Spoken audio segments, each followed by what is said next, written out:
Chapter 1. Traversing the world of Naruto, Awaken Intelligence. In the land of fire, within the hidden leaf village.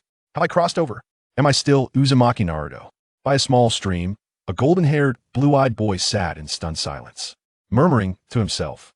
As the memories converged, he realized he had traversed into the world of Naruto. Moreover, he had transformed into the protagonist during his youth. As a corporate drone, he had merely spent 2 sleepless weeks engaging with renowned teachers online. How had he unlocked the title of a traverser? A sharp pain jolted Naruto back to reality. Simultaneously, a new memory surged into his mind. Hunger compelled Naruto to step outside his home, hoping to use the scant relief funds he had left to perhaps procure some food. The reason he termed it hoping for a stroke of luck was because, more often than not, the villagers were unwilling to sell him food. Even when he managed to acquire something, it was usually subpar and on the verge of expiration. Regrettably, today was no different. The food here will not be sold to the demon fox brat. This phrase echoed in his ears as if it were still reverberating in the air. He had done nothing wrong. His father was a hero of the leaf. He was merely a child. Yet, in this tiny body, he bore the brunt of the village's greatest malice. We don't want to play with him. He's a demon fox and will eat people. Why hasn't the Hokage expelled him from the village yet? It's just so unlucky. Damn demon fox, why won't you just die? The malicious slander from adults, the rejection and bullying from peers. His mere presence seemed to symbolize the village's gravest error. Powerless, hunger drove young Naruto to the stream in search of something to fill his stomach. However, due to long-term bullying and malnutrition, he was exceedingly frail. Upon reaching the stream, he fainted. As he fell, he struck the back of his head. Before losing consciousness, all Naruto could think of was how hungry he was. Upon absorbing all this information, an unnamed fury surged from his heart. In his previous life, he had been a fervent fan of Naruto. He was aware of the passionate tales, the dreams of youth, and the triumphs following adventures. Yet, he had not comprehended the solitude beneath the fervor, nor did he understand the suffering entwined within those dreams. Still less did he grasp the sorrow preceding success. The small body, weakened by malnutrition, bore the scars of new and old injuries inflicted by the village's children. This was a mere 5-year-old child. Even the memories alone were sufficient to ignite the anger and hatred within him, let alone the young Naruto, who had personally endured the village's most profound malevolence. The awareness of the plot only intensified his rage. This fury was not solely directed towards the ignorant villagers. It was also aimed at the higher-ups of the Leaf. Danzo, who sought to bring the Nine-Tails Jinchuriki into the root organization. Thus, he spread rumors, isolating Naruto, allowing him to lose his inner light, making him more susceptible to Root's manipulation and control. Hiruzen Sarutobi shared similar sentiments. Therefore, he did not intervene in Danzo's actions, even encouraging them. His aim was to become Naruto's sole beacon of hope, to fully seize control of the Nine-Tails Jinchuriki. These old dogs. Grr. Intense hatred was drowned out by hunger. I need to eat something first, or I might become the shortest-lived traverser. With great effort, Naruto stood up, surveying his surroundings. He noticed his tattered and ill-fitting clothes cast aside. It seemed he had come here prepared to catch fish. However, although the stream was shallow, it reached up to Naruto's abdomen. At this depth, given his current physical state, he could hardly catch any fish. As for tools at his disposal, there was only a long stick with a sharp end. Let's call it a spear for now. With that thought in mind, Naruto picked up the spear from the ground and prepared to wade into the stream to fish. Upon touching the fishing tool, he unlocked master-level fishing skills. Suddenly, a wave of electronic mixed sounds flooded into Naruto's mind. Alongside this influx was a wealth of information on fishing techniques. Crafting fish traps, making simple automatic fishing rigs, setting up river traps for automatic fish capture. As the information surged, a glimmer of excitement sparkled in Naruto's eyes. His golden finger had arrived. Prompted by his Buddhist demands, Naruto had no time for excessive contemplation. More pressing than pondering was the need to fill his stomach. With his weary body in tow, he began searching for suitable materials to create efficient fishing tools. Half an hour later, a simple fish trap was cast into the stream. Simultaneously, armed with master-level fishing skills, the spear in his hand proved to be an effective tool. After several attempts, he finally speared a fish. My physical condition is so poor. Is it really this difficult, even with skills? Naruto gazed at the 3-finger-wide fish in his hand, his eyes alight with hope. Difficult as it was, the fact remained now had food. Despite his complaints, Naruto retrieved a small knife from his bag and began to prepare the fish. With deft knife skills, he unlocked rudimentary swordsmanship. The notification tone chimed once more. This rudimentary swordsmanship accelerated Naruto's processing speed. Soon, he lit a fire to cook the fish. Igniting the flames, he unlocked fire release chakra. Gaining fire release chakra, he automatically learned crank fire release, little fire snake technique, and crank fire release, fire spark shot technique. The continuous notifications filled Naruto with a sense of joy as he cooked the fish, regardless of whether this was due to a system or a projection of the world's will. Such an extraordinary golden finger filled Naruto with confidence for the future. He yearned to survive in this world through sheer will. Strength was fundamental. Of course, Naruto did not dwell on these thoughts further. The immediate priority was to eat. As for overthrowing the leaf, that was a concern to address only after satisfying his hunger. Meanwhile, hidden in the shadows, a member of the Umbu was monitoring Naruto. Upon witnessing Naruto awaken and find food, one swiftly vanished from the scene. In the Hokage's office, the third Hokage, Hiruzen Sarutobi, was conducting his routine safety inspection of the bathhouse. Swish! A masked figure appeared before him. Hokage-sama, that child has awakened and has found food. Currently, there seem to be no significant issues. The Umbu ninja reported the day's intelligence. Understood. Hiruzen Sarutobi rose, concluding his use of the telescope technique. He shed his Hokage robe. We'll go take a look. This child is nearing the age for entering the academy. Having spoken these words to himself, Hiruzen Sarutobi stood and departed the Hokage's office. Chapter 2. Hiruzen Sarutobi's Subtle Manipulations. The Root Organization Strikes. Back with Naruto, the aroma of roasted fish wafted through the air. Even with minimal seasoning, it transformed into a delicacy in the hands of the masterful chef that was Naruto. What a fragrant roast fish. Can I let Grandpa have a piece? Starving, Naruto resolved to indulge himself first before testing the so-called system's capabilities. After all, to make a mark in the ninja world, one must first be well fed. Otherwise, how could one save the world on an empty stomach? But then, a voice familiar enough to provoke Naruto's annoyance echoed. Indeed, the approaching figure was none other than the third Hokage, Hiruzen Sarutobi. Old geezer. Oh, it's you? Naruto instinctively began to greet the old man. However, recalling his current predicament, he quickly shifted his demeanor, plastering on a smile and sweetly addressing him as Grandpa. Ding. Detection of the host acting in front of the Hokage has unlocked Super Persuasion. Super Persuasion, upon use, it can interfere with existing logic, automatically drawing others into the user's reasoning. After uttering Grandpa, Naruto was astonished to discover he had unlocked such a divine skill. Ha ha ha, little one, why does your roast fish smell so delightful? Grandpa hasn't eaten, yet could you spare me a piece? Hiruzen Sarutobi observed the naive and innocent smile on Naruto's face, feeling increasingly satisfied within. This display was proof enough that his arrangements over the years had not been in vain. After all these years of manipulation, Naruto had been thoroughly deceived. Sure, Naruto beamed sweetly, then handed a freshly roasted fish to Hiruzen Sarutobi. He himself quickly devoured the remaining fish in one go. What a laugh. His own body was on the verge of collapse from hunger, and yet this old codger had the audacity to try and snatch his fish. If he wanted fish, he could have a meal fit for a king. Looking at the fish in his hand, Hiruzen Sarutobi had no suspicions. He began to eat as well. It smelled delightful, but the taste was somewhat peculiar. Yet, Hiruzen Sarutobi calmly finished the fish. Little Naruto, you must be 5 years old now. Would you like to attend the Ninja Academy? Hiruzen Sarutobi straightened up, smiling kindly as he spoke. This was also part of Hiruzen Sarutobi's plan. As the enrollment ceremony awaited on the morrow, he made his entrance at the Ninja Academy in the manner of the Hokage to commence his address. In his eyes, Naruto realized that it was the Hokage of Konoha who had been watching over him all along. Thus, his dependence and reverence would inevitably tilt further in that direction. Once this Jinchuriki matured to a sufficient level of strength, he would effortlessly master it. I wish to attend school. But Naruto instinctively lowered his head, refraining from further speech. Observing Naruto's demeanor, Sarutobi Hiruzen felt a surge of joy within. Naruto, being precocious, was acutely aware of his own circumstances. A child without parents faced considerable difficulty in gaining admission to the Ninja Academy. Desiring to go is already a good start. Tomorrow, we shall enroll. I have already spoken with the school, and I have taken care of your tuition and miscellaneous fees. Little Naruto, you will surely become a powerful ninja who protects the village. Do your best. With a self-satisfied smile, Sarutobi Hiruzen gently conveyed his words. As long as Naruto was enrolled in the Ninja Academy, there was little to worry about concerning subsequent matters. Moreover, Sarutobi Hiruzen needed to ensure Naruto's immediate admission to the academy, for he had numerous pressing issues to address.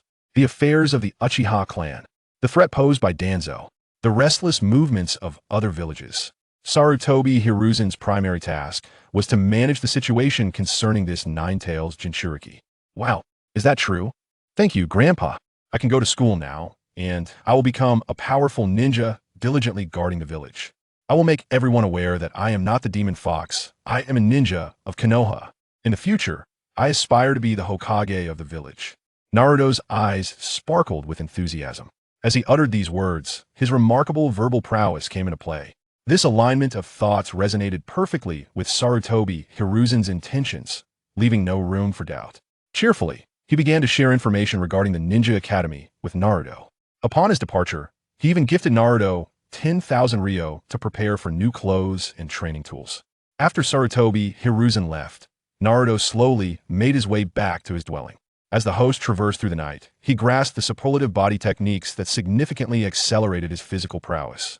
He leapt into the air, grasping the moonwalk technique from the world of One Piece, allowing him to traverse the skies with a unique stride. With the notification ringing in his ears, a glimmer of excitement illuminated Naruto's eyes. This system was indeed extraordinary. However, these newfound insights required time to cultivate. Whether it was enhancing his physical techniques or mastering the moonwalk, neither could rectify the impending peril he faced. Rustling sounds interrupted Naruto's contemplation as several ninjas donned in animal masks emerged nearby. Demon Fox Brat, come with us. The ninja with the deer mask coldly brandished a rope. Root. Naruto's heart skipped a beat. Why would members of the Root organization seek him out at this hour? Logically, they should be preoccupied with dealing with the Uchiha clan at this juncture. During this time, he, as the Nine-Tails Jinchuriki, posed no imminent threat compared to the Uchiha. This was bad. Not only did he lack the capacity to extricate himself from this crisis, but even if he did, it was not the right moment to act. He had no means to subdue the 4 members of the Root organization before him. If he were to reveal himself, his situation would become far more precarious. I'm not a demon fox brat. Grandpa said that I can go to the Ninja Academy tomorrow. I will become the Hokage and protect the village. Please do not take me away. Naruto suddenly shouted. Having just honed his hunting skills, Naruto possessed an extraordinary capacity for observation. He sensed that someone was lurking not far off. Who could it be? Naruto was uncertain. However, since there were no other members of the Root organization present, it was likely that this individual belonged to the Umbu, who were directly under the Hokage's command. Oof. Kid, it would be wise for you to remain quiet. The adults merely wish to see you not. Before the deer-masked member of Root could continue, a figure appeared before Naruto. It was a ninja clad in an Umbu mask, wielding a short sword on his back. The flowing long hair instantly revealed his identity to Naruto. The notorious traitor who had slaughtered his own clan, the Hokage's loyal subordinate, Uchiha Itachi. Chapter 3. Itachi emerges, confronting the Nine-Tails. Upon witnessing the arrival of the Umbu member, the Root ninjas were taken aback. Clearly, they had not noticed Uchiha Itachi's presence until now.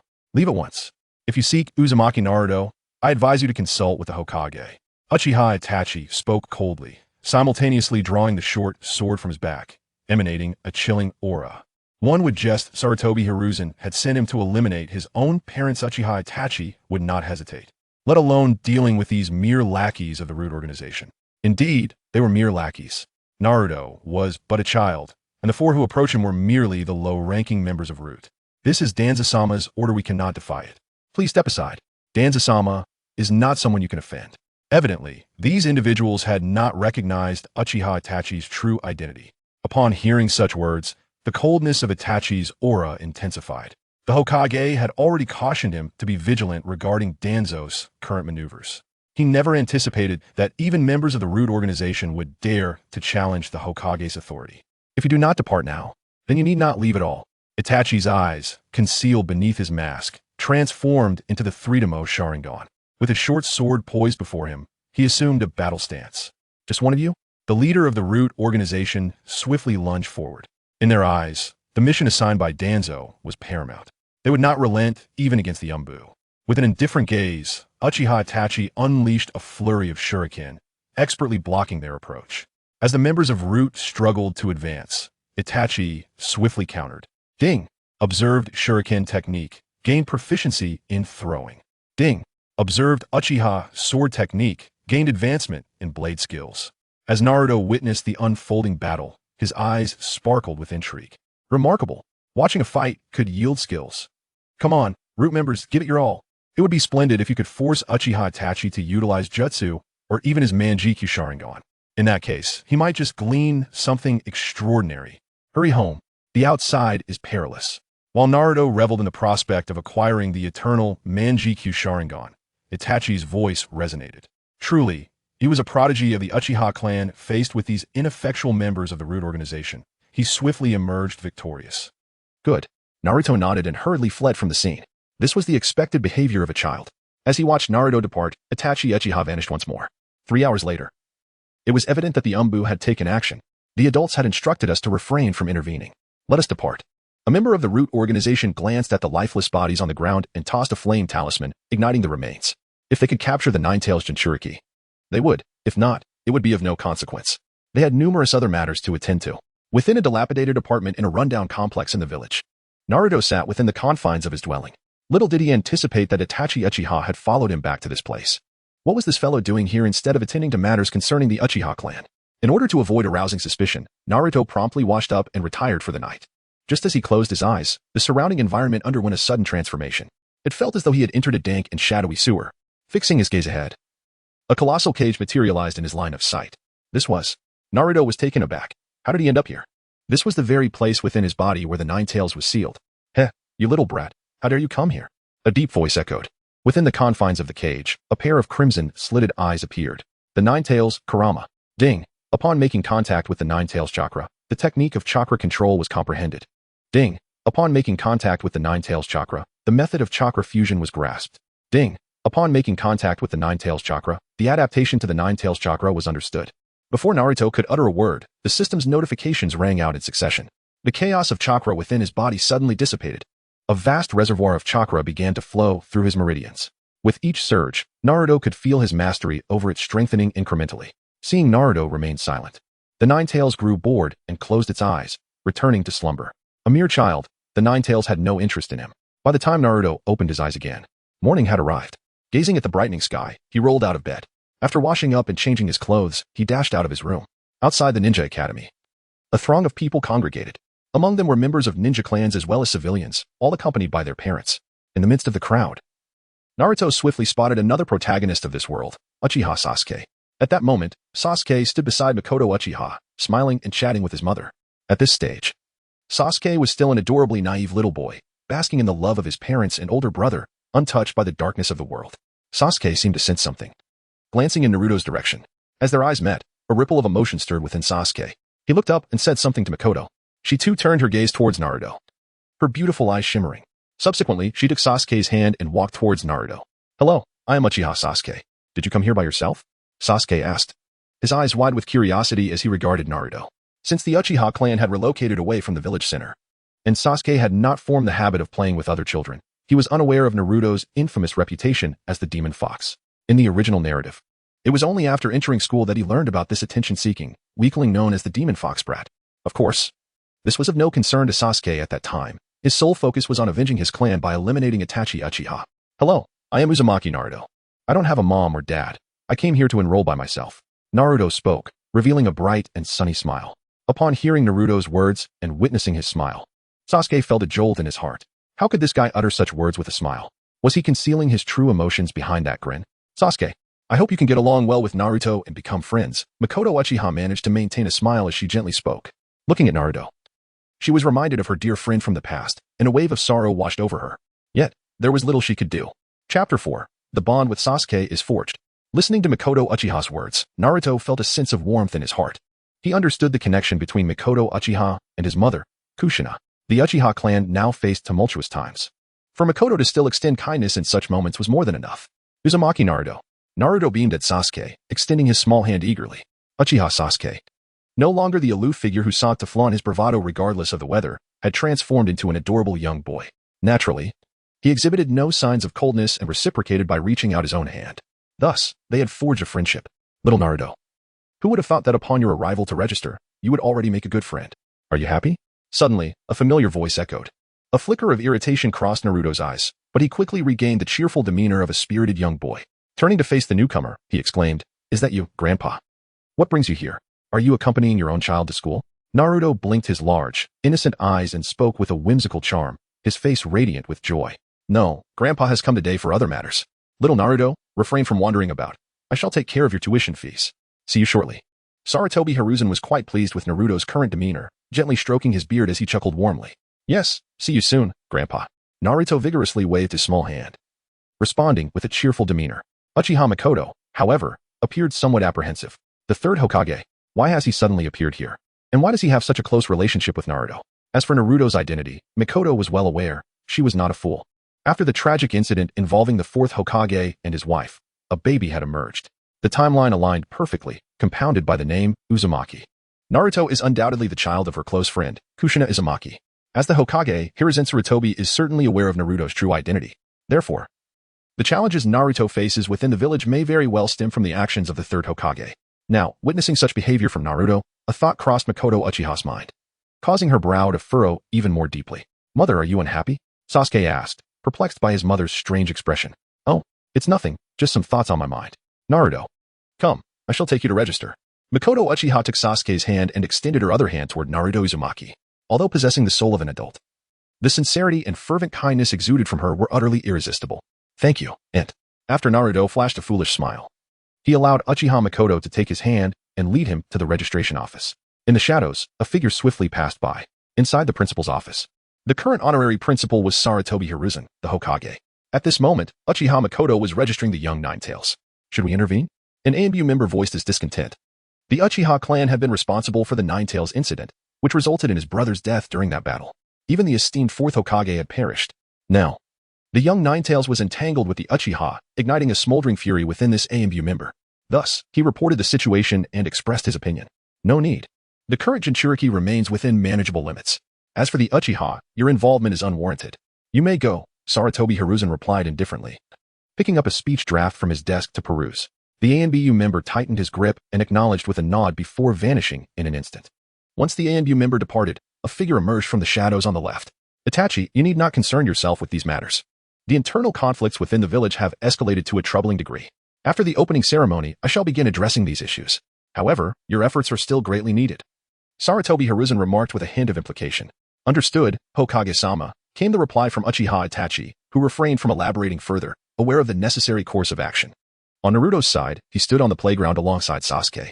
Before long, they encountered the other members of the future Konoha 12, and Hyuga, his destined partner, Kiba Inuzuka, who fancied himself a possible Hokage, yet spent his life barking alongside his dog, Shino Aburame, a seemingly invincible young man who was unexpectedly bested by a boy wielding non-flammable objects. Choji Akimichi, one of Naruto's current good friends, Shikamaru Nara, the lethargic strategist, Sakura Haruno, who held an inflated sense of her own worth. However, at this moment, it might not be relevant, as Naruto had no intention of fawning over her, thus avoiding any significant issues. Ino Yamanaka, the young lady from one of the three prominent clans. As for Niji and the others, they were upperclassmen. Today marked the new students' registration, and they were not present. "Sasuke, do you know the Hokage?" Naruto suddenly spoke up. "You don't know." Sasuke, who had been contemplating why his mother had such a strong desire for him to befriend Naruto, was momentarily taken aback by Naruto's words. "Of course I know. Isn't that the rock face? Grandpa, that is actually the Hokage, right?" Naruto slowly began to speak. "Indeed. Are you suggesting that your relationship with the Hokage is particularly strong?" Sasuke was not fond of friends who relied on status. "No. What I wish to convey is that although I am aware of it, I would never act differently simply because I know him. The villagers despise me, believing I am the embodiment of the Ninetales fox. You are, in a sense, my first true friend. Will you reject me?" Naruto boldly spoke up once more, extending his hand. The previous bond had been forcibly established by Mikoto Uchiha. What Naruto aimed to achieve was to forge a deeper connection with Sasuke. Pursuing Sasuke's storyline, however, proved to be arduous and time-consuming. Naruto was reluctant to let Sasuke delve into the development of cursed seals. It would be far better for him to remain in the village. "No, friends do not reject friends." Sasuke chuckled in response. This peculiar sentiment began to gradually spread between the two youths. The classmates fell silent, and at that moment, an authoritative voice resonated through the air. "Now, let us welcome the third Hokage, the principal of the Ninja Academy, to address us." Just then, Sarutobi Hiruzen, clad in the Hokage robe and donning a conical hat, ambled up to the podium. "Is that the Hokage?" One child wondered, awestruck. "How impressive. I want to become Hokage too." Another laughed. You should take a look at whether you can even use a kunai before dreaming of being Hokage. I am destined to become the Hokage. Enough of that. Let us focus on our studies first. Wow, the Hokage looks so formidable, exclaimed another. This is the Hokage, the super powerful ninja who protects our village. A group of children, having never encountered a Hokage in such a setting, were filled with excitement, with some witnessing the Hokage for the very first time. At that moment, Naruto gazed at the Hokage standing on the podium, his eyes sparkling with admiration. Although he refrained from exclaiming or offering praise, his expression conveyed everything. Sasuke found this transformation puzzling. Just moments ago, Naruto had appeared dismissive. What had caused this sudden change? Only Naruto understood the weight of the gazes upon him. If he failed to present himself well, suspicion would ensue, and he might be subjected to deliberate targeting, much like how the villagers and children had treated him previously. The hatred they harbored, if not for the machinations of the higher-ups, would not have manifested in such a manner. To ensure a more stable path for enhancing his abilities, Naruto recognized the need to exhibit a more enthusiastic demeanor. Meanwhile, Sarutobi Hiruzen noticed Naruto's adoring expression and felt a sense of satisfaction, withdrawing his gaze. Welcome to the Ninja Academy. I am Sarutobi Hiruzen, the third Hokage of Konohagakure. Today, I will deliver the speech for your entrance ceremony. Konoha is our home, and your goal in entering this school should be to protect that home, in accordance with the will of fire, the spirit of Konoha. What followed were the customary platitudes about leaves fluttering and the unending vitality of fire, simple remarks typical of a principle that would surely extend for at least 2 hours. Not to mention, this old man was here to indoctrinate these students. This cohort of newcomers included not only Naruto Uzumaki, the host of the Nine Tails, but also the children of various ninja clan leaders, further motivating Hiruzen to put forth his utmost effort. Such speeches were not without effect. At least the children from ordinary families were eager to become ninjas at that very moment, ready to dedicate their lives to the Hokage. After the speech concluded, everyone rushed to check the class assignments and gradually departed the Ninja Academy with their parents. Outside the school, one child exclaimed, "Grandpa, you are the Hokage. Why didn't you tell me before? I mean, Hokage-sama, I too wish to be a ninja like you in the future. I want to become Hokage and protect Konoha." Naruto stood before Sarutobi Hiruzen, his face aglow with youthful aspirations, his excitement palpable as he animatedly spoke. "You little rascal, first learn how to become a true ninja," the third Hokage said with a gentle smile. "I believe that in the future, you will undoubtedly become an extraordinarily powerful ninja." He affectionately ruffled Naruto's hair. This heartwarming scene did not go unnoticed by many onlookers. Although they were puzzled by the Hokage's actions, they dared not voice their thoughts. Some even began to harbor concerns. If Naruto truly shares a strong bond with the Hokage, might he seek retribution in the future? Naturally, such thoughts remained unspoken, and everyone gradually departed from the scene. Once Sarutobi Hiruzen had left, Sasuke approached Naruto. "Naruto, would you like to come over for dinner?" he inquired, his tone serious. "It's not my invitation. It's my mother's." The proud little Sasuke stepped closer to Naruto, earnestly expressing his invitation. "Sure, I would love to go." Naruto nodded. To the Uchiha clan, indeed. For Naruto at this moment, it is an endeavor of great significance. The current leadership of Konoha is embroiled in 2 primary conflicts. The first is himself, Uzumaki Naruto. The identity of the Nine-Tails Jinchuriki is something that both Hiruzen Sarutobi and Danzo Shimura covet. Danzo seeks to directly abduct him and take him to the root organization, while Hiruzen intends to deceive him. The second conflict naturally involves the Uchiha clan. It is likely that plans for the eradication of the Uchiha clan are already in the works. Danzo would not grant the Uchiha a mere 2 years simply because of Shirsue's death. The only reason he has refrained from acting against the Uchiha is due to his ambition to fuse with Shirsue's eyes. Moreover, during that time, Shirsue's whereabouts were unknown, which made Danzo cautious, fearing a sudden confrontation. However, such trepidation has gradually dissipated over time. Not to mention, now there is a formidable traitor, Itachi Uchiha, aligned with their side. What transpires when these 2 major conflicts converge? Clearly, Naruto, who poses no threat, will be overlooked. This period presents the perfect opportunity for Naruto's development. Of course, Naruto harbors his own thoughts. After accepting Sasuke's invitation, the two set off towards the Uchiha clan's territory under the guidance of Mikoto Uchiha. Meanwhile, in the Hokage's office, just as Hiruzen Sarutobi returned to his desk, he received intelligence. What? Naruto has gone to the Uchiha clan's territory. Listening to the Umbu's report, Hiruzen furrowed his brow. At such a crucial juncture, Naruto's actions are undoubtedly concerning. Third Hokage. Just as Hiruzen was mulling over his worries, a deep voice interrupted.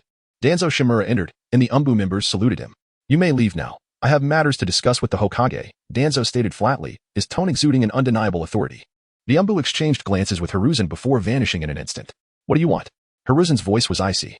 He was already aware of Danzo's intentions to abduct Naruto, hence his lack of cordiality. This man had become brazen enough to act without regard for appearances. "I believe the Jinchuriki should be entrusted to us in the root," Danzo declared without pretense, revealing his purpose for being there. Upon hearing this, Hiruzen's frown deepened. "That is out of the question. You need not elaborate. I will not consent. If there is nothing else, you may leave. Hiruzen had no desire to engage with Danzo. Danzo's ambitions had become increasingly evident over the past year. Were it not for the fact that he lacked certainty at present, coupled with Hiruzen's enduring strength and influence, Danzo might have already acted. However, the deep entanglement between Hiruzen and Danzo made it difficult for him to take action against him. Otherwise, given Danzo's behavior, Hiruzen would have already confronted him. Do not be hasty in your refusal. Currently, the Uchiha have taken the Nine-Tails Jinchuriki. Did you not also fail to intervene? Danzo pressed on. Such matters are beyond your control and cannot be avoided. What if the Uchiha were to repeat the events of 6 years ago? Who would bear the consequences for the village's losses then? You, the third Hokage, who merely stood by during the Nine-Tails incident. Danzo's lips curled into a smirk, his tone dripping with sarcasm. How amusing. A man who speaks of the will of fire, yet stood idly by during the Nine-Tails chaos. Unwilling to sacrifice or nurture new flames, only to let the old embers smolder, ultimately leading to the downfall of the fourth Hokage whom he personally endorsed. Of course, there were special circumstances surrounding this, but they were inconsequential. Danzo intended to vex Hiruzen deliberately. The Uchiha know what they are doing. Your intervention is unnecessary. Moreover, with Itachi present, I doubt they will commit any reckless actions. Rather, it is you, Danzo, who has been overstepping your bounds lately. Upon finishing his words, Hiruzen's chakra erupted, summoning several Umbu ninjas to the surroundings. Members of the Root organization also entered from outside. Oh dear, it seems I have misspoken. Well then, I hope our esteemed Hokage can truly grasp the situation, Danzo remarked before turning to leave, followed by the Root members who vanished as well. Watching Danzo's audacity, Hiruzen could only suppress his anger for the time being. Itachi, you heard Danzo's words. Go. Hiruzen commanded, returning to his seat and reining in his chakra to focus on official duties. Itachi Uchiha nodded respectfully before disappearing in an instant. Within the Uchiha clan territory after lunch. Naruto, have you ever practiced throwing techniques before?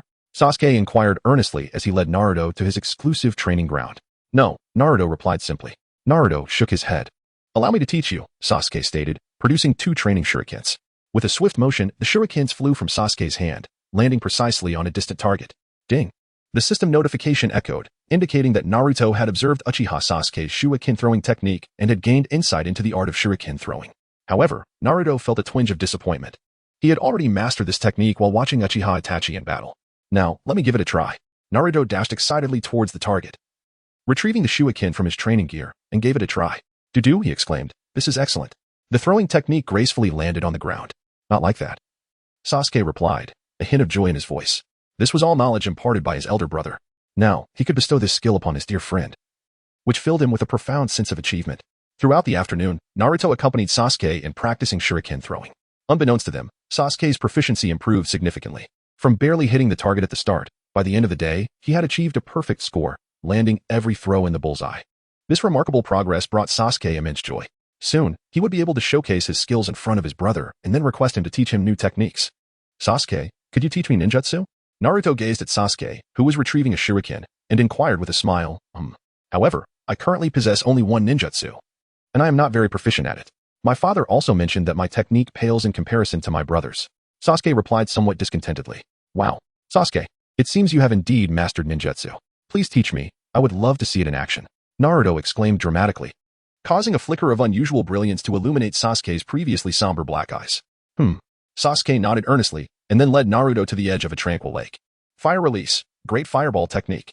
With a resounding boom, a slender flame erupted from Sasuke's mouth, coalescing in the distance into a colossal fireball, radiating waves of searing heat.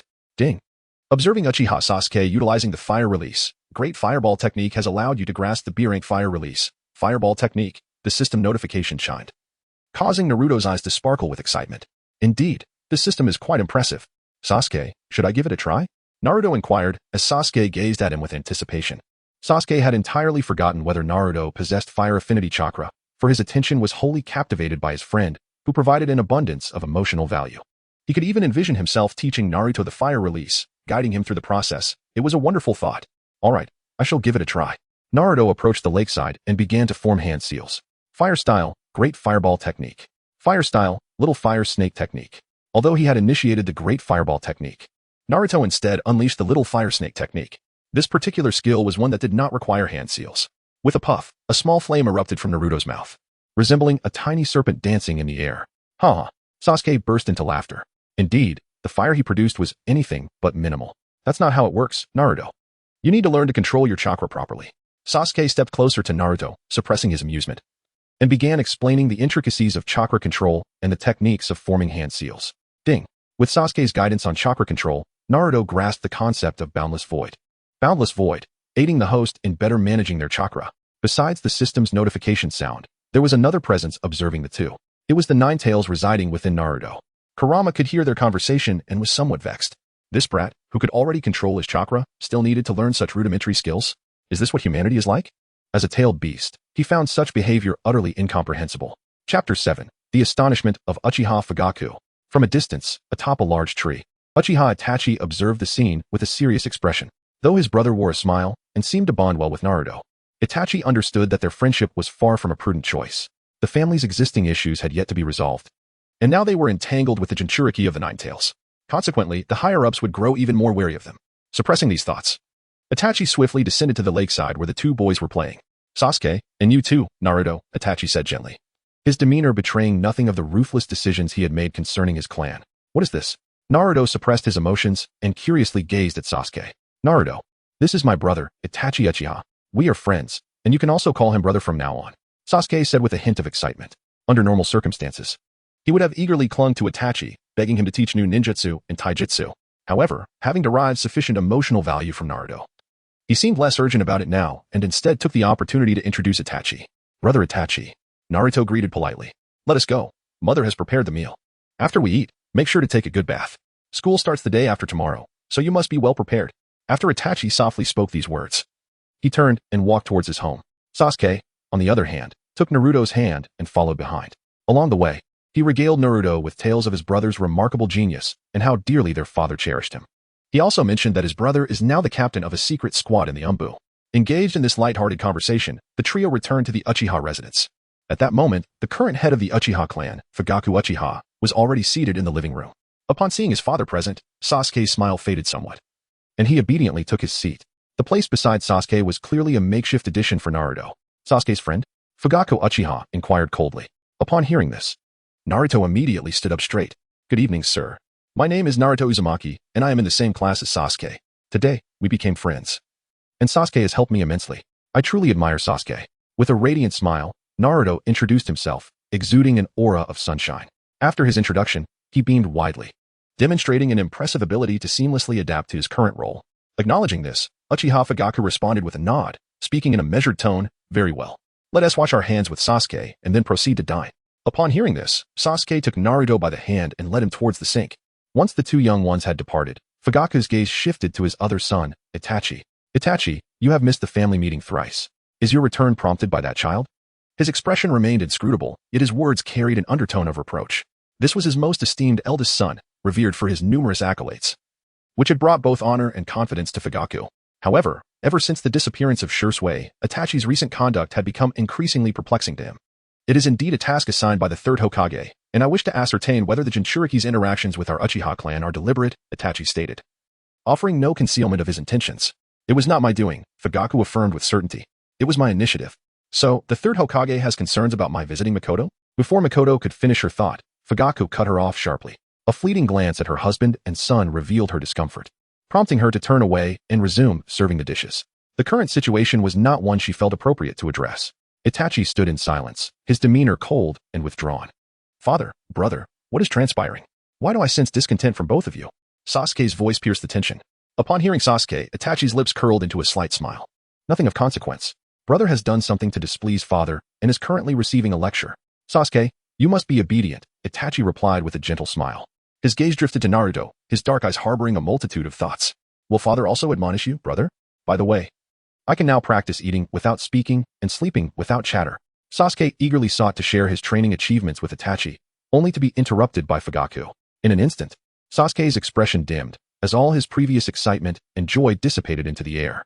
Naruto wore a look of embarrassment, realizing that this young man's upbringing was indeed fraught with issues.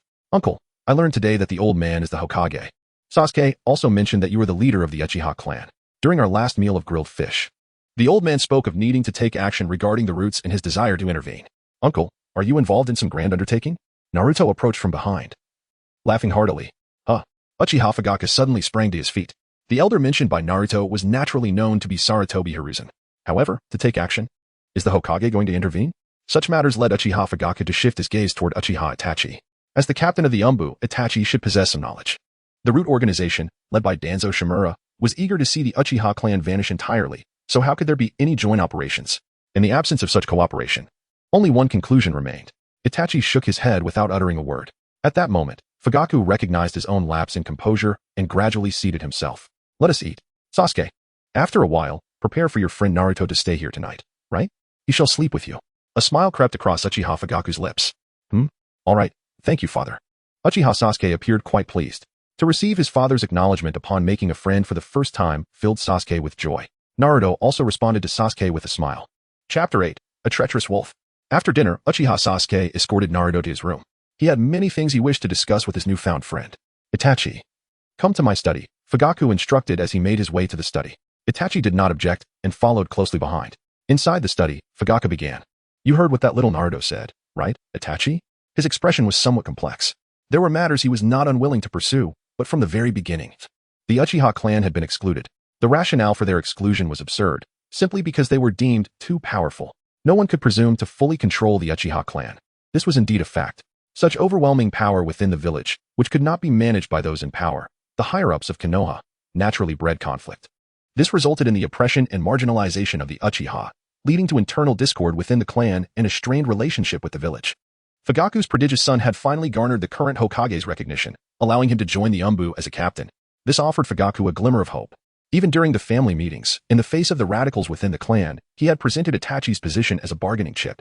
After all, having one of their own beside the Hokage could prove they were not abandoned or suppressed, while also granting access to significant internal intelligence. Yet, Fugaku was aware that Itachi had never provided any special intelligence. I know a bit about this matter. Father, if the conflict between the village and the clan reaches an irreconcilable point, would you choose the clan or the village? Itachi suddenly posed a question that astonished Fugaku. The implications within this question were profound, encompassing even the worst possibilities. So, Itachi, do you already have an answer? Fugaku countered. Yes, father. If it were me, I would choose the village. Just like Brother Shursui, I would fight for the glory of the village and the clan. Itachi's gaze was resolute. Suddenly, a laugh echoed through the room. Both immediately activated their Sharingan, turning towards the source of the sound. A small figure appeared. Don't be alarmed. I'm not here to fight you. A masked individual emerged. You treacherous rat, daring to invade my study, are you seeking death? Fugaku's chakra erupted violently, accompanied by an overwhelming pressure that filled the room. Itachi looked at his father in surprise. That chakra intensity indicated his father had activated his Meijiki Sharingan. Calm down. I am merely a passing spirit, and I couldn't help but chuckle at your son's words. Protecting the village? A village is made up of families, not vice versa. In your view, the family is unimportant, yet you fail to realize that without families, there would be no village. Moreover, your actions are, frankly, treacherous. The mysterious figure spoke with a tone of derision. These truths were not things Fugaku or Saratobi Hiruzen would voice, nor would those who idolized Itachi. Yet, the mysterious Naruto Uzumaki would, as a traveler from another world. He recognized the folly of sacrificing an entire clan for the village's trust and stability. This was nothing short of treachery, with no justification to be found. If everyone only considers their family's interests, then the entire village will forever be a disjointed mess. If we only safeguard our immediate concerns, how can the village hope to grow? Itachi spoke passionately. The term treacherous struck him deeply, as it was a question he had long avoided. He had thought he could ignore such words, yet they still affected him profoundly. What a joke. Who stands before him? Uzumaki Naruto. A master of words and a chosen one. If even his words proved ineffective, then Naruto would indeed be impressive. As for why he was present, he had spotted Itachi's shadow clone at the lake searching for Sasuke, not the real Itachi. This fortunate turn of events allowed Naruto to grasp the multi-shadow clone technique, while also inadvertently mastering transformation and substitution techniques. Given that they were in his own home, both had been preoccupied with their own thoughts, thus neglecting the presence of Naruto. Of course, the mask Naruto wore was also part of a transformation technique. What if I told you that Uchiha Shursui did not die due to a mission but was ambushed by Danzo, who stole one of his eyes, leading to his demise? What if I revealed that Danzo and the Konoha elite have decided to annihilate the entire Uchiha clan, not just eliminate the radicals? What if I told you that you yourself would be exiled from Konoha because of this plan, along with your pitiful and foolish brother?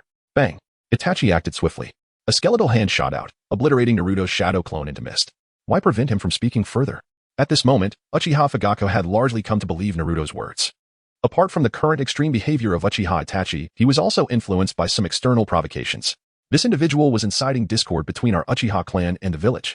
Moreover, if what he said were true, why did he only send a shadow clone and even resort to transformation techniques? It was evident that what he had just stated was not genuine. Father, Do you want Uchiha Shursui to be dead? Before Uchiha Itachi could finish speaking, a succinct remark from Uchiha Fugaku silenced him. Suddenly, he realized something. He was aware of Uchiha Shursui's death, but it was a secret known only to him. The clan leader standing before him, Uchiha Fugaku, was oblivious. So, why did that person just now? Uchiha Itachi fell silent. There were too many questions entangled within this, which he could not unravel nor comprehend at that moment. Could it be that the choices he had previously made? Chapter 9, Tremendous Gains in High-Level Maneuvering. For a moment, both of them were enveloped in silence.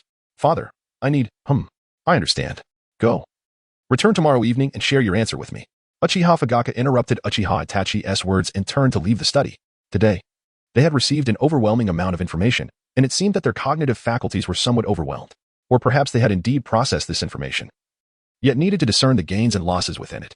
At this moment, within Sasuke's room, after an exhilarating day of training, Sasuke had eagerly shared some stories about his brother and himself with Naruto before drifting into a deep slumber.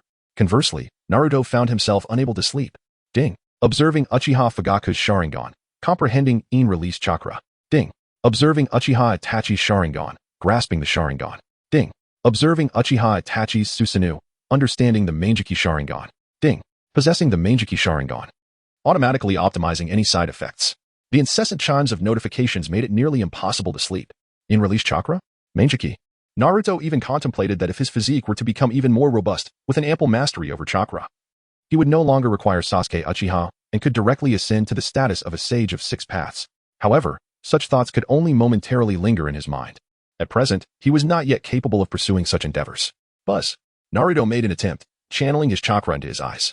The kaleidoscopic Sharingan activated, and at once, a wave of dizziness washed over him. Indeed, the side effects of the kaleidoscopic Sharingan had been eliminated by the system. However, the utilization of such an ability required an immense expenditure of both chakra and mental fortitude. Before Naruto could fully comprehend the unique ocular technique of his mind's eye, he succumbed to a drowsy slumber. The following day, a sense of dread enveloped him. Naruto suddenly awoke. He glanced at Sasuke Uchiha, who was still sleeping on his side, and a wave of relief washed over him. He quickly shifted to the side and picked up a mirror to take a look. Fortunately, after falling asleep, the Mangekyou Sharingan had already been deactivated.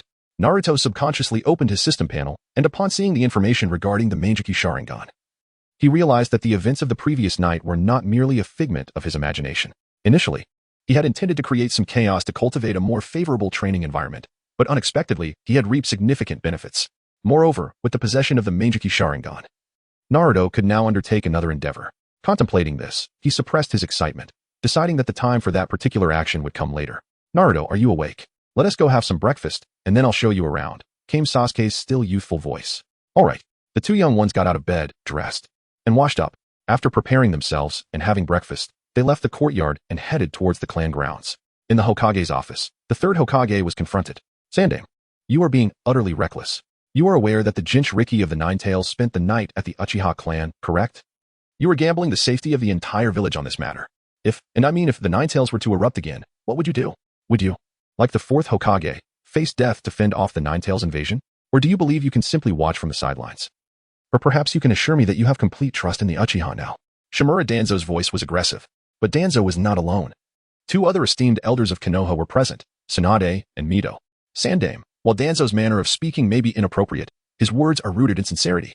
Is it true that you permitted this situation to unfold? Tsunade remarked with a sardonic tone.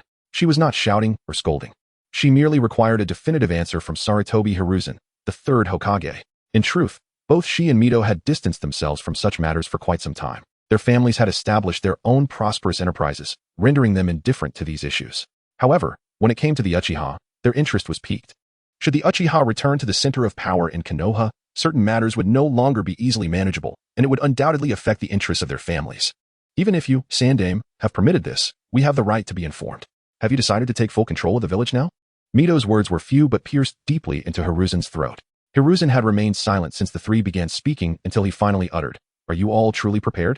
Huh? What do you mean? Prepared for what? The three were taken aback, evidently failing to grasp Hiruzen's words. Are you ready to face the crises confronting our village? Without the combat strength of the Uchiha clan, can your family's ninjas handle the invading rogue ninjas in the Land of Fire? Have you prepared for the losses that would arise from extinguishing the Uchiha clan? His barrage of questions left them speechless.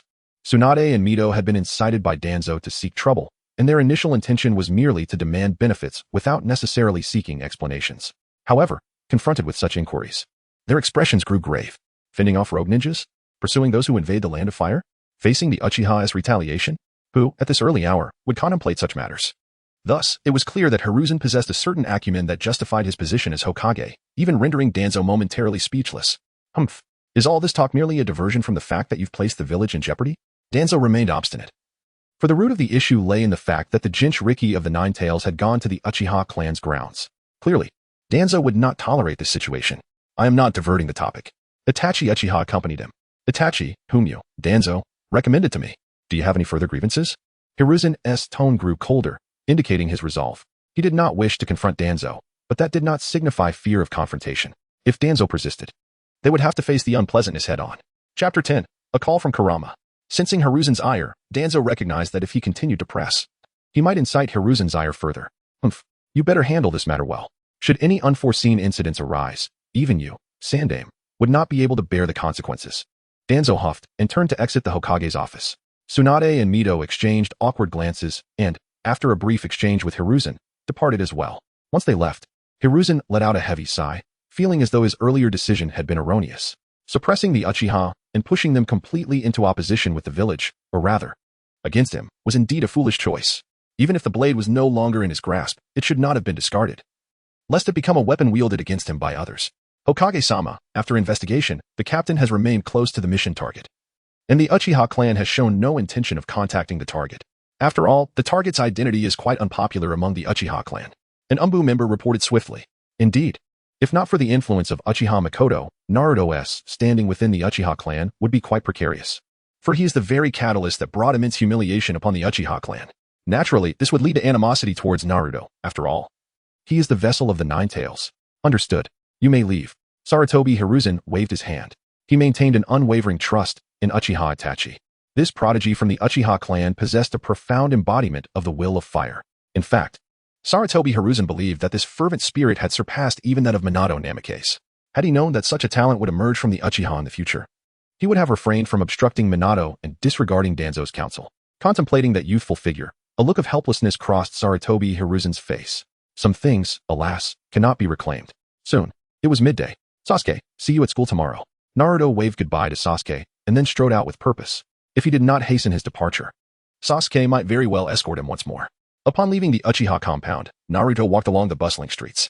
The townsfolk, upon catching sight of him, still displayed expressions of disdain. However, their contempt had diminished. They no longer hurled insults at him as they once did. The children continued to shy away from Naruto, muttering that they would not play with a monster, persisting in their taunts. Yet, they no longer dared to lay a hand on him.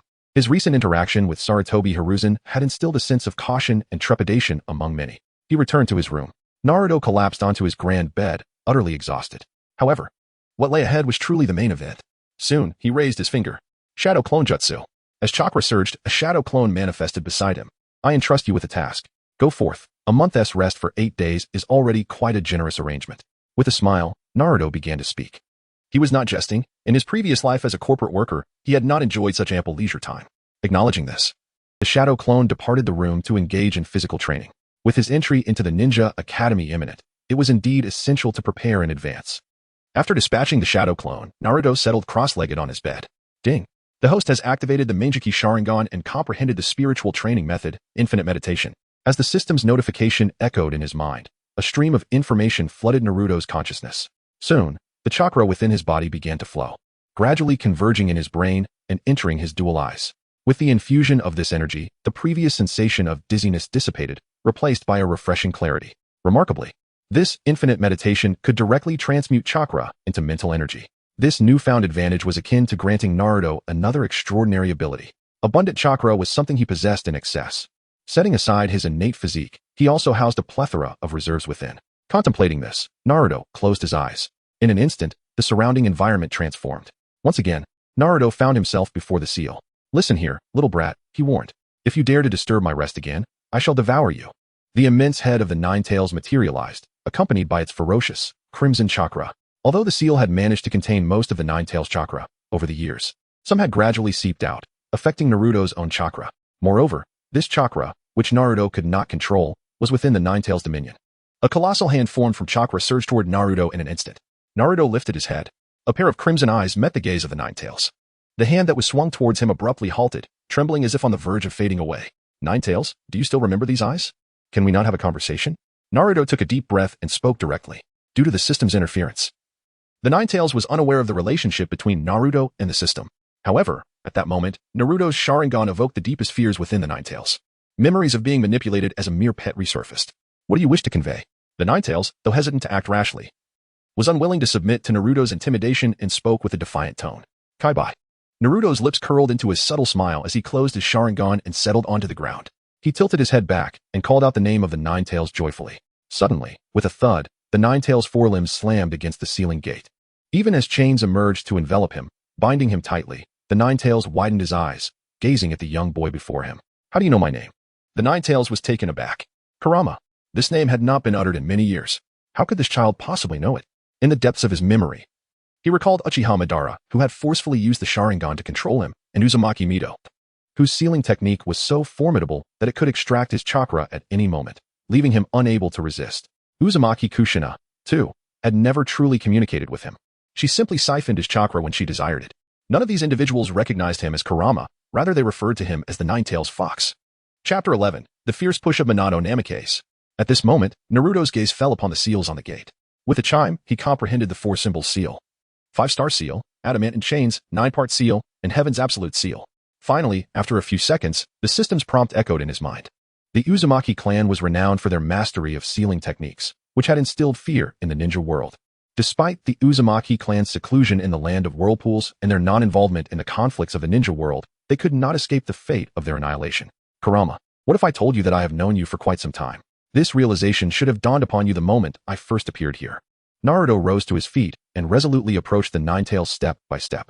Upon reaching the ceiling gate, he lifted his head, revealing his naturally radiant and exuberant smile. The notions that the Ninetales is merely a malevolent fox spirit, a manifestation of the grievances of the deceased, or a conglomeration of negative emotions are all mere fabrications. Does Naruto remain oblivious to the true identity of the Ninetales? After the division of the 10 tails, it possesses the largest chakra and stands as the most formidable tailed beast. You are not him. The Ninetales felt a surge of panic. Deep within its essence lay remnants of something long extinguished, now gradually awakening. This emotion instilled a sense of fear within the Ninetales. Indeed, it was fear. It had been an eternity since it had experienced such a peculiar sensation. I am simply myself. Uzumaki Naruto is not anyone you could possibly conceive. We are comrades, after all. Kurama. Upon finishing his words, Naruto raised his hand and placed it upon the seal's talisman, with a resonating hum, just as he was poised to dispel the seal and fully embrace his newfound powers. A translucent hand descended upon his own. A gentle sensation permeated through Naruto's being. You are the fourth Hokage of the Hidden Stone. Naruto turned around and beheld a familiar visage. How remarkable! While he had been living a life free from interference, this individual had come to seize his golden opportunity. Nevertheless, Naruto chose not to display his feelings overtly. Instead, he regarded the ethereal entity before him with a look of bewilderment. Ha ha ha, little one. How did you manage to come here? Minato Namikaze, the fourth Hokage, laughed heartily at Naruto's exaggerated expression. It appeared that his son was somewhat lacking in cerebral function. What a carefree demeanor he possessed. Indeed, he bore a stronger resemblance to Kushina. Fourth Hokage, why are you within my body? Is it true, as everyone in the village claims, that I am the demon fox's little imp? Hokage-sama, have you been consumed by me? As Naruto spoke, tears began to flow. It was no jest. After all, he had finally reunited with his long-lost father. How could he not weep with such overwhelming emotion? A child who cries is the one who can truly savor the nurturing of his grandmother. Huh, what did you say? How could you possibly be a demon fox? How could the villagers perceive you as such? The astute Minato Namikaze immediately sensed the underlying issues. His son had just exhibited the demeanor of a cheerful and spirited young man. Yet, he could also dissolve into tears so suddenly. What could have transpired? However, everyone claims I am a mischievous demon fox. The other children are reluctant to play with me, and the adults harbor disdain towards me. I find it exceedingly difficult to procure food in the village. Even when I manage to do so, it is often near expiration or spoiled. The prices are exorbitant, and I have no choice but to purchase, lest I find myself famished. Naruto lowered his eyelids as if recalling some unpleasant memory. At that moment, Minato Namikaze also hardened his resolve. His fists clenched tightly, and a flicker of anger ignited within his gentle gaze. Why had his son encountered such tribulations? Moreover, why was Naruto present in this place? How much remained unknown to him? Fortunately, this initial awareness was his own, not Kushina's. Minato could easily envision the fury Kushina would unleash upon discovering these matters. Good child, he thought, yearning to articulate something, yet upon parting his lips, he found himself utterly speechless. It felt as though a massive weight pressed upon his heart. Lord Hokage. You have yet to reveal to me why you reside within my body. Naruto wiped away the tears from his face and spoke once more, his eyes filled with anticipation. In truth, you need not address me as Hokage, for I am your father. Minato Namikaze inhaled deeply before slowly articulating his thoughts. The past was irretrievable, and thus he set aside previous preparations. Now, he intended to impart vital truths to the Naruto before him, utilizing the energy he had retained in this realm to the fullest extent in order to aid Naruto's growth. Father. No. I am the Ninetales, my father. Naruto's smile abruptly vanished, leaving a moment of panic in Minato Namikaze. Good child, I truly am your father. I am also the fourth Hokage. Do you not believe the words of the Hokage? Minato spoke in a fluster, reaching out in an attempt to embrace Naruto. Yet he found it impossible to do so without frightening him. My father is the Hokage. Is that true? Then could you tell me about your experiences? And why was I born without my parents? Where is my mother? Naruto's predicament is indeed multifaceted. Even the Ninetales, at this moment, found himself utterly astonished. Is this truly the same little rascal who had previously exhibited no fear before him? Such remarkable acting skills. At present, the emotions of the Ninetales had also begun to settle. Although he remained uncertain as to how Naruto had acquired his knowledge, he chose to lie down and observe the poignant reunion between father and son.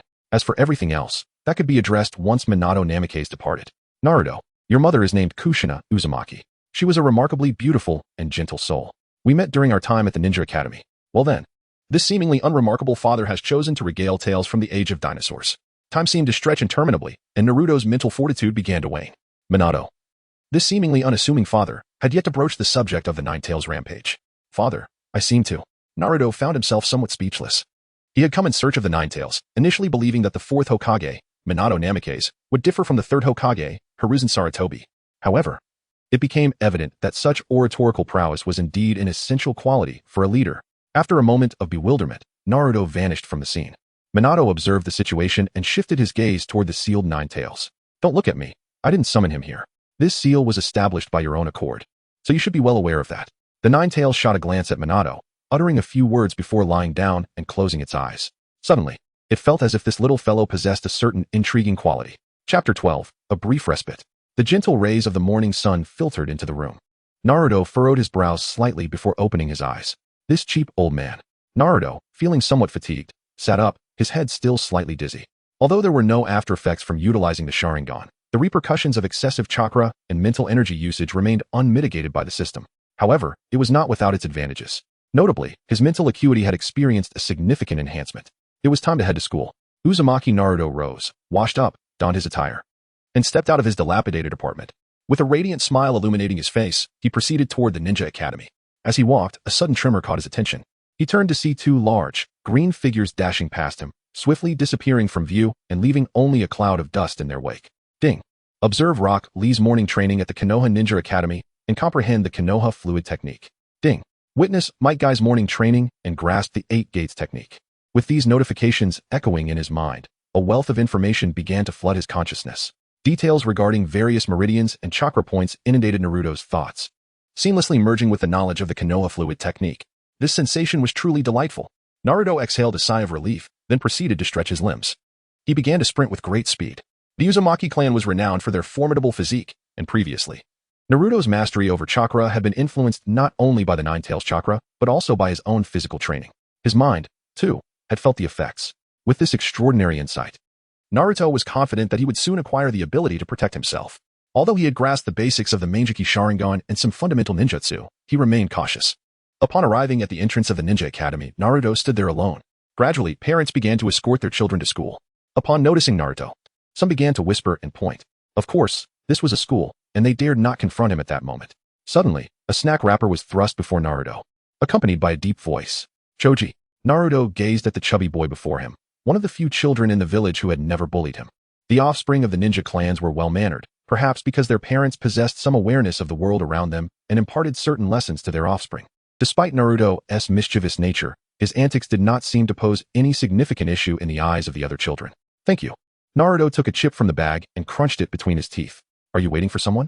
Shikamaru withdrew his snack, grabbing a piece and tossing it into his mouth. After all, it was the last piece. Even Naruto could not afford to part with the final morsel. Well, he is a new friend, he mused. A bit proud, but ultimately a good person. Upon finishing his words, Naruto noticed Sasuke approaching alone. It appeared that Itachi and Fugaku had matters to attend to, while Uchiha Makoto's desire to accompany him had been declined by Sasuke. As a student now, He considered himself a little adult, no longer needing his mother to escort him to school. Sasuke! Naruto shouted aloud. Sasuke, who had originally approached with a somewhat aloof demeanor, suddenly halted in his tracks. The frigid expression on his face began to thaw. Naruto. Sasuke raised his hand and waved at him, then trotted over. Hello. My name is Choji Akimichi, and I am also Naruto's friend. Can we be friends too? Choji said cheerfully as he joined Sasuke. Yes, I am Uchiha Sasuke. Sasuke replied with a smile. The group engaged in light-hearted banter as they entered the school. Meanwhile, not far away, a few girls appeared rather displeased. Why is Sasuke befriending that annoying nine-tails brat? And Choji too. In the eyes of these young girls, Sasuke should not associate with such individuals. Inside the classroom, the gentle yet unremarkable Irika was still at the helm. After distributing textbooks, he began to organize some introductory activities for the new students. Today was devoid of lessons, solely intended for the children to familiarize themselves with the school environment.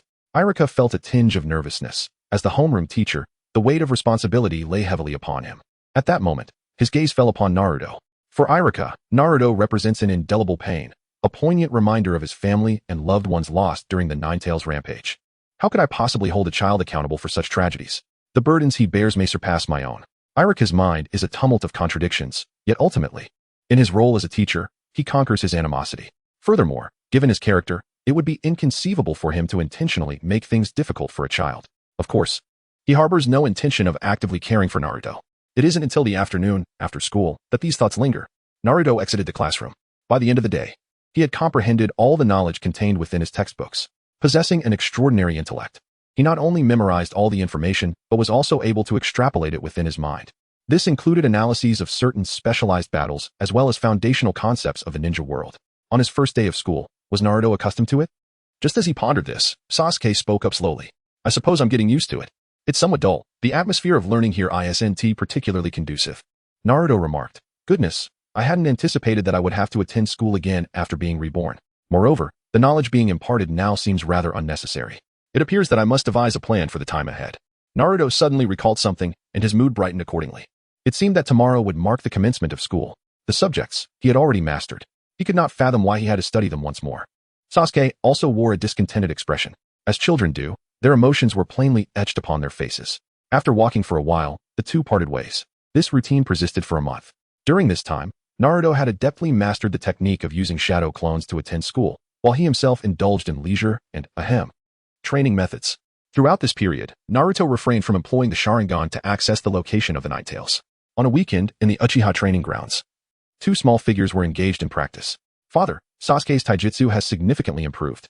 However, Itachi Uchiha spoke calmly, while Fugaku Uchiha appeared somewhat displeased. Although he had come to accept Naruto as Sasuke's friend, he remained reluctant to acknowledge that his son was inferior to others. Chapter 13. Guiding Sasuke, Fugaku Uchiha's decision. At this moment, Sasuke had the upper hand.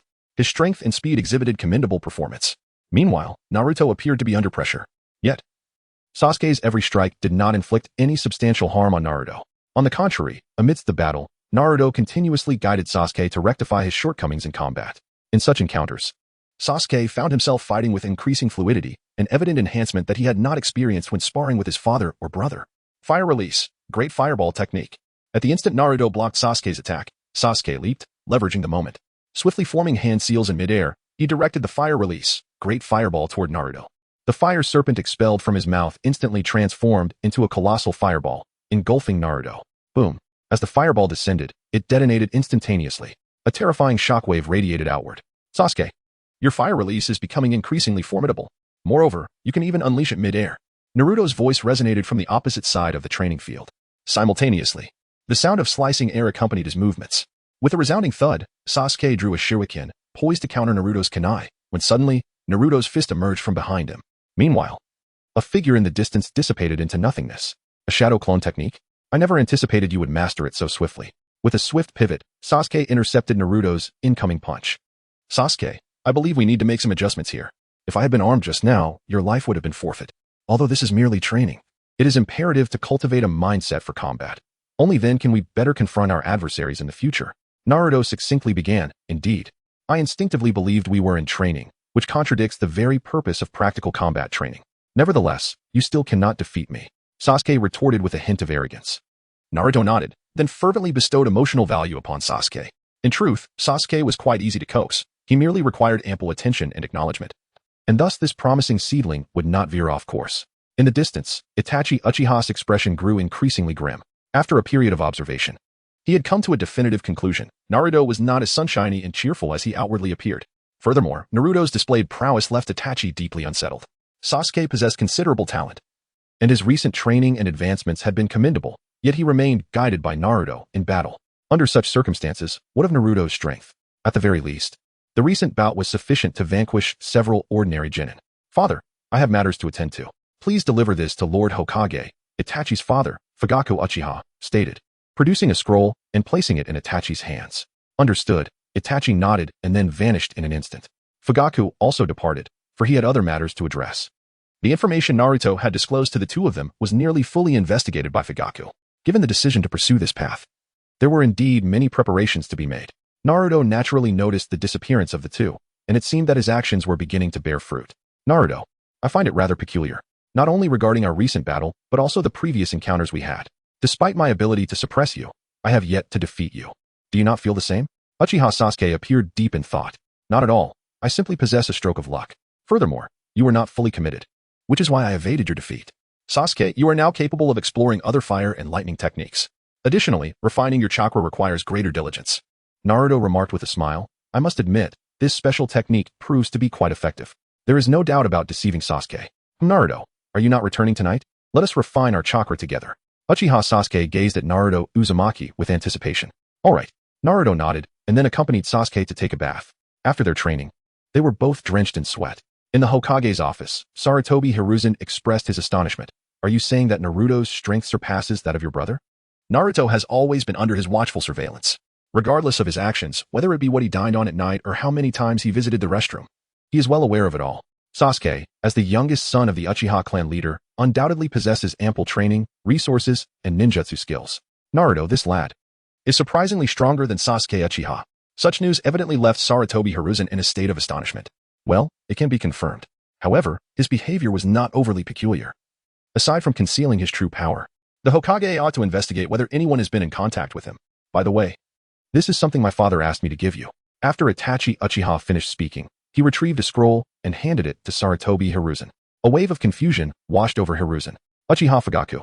For many years, Uchiha Fugaku, bound by his position as clan leader and the intangible honor of the Uchiha, would never choose to concede or relent. After perusing the contents of the scroll, Hiruzen furrowed his brow. The information contained within was tremendously significant. Moreover, Hiruzen was genuinely moved.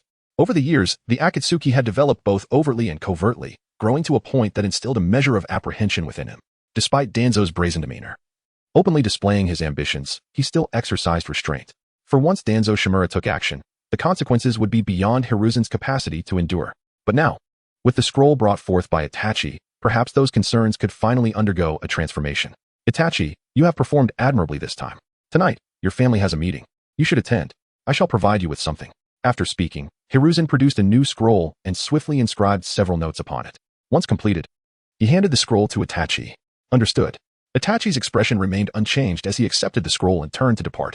What transpired next remains a mystery to all.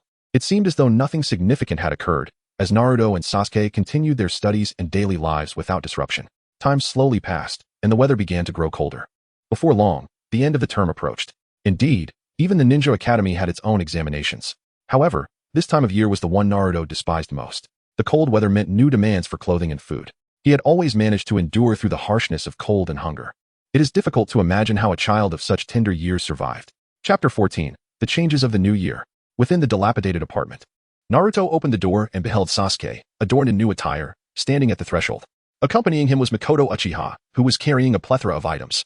Naruto's expression momentarily froze. Naruto, it's quite chilly outside. Would you not invite us in for a warm meal? Sasuke spoke with a smile. And without waiting for Naruto's astonishment to dissipate, he stepped into the house. Naruto, your aunt has prepared some clothing and food for you. We shall forego instant noodles for lunch today, as your aunt will cook for you. Uchiha Mikoto handed several bags to Naruto and followed him into the house. Naruto was deeply moved. This emotion was genuine, not feigned. He understood why Mikoto Uchiha held feelings for him. It was because of his mother, Kushina Uzumaki, who was her dear friend. Thank you, Auntie. Allow me to assist you.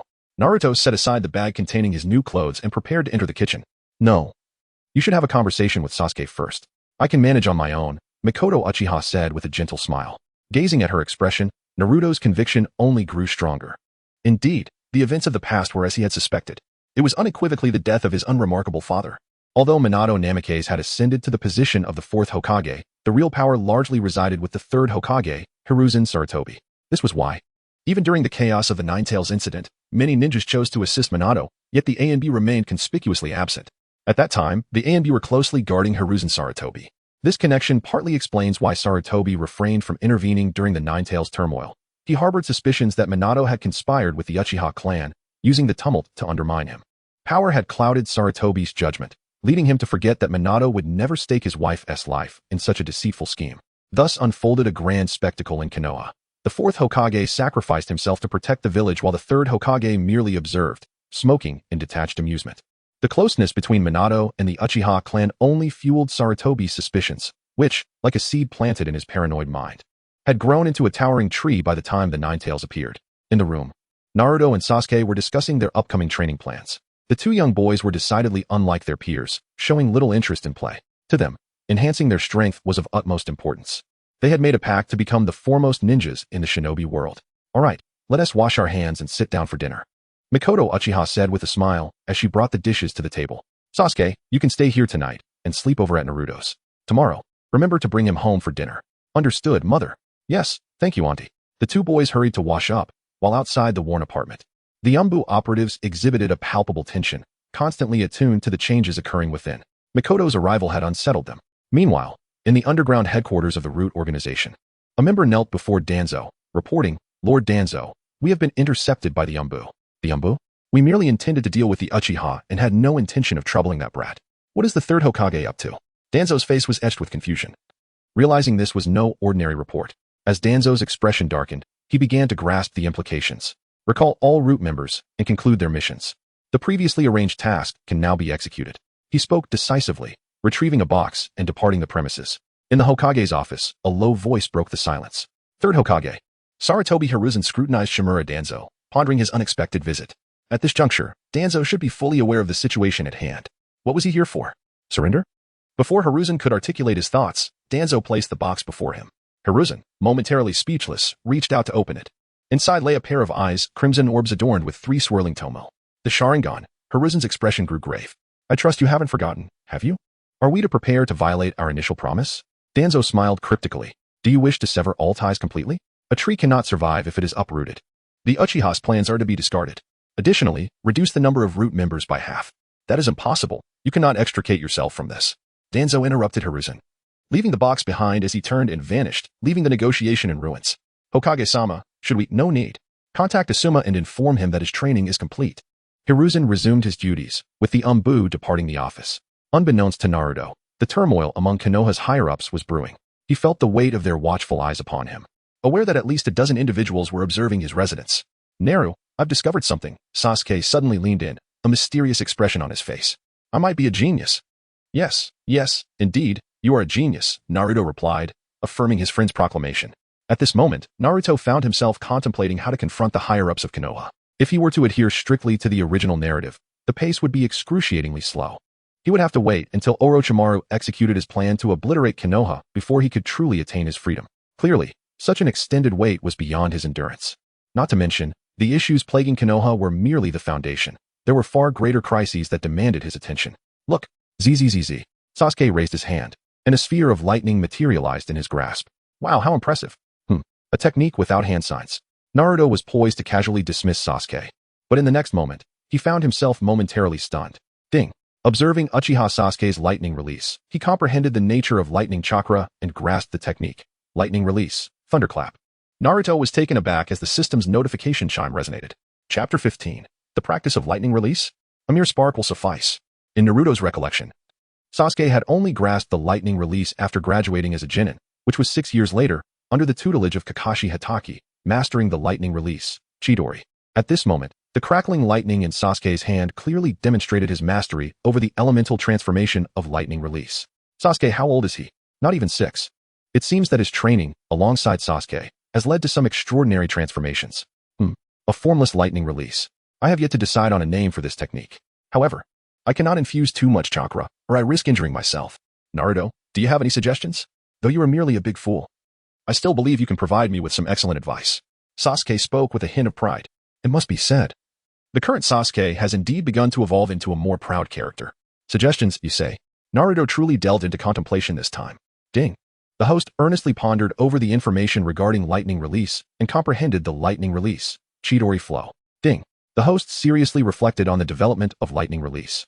Grasping the lightning release, body of the thunder god. Among all that Naruto recalled about lightning release, the most profound were the Chidori flow and the Raikage lightning armor. As he was deep in thought, the system's notification chimed. Such an extraordinary capacity for comprehension is indeed formidable. Sasuke, I believe that if you wish to develop your lightning release, the foremost step is to ensure that you possess sufficient strength to wield it. The most expedient way to achieve this is through immunity training and lightning release. Naruto, with a serious expression, spoke up. Training for immunity to lightning release. What is this? Sasuke, with an adorable demeanor, tilted his head in curiosity as he gazed at Naruto. Despite Naruto being a complete fool, why were the words that came from his mouth so incomprehensible to him? Sasuke found himself feeling somewhat perplexed. It was this, Zizazizia. As Naruto spoke, a surge of lightning materialized in his hand, striking directly into Sasuke's palm. The moment the two bolts of lightning made contact, they intertwined, instantly triggering a chain reaction. In the next instant, both Sasuke and Naruto emitted anguish cries, their bodies trembling in response. Bang!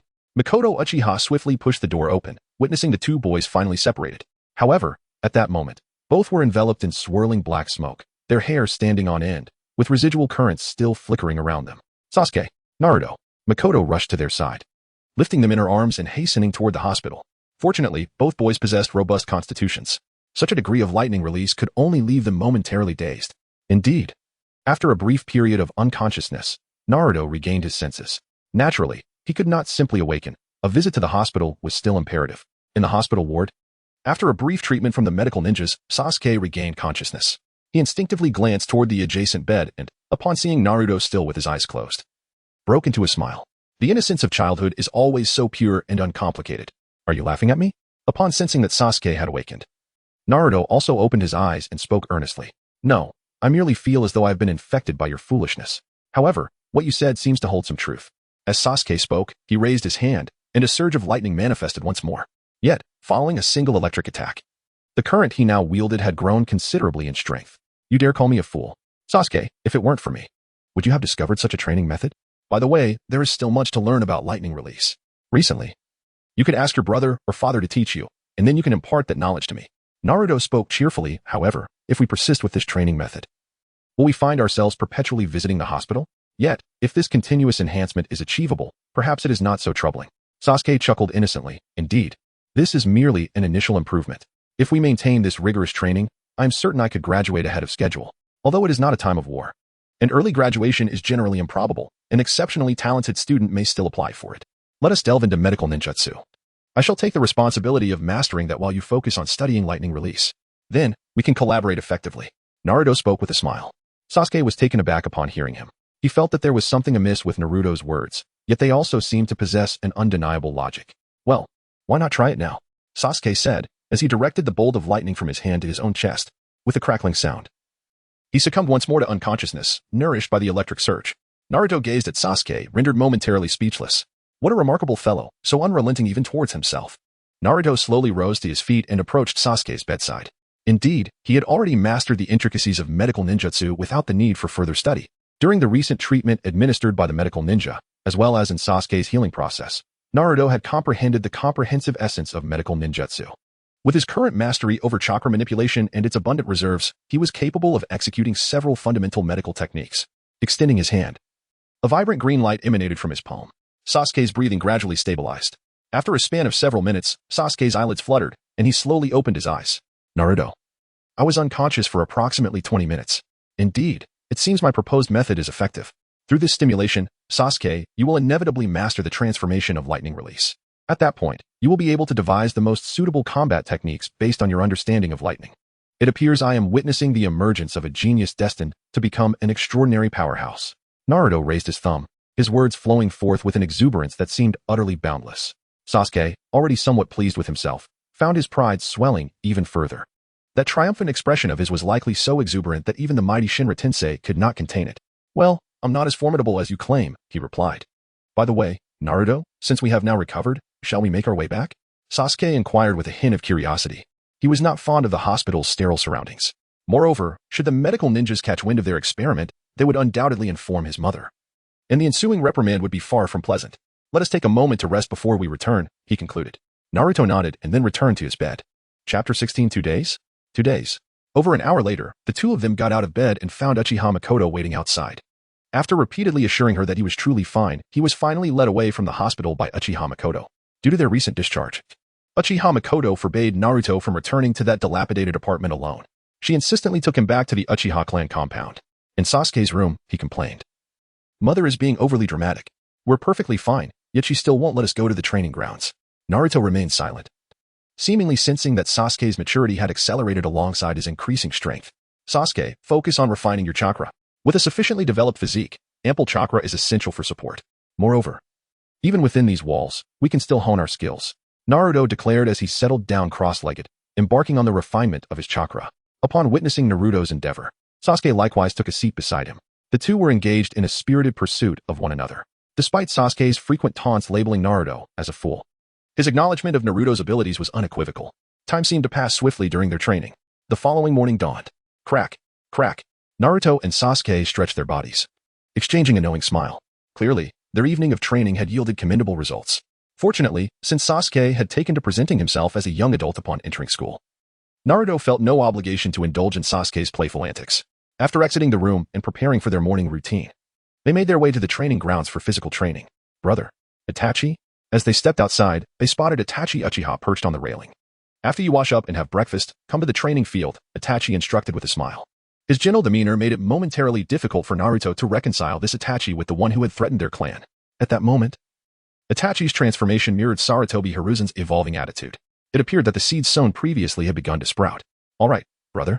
The two responded eagerly before heading off to freshen up. After breakfast, they swiftly arrived at the training grounds. In the ninja world, there is no notion that one cannot exercise after a meal. Their physical endurance far surpassed that of ordinary individuals, and their digestive capabilities were equally robust. At the training ground, Sasuke inquired excitedly, "What will you teach me today, brother?" He had once cherished and anticipated training alongside his brother above all else. It was only after Naruto joined their training sessions that this particular dependence began to wane. Nonetheless, the prospect of training with Itachi still filled Sasuke with joy. Today, I won't teach anything new. Instead, I want to observe your combat skills. You and Naruto will attack me. After the practical training, I will help you identify any issues that arose during the battle, Itachi stated, standing firm in his position. Indeed, there was an understated yet powerful air of confidence about him. Sasuke paused for a moment before glancing at Naruto. Naruto nodded and drew a practice kunai. Sasuke followed suit, brandishing a shuriken and swiftly moving to the left. The shuriken whistled through the air as it flew toward Itachi Uchiha. With a flick of his hand, Itachi intercepted the shurikens, blocking them all with his kunai, a hint of surprise flickering in his eyes. In just one semester, Sasuke's throwing strength and precision had seen remarkable enhancement. As he deflected the shurikens, Naruto launched his attack. Utilizing the Leaf Village's fluid technique and his kunai, he pressed forward relentlessly. Sasuke darted around, creating distractions from a short distance away. Fire release, great fireball technique. Just as Naruto was knocked back by Itachi, Sasuke unleashed his fire technique. Wind release, great breakthrough. Naruto, retreating, released his wind technique in response. Upon the wind's collision with the fire, the already substantial fireball erupted into an even larger blaze. Boom. The sound of a terrifying explosion reverberated. Yet, neither Naruto nor Sasuke halted. Instead, they extended their hands. A bolt of lightning manifested between them, connecting as they unleashed the lightning release, thunderstorm chains. They surged toward the heart of the explosion, the electricity between them intensifying with their advance. Suddenly, Naruto felt a sharp pain in his palm, an ominous feeling creeping into his heart. If he felt pain, how was Sasuke faring? Just as Naruto contemplated whether to reveal his strength to sever the lightning, a slicing strike descended. Itachi appeared between them, his short blade swiftly severing the lightning.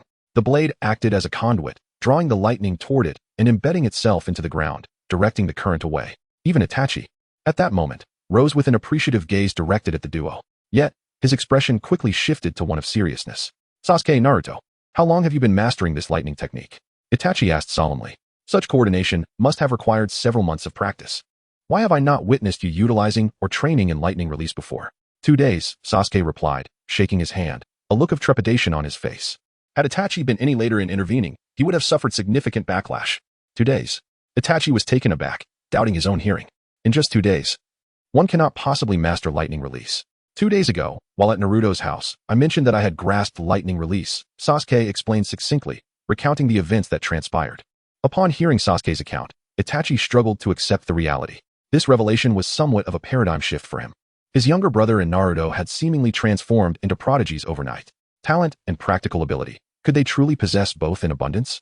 Sasuke, you both performed admirably in today's combat training. The only issue was your hasty use of an unrefined technique. You must exercise caution in the future.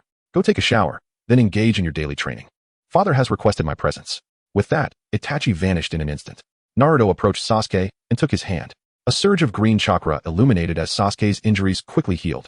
Chapter 17, Thunder Release Feeding, Escort Mission. In the study of Fugaku Uchiha, he abruptly stood up, having just set down a scroll. 2 days. Fugaku was aware of Sasuke's affinity for lightning release chakra. He had initially opted to teach Sasuke fire release because it was easier to control than lightning release. Once Sasuke had a firm grasp of fire release, Fugaku intended to introduce him to some lightning release techniques. However, before he could do so, Sasuke had independently comprehended lightning release techniques, and Naruto had followed suit. The impact of such a rapid development was staggering. Moreover, Sasuke's revealed talent solidified Fugaku's earlier intentions. If the Uchiha clan continued to cling to their outdated beliefs, they might soon face dire consequences. For the sake of the clan and his 2 exceptional sons, Fugaku resolved to abandon his stubbornness. Father, I believe we should consider granting Sasuke some trust. Could we perhaps provide him with a lightning release technique? Itachi interjected. The lightning release Sasuke had discovered on his own was likely incomplete. To further stimulate Sasuke's talent, he required more refined techniques. As for Naruto, Itachi was confident that Sasuke would share his knowledge with him, strengthening their bond even further. Very well, you may handle this matter. We have received recent feedback. Our next task is to persuade the others. This responsibility falls to you. Choose the personnel accordingly. Fugaku handed a mission scroll to Itachi. Understood, father. I shall register now. Itachi accepted the scroll and swiftly departed the room. Fugaku then retrieved several documents. Danzo, do you truly believe you have mastered those shinobi? Continue to act arrogantly. Your time is running short. He gathered the documents and exited the study. As clan leader, there were numerous responsibilities to fulfill. In the following days, Sasuke began his training after receiving the new technique. Fugaku provided him with a C-rank lightning release, Lightning Star, which could generate lightning resembling a meteor from his hand, serving as an area attack. Upon contact with Lightning Star, it would instantly explode, momentarily incapacitating the opponent. This particular C-rank technique demanded exceptional control over chakra. A moment's inattention could result in self-harm. Lightning Release, Lightning Star. In the training grounds, Sasuke unleashed the Lightning Release, Thunder Star, towards Naruto. Numerous lightning spheres, each the size of a fingertip, scattered and surged towards Naruto. The area of effect was truly vast. Without the ability to anticipate in advance, evasion would prove exceedingly difficult. Lightning Release, Thunder Roar. Naruto did not retreat. Instead, he extended his hands, and in an instant, strands of lightning materialized within his grasp. A resounding clap of thunder echoed as these electric threads surged towards the lightning sphere. Upon contact, an explosion erupted in the empty space between the two. Wow, what kind of ninjutsu is this? Sasuke exclaimed, eagerly rushing to Naruto's side, his face alight with excitement. Lightning Release, Thunderclap. This is also a ninjutsu that requires no hand signs, although we typically perform hand seals when unleashing it. Naruto whispered softly into Sasuke's ear. Why is that? If it's a technique without hand signs, isn't it entirely unnecessary to perform them? Sasuke tilted his head, a myriad of questions swirling in his small mind. Consider this. If we always demonstrate the need for hand signs in our daily practice, when the moment of true battle arrives, and we suddenly unleash a technique without them, could there be some extraordinary effect? Naruto cheerfully spoke up, and upon hearing the explanation, a newfound understanding seemed to dawn upon Sasuke. A unique door had swung open before him. I see now. This definitely promises better results. Though, it does appear a bit dubious. Sasuke remarked with a smile. The two engaged in light conversation before departing from the training ground. With less than half a month remaining in the winter break, the upcoming week would be marked by the arrival of the daimyo for a speech and best wishes. Meanwhile, the Uchiha clan began to stir with activity. That night, within the Uchiha clan's meeting room, the radical faction occupied the left side, while the conservatives gathered on the right. Uchiha Itachi also participated in this family meeting, standing beside Uchiha Fugaku. The reason we've gathered today is due to a special mission that requires the Uchiha clan's involvement, Uchiha Fugaku stated directly, pinpointing the focus of the meeting. Mission? Another mission. We are members of the guard division. Our duty is to maintain peace within the village. Why must we undertake a mission? Absolutely not. Uchiha Nagasawa, a member of the radical faction, promptly voiced his dissent. His reaction was not overly extreme, but rather a reflection of past experiences where such missions had resulted in significant losses for Uchiha ninjas. While losses could be tolerated, gaining honor was also a consolation. However, the honor never seemed to benefit them, leading to an understanding that such endeavors were ill-advised. The village entrusts us with tasks as a sign of their faith in us. Nagasawa, you have overstepped. Uchiha no shook his head, expressing his viewpoint. The conservatives believe that as long as the village required their services, they should refrain from any drastic actions, instead proving themselves through tasks and achievements. Humph, then you all go on this mission.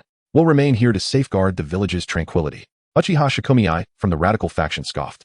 They all spoke eloquently, yet when it came to actual combat, they would shy away. Did you not say you were in agreement? Then go ahead. Suddenly, a heated debate erupted between both factions.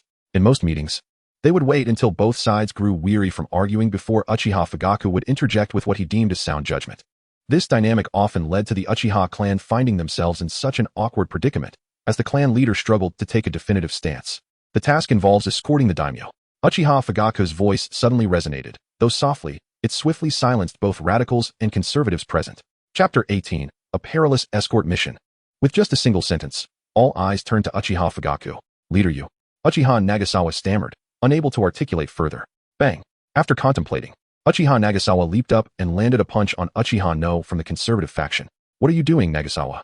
Uchiha No exclaimed, instinctively ready to retaliate. Does it hurt? Uchiha Nagasawa's sudden concern left Uchiha No momentarily stunned. It hurts, he instinctively replied.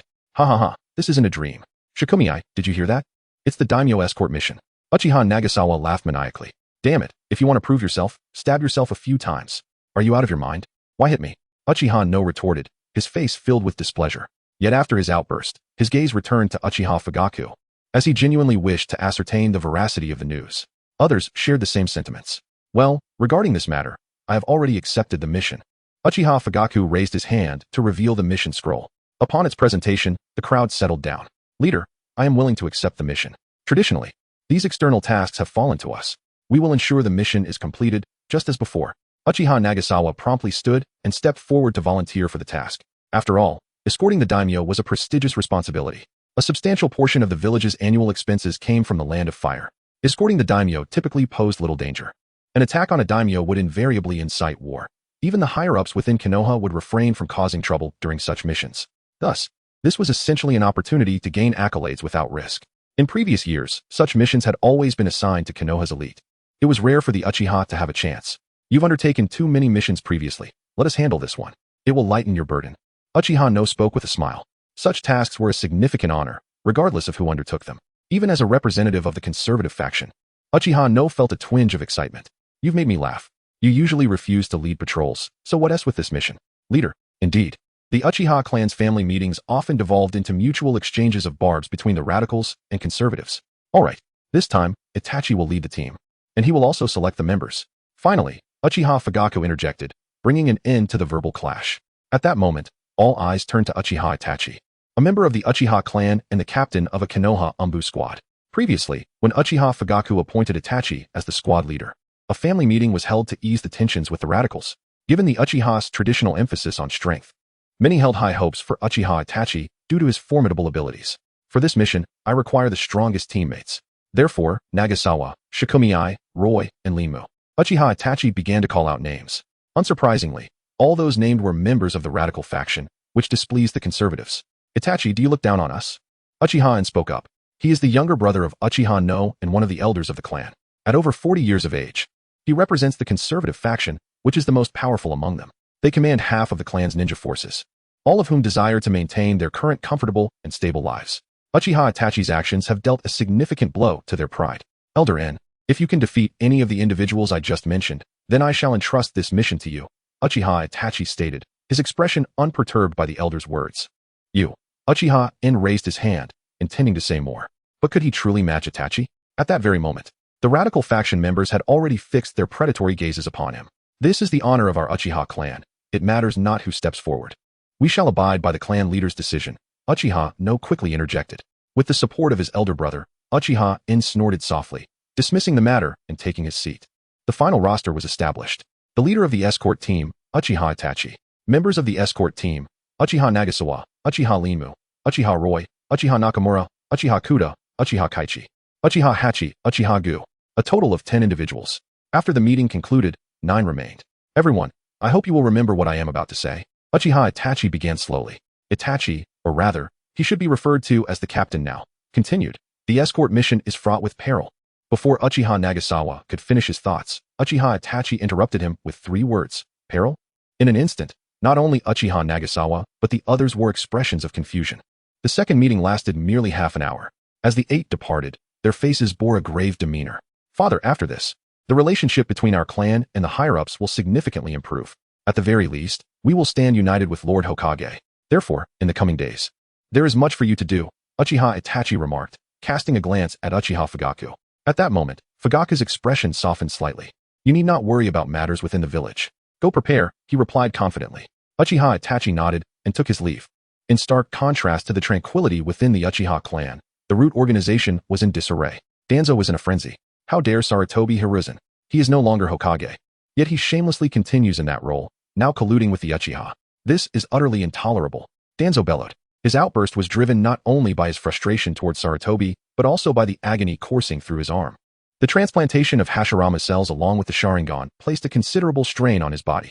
The physical pain, compounded by a series of recent misfortunes, caused the single eye that remained exposed to tremble with rage, as if it would erupt into flames. Chapter 19. Deceiving Sasuke. Clearly, in such a state, Danzo was not prepared to let Sarutobi's plans unfold smoothly. Once the Uchiha clan's reputation within the village shifted and their standing improved, they would pose a significant threat to him. Thus, after contemplating his next steps, Danzo began to make preparations. 3 days later, Naruto, don't Sasuke trembled as he attempted to raise his hand slowly. However, the onslaught of lightning made it impossible for him to articulate his thoughts. Finally, after a powerful lightning release, thunderclap, Sasuke collapsed heavily onto the ground. Compared to before, he had improved significantly. The current Uchiha Sasuke retained his consciousness. In Naruto, I didn't lose consciousness this time. Despite the sharp pain radiating through his body, Sasuke managed to muster a smile. He had lost track of how many times he had been shocked. The fact that he remained aware this time marked a substantial advancement. Yes, Sasuke, your ability to wield lightning release should be stronger now. The spring festival is approaching, and when we return to school, we can apply for advancement. By the way, how have you been progressing with your studies? As Naruto tended to Sasuke's injuries, he spoke up. I've learned quite a bit. Passing should be no issue. Sasuke, filled with excitement, replied, if we accelerate our studies, can we graduate early? The notion of early graduation was the most direct testament to proving one's genius. Indeed, Naruto affirmed, early graduation is certainly attainable. However, Sasuke, do you harbor any other thoughts? Naruto suddenly spoke with a hint of seriousness. Any other thoughts? He inquired. I wish to graduate alongside you, Naruto, ideally under the guidance of the same esteemed Jonin. If possible, I hope that this Jonin will be my brother. Sasuke contemplated for a moment before articulating his thoughts. Upon hearing this, Naruto chuckled helplessly. Indeed, Sasuke truly embodies the essence of the Uchiha. His mindset is perpetually centered around himself, always prioritizing his own perspective. Even after becoming friends with Naruto and spending so much time together, his thought process still veers towards the Uchiha way of thinking. Sasuke, have you never considered forming friendships with others? Naruto spoke plainly, without any circumlocution. One of the reasons the Uchiha clan found themselves in an awkward position within Konoha was their rather strained relationships with other families, which could even be described as hostile. It is only natural to ponder which clan would take pleasure in befriending those who boast incessantly. Even within the original narrative, the attitudes towards Sasuke were not as warm as those towards Naruto. Rather, they were tinged with a sense of camaraderie rooted in village ties. As for becoming friends with others, are you referring to Shikamaru and the like? But have we not already forged a friendship? Sasuke was perplexed. Well, it is indeed somewhat burdensome to discuss such matters with a Sasuke who is barely 6 years old. Since we are friends, let us go and play with them in the next couple of days. After affirming Sasuke's words, Naruto proposed a suggestion to guide the family union through the interactions of the children. In truth, such an approach yields the finest results. The families that have endured until now are certainly not foolish. As long as the Uchiha clan begins to receive the village's recognition, having companions like the Uchihas would be quite advantageous. The ninjas of the Uchiha clan possess a remarkable degree of unity. Firstly, Uchiha ninjas are endowed with formidable strength. Secondly, they will never abandon their comrades. Lastly, the flame of the Hokage symbolizes the Uchiha. How wonderful. However, would playing with them hinder our training? Sasuke initially felt elated. Yet, he hesitated at the thought that indulging in play might detract from their training. Why not engage in training-related games instead? Moreover, it has been established that they are friends. Do you not wish to empower them together, so that during future missions, you can accompany them as well? Consider this. As the leader of our group, you would lead us in sweeping through the ninja world. Naruto began to engage with Sasuke. Initially, Sasuke appeared somewhat disoriented, but upon hearing Naruto's eloquent descriptions, his eyes sparkled with newfound interest. It was as if the mere words nearly awakened his Sharingan. All right, I have made my decision. Since we consider each other friends, it is only fitting that we empower them as well, granting them stronger bodies. Sasuke wore a serious expression. Hearing this, Naruto's lips twitched, and he couldn't help but mourn for the other little ones in his heart. After all, Sasuke's lightning techniques could be quite painful. Sasuke, Naruto, it's time for dinner. Just then, a voice echoed from outside, belonging to Makoto Uchiha. Here we go. As night fell, Sasuke had developed a habit of refining his chakra while he slept. Seated in a corner engaged in this practice, observing Sasuke in his fully focused state, Naruto's eyes transformed into a kaleidoscope pattern as he slowly closed them. The surrounding environment swiftly morphed, transporting him to the place where the Nine Tails was sealed within his body. I told you, the seal has been lifted. Why won't you come out? Naruto lamented, seeing the talisman reapplied. The Nine Tails was proving to be exceedingly stubborn. Previously, when sealed, it had sought every possible means to break free. Yet, after Naruto met with Minato and the seal was undone, the creature refused to emerge, claiming that Naruto merely coveted its power and did not regard it as a companion. Who would have thought that this seemingly simple-minded Nine Tails harbored such thoughts? I won't come out. No matter what you say, I refuse to emerge. Go away, leave me to my slumber, the Nine Tails retorted, displaying disdain and impatience. This little being, while claiming to have released it from its seal, was actually intent on absorbing its chakra. The last time it had ventured out, it distinctly felt Naruto drawing upon its energy. How could it tolerate that? After all, it was the Nine Tails. How could it simply relinquish its chakra to Naruto without reason? Thus, it made the resolute decision to seal itself away, refusing to emerge. Chapter 20. Soul Manipulation. The Nine Tails submits. Seeing the Nine Tails' obstinacy, Naruto felt a sense of helplessness.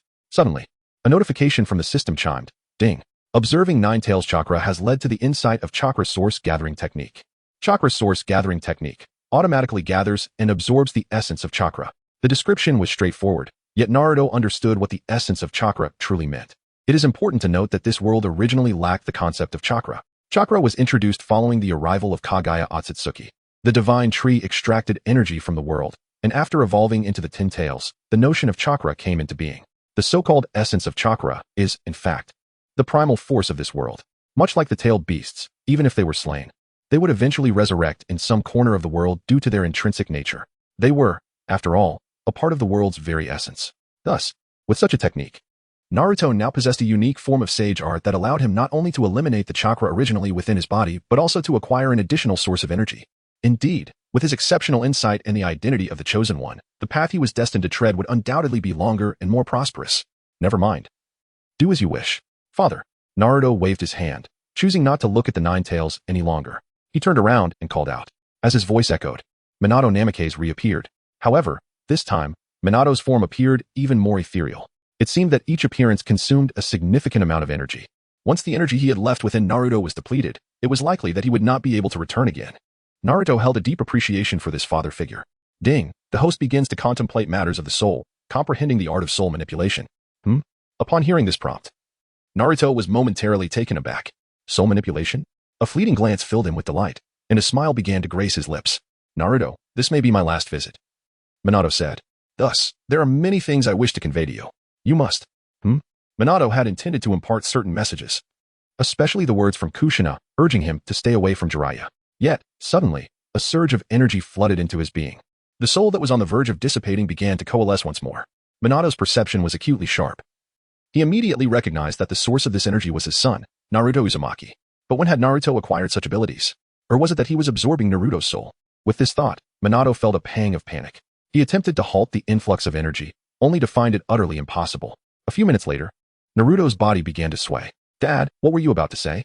Naruto lifted his head, revealing a radiant smile. Witnessing such a sight, Minato's feelings of guilt intensified within him. That impudent lad Naruto is evidently speaking with intent. He clearly bestowed energy upon Minato Namikaze, yet he refrains from acknowledging it. This boy, just a moment ago, I declared that I would entrust everything my father knows to Naruto. By the way, your talent is impressive. You have nearly mastered the sealing techniques. Now, let us commence the study of another jutsu. Upon concluding his statement, Minato raised his hand, conjuring a special kunai, formed from energy. This is the Flying Thunder God technique. Minato began to elucidate the essential elements of the Flying Thunder God to Naruto. Beyond merely understanding the technique, one must possess a robust physique and ample chakra. However, having recently employed the soul manipulation, Naruto's chakra reserves were somewhat depleted.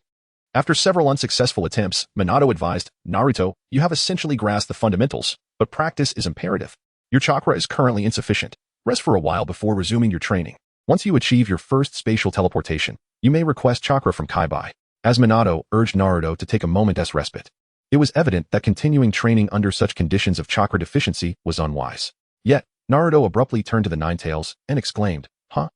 You think I can just take from you? Wouldn't that be rather humiliating for me? Let me make it clear.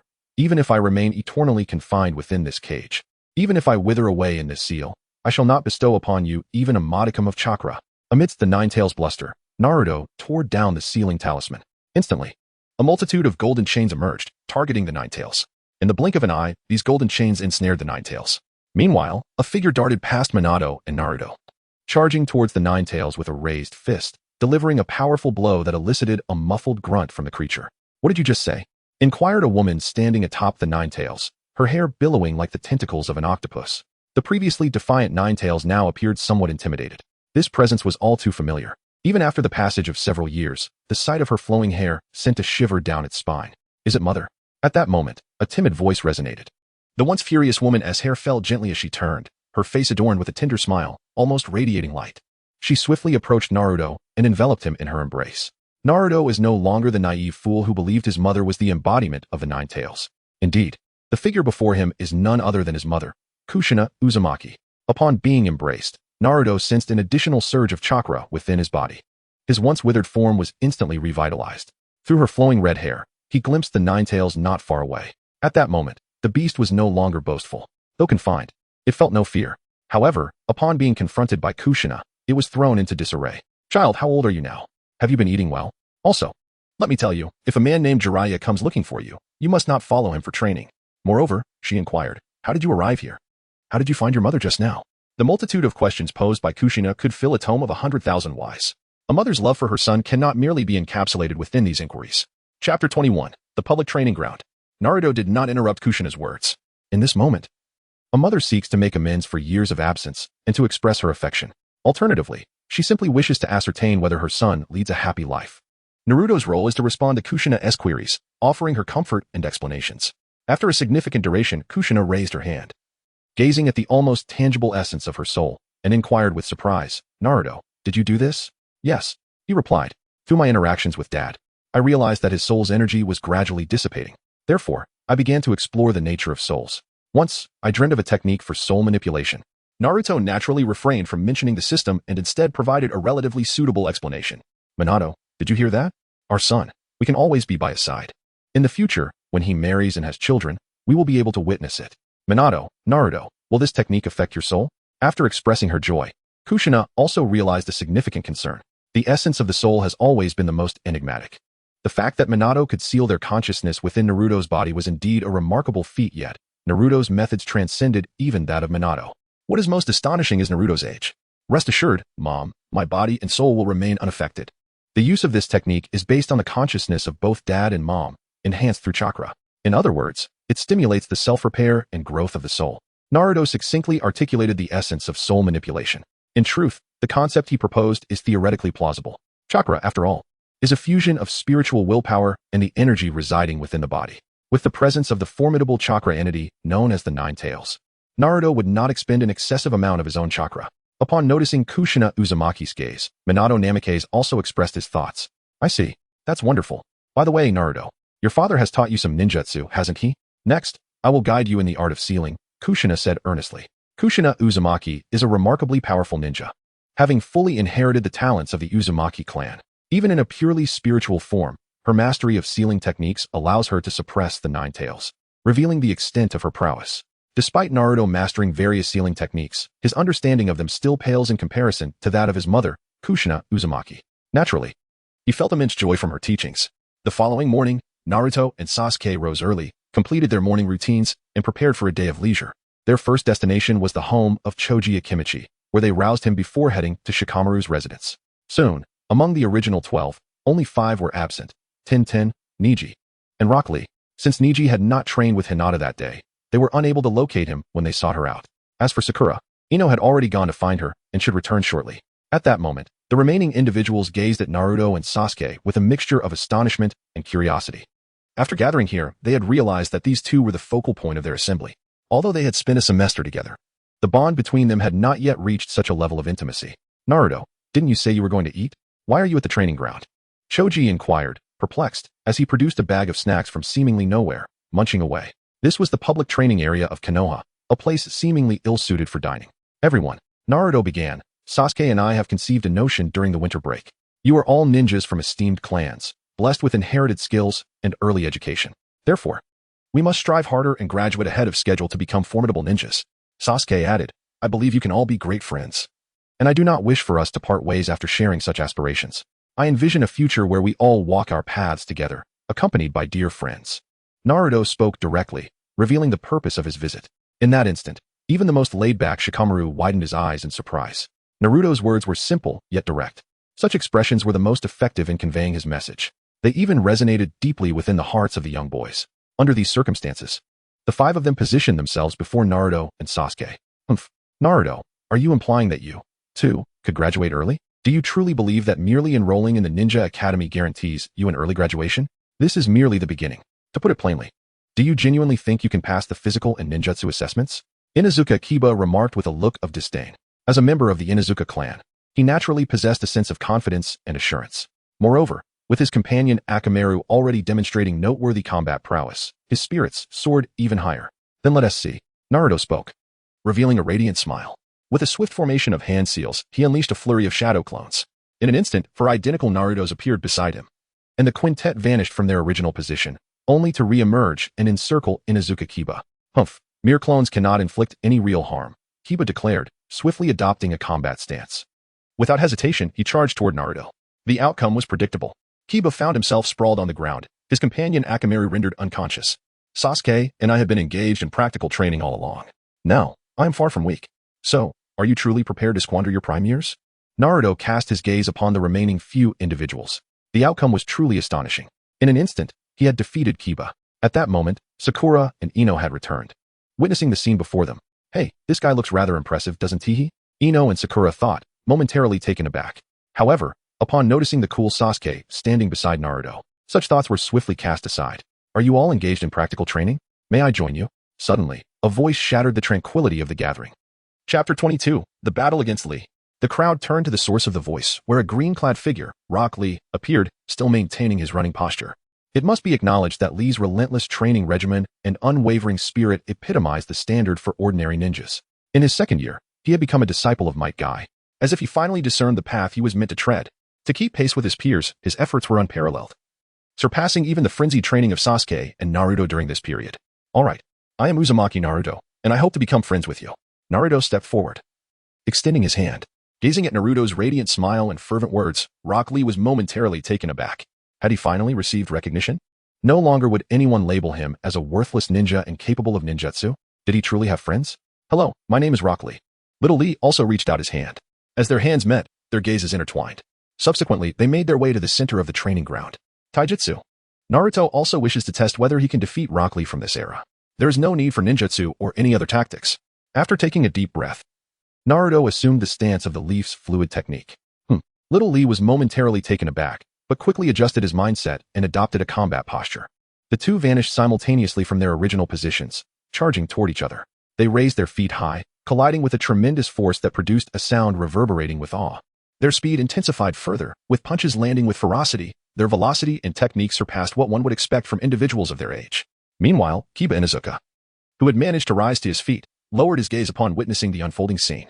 It seemed as though he was contemplating something. Yet, the resolve in his eyes indicated that he was neither consumed by jealousy nor anger, but rather possessed a newfound determination to move forward. 3 minutes later, Little Lee discernibly realized that he could no longer keep pace. It was not merely his speed that had diminished, but his reaction time had also slowed. After engaging in a fierce exchange with Naruto, his hands and feet bore numerous marks. Continuing the battle seemed unnecessary. Naruto, you have emerged victorious, Little Lee declared, stepping back several meters before slowly speaking again. Lee, your martial arts are formidable. However, there are still some aspects that require improvement. Do you not engage in practical training sessions frequently? Naruto also spoke up, offering a compliment before posing his inquiry. Indeed, Rock Lee responded, momentarily taken aback, but ultimately providing an answer. Despite having become a disciple of Might Guy, he primarily focused on his own training. He was not one to indulge in frivolous thoughts. Any task assigned by Might Guy was executed with utmost diligence, often exceeding the expectations set before him. However, time was scarce for Might Guy, as he had missions to undertake, and Lee found himself with few companions. Even now, his relationship with Neji was not particularly strong. Consequently, he struggled to find someone for practical combat training. It was only upon witnessing Naruto and his companions gathered here, seemingly engaged in real combat practice, that he felt a desire to join them. Little did he anticipate that he would be bested by a first-year student. Lee, should you choose to harness the strength you currently possess through practical combat after your training, it would yield even greater results, though it may prove to be more arduous. Naruto spoke earnestly. Hardship. Those two words had long been erased from Lee's vocabulary. If one could enhance their strength, then what hardship could possibly remain?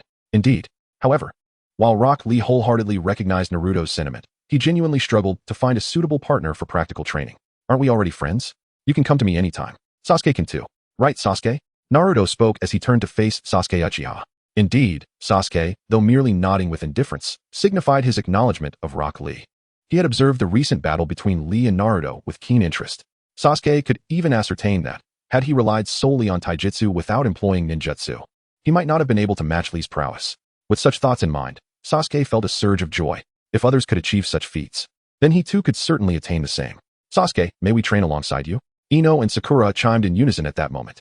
Let us give it a try, Sasuke replied, moving to the center of the training ground. The two girls exchanged glances and simultaneously launched their attacks on him. The outcome was inevitable. The two young girls were swiftly defeated, left dazed and bruised. You're too weak. If you don't improve by next time, do not challenge me again.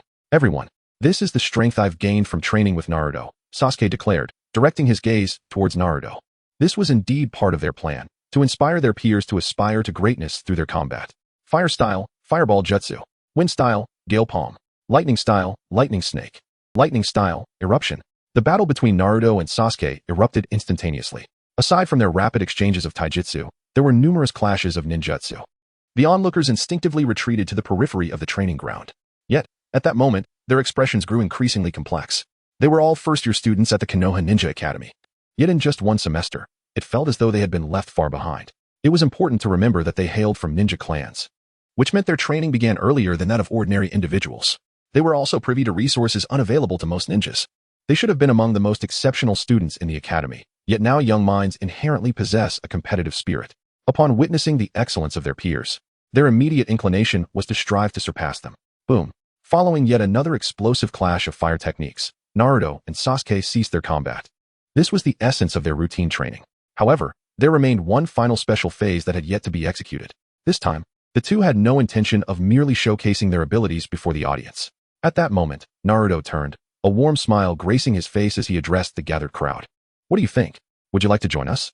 His cheerful demeanor and enthusiastic voice evoked an inexplicable sense of trepidation among the onlookers. Chapter 23. The Choice of the Crowd. Neji emerges. Crack. Just then, Choji appeared, munching on potato chips. Naruto, can I join too? Rather than merely expressing his desire to participate, Choji sought Naruto's opinion, genuinely considering him a close friend. He was not foolish. In fact, he was quite perceptive. He understood that Naruto and Sasuke's intentions were serious, not mere jest. A hint of concern flickered within him. Could he keep pace with the others? Choji, just believe. In the future, you will undoubtedly surpass your father as a formidable ninja. You are like a butterfly. Right now, you are merely in your initial phase. But when you emerge from your cocoon, you will undoubtedly astonish everyone. Naruto nodded in approval, raising his thumb towards CHG. I want in. CHG declared earnestly, devouring the last of his chips as he spoke. Oh dear, what a hassle, he thought, yet found the situation amusing. Count me in as well. Shikamaru, cradling the back of his head, maintained his characteristic languor, though his eyes sparkled with clarity. I too wish to join. Naruto, I admit defeat this time. But next time I shall surely deliver a thorough beating. Kiba exclaimed, somewhat indignant. I will participate as well, but Naruto, you must understand that my approach to combat differs from yours. Shino adjusted his glasses and spoke slowly. Shino, if you join our training, I can assure you that you will grow stronger. Moreover, I can assist you in enhancing your mental fortitude. Naruto spoke slowly. All right, I will join. Shino expressed his agreement. Sakura and Ino, of course, chose to join as well, for they would not miss this opportunity to spend extra time with Sasuke. Hinata shyly nodded in affirmation. Among the 12 young ninjas, 10 were already present. Naruto's decision to engage in joint training with them, thereby accelerating everyone's progress and strength, is not solely attributed to the connections between the Uchiha and other clans. There exists an even more significant factor, the power of the world itself. Naruto remained unaware of the ramifications his actions would unleash, yet as he embarked upon change, he sought to involve these key individuals in his endeavors. Whatever transformations the future held, he could at least discern a general trajectory for his own growth. The one undeniable truth was that once these individuals became allies, they would undeniably serve as a significant source of support in the days to come. Simultaneously, they could aid the Uchiha clan in navigating various crises. Lady Hinata, the head of the clan has sent me to fetch you, a cold voice interjected as the others chose to join. Despite addressing her with respect, the disdain in the tone was palpable. The group turned to see Hinata's cousin, Niji Hyuga, from the branch family. Brother Niji, she acknowledged. It is my clan leader's command. Therefore, Lady Hinata, you must return with me. He continued. Furthermore, the head has stated that you are destined to become the clan leader in the future. There are currently more pressing matters at hand. Niji's interruption of Hinata's words was marked by an unmistakable detachment. TCH, what else with this arrogant branch family member? Sasuke thought, unable to tolerate Niji's condescension. After all, with Hinata now part of their specialized training team, she was a friend of Uchiha Sasuke. Despite Niji's seniority over him, Sasuke would not indulge him. Sasuke, you must not speak in such a manner. Naruto spoke, then stepped forward deliberately. If you wish to escape such a life, you ought not to vent your anger upon Hinata, but rather confront your family. However, before demanding answers, you must first possess the qualifications to do so, which entails possessing sufficient strength. Fists are the true currency of power. When you are lacking in strength and still reliant on others, to whom are you displaying your arrogance? Who would even care? In truth, you are merely deceiving the coward within yourself in this manner. Naruto showed no mercy, directly exposing the innermost desires that Niji wished to conceal. Indeed, upon witnessing his father's demise at the hands of his uncle, Niji was left with an indelible shadow in his heart. After being subjected to the caged bird seal, he felt a profound sense of humiliation and yearned for rebellion. However, while he harbored such thoughts, translating them into action proved to be a different matter entirely. Moreover, due to Niji's exceptional talent, he naturally looked down upon Hinata, whom he believed would ultimately be beneath his feet. Why should a genius like him deign to train alongside such a feeble individual? The amalgamation of these emotions has shaped Niji's current personality. Although in the original narrative, Niji underwent transformation due to Naruto, the present Naruto is not one to hastily engage in such matters. After all, Niji is still merely a 7-year-old child. How could he comprehend such complexities? He raised his hand, pointing at Naruto, and instantly activated his Byakugan. Do you wish to battle me? I accept your challenge, but I require a wager. Naruto spoke with utmost seriousness, promptly forming a set of hand seals. Observing Naruto's earnest demeanor, which conveyed that he was not jesting, Niji's tension began to ease slightly. What are the stakes? Niji inquired, raising his finger with gravity. If I lose, it will signify that our endeavors here are devoid of any purpose. Conversely, should I triumph, you will be obliged to partake in our practical training sessions. Of course, if you were to win. As Naruto spoke, he vanished from his spot and appeared beside Niji. He whispered a phrase into Niji's ear. Upon hearing those words, Niji's eyes trembled with intensity, and his body began to quiver uncontrollably. Is what you said truly the case? Niji's breath quickened, and his words came forth in a rush. Of course, if I were to renege on my promise, you may freely inform others, urging them to steer clear of this liar. After Naruto finished speaking, he returned to the center of the training ground with a radiant expression. Niji took a few deep breaths and gradually made his way to the center. Assuming his initial stance, Niji, you're incredibly strong. Will Naruto-kun be okay? Hinata clasped her hands in front of her chest, expressing her concern. No matter who was injured in their battle, it would sadden her deeply. Naruto found it quite challenging to defeat Niji, yet this fellow appeared remarkably confident. Perhaps he had some hidden trump cards. Inuzuka Kiba remarked slowly. He had witnessed Niji's combat assessments, and even among the upperclassmen, none could match Niji's prowess. Although Naruto's strength is not to be underestimated, he will surely emerge victorious. This fellow, Sasuke, exuded confidence. From their recent battles, Sasuke had come to realize that Naruto's true abilities undoubtedly surpassed what he had displayed. In Chapter 24, The Wind's Aftermath, the caged bird released. Niji regarded Naruto with a grave expression. This orphan, referred to as the demon fox brat by the villagers, appeared peculiar upon closer acquaintance. Yet he did not align with the ominous rumors. Niji had agreed to the duel because Naruto had proposed an irresistible wager that he could not refuse. Let us begin, Niji declared coldly as he activated his Byakugan. The ground was soon adorned with concentric circles of the 8 trigrams, visible only to him. Ding! The system's notification echoed, indicating that Hinata Niji was demonstrating the 8 trigrams palm, grasping the wind's aftermath technique. Naruto, poised to act, was momentarily taken aback. The 8 trigrams, the wind's aftermath? A torrent of information suddenly surged into Naruto's mind. Goodness, this is quite the revelation. Is this not an extraordinary occurrence? Naruto raised his finger. Earth-style, Earth River Car. With the explosive release of chakra from Naruto, the ground beneath him underwent a dramatic transformation. The earth surged forward, hurtling towards Niji. Stunned by the colossal earth technique rushing at him, Niji momentarily froze. Gentle fist, 8 trigrams, 16 palms. Niji lifted his hand, channeling the surrounding chakra in response. Each punch he delivered struck precisely at the same point. Thud. As the 16th palm landed, the approaching Earth River car was shattered. Wind style, listening wind. Fire style, firefly glimmer. As both techniques were unleashed simultaneously, a multitude of sparks erupted around them. Controlled by the wind, they descended rapidly towards Niji. Gentle fist. 8 trigrams, 16 palms. At this moment, Niji found his 16 palms to be his utmost limit. Even when stacked in succession, he could not reach the level of 32 palms. The ninjutsu unleashed by Naruto before him instilled a profound sense of existential threat within Niji. Suddenly, just as Niji completed his 16th palm, a figure appeared right before him. Naruto's index and middle fingers came together and gently pressed against his forehead. Surrounding him were numerous sparks dancing in the air. The terrifying heat, despite not directly touching him, was still acutely perceptible. I have lost. Niji's hand hung slightly at his side. How could it have only been a few exchanges? From the instant Naruto made his move, it felt as though he had been drawn into an inescapable vortex. Before he could even comprehend the situation, he had already succumbed to defeat. Therefore, accept my goodwill. Furthermore, one should not become a tool of hatred. Even when feeling a sense of injustice, one ought to shatter it with their own fists. Sealed. Chains of peculiar seals materialized in Naruto's hands. In an instant, they penetrated Niji's forehead. A piercing pain surged through him, yet Niji remained motionless, his fist clenched tightly. His mind was engulfed by the words Naruto had just spoken: hatred, power, future. These concepts, which he had either never contemplated or had deliberately chosen to ignore, swiftly invaded his consciousness. Is this what it means to be a caged bird? How intriguing. A sealing technique that cannot be undone by mere release, but instead requires a more potent seal to be imposed before it can be entirely unraveled. Naruto wore an expression of understanding. Were it not for the guidance of his mother, Kushina Uzumaki, he might truly have hesitated to assert his ability to liberate the caged bird. Kurama, take it away. Naruto called out softly in his heart. This time, the Ninetales did not hesitate. Previously, its reluctance merely resulted in confinement. Now, any hesitation could lead to Kushina emerging, which would undoubtedly result in a severe beating. As the chakra of the Ninetales flowed in, the chains around Naruto's fingers gradually solidified. Once the chains coalesced, they formed a hexagram pattern on Niji's forehead. The seal was lifted. Naruto clasped his hands together, then opened them to reveal a narrow gap. Within this space, a hexagram pattern was reflected. As he once again brought his hands together, the hexagram shattered. The hexagram upon Niji's forehead also fractured, and a wave of smoothness coursed through Niji's body. The previous sense of obstruction encountered during his training vanished entirely at that moment. Even the limitations of his Byakugan were completely lifted. Naruto, did you just employ a sealing technique? How impressive. The onlookers were utterly astonished by Naruto's display. Such formidable talent extinguished any thoughts of rivalry in their minds. Suddenly, with a loud thud, Naruto collapsed. At that moment, Sasuke swiftly appeared behind Naruto and caught him.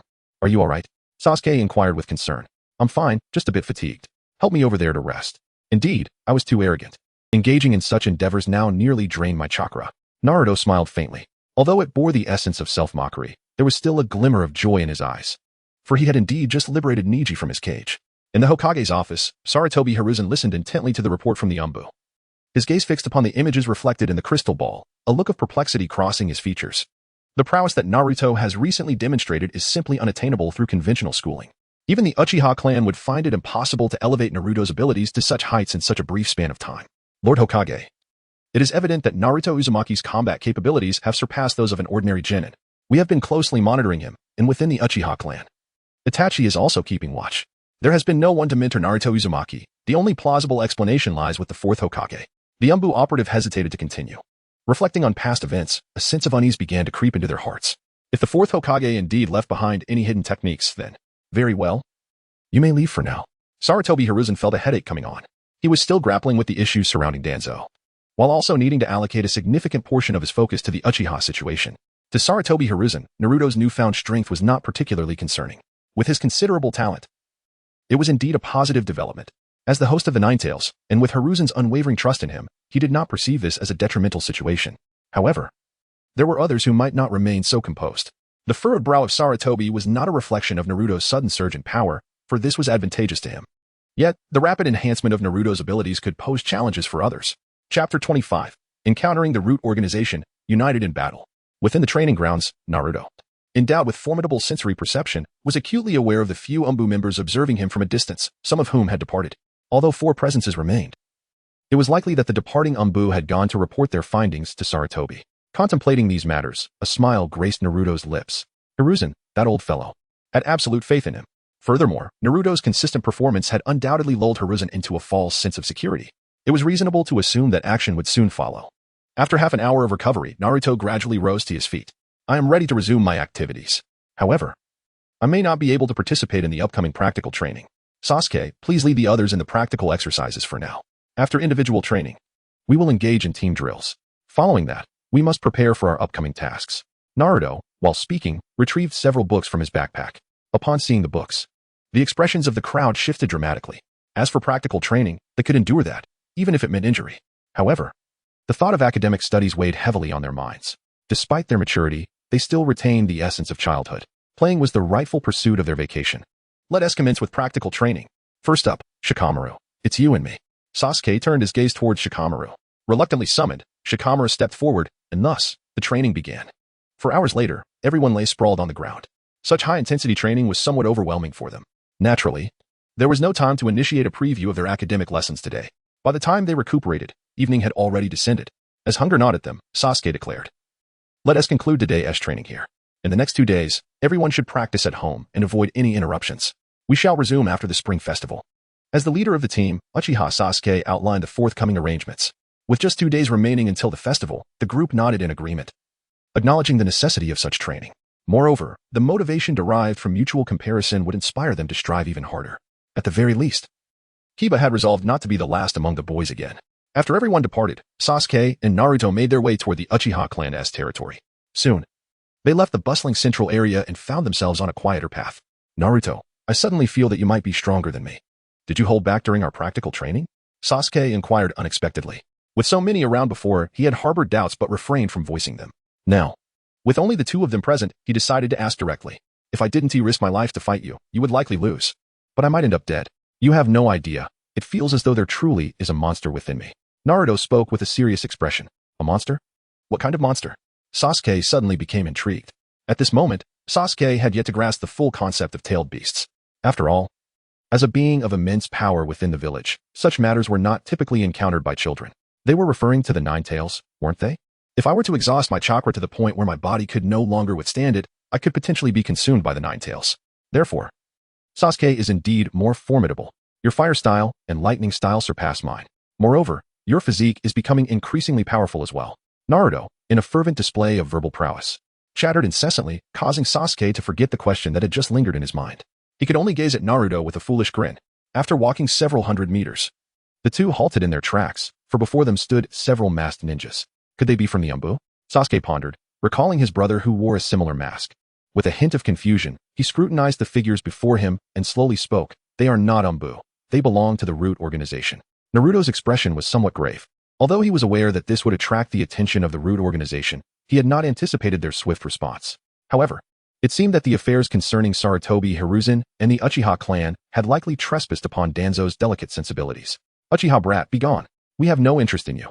Take the nine tails brat away swiftly," commanded the leader of the Root members, who immediately made their move. Before Sasuke could utter a word, a large hand descended upon his head, forcefully pressing him down into the ground.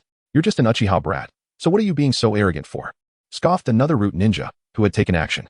The previously engaged Root ninja then appeared before Naruto in an instant, extending his hand towards him. "Wind release," he shouted. But before Naruto could unleash his jutsu, he was sent flying by a single punch. "Do not resist, for futile resistance will only inflict more suffering upon you." The Root ninja spoke slowly. "Goodness, this guy is surprisingly decent. How long do you think your Root organization can withstand the Umbu ninjas? Moreover, do you truly believe you can take us away in such a short time?" Naruto lifted his head, a mocking curve gracing his lips. Upon witnessing Naruto's smile, the ninja suddenly felt an ominous sensation stir within. These little brats. Lightning release, thunder interaction. Lightning release, thunder interaction. Suddenly, the voices of the two resonated. Naruto and Sasuke both raised their hands. In an instant, a surge of lightning materialized in their palms. Lightning release. Do these two youngsters dare to inflict harm upon us with their ninjutsu? Given their current condition, whether they can even execute this technique fully remains a question, doesn't it? Ha ha ha, this is utterly hilarious. Two individuals who haven't even graduated from a ninja academy presume to intimidate us with their jutsu. Members of the Root organization remain completely unfazed by the antics of these two children, even finding it somewhat amusing. Crackle. Just as a member of the Root organization finished speaking, a tremendous surge of electricity erupted forth. The position of Sasuke and Naruto effectively encircled the three members of the Root. At the moment the two bolts of lightning converged, they enveloped the trio entirely. The terrifying electricity unleashed a powerful assault, causing the three to tremble violently. Fire release, great fireball technique. Wind release, dance of the wind. Sasuke and Naruto sprang into action, executing their second combined ninjutsu. While the lightning release momentarily restricted the trio's movements, it was still insufficient to eliminate the threat. As the colossal fireball descended, the wind technique accompanied it.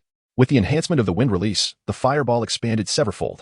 Chapter 26, Naruto and Sasuke's escape. Kakashi appears. Boom. The sound of a tremendous explosion echoed. Upon unleashing this wind release, Naruto instantaneously appeared beside Sasuke. Flee. Naruto grasped Sasuke firmly, fully aware that their current ninjutsu capabilities were insufficient to vanquish the three members of the Root organization. Notably, each of these three ninjas possessed at least the strength of a Genin. Even if one were to consider them prodigies, it would be impossible for them to confront three Genin head-on. The only recourse would be to unleash the chakra of the Nine Tails. Yet doing so at this juncture was far from prudent. Sasuke, how are we supposed to run towards the village center? Our family's ancestral grounds lie in that direction. Sasuke, pulled along, was engulfed in confusion. To him, it seemed logical to seek refuge with his family at the first opportunity. It's too far. Our speed cannot match that of the Root organization as ninjas. Thus, we must head towards the village center. Whether it's the likelihood of encountering ninjas or the possibility of entering the central area to deter them from striking, our chances will significantly improve. Naruto provided a brief explanation. Yet his feet did not falter for a moment. After a mere 10 seconds of running, he sensed the presence of the three pursuing him closing in. Damn it. I should have unleashed a few more attacks back there. Of course, continuing to strike could lead to the risk of them withstanding the assault and countering. Therefore, it is best to hasten my escape. Sasuke, now. Lightning release. Lightning release. As Naruto's voice faded, the hands of the two instantly erupted with bolts of lightning. This time, however, the electricity did not surge towards the pursuers behind them. Instead, it coursed into their very bodies. In that moment, their hair stood on end, and arcs of lightning entwined around them. Suddenly, their speed escalated dramatically, vanishing from their original location. The two young warriors, in the midst of being chased by the members of the organization, had anticipated this scenario. They had calculated that it would take no more than a few breaths to capture Naruto and Sasuke. Yet now, with their newfound swiftness, they matched the speed of their pursuers. If this continued, it would be impossible for them to apprehend Naruto and Sasuke before they reached the heart of the village. Would their mission fail? The thought spurred the three of them to unleash their utmost speed. This mission was one they could not afford to fail. The repercussions of failure upon their return were beyond what they could bear. Just then, a figure swept past Naruto and Sasuke. They halted in their tracks. Upon seeing this person, Naruto felt a wave of relief wash over him, promptly sitting down to catch his breath. The recent lightning release technique had taken a considerable toll on his body and chakra reserves. Naruto, do we not need to continue fleeing? Sasuke inquired, somewhat perplexed. He did not recognize the individual, yet a sense of familiarity lingered. It was Kakashi Hatake, a member of the Umbu, the last scion of the Hatake clan, possessing the Sharingan of the Uchiha clan. His arrival signified that the Hokage was already aware of the situation and had taken action. They were, it seemed, out of danger. No, it was more accurate to say that I was no longer in peril. You were never in danger to begin with. Naruto cheerfully spoke. Indeed, it only takes a slight display of strength for these high-ranking officials to become unsettled. Moreover, it was not solely the third Hokage of Konoha who was paying attention to the unfolding events. With this thought, a smile could not be contained at the corners of Naruto's mouth. Everything was proceeding according to his meticulously devised plan. Next, the old man Danzo would find himself in a rather uncomfortable position. Are you attempting to impede our mission? Inquired the leader of the Root organization, his tone heavy with foreboding. You would do well to depart now, or you shall all be apprehended. Kakashi Hatake responded with a serious expression. Apprehended? Ha! We are members of the Root organization, and the missions we undertake are dictated by the higher-ups of Konoha. We possess special operational rights under extraordinary circumstances. What do you intend to use to capture us? The adversary drew the short blade from his back, his aura shifting to an increasingly ferocious demeanor. In that case, let us engage, Kakashi declared, drawing his own short blade and raising his finger. Shadow Clone Jutsu. With the release of the technique, three Kakashis charged forward towards the trio. Truly, as the son of the Leaf's White Fang, the swordsmanship of the Hatake clan was undeniably formidable. Ding! The host observed Kakashi Hatake's mastery of swordsmanship and comprehended the pinnacle of blade techniques. Naruto recently expressed a sentiment, and promptly, the system's notification sound followed. With an influx of countless memories, Naruto felt that anything he randomly grasped in his hands could transform into a lethal weapon. The essence of the blade resonated continuously within his mind. Naruto, he is incredibly strong. Sasuke's voice echoed alongside.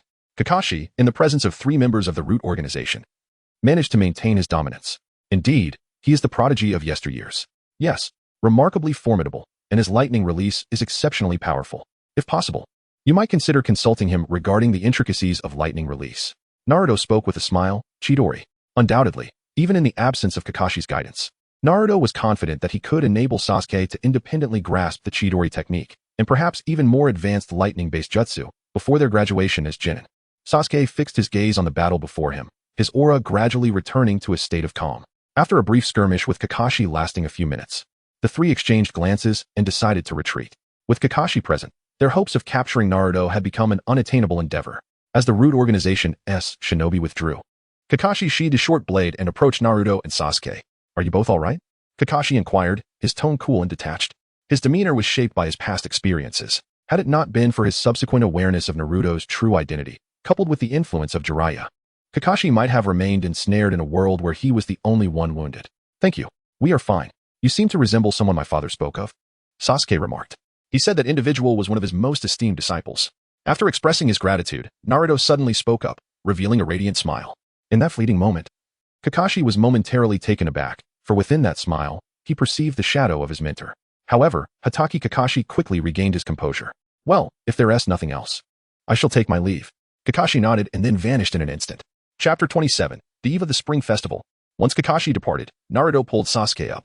Let us go? Today, I might intrude upon your home once again. Naruto smiled and spoke. Let's head to my training ground shortly for some practical training. Sasuke also revealed a smile in response. Meanwhile, within the root organization headquarters, Danzo Shimura seethed with anger. That fool, the third Hokage. The Nine-Tails Jinchuriki is not being properly managed, allowing it to develop on its own.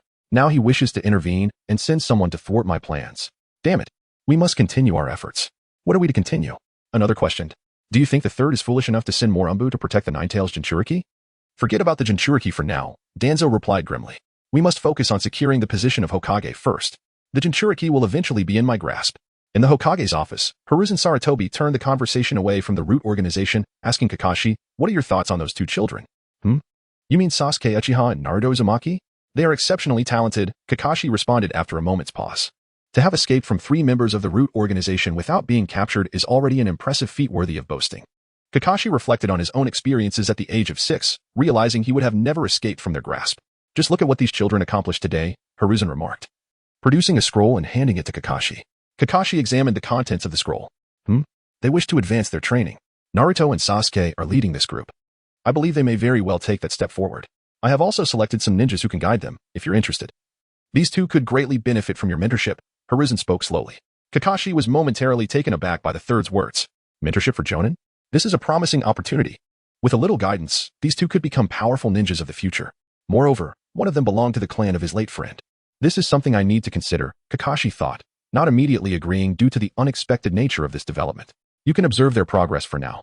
After all, they have yet to graduate, Hiruzen continued. Now, go rest. By the way, has Jiraiya returned? Why hasn't he come to see me?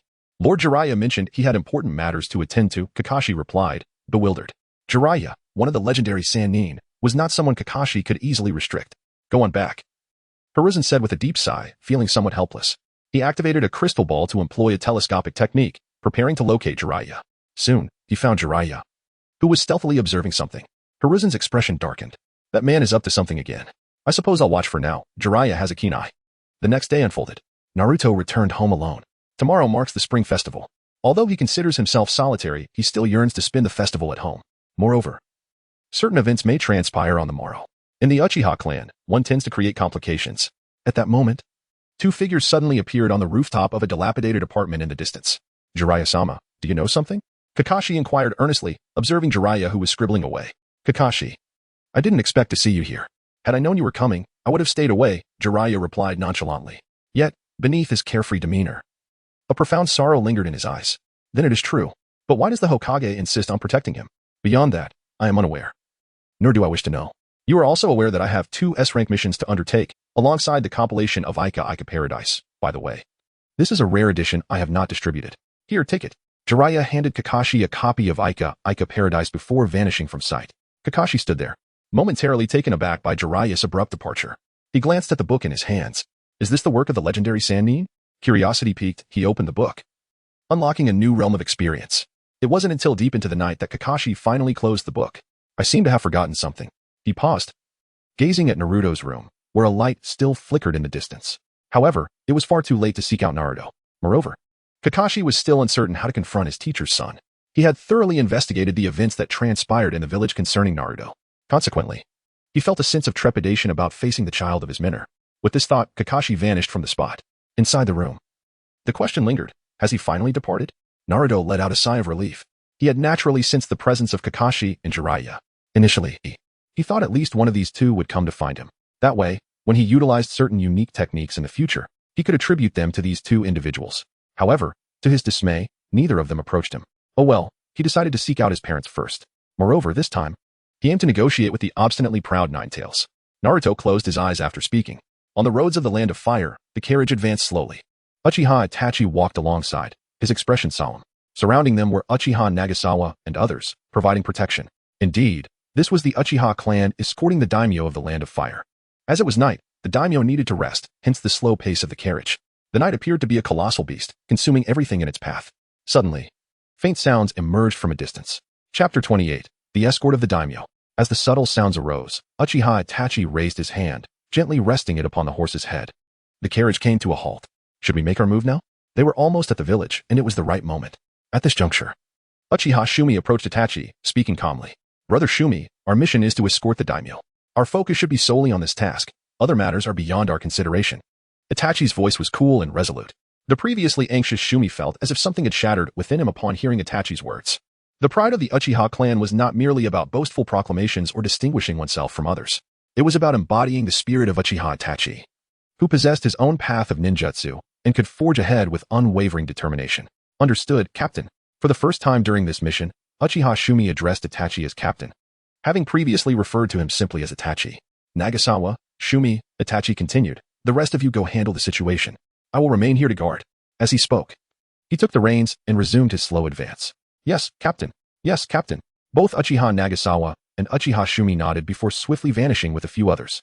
In truth, Itachi had sensed that a battle was imminent from 1,000 meters away. These adversaries had concealed their presence exceptionally well, erasing any signs of disturbance that should have been present, the chirping of insects, the rustling of the wind. Such professionalism had become a flaw. Minutes later, Uchiha Nagasawa and the others returned, their bodies carrying the scent of blood. Nagasawa, you need to cleanse yourselves of that odor.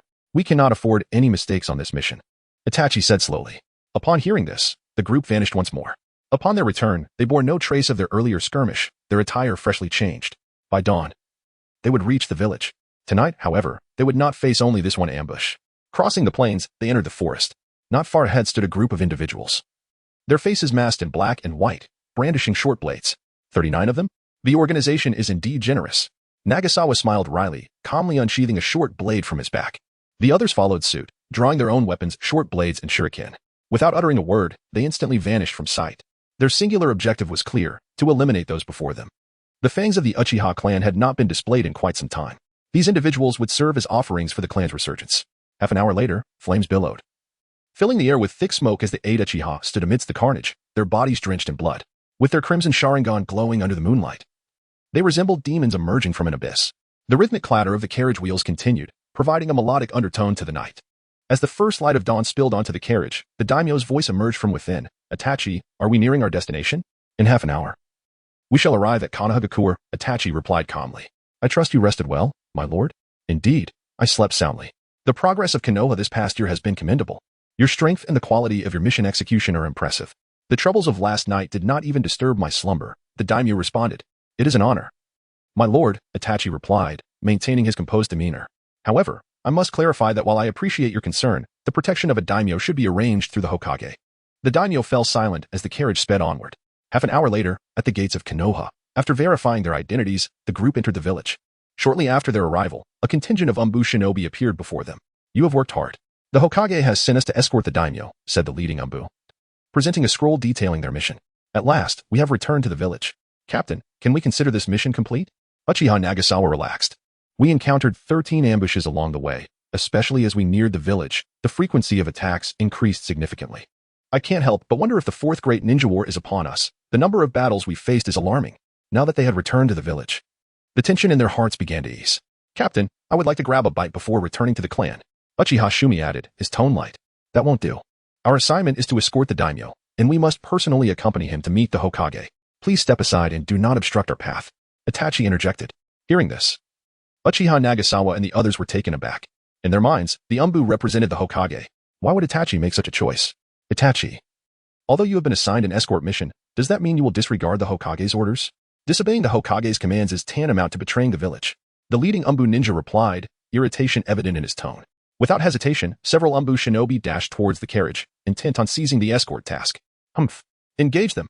As the others began to relax, Itachi Uchiha suddenly spoke up. In an instant, the short blade in his hand slashed forth. The two Umbu were utterly unprepared for Itachi to strike at this moment. Clutching their throats, they collapsed to the ground. Uchiha Nagasawa and the others stood in stunned silence. However, it was merely a fleeting moment before they drew their weapons and engaged in combat. Regardless of Itachi's motives, they were bound to follow their captain's orders until the mission was complete. This had become second nature to them during their return journey. The Umbu ninjas, equally bewildered, were not foolish enough to remain idle in the face of an Uchiha assault. They swiftly unsheathed their short blades and joined the fray against Uchiha Nagasawa and his team. These ninjas were undoubtedly of J-nin caliber, with several possessing taijutsu and kenjutsu skills that surpassed the average J-nin, teetering on the edge of elite J-nin proficiency. Chapter 29. The Umbu, come to sweep the floor. Itachi Uchiha, why have you compelled them to assault the Umbu? Suddenly, a figure emerged from the carriage, his face etched with fury. This individual was Asuma Saratobi, the son of Hiruzen Saratobi. He understood well that the Umbu were a direct force under his Hokage father. Itachi's actions clearly indicated a lack of trust in his father, suggesting a potential betrayal by the entire Uchiha clan in their quest for power over Konoha. Asuma had returned alongside them, having received word from Hiruzen that the village required his presence. After years of training, Asuma believed he had acquired sufficient experience, strength, and composure. Thus, upon his return, witnessing Itachi casually execute Umbu members under the pretense of a mission was intolerable. He knew that once he ascended to the position of Hokage, those slain by Itachi would become his subordinates, his very power. J-nin Asuma, you are aware that during a mission, one cannot easily replace the assigned ninjas, correct? Furthermore, why are there so many sent to escort this mission to Konoha? Itachi spoke coldly. Upon hearing Itachi's words, the previously furious Asuma was momentarily taken aback. Indeed. Why had his father made such a choice? Why had over 30 Umbu been dispatched? This was Konoha, based on his understanding of his father. If he intended for Asuma to engage with the Uchiha, it implied that the Uchiha were deemed useful and would not abandon their escort mission upon reaching the village. If Itachi's assertions held any truth, a chill ran down Asuma's spine. Should anything happen to the daimyo, he, as a guard ninja who had returned with him, would be implicated, potentially facing scrutiny from the higher-ups due to his foolish remarks. Although he was the son of Hiruzen Saratobi, the cutthroat power struggles among the elite would not diminish because of his lineage. Rather, they would intensify. Fury surged within Asuma as he gripped two chakra-infused short blades and charged towards the Umbu. Itachi stood before the carriage, as both the Uchiha and Asuma were entangled in battle. Itachi Uchiha, you are indeed formidable. Yet, regrettably, today, we shall witness the fall of yet another talent from Konoha. Was it not better had you simply departed? It seemed as though they expressed concern for Itachi, yet their attacks were executed without hesitation. With a hum, Itachi activated his Manjiki Sharingan. Merely opening his eyes unleashed a tremendous power that enveloped the surroundings. Numerous metallic shards materialized around the trio, effectively locking them in place. Did you underestimate me? If you have chosen to engage in actions detrimental to the village, you must be prepared to repent before the Hokages of the past after your demise, Itachi proclaimed, raising his short blade and driving it into the hearts of the three. Genjutsu. How is this possible? The lead Umbu member gasped, struggling to speak, but his words fell silent as he succumbed to the void. The other two fell slowly to the ground as well. Wind release, vacuum explosion. At that moment, four ninjas burst forth from a nearby building, launching an attack towards the daimyo's carriage. A torrent of wind unleashed, creating a cloud of dust. Simultaneously, shoryuken, accompanied by explosive tags, rained down upon the epicenter of the dust. The series of explosions echoed ominously. After executing their plan, the assailants swiftly retreated. Those who had been engaged with Itachi and Asuma quickly vanished, while those unable to escape lay lifeless on the ground. The battle, though it seemed prolonged, had transpired within mere minutes. The commotion drew considerable attention. The daimyo. Asuma dashed towards the location of the daimyo's carriage. Should anything befall the daimyo within the village, regardless of the perpetrator, his father, as Hokage, would undoubtedly bear the blame. At that moment, an arm emerged from the cloud of dust. With a casual wave, the surrounding haze dissipated, revealing an orange chakra skeleton that shielded the carriage. The remnants of the explosion surrounded them, yet standing at the center of the chaos, Itachi remained unharmed. The daimyo and the carriage were safely enveloped by Susanoo. J-nin Asuma, I implore you not to raise your voice. The daimyo has already fallen asleep. Let us proceed. Itachi ignored the corpses strewn about, continuing to guide the carriage forward as Susanoo gradually faded. What was that just now? That must have been Itachi Uchiha. Some form of Uchiha ninjutsu, perhaps? I've heard it is related to the Sharingan. How magnificent. Such power, regardless of who wields it, is undeniably impressive. It brings a sense of reassurance knowing that such a ninja guards the village. Soon, the news regarding the Uchiha clan's ability to better safeguard Konohagakure spread to many ears. While the ninjas who attacked the feudal lords were overlooked, of course, there were still those who remembered them, namely the true members of the Umbu. By the time they arrived, Itachi Uchiha had already departed with the feudal lord. Thus, the Umbu members could only carry away the remaining corpses and clean up the streets. Itachi Uchiha, Umbu, come forth and clean up.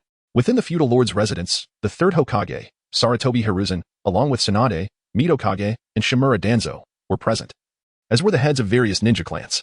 The feudal lord was indeed a figure of considerable significance, deserving of utmost attention. Once the matters concerning the feudal lord were arranged, the assembly gradually dispersed. Uchiha Fugaku, however, did not return to the clan's territory but instead left alongside Sarutobi Hiruzen. Heading to the Hokage's office. Chapter 30. Suppressing Danzo, Educating Asuma. At this moment, the atmosphere within the Hokage's office was notably somber, particularly for Sarutobi Hiruzen, whose already aging visage was etched with ire.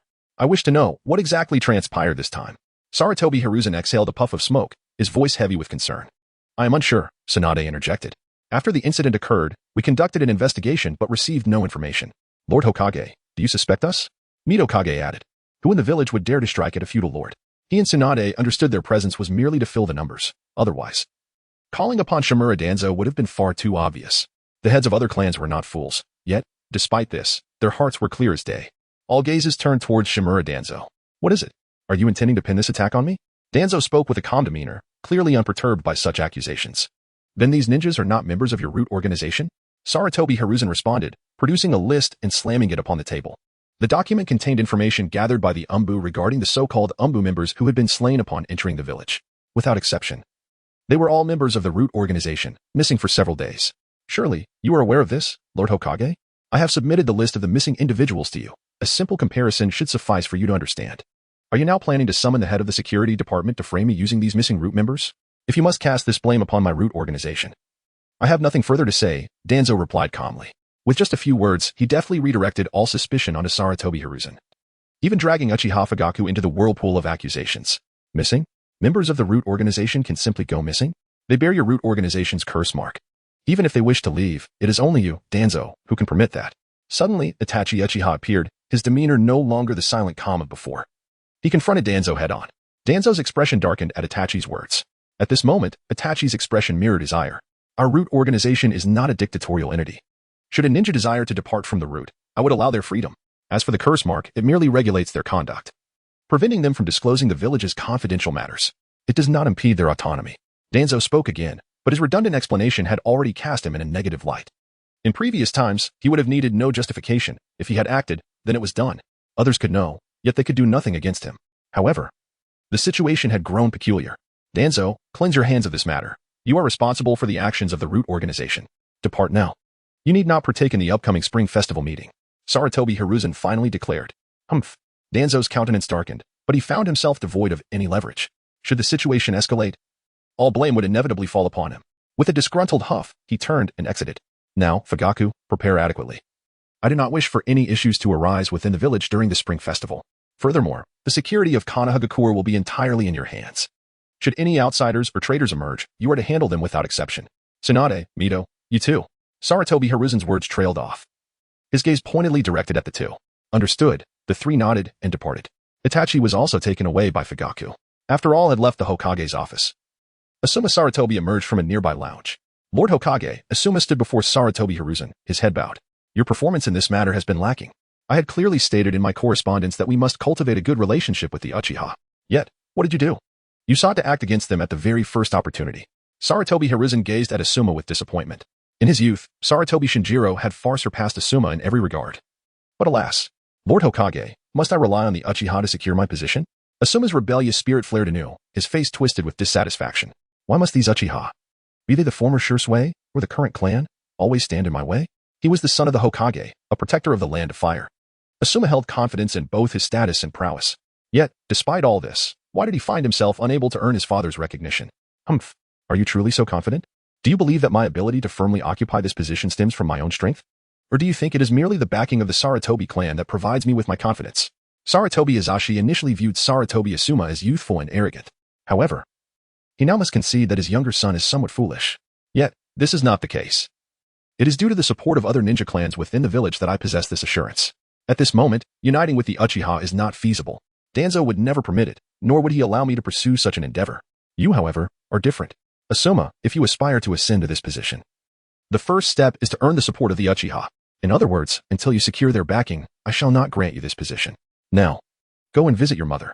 Sarutobi Hizashi interrupted Sarutobi Asuma, gesturing dismissively. Chapter 31. Special training concludes. Time for noodles. As Asuma departed, Hizashi's brow remained furrowed. I hope this troublesome boy can comprehend. There are matters that cannot be disclosed to Asuma just yet. Certain challenges he must undertake on his own. After murmuring a few words, Sarutobi Hizashi resumed his paperwork. The next day, the daimyo delivered a speech in the plaza, expressing his recognition and trust in Konoha. He even announced that this year's funding for Konoha would exceed last year's by 10%, along with the allocation of certain metals for the village's use. This outcome brought great joy to Sarutobi Hizashi. He keenly observed the transformations within the Uchiha clan. It appeared that the agreement made with that individual could soon be realized. Ultimately, the daimyo requested personnel from Sarutobi Hizashi, but was politely declined. Given that Konoha is in a crucial period of reform, Hizashi could not risk lending out Uchiha Itachi. Although the daimyo felt regretful, he did not press the matter further. Nevertheless, Sarutobi Hizashi arranged for Uchiha ninjas to escort the daimyo back. As for Shimura Danzo, due to previous circumstances, he did not participate in this event. Nara clan. How could I lose again? Shikamaru, you must have cheated. At that moment, Kiba, with a disgruntled expression, ruffled his hair and spoke irritably. Kiba, a loss is a loss. Shikamaru's skill in chess is indeed significantly superior to ours. Next, it will be my turn. Naruto, with a cheerful smile, approached Kiba. Humph. Then I shall go play a match with Lee. Lee, let us engage in a game. Kiba's expression was one of discontent. Why could he not surpass Naruto? It seemed he was perpetually losing at chess as well. Everyone, it is time for lunch. At that moment, the voice of Nara Shikamaru's mother, Yoshino, resonated through the air. This troublesome woman, as described by Shikamaru, was currently smiling at everyone. Due to the events of their last encounter, Tintin had learned of their formation of a special training squad and decided to participate. Thus, the 12 young ninjas of Konoha had gathered together. Naturally, during this process, other students expressed their desire to join. They all aspired to grow stronger and become formidable ninjas. However, just a few days into the special training, many could not withstand the pressure. Not to mention, when they arrived for training, they generally found themselves on the receiving end of beatings. Furthermore, observing these individuals around them, they appeared to elevate their skills at an astonishing pace, akin to monsters. Under the dual pressure of mental and physical challenges, these children soon withdrew. Thank you, Auntie. You were such a help. You were so hardworking. You look even more beautiful today. The sweet praises filled Yoshino's eyes with joy. Only Shikamaru wore a peculiar expression, sensing that his mother seemed different. After their meal, the group concluded their morning of mental training and proceeded to the training ground for practical combat exercises. Following the battles, Shino awkwardly spoke up. Is it possible for me to head home early today? My father mentioned he found a new bug for me to study. Yes, I wish to return as well. My father requires my assistance with some blacksmithing. Tenin chimed in. My dad wants me to go back and play chess, Shikamaru added. No one can leave, Sasuke declared. As a surge of lightning crackled in his hand, Naruto stood ready beside him. The sound of crackling electricity was accompanied by agonized screams. Before long, everyone had collapsed to the ground, convulsing. Even Naruto and Sasuke were not spared. This training regimen, which involved using electric currents to stimulate the strength of bodily cells, was undeniably addictive. It was a passive addiction. In truth, Shikamaru and the others were well aware that after being subjected to the electric shocks, the speed of chakra refinement had indeed increased significantly, and their physical strength had improved somewhat. However, the process was exceedingly painful, despite it not being their first experience. It remained somewhat unbearable. Let us conclude today's training session here. After Naruto and Sasuke rose to their feet, Sasuke slowly began to speak. The current Sasuke had already assumed the demeanor of a leader, with only 3 days remaining until the commencement of school. He urged everyone to take this time to thoroughly familiarize themselves with their capabilities. Furthermore, he advised them to prepare for their academic subjects in advance. Once school begins, we shall pursue the opportunity to accelerate our studies. Naruto also began to speak. Upon hearing his words, the person lying on the ground rose to their feet. Why did I ever join this training squad? I truly did not wish for such exhaustion. Indeed, but I shall not give up. I am determined to advance successfully. Let's do our best. I shall take my leave now.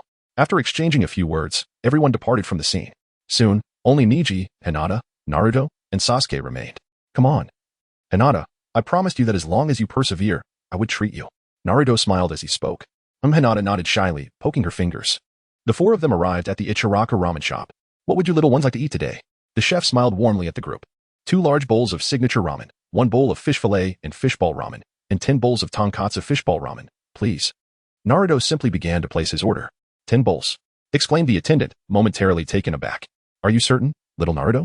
Do you truly believe you can finish them all? Though he was not concerned about Naruto's ability to pay, he was averse to witnessing any wastefulness. Absolutely. We shall manage to devour every last bite. Naruto revealed his signature bright and sunny smile. Really? If you can finish it, today's meal is on the house. However, if you cannot, you must stay and wash my dishes for 10 days, he said, feigning a fierce tone. All right. Naruto joyfully raised his small hands, observing Naruto's expression. Shikamaru chose not to say anything further, even if Naruto were unable to finish his meal. Shikamaru would only have him wash a few dishes for a few days as a minor lesson. Subsequently, Shikamaru began to prepare the noodles. Naruto, are we truly going to finish this? Sasuke whispered in Naruto's ear, although he could afford the expense. The thought of washing dishes for 10 days was daunting. How much training time would that consume? We can finish it, Naruto replied confidently. Naruto bore a serious expression on his face. Soon, the noodles were served. After the training, he was already somewhat famished. The four of them clasped their hands together and began to indulge in their meal. After devouring the second bowl, Sasuke reclined in his chair, utterly unwilling to move. Delicious. Satiated and exhausted. Chapter 32. Uncle Treats. As for Naruto, after completing 3 bowls, he felt quite full, although he could force himself to eat more. He had no intention of doing so. Once satisfied, he quietly remained in his seat. Neji also halted after consuming 2 bowls. The only one still eating was Hinata, who had already finished her 4th bowl. Have you all had enough to eat? Suddenly, Hinata set down her 5th bowl and shyly glanced at the 3 of them. Hinata, you look lovely while eating. Moreover, if you can fill yourself up, I believe your training speed will surely accelerate. Then, you can always be by our side, fighting alongside us. Naruto smiled as he spoke. Hearing his words, Hinata was momentarily taken aback, her face gradually flushing a rosy hue. Hinata nodded earnestly, then continued to immerse herself in her bowl of noodles. Uncle, another bowl, please, she requested, seemingly unsatisfied. Uncle, it appears that one more would not suffice. By the end, a towering stack of empty bowls had accumulated before Hinata, alongside 3 onlookers who stood in astonishment. Indeed, apart from Naruto, the expressions of the others reflected sheer disbelief. Was Hinata's stomach a portal to another dimension? Each of them instinctively rubbed their own plump bellies, for they had only consumed 2 large bowls and already felt quite full. Yet, Hinata's belly showed no sign of having filled. Naruto-kun, I am satiated, she declared earnestly, delicately dabbing her mouth with a tissue. Naruto counted. At just 6 years of age, Hinata could devour an astonishing 17 large bowls of ramen. Contemplating the future, Naruto felt a twinge of concern.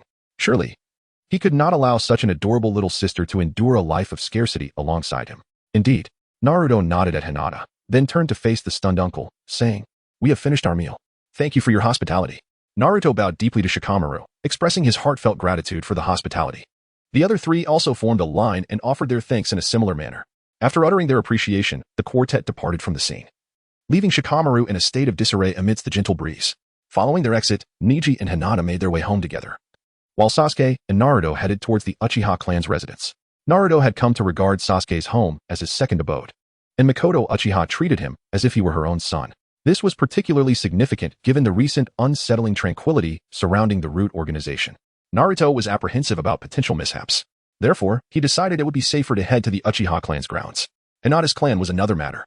Why are you back so late today? In the living room, Hyuga Hisashi occupied the main seat, his stern expression radiating an aura of authority.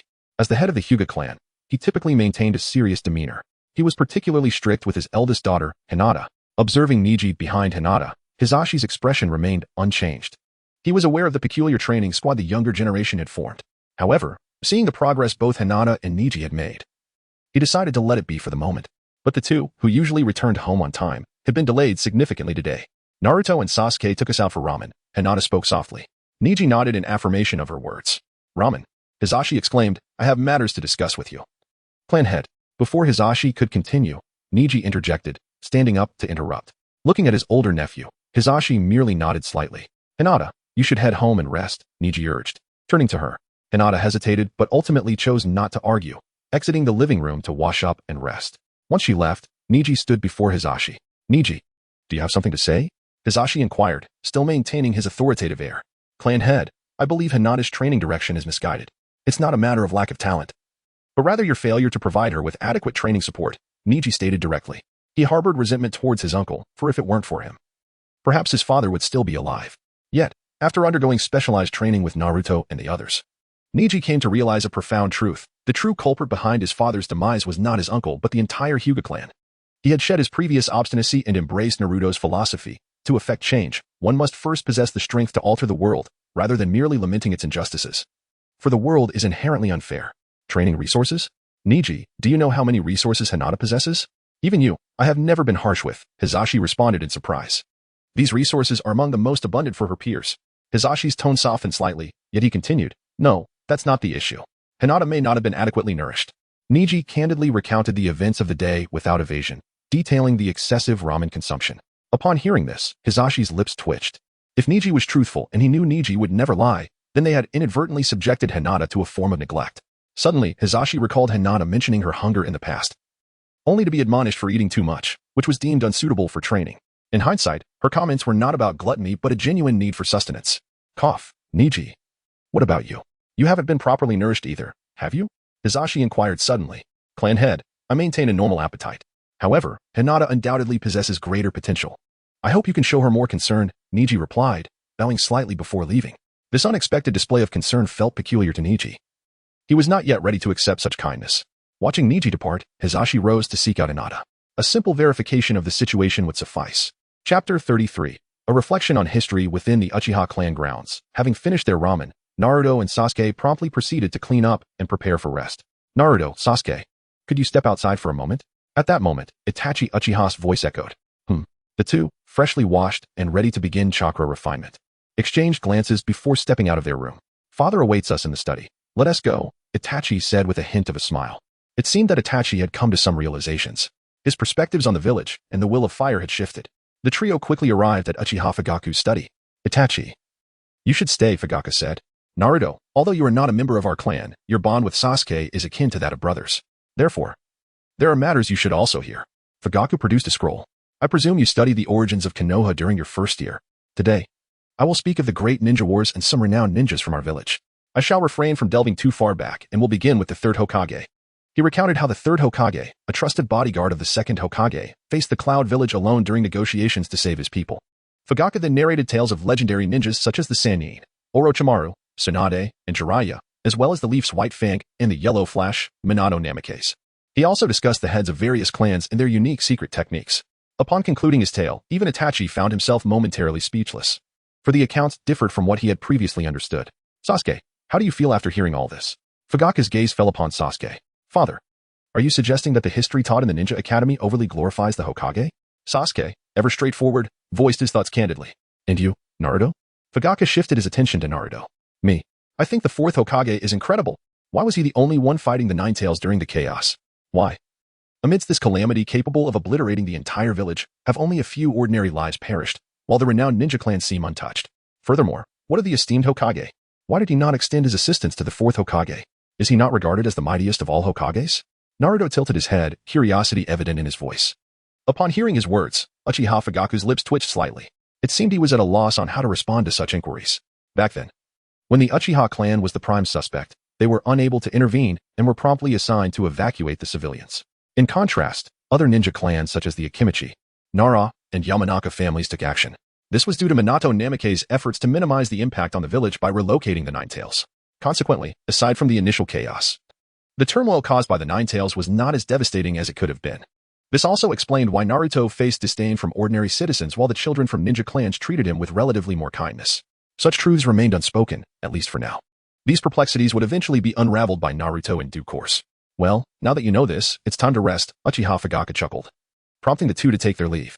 The reactions of Naruto and Sasuke were unexpected for Uchiha Fugaku, as his words were not meant for their ears but rather for his son, Itachi, who remained silently attentive. Itachi, the events of that time were my fault. I was misguided, believing that with your nature, you would mature positively after experiencing war. While this proved true in terms of your strength, it also inflicted considerable emotional wounds upon you. Thus, the current state of our village reflects this reality, including the unfortunate position of the Uchiha clan. Hence, I wish to seize this opportunity. Uchiha Fugaku's words trailed off, as he realized that his choices, which he believed were the best education for a prodigy, had instead dragged Itachi into a profound abyss at such a tender age. Father, I understand. Thank you for your apology. It has brought me clarity. What do you plan to do next? Itachi shook his head lightly, a smile gracing his lips as he spoke. In the original narrative, Itachi's actions of annihilating his clan remained an indelible stain, an unforgivable blemish regardless of the justifications or circumstances. However, the present Itachi had not yet committed such acts of violence against his family, leaving room for change. The responses from Sasuke and Naruto had a significant impact on Itachi. who found himself submerged in a peculiar emotional state. The words of the Hokage echoed in his mind, declaring that his will of fire surpassed that of the Hokage. His father's assertions of his unparalleled talent. The voices surrounding him proclaimed, "Itachi, you are a genius." The cacophony of praise began to inflate Itachi's ego, causing an internal conflict between his self-perception and the facade he felt compelled to maintain.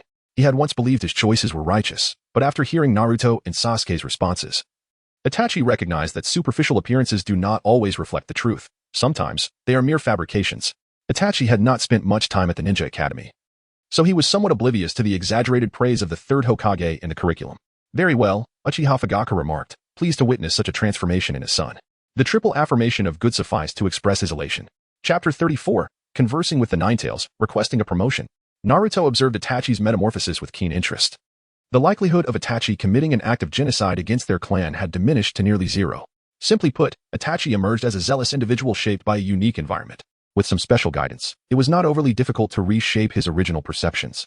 This also confirmed that Itachi had not been influenced by any external mind control techniques. As for the ocular techniques in Danzo's possession, Naruto felt no need to intervene. Others were already on that task. That kid is genuinely hardworking. Naruto mused as he glanced at Sasuke, who was diligently refining his chakra. He couldn't help but think that their peers, the 12 Little Strongs, were likely engaged in their own intense training, as no one wished to finish last among their companions. With this thought, Naruto closed his eyes, and in an instant, his consciousness arrived in the space where the Ninetales was sealed. Naruto. As he materialized, Kushina rushed forward, enveloping him in a warm embrace.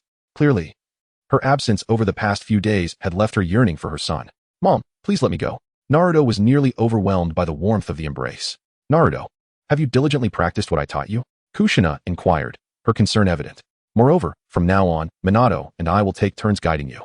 Therefore, you need not rely on that soul technique to frequently bolster us." She wished to watch over Naruto constantly, yet for his sake, she resolved to proceed in this manner. After all, even a slight depletion caused her heartache. "Mother, I have essentially grasped everything you taught me, except for a few techniques that require specific physical conditions, which I need to enhance before I can execute them flawlessly. I came here to have a conversation with the Ninetales." Naruto scratched the back of his head, a smile gracing his lips. "Is that so? Well, it is no surprise, you are indeed my son. Let us go meet the Ninetales." Upon finishing her words, Kushina raised her hand and waved it before her. The surrounding space began to shift, and the sealing gate materialized right before them. The atmosphere remained damp, yet unlike before. The barrier surrounding the Ninetales had become virtually non-existent. The seals above had been lifted. Upon their arrival, the Ninetales sprang to its feet, displaying a demeanor that starkly contrasted its previous ferocity as it pressed against the sealing barrier. Now, seeing Naruto and Kushina, the Ninetales felt a sense of relief, hoping that these two would refrain from any sudden outbursts of aggression. "Hey, Kurama, still haven't made up your mind, have you? Can we perhaps train together during the time ahead?" Naruto slowly began to speak. This marked the 5th time he had posed this question to the Ninetales. Previously, the beast had chosen to refuse. In its eyes, this little brat simply did not merit the use of its power. Had it not feared retribution, the Ninetales would have never granted him chakra. "Kushina, is this what you taught him?" The Ninetales felt a twinge of irritation. Is this what a Jinchuriki is meant to be? No, this cannot be right. The relationship between a Jinchuriki and a tailed beast should not be thus.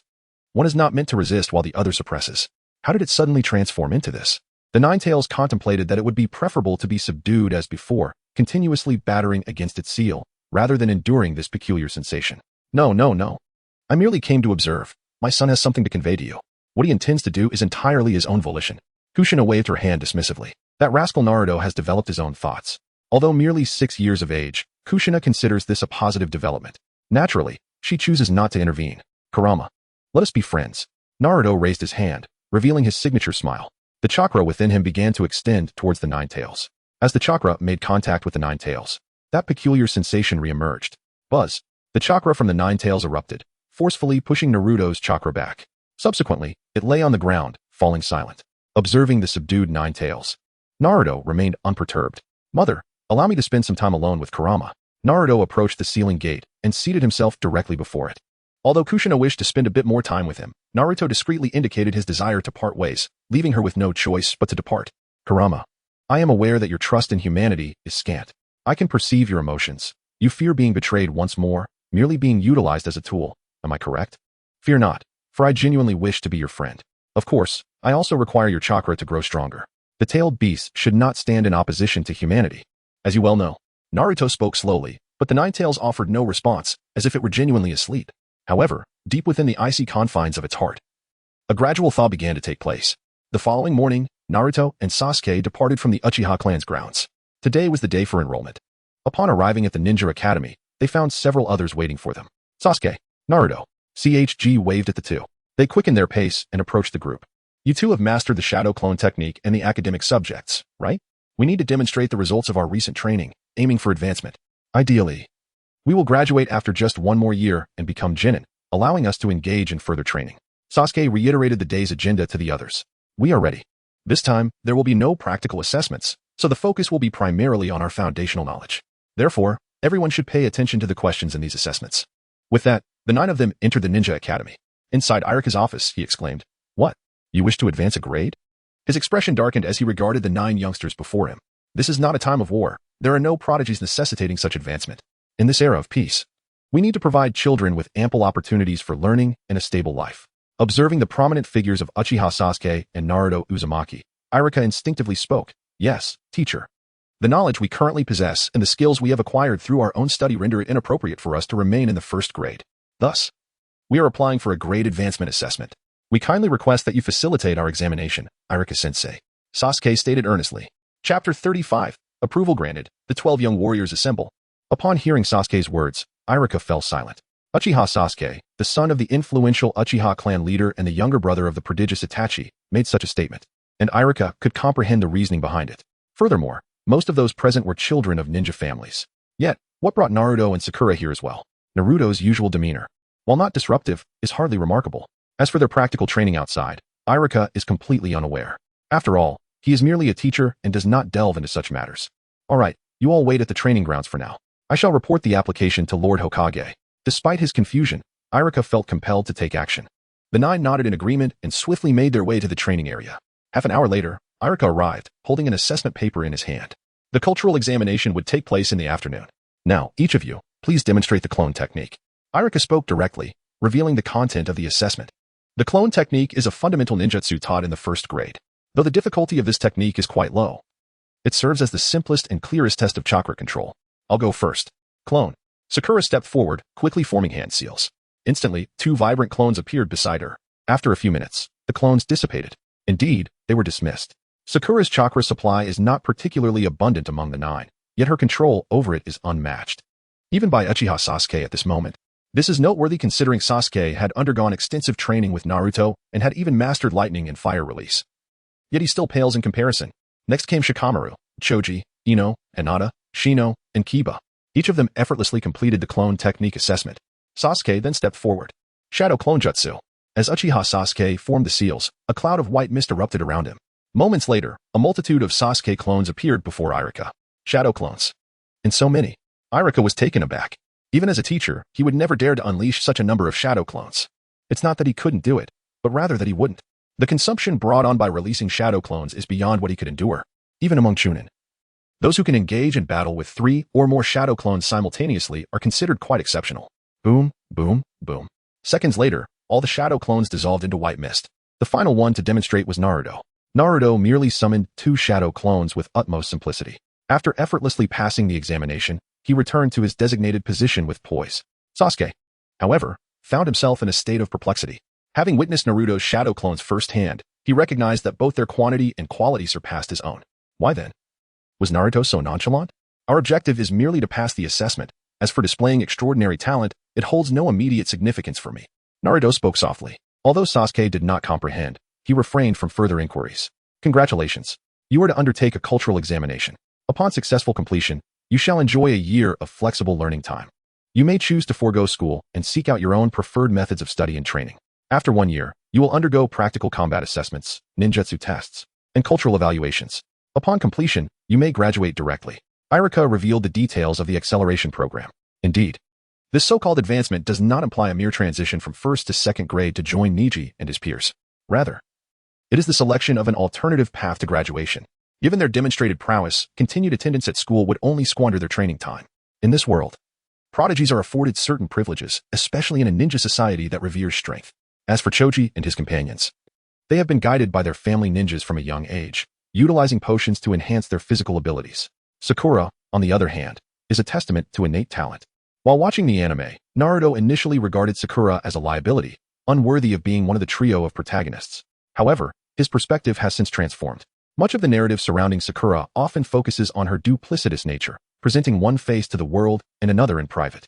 This, coupled with her past insults towards Naruto, led to a collective disdain for her character. Nevertheless, upon closer acquaintance, Naruto has recognized Sakura's earnest efforts. Whether it be her determination to match Sasuke's pace or her fierce spirit, her combination of talent and hard work suffices for Naruto's endorsement.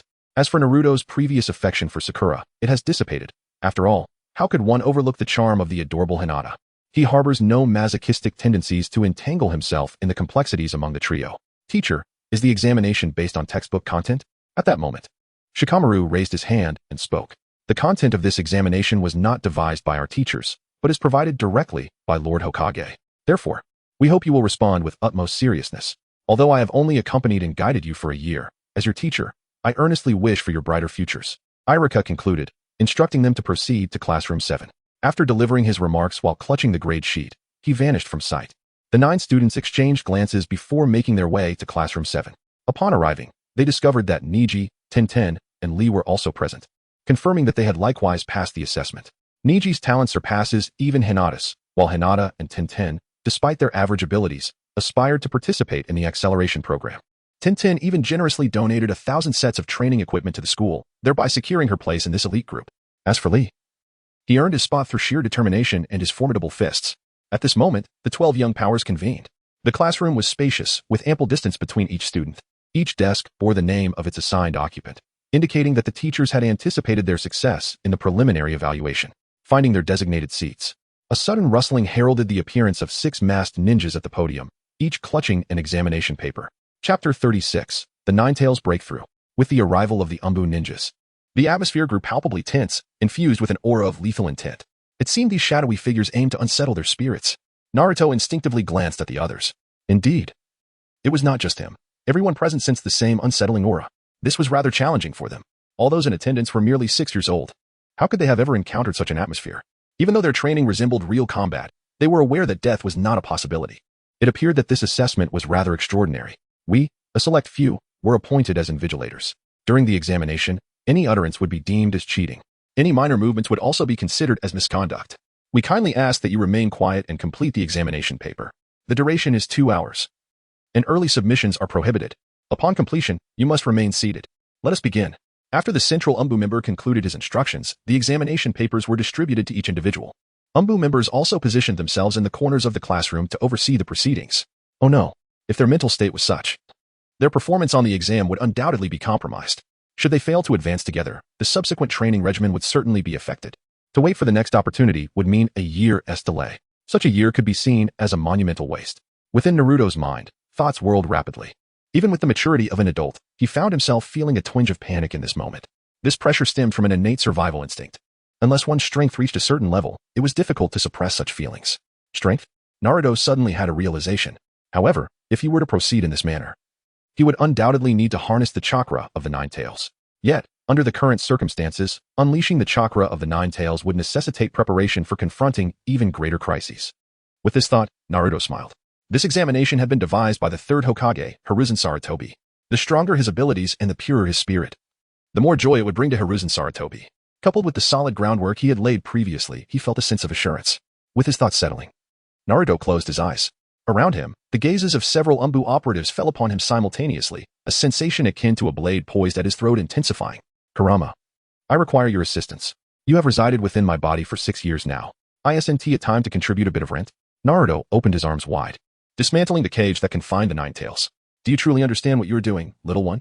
The Nine Tails slowly opened its eyes, fixing its gaze upon Naruto. I do. Moreover, I have faith in you. Just as I believe in myself, I believe in you. Come forth. As Naruto spoke, the chakra within him once again flowed toward the Nine Tails. This time, the Nine Tails did not resist Naruto's chakra. In fact, it proactively began to merge its own chakra with Naruto's. If you can withstand my chakra this time, how about we become partners in the future, little brat? The Nine Tails smirked, its playful voice echoing in Naruto's ears. Absolutely. I will not let you down. As Naruto finished speaking, he closed his eyes. In the next instant, the Naruto in reality opened his eyes, which had transformed into a vibrant shade of orange red. Simultaneously, his round pupils morphed into slits. A surge of orange-red chakra began to emanate from his body. The Nine Tails, quickly, informed Lord Hokage. How could this be possible? Several Umbu members were momentarily thrown into a state of panic. The pressure felt by the other 11 dissipated in an instant as they too sensed the transformation occurring within Naruto.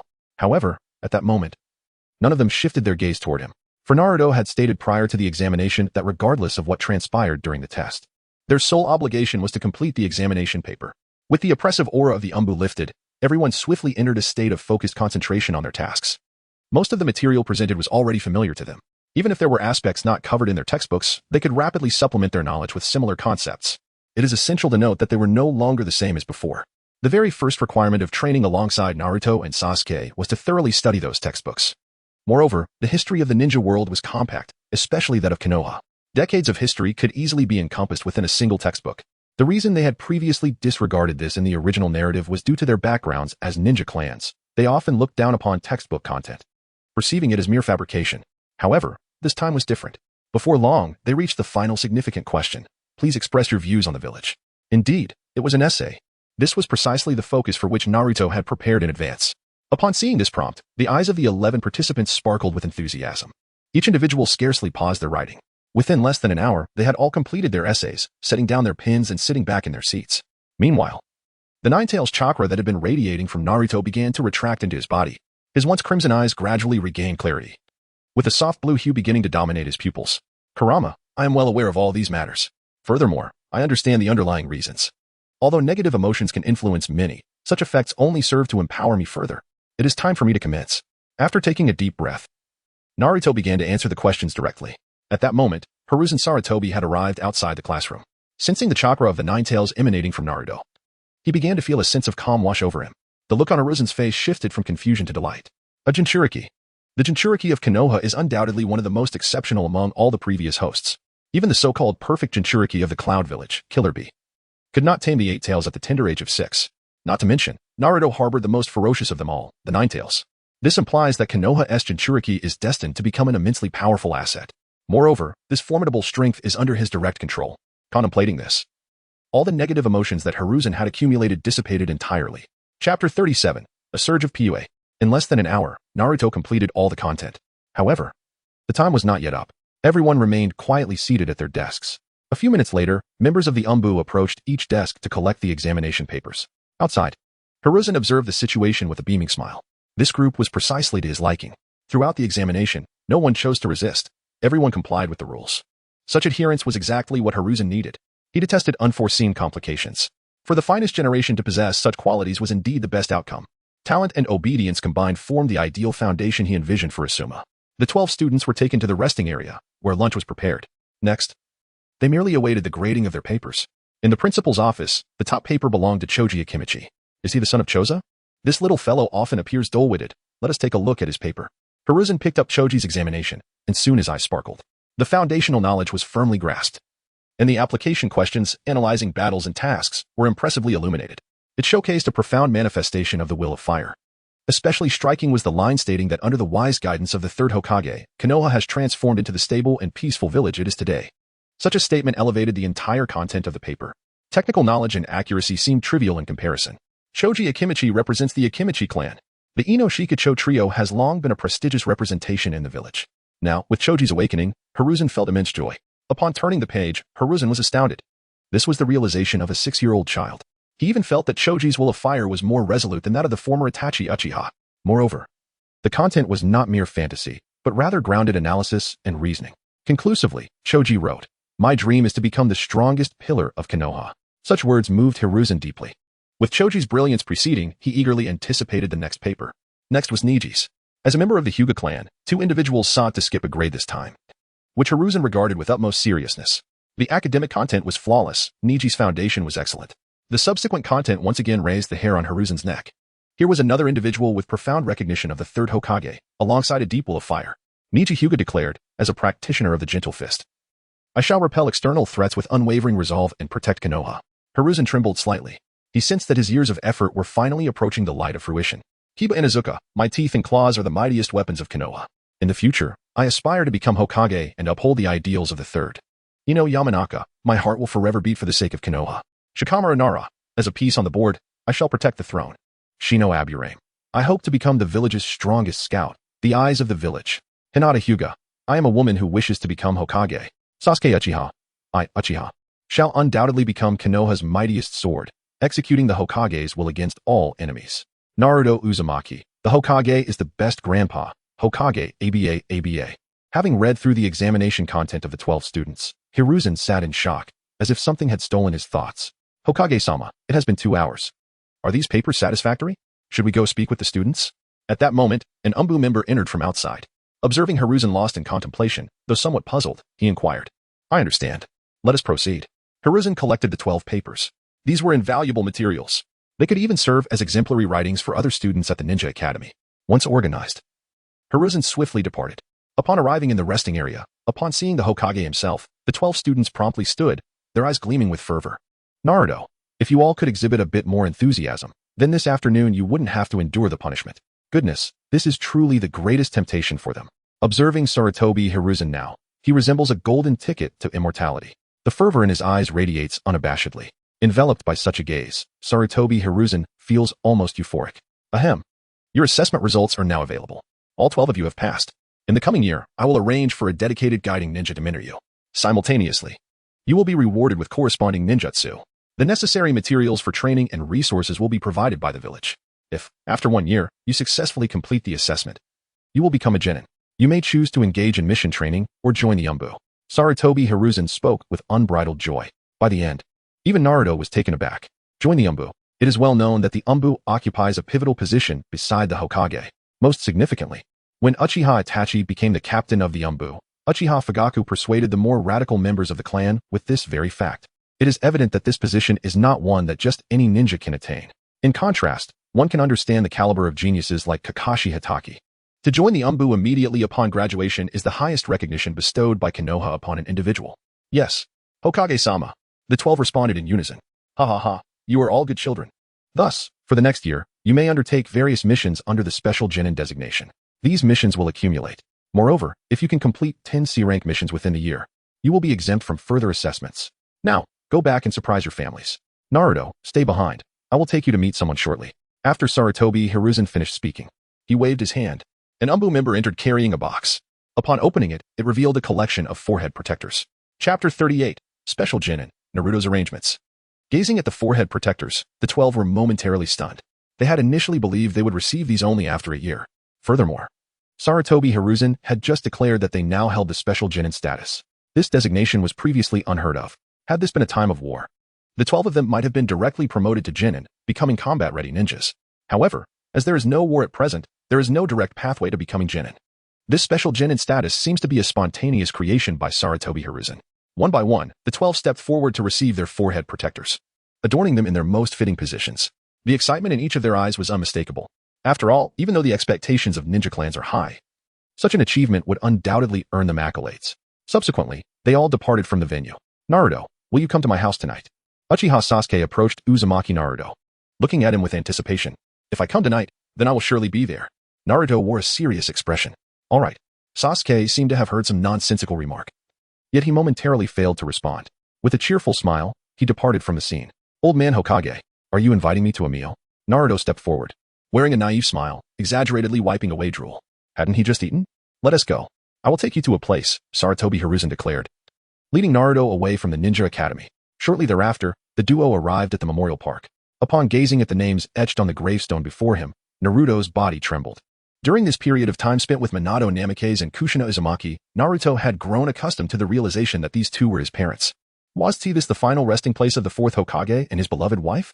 Naruto lifted his head, his eyes brimming with tears. Indeed, this was the grave of the fourth Hokage, Minato Namikaze, and his beloved wife, Kushina Uzumaki.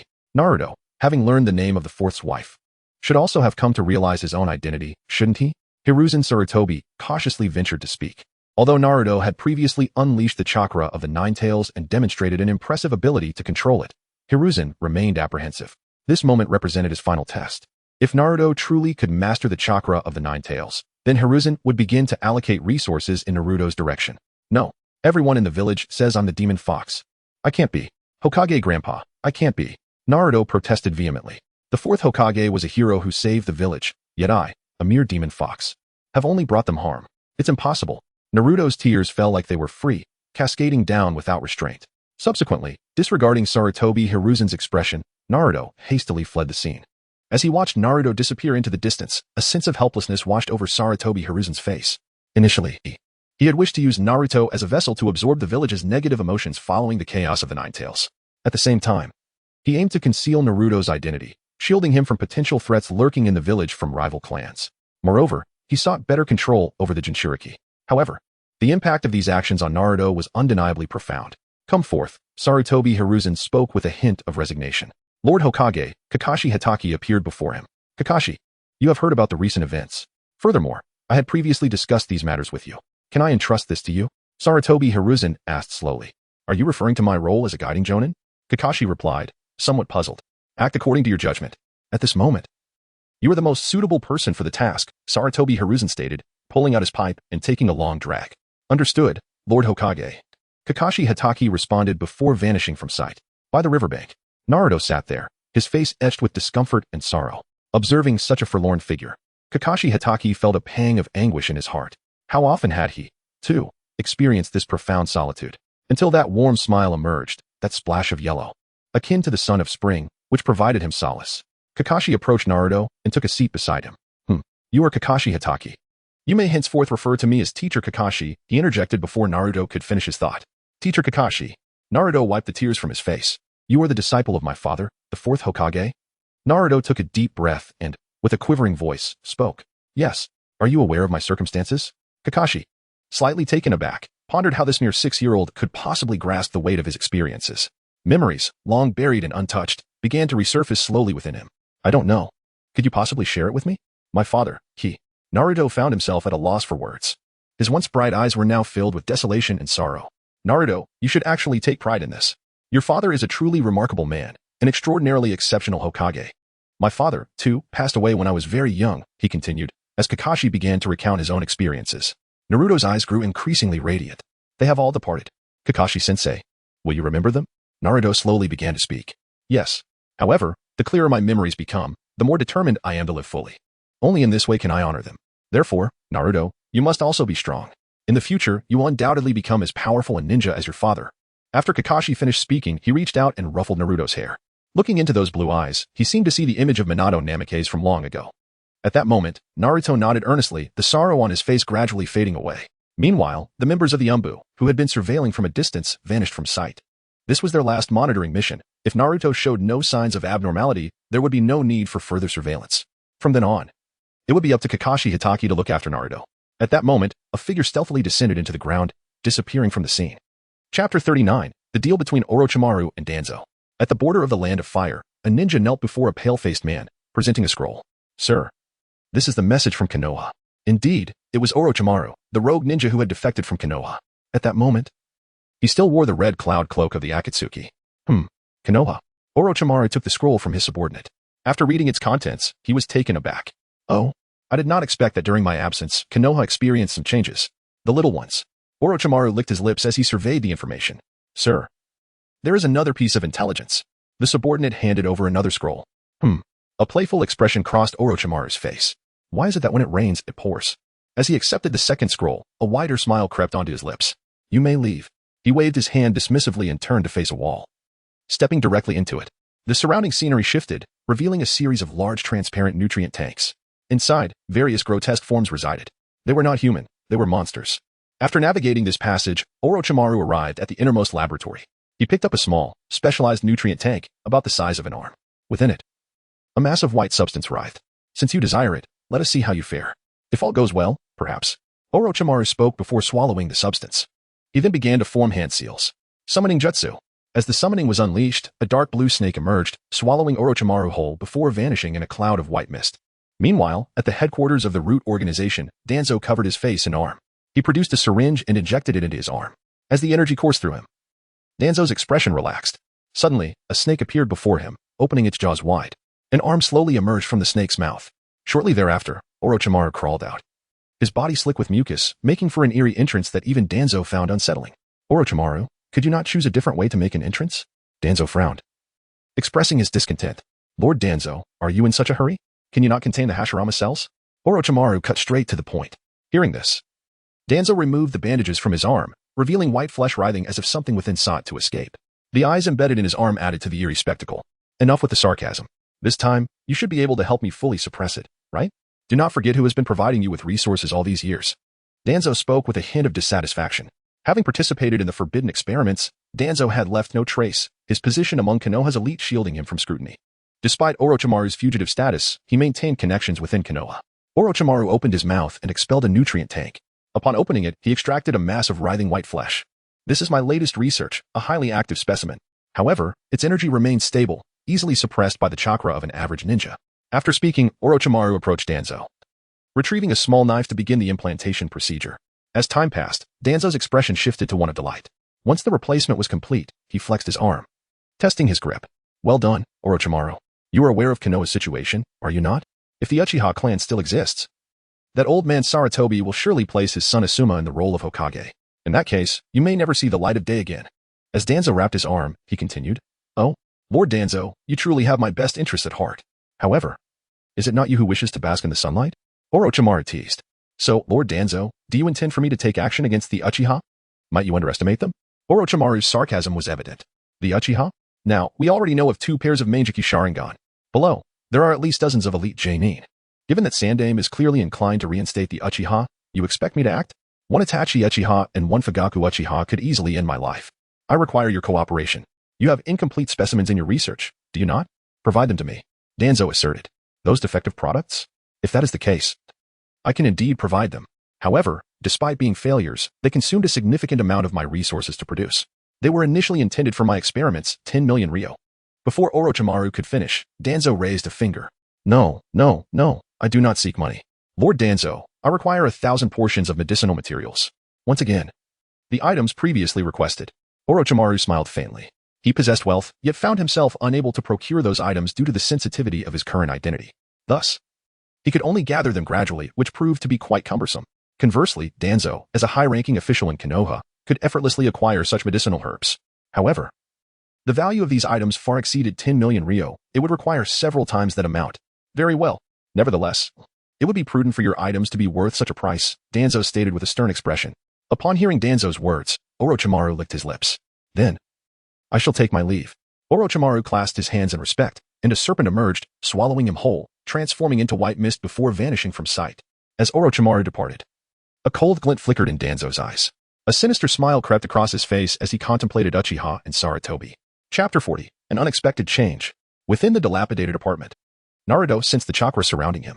At last, there were no eyes upon him. Naruto felt a surge of melancholy.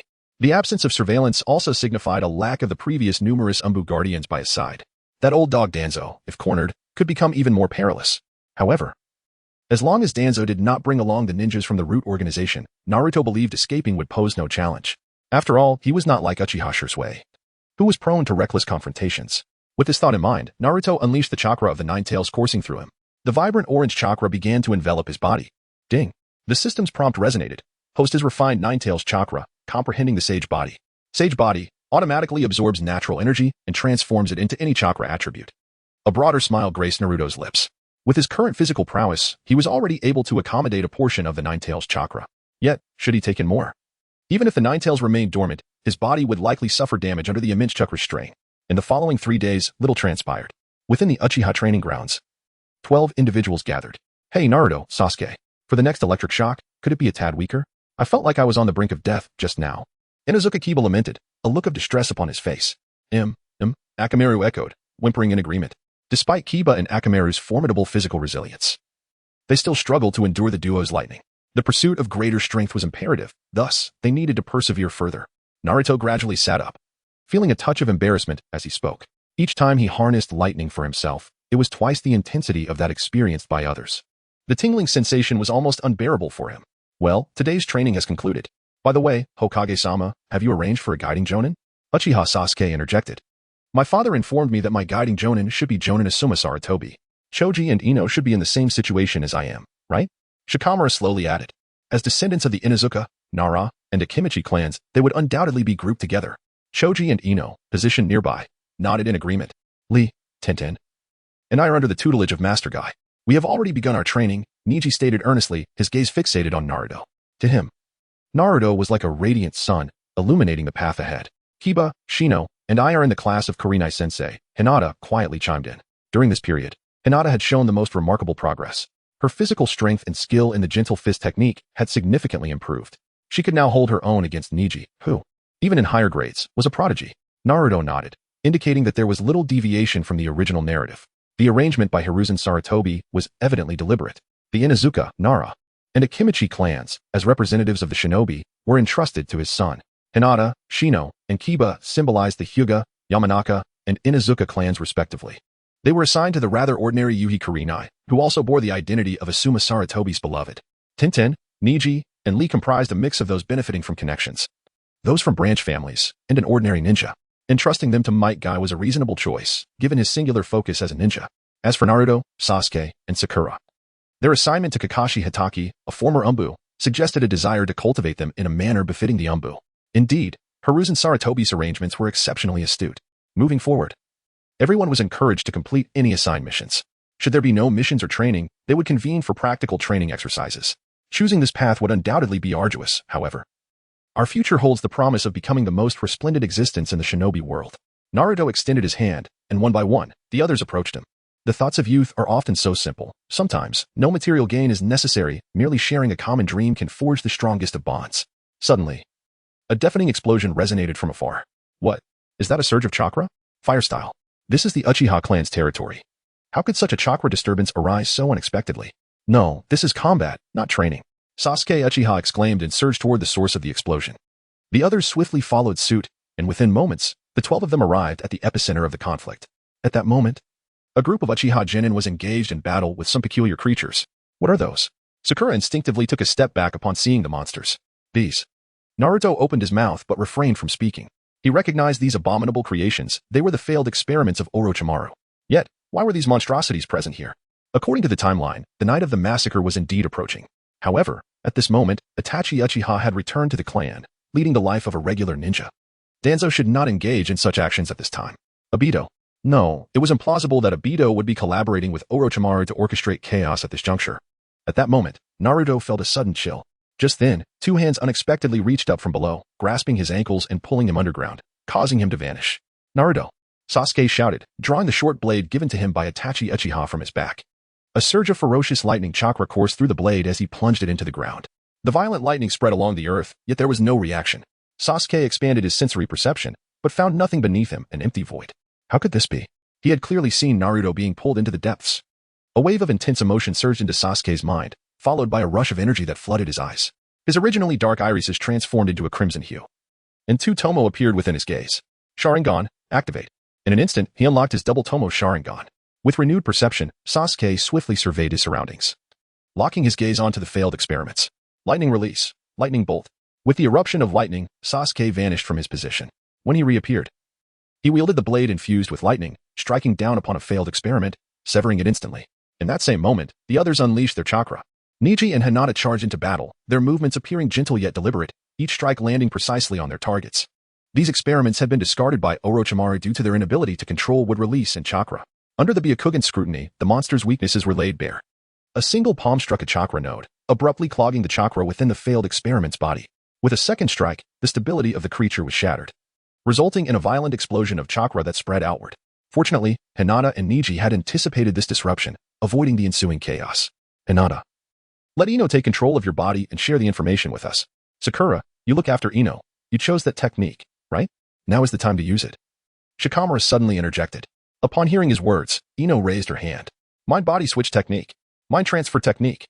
Ino swiftly unleashed both secret techniques of the Yamanaka clan. Hinata's vision merged with Ino's, while the shared perception reached Shikamaru. Shadow manipulation. Shikamaru immediately released his shadow, connecting it to Choji. Human boulder. Choji transformed, his body and hair strengthening into a massive meatball, rolling toward the failed experiments under Shikamaru's control, precisely directing them towards Niji. 8 trigrams, 16 palms. Niji assumed his stance. As the failed experiments hurtled towards him, he launched a counterattack, each palm striking their chakra nodes. 8 trigrams, 32 palms. Niji executed a rapid series of strikes, his body spinning with fervor. The sound of immense explosions echoed as several failed experiments were obliterated. Shino Aburame, having received the information, released a swarm of Kakachu. To him, these failed experiments were mere opportunities for experience. The Kakachu were newly mastered insects, highly adaptable, yet Shino found himself troubled by a lack of chakra to cultivate them. It was a perfect scenario, as if a pillow had been offered just as he felt sleepy. Kiba and Lee, embodying straightforward attackers, sought their opponents and launched into frenzied assaults. Meanwhile, Tenten acted as their armory, promptly replenishing their kunai and shuriken as needed. During her training, she had focused on wind-style techniques and auxiliary skills, aside from spatial sealing techniques. Among the 12, aside from Naruto who had been pulled underground, all had engaged in battle. Is that Sasuke and his comrades? They are incredibly strong, far surpassing the average genin, and it seems they have found the weaknesses of these monsters. Let us rally around Sasuke and support them. Quickly, we mustn't allow these abominations to harm them. The Uchiha ninjas recognized the 11 joining the fray, and without hesitation, they leapt into battle, providing assistance around the young warriors. The strength of these monsters was not formidable, their only advantage lay in their overwhelming numbers. With their presence, the children would remain unharmed. Lightning release, thunderclap blade. The sound of thunder erupted as Sasuke's lightning blade cleaved through the last of the failed experiments. Despite this victory, there was no trace of joy on his face. Even with all the creatures sensed and eliminated, Naruto remained unfound. No, Naruto. Sasuke, you're amazing. A familiar voice suddenly reached their ears. Hinata instinctively turned around. In the sunlight stood a boy scratching his head, a radiant smile illuminating his face. Naruto-kun, Hinata exclaimed joyfully, her face brimming with delight. Naruto is fine. She can finally breathe a sigh of relief. She had been continuously activating her Byakugan, precisely relaying all information to others. This level of exertion is no trivial matter. It is akin to engaging in an intense battle at full capacity. Now that she can relax, she has collapsed onto the ground. Hinata. Naruto swiftly appeared beside Hinata, helping her to her feet. At the same time, a surge of chakra flowed into Hinata's body, alleviating her fatigue. Were you doing that on purpose? Sasuke Uchiha exclaimed, a hint of prideful irritation in his voice. Well, look at Sasuke's eyes. They are indeed the Sharingan of the Uchiha clan. He possesses the double tomo. This young Uchiha, Sasuke, has awakened the double tomo Sharingan at merely 6 years of age. How impressive is that? Naruto spoke rapidly, not allowing Sasuke a moment to interject, and began to boast exuberantly. How does one manage at Sundara? Perhaps the best approach is to lavish him with praise, for that is truly effective. The double tomo. Young Sasuke Uchiha has indeed awakened the double tomo Sharingan. Quickly, inform the clan leader that Sasuke has unlocked the double tomo. A genius indeed. In such an era, to awaken the Sharingan so swiftly, and to achieve the double tomo at once, young Sasuke is undoubtedly a prodigy. Several Uchiha ninjas were equally exhilarated. A few of them had already vanished from the scene to seek out Uchiha Fugaku. I am not as remarkable as you claim, Sasuke initially intended to articulate. However, a sudden dizziness overcame him, causing him to topple backward. Naruto stepped forward and caught Sasuke. Everyone, let's prepare to return and rest for a while. Just then, a multitude of ninjas suddenly materialized in the vicinity. Simultaneously, a familiar figure also emerged. Danzo. Naruto felt a wave of confusion upon seeing the newcomer. Is this entity connected to Danzo? Chapter 42, Danzo's Foot Smash, C-Rank mission completed. Accompanying Danzo were Tenten and Sarutobi Izashi. Besides Mitarashi Anko, who was presumably occupied with some matters, the upper echelons of Konoha had all gathered here. Sarutobi Izashi's expression was particularly grim. Hokage-sama. Several Uchiha ninjas also suppressed their smiles, swiftly appearing before Sarutobi Izashi. Hokage-sama. Naruto and his companion stood resolutely before Hiruzen Sarutobi. Uchiha Itachi, why have these occurrences transpired among your clan? Are you unaware that these are? Hiruzen halted mid-sentence, as the existence of such entities represented a significant blemish upon his legacy, stemming from the actions of his wayward disciple, Orochimaru. Such an event, should it manifest within Konoha, would not be tolerated, irrespective of the individuals involved. Grandfather Hokage. Why do you presume these are affiliated with the Uchiha? Naruto interjected. We were just attacked, and we can all attest that these beings appeared suddenly, right here within the confines of the Uchiha compound. The devastation wrought has been entirely at the hands of these entities. It is evident that someone has infiltrated the Uchiha territory. Furthermore, Naruto posed another inquiry. This battle lasted less than an hour. And given that we are within the inner sanctum, how did you learn of this so swiftly, Grandfather Hokage? As Hiruzen simmered with indignation, Naruto's lengthy series of questions drew the attention of all present. Upon hearing Naruto's words, Hiruzen was momentarily taken aback, then turned his gaze toward Danzo. Indeed, this was the Uchiha compound, a place where members of the Umbu or root organizations had no authority to enter. Despite the Uchiha's previous lack of favor, it remained improbable that operatives from the Umbu or root would surveil this area. Naruto has just stated that the battle commenced and concluded in less than an hour. Therefore, the message that Danzo suddenly brought an hour prior has already become a matter of concern. How did Danzo acquire knowledge of the presence of these entities here? Upon being targeted by Sarutobi Hiruzen, Danzo was taken aback. He had initially intended to ambush the Uchiha while they were dealing with these failed experiments. After all, Danzo was not naive enough to believe that these failures could deliver a significant blow to the Uchiha clan. However, he had not anticipated that Naruto Uzumaki and his companions would also be present, actively participating in the fray. Their intervention had shifted the Uchiha ninja from an offensive role to one of support, consequently prolonging the time required to eradicate these failures. Danzo, while attempting to apprehend the Uchiha, found himself ensnared by his own trap. Lord Hokage. These creatures are undoubtedly the result of a malicious plot aimed at undermining our Uchiha clan. We are the heads of the Konoha Guard, and the safety of the village rests in our hands.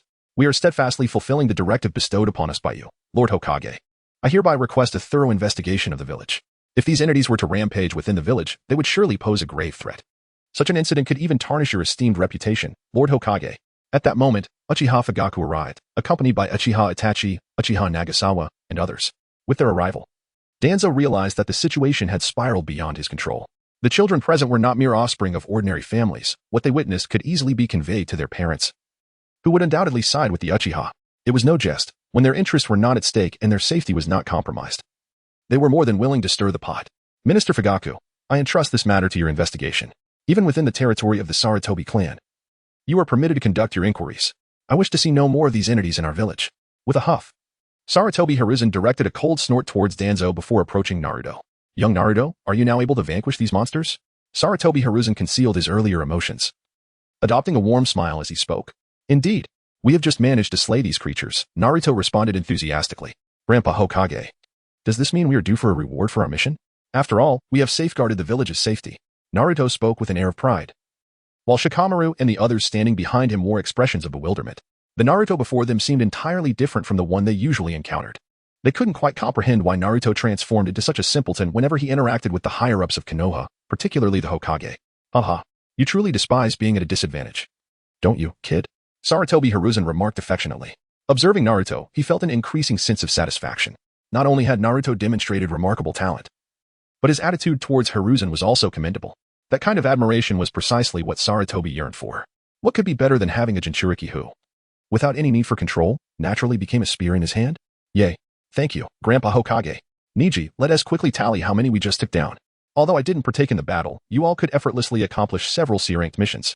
With this, our evaluation should pose no problems. After expressing gratitude to Sarutobi Hiruzen, Naruto turned to Niji and spoke. The previously dazed children displayed joy upon hearing Naruto's words, eagerly counting the monsters they had just defeated. This was a remarkable achievement of multiple C-rank missions. Moreover, at such a tender age of under 7, they had accomplished so much. Once they became Genin, they could swiftly apply for the Chunin exams. Additionally, upon returning home, they would undoubtedly receive their parents' recognition and praise. Observing this vibrant new generation, Sarutobi Hiruzen felt an increased discontent towards Danzo. Third Hokage, let us go. Without waiting for Danzo to finish, Hiruzen waved his sleeve and departed. Tsunade, appearing troubled, cast a glance at Danzo before following Hiruzen. Chapter 43, The Impact of Information Dissemination. Danzo's fierce gaze swept over Uchiha Fugaku and the surroundings, filled with dissatisfaction yet helplessness as he turned to leave. The root members followed suit. His plan to manipulate the Uchiha had utterly failed. As long as Hiruzen remained unconvinced, his subsequent efforts would be futile. In fact, further attempts might even provoke adverse reactions. In the Hokage's office, Hiruzen smiled, addressing Itachi. I trust that the Uchiha will handle this matter adeptly. Moreover, I hear your brother has awakened the Sharingan, correct? Thank you for your trust, Lord Hokage. I also extend my gratitude on behalf of Sasuke.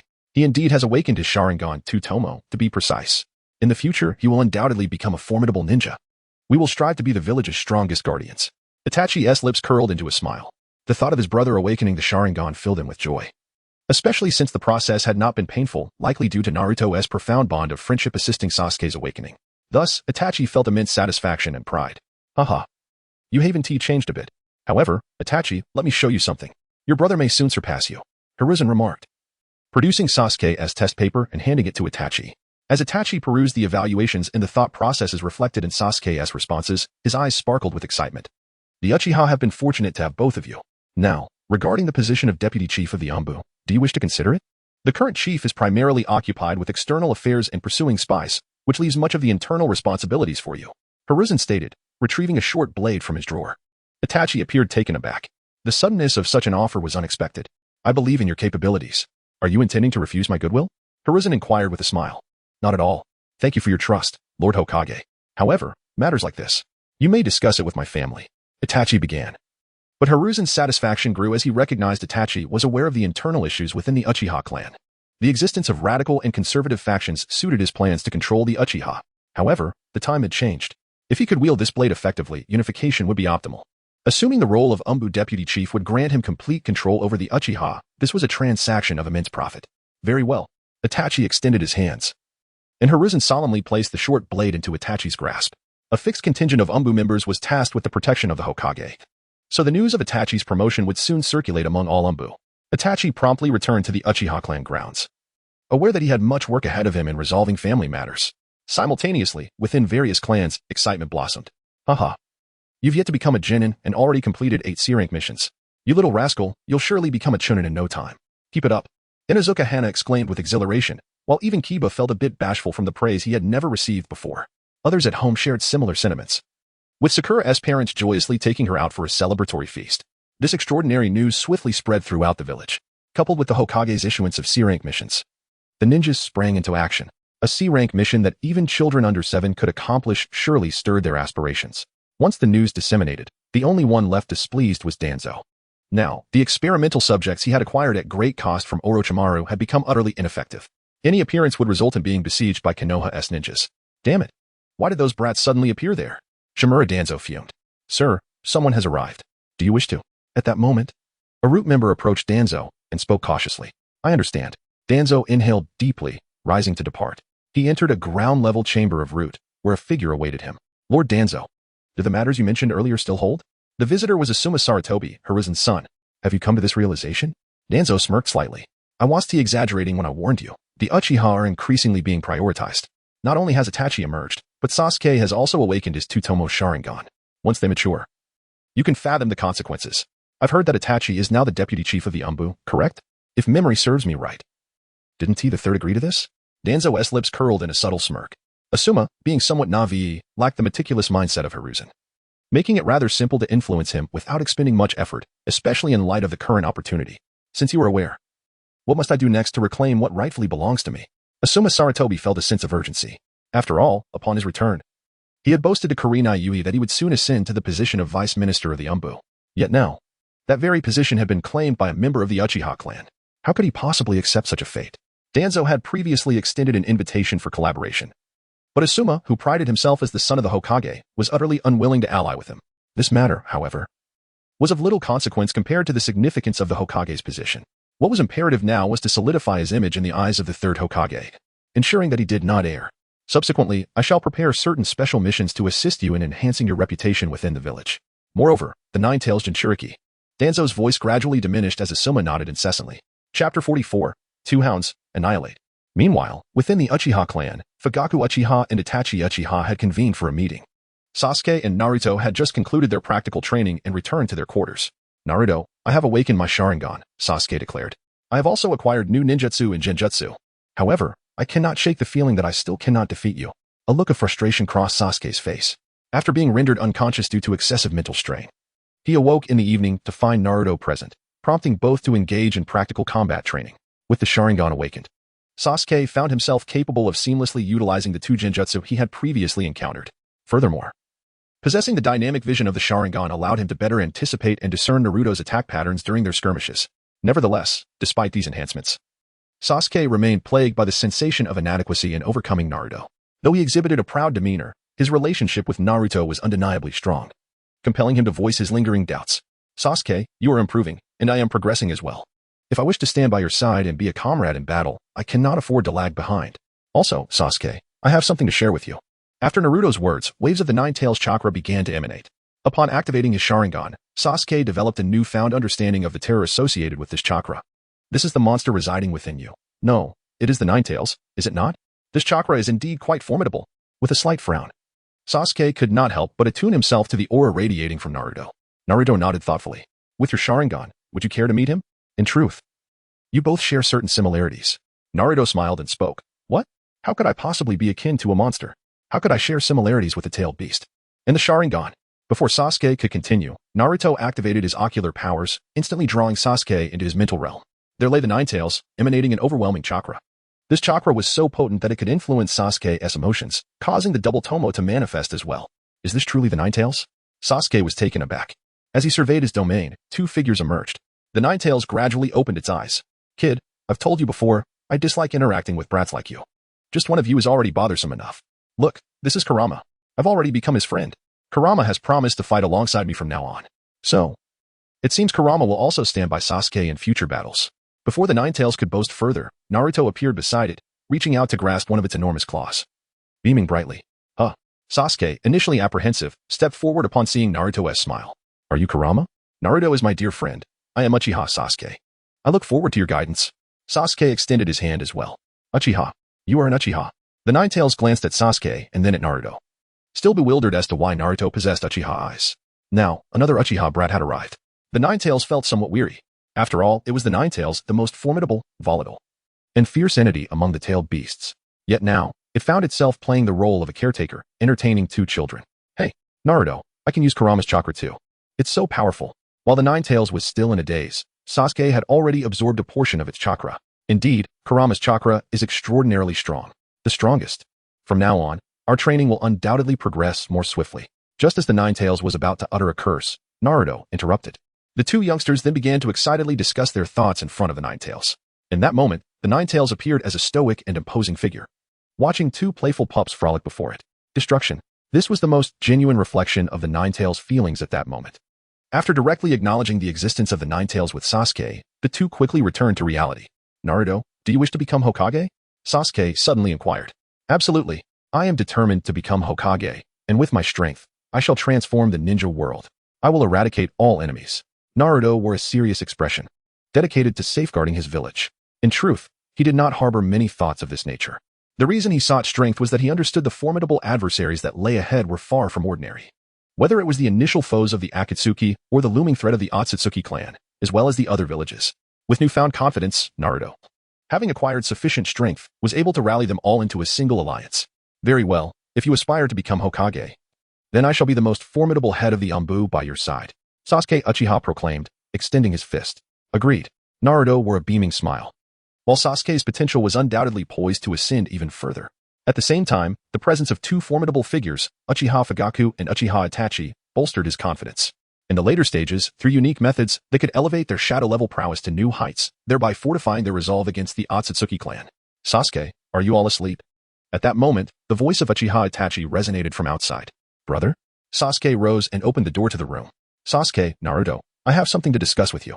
Our Uchiha clan's territory is to be relocated to the central area of the village, which is where our original homeland once stood, Uchiha Itachi said with a hint of joy. Relocating the clan's territory? Huh. Both Sasuke and Naruto were taken aback. Sasuke, filled with curiosity, pondered the fact that this place had not originally been their ancestral land. Naruto was taken aback, realizing that the greatest beneficiary of this situation was undoubtedly the Uchiha clan. Of course, Hiruzen Sarutobi could not be without his own advantages. At least those he perceived as such. Regardless, the ability to relocate to the heart of the village ensured that a massacre of the Uchiha would not occur. In that central area, even if Obito sought to instigate chaos, he would have to consider whether his strength could withstand the prowess of two pairs of Mangekyou Sharingan. Chapter 45, The Redeemed Uchiha. Subsequently, Itachi Uchiha recounted various matters, though they were mostly mundane occurrences. At this moment, Naruto found himself devoid of the luxury to ponder over anything else.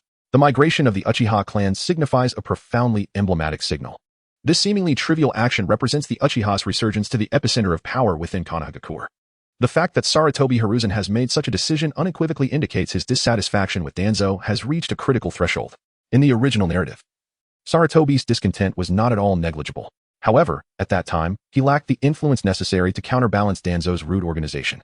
Now, that influence has emerged, embodied in the Uchiha clan. It appears that the recent events have thoroughly engendered Sarutobi's trust in the Uchiha. Moreover, their recent performance during the exam involving the 12 of them has fortified this trust with a substantial boost. Sasuke, it seems that a relocation is imminent for you. When the time comes, I shall seek you out, making our proximity all the more convenient. Naruto smiled and spoke. Ah, indeed, if we go there, our residence would be much closer. Naruto, would you like to come and stay with us at the Uchiha household? Our room should be ample enough. Sasuke pondered for a moment before extending the invitation. No, I prefer to stay at my own place. I appreciate your kind offer. Sasuke, let us proceed. It is time to refine our chakra. Naruto smiled gently, politely declining Sasuke's invitation. Subsequently, they returned to their room together to commence their training. Is that the Uchiha clan? Indeed, I have heard that the current Uchiha is entirely different from before. Those stern methods are merely to better protect us. Yes, as the security force. The Uchiha cannot afford to be overly lenient. Otherwise, how could they maintain the village's stability? Furthermore, the hostile ninjas from other villages who previously attacked were all eradicated by the Uchiha. Indeed, when the feudal lord visited the village, he was also ambushed. and it was the Uchiha who safeguarded him. I was present at that time. We had previously misunderstood the Uchiha. They have been diligently working behind the scenes, enduring years of unjust treatment for the sake of protecting the village. Such conversations began to spread among the common folk within the village, soon reaching every corner. Unsurprisingly, this was the handiwork of Sarutobi Hiruzen. Of course, the Uchiha had indeed achieved significant accomplishments, allowing their reputation to rise swiftly. Even now, when the Uchiha's ninja security force patrols the villagers greet them warmly, occasionally offering small tokens like food and water, whether conservative or radical. The Uchiha have recently basked in glory, their faces adorned with smiles. The internal conflicts within their clan gradually dissipated amidst this newfound joy. Damn it! Damn it! Damn it! Sarutobi Hiruzen. How dare you? Shimura Danzo's face was a mask of barely contained fury. He had been scheming in the shadows for many years, amassing considerable power and influence. He believed that once the upcoming incident unfolded, he would ascend to the position of Hokage. Yet now, Sarutobi Hiruzen had unexpectedly elevated the Uchiha. With the Uchiha present, his ambitions would face considerable obstacles. My lord, why are you so enraged? It's merely the disruption of a plan you initially devised. Moreover, the Uchiha are not a mere tool, they are a double-edged sword. A sinister voice suddenly broke the tension. Orochimaru, have you come to mock my folly? Danzo glared with displeasure at Orochimaru. He had provided him with ample resources, only to yield a batch of useless results, almost driving Danzo to his wit's end.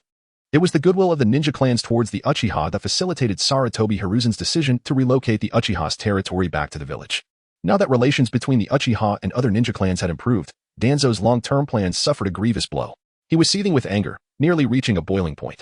Lord Danzo, there's no need for such distress. Besides, did you not prepare a contingency plan? What remains is merely to shift the focus of your previous strategy. In the individual you were dealing with, shouldn't you? Orochimaru. Danzo interrupted, his voice booming. I have no intention of participating in this matter. However, Lord Danzo, you must exercise caution. With that, Orochimaru vanished into the ground, leaving Danzo's gaze steeped in contemplation. After a moment, he pulled out a white stone and crushed it before turning to depart. On a small hill outside the village, a masked man emerged from the ground. His tone laced with mockery. Is it time to take action? However, the current circumstances are not conducive to such a move. It is indeed unsuitable. Yet, Konoha has enjoyed peace for far too long. Sarutobi Hiruzen has forgotten who stands beside him. Thus, I believe you might find this intriguing, just as you once did. The son of the fourth Hokage, Uzumaki Naruto, he is the Jinchuriki of the Nine Tails. Danzo spoke slowly, contemplating the destruction of what he could not possess. Envisioning a chance to seize control of the Nine Tails. You would do well to refrain from mentioning the fourth Hokage in my presence again. This incident arose from your own incompetence. If you cannot manage even this, then there is no need for our collaboration. With that, Obito vanished into the earth. Another self-righteous individual. Danzo scoffed, turning to disappear as well. The rise of the Uchiha from within and betrayal from allies without fueled Danzo's rage, which now mirrored that of Sarutobi Asuma. He had repeatedly questioned Sarutobi Hiruzen regarding his assignment as a guiding jonin, only to receive the curt reply, if you cannot comprehend such arrangements, then do not aspire to the position of Hokage. Chapter 46, The Ultimate Harem Technique. These covert changes had little impact on Naruto. Once the attention of the higher-ups shifted away from him, he had already achieved his objective. Half a month later, we are now capable of completing D-rank missions independently. Kakashi-sensei, how about taking us out to undertake a mission? Uchiha Sasuke spoke slowly. They had just assisted Granny Himazaki in retrieving her hefty cat, completing their 10th D-rank task. To Sasuke, such tasks seemed exceedingly mundane. With his newly awakened Sharingan, he could locate mission targets in the shortest time possible. Of course, I have also completed a task for the Nara clan, driving away a massive bear that was destroying their medicinal fields, a C-rank mission, which I also managed with ease. Then let us gather at the rear mountain tomorrow. After I complete my assessment, I'll take you to accept other missions. Kakashi Haruno tucked away his book and spoke calmly. All right, understood. The trio responded promptly. Naruto, today my brother is giving me special training. Would you like to join? Sasuke turned to Naruto. No, since it's special training, you should focus entirely on that, Sasuke. Sakura, you should also prepare some things. I need to do the same, so I'll head back first. Naruto waved his hand and then vanished from sight. See you tomorrow, Sakura. Sasuke also greeted Sakura before turning around and departing with his usual cool demeanor. Sakura, however, wore a beaming expression. She was absolutely thrilled to be in the same class as Sasuke.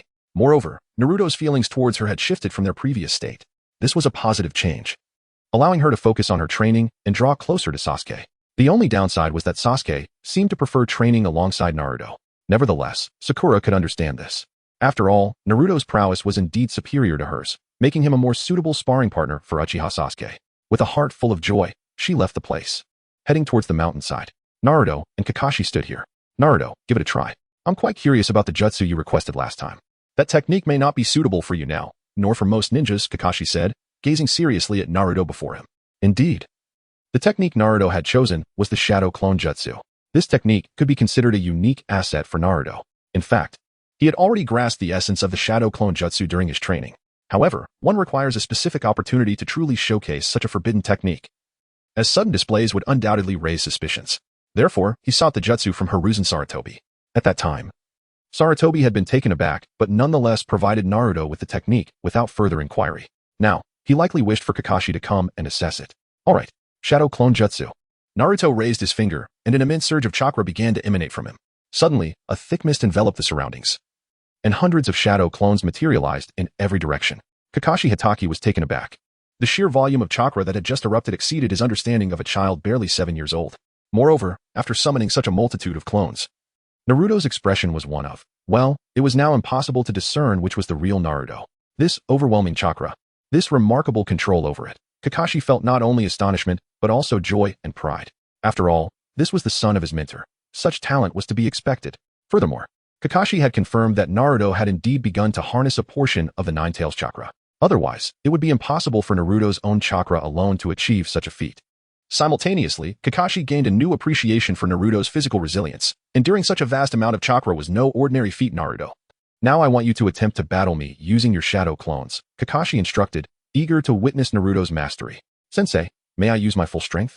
Naruto smiled as he spoke. Kakashi, I have already become a Jonin.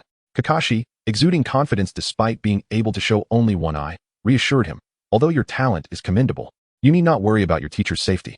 In the next moment, astonishment flickered in Kakashi's remaining eye. No hand signs fire style. No hand signs wind style. No hand signs water style.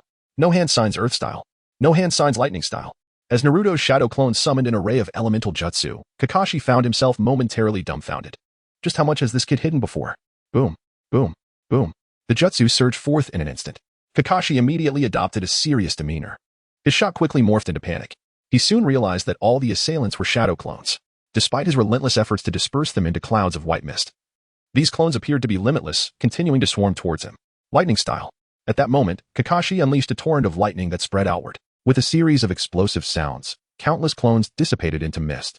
Kakashi had even resorted to using his Sharingan. The relentless assault had drained a significant portion of his chakra, and facing such a chakra monster was proving to be quite taxing for him. Kakashi-sensei, next is a super S-rank jutsu that I have developed. You might want to be a bit cautious.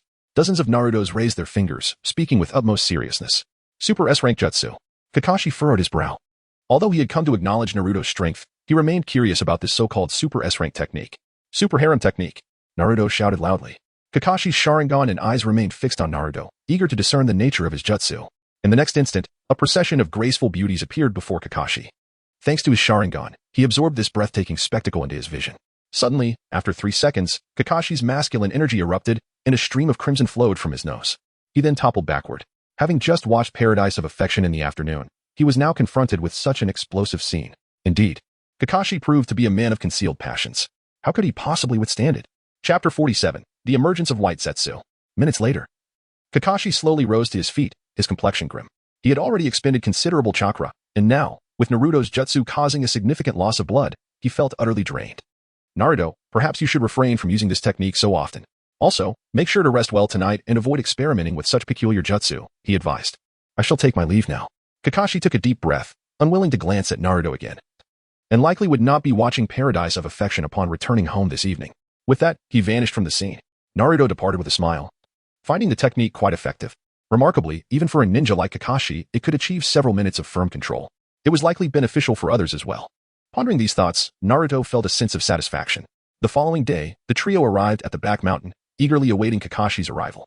However, they found themselves waiting until dusk, having even completed their second round of practical training, yet Kakashi had still not appeared. Do you think Kakashi-sensei has forgotten about the test today? Sasuke remarked, his mood somewhat sour.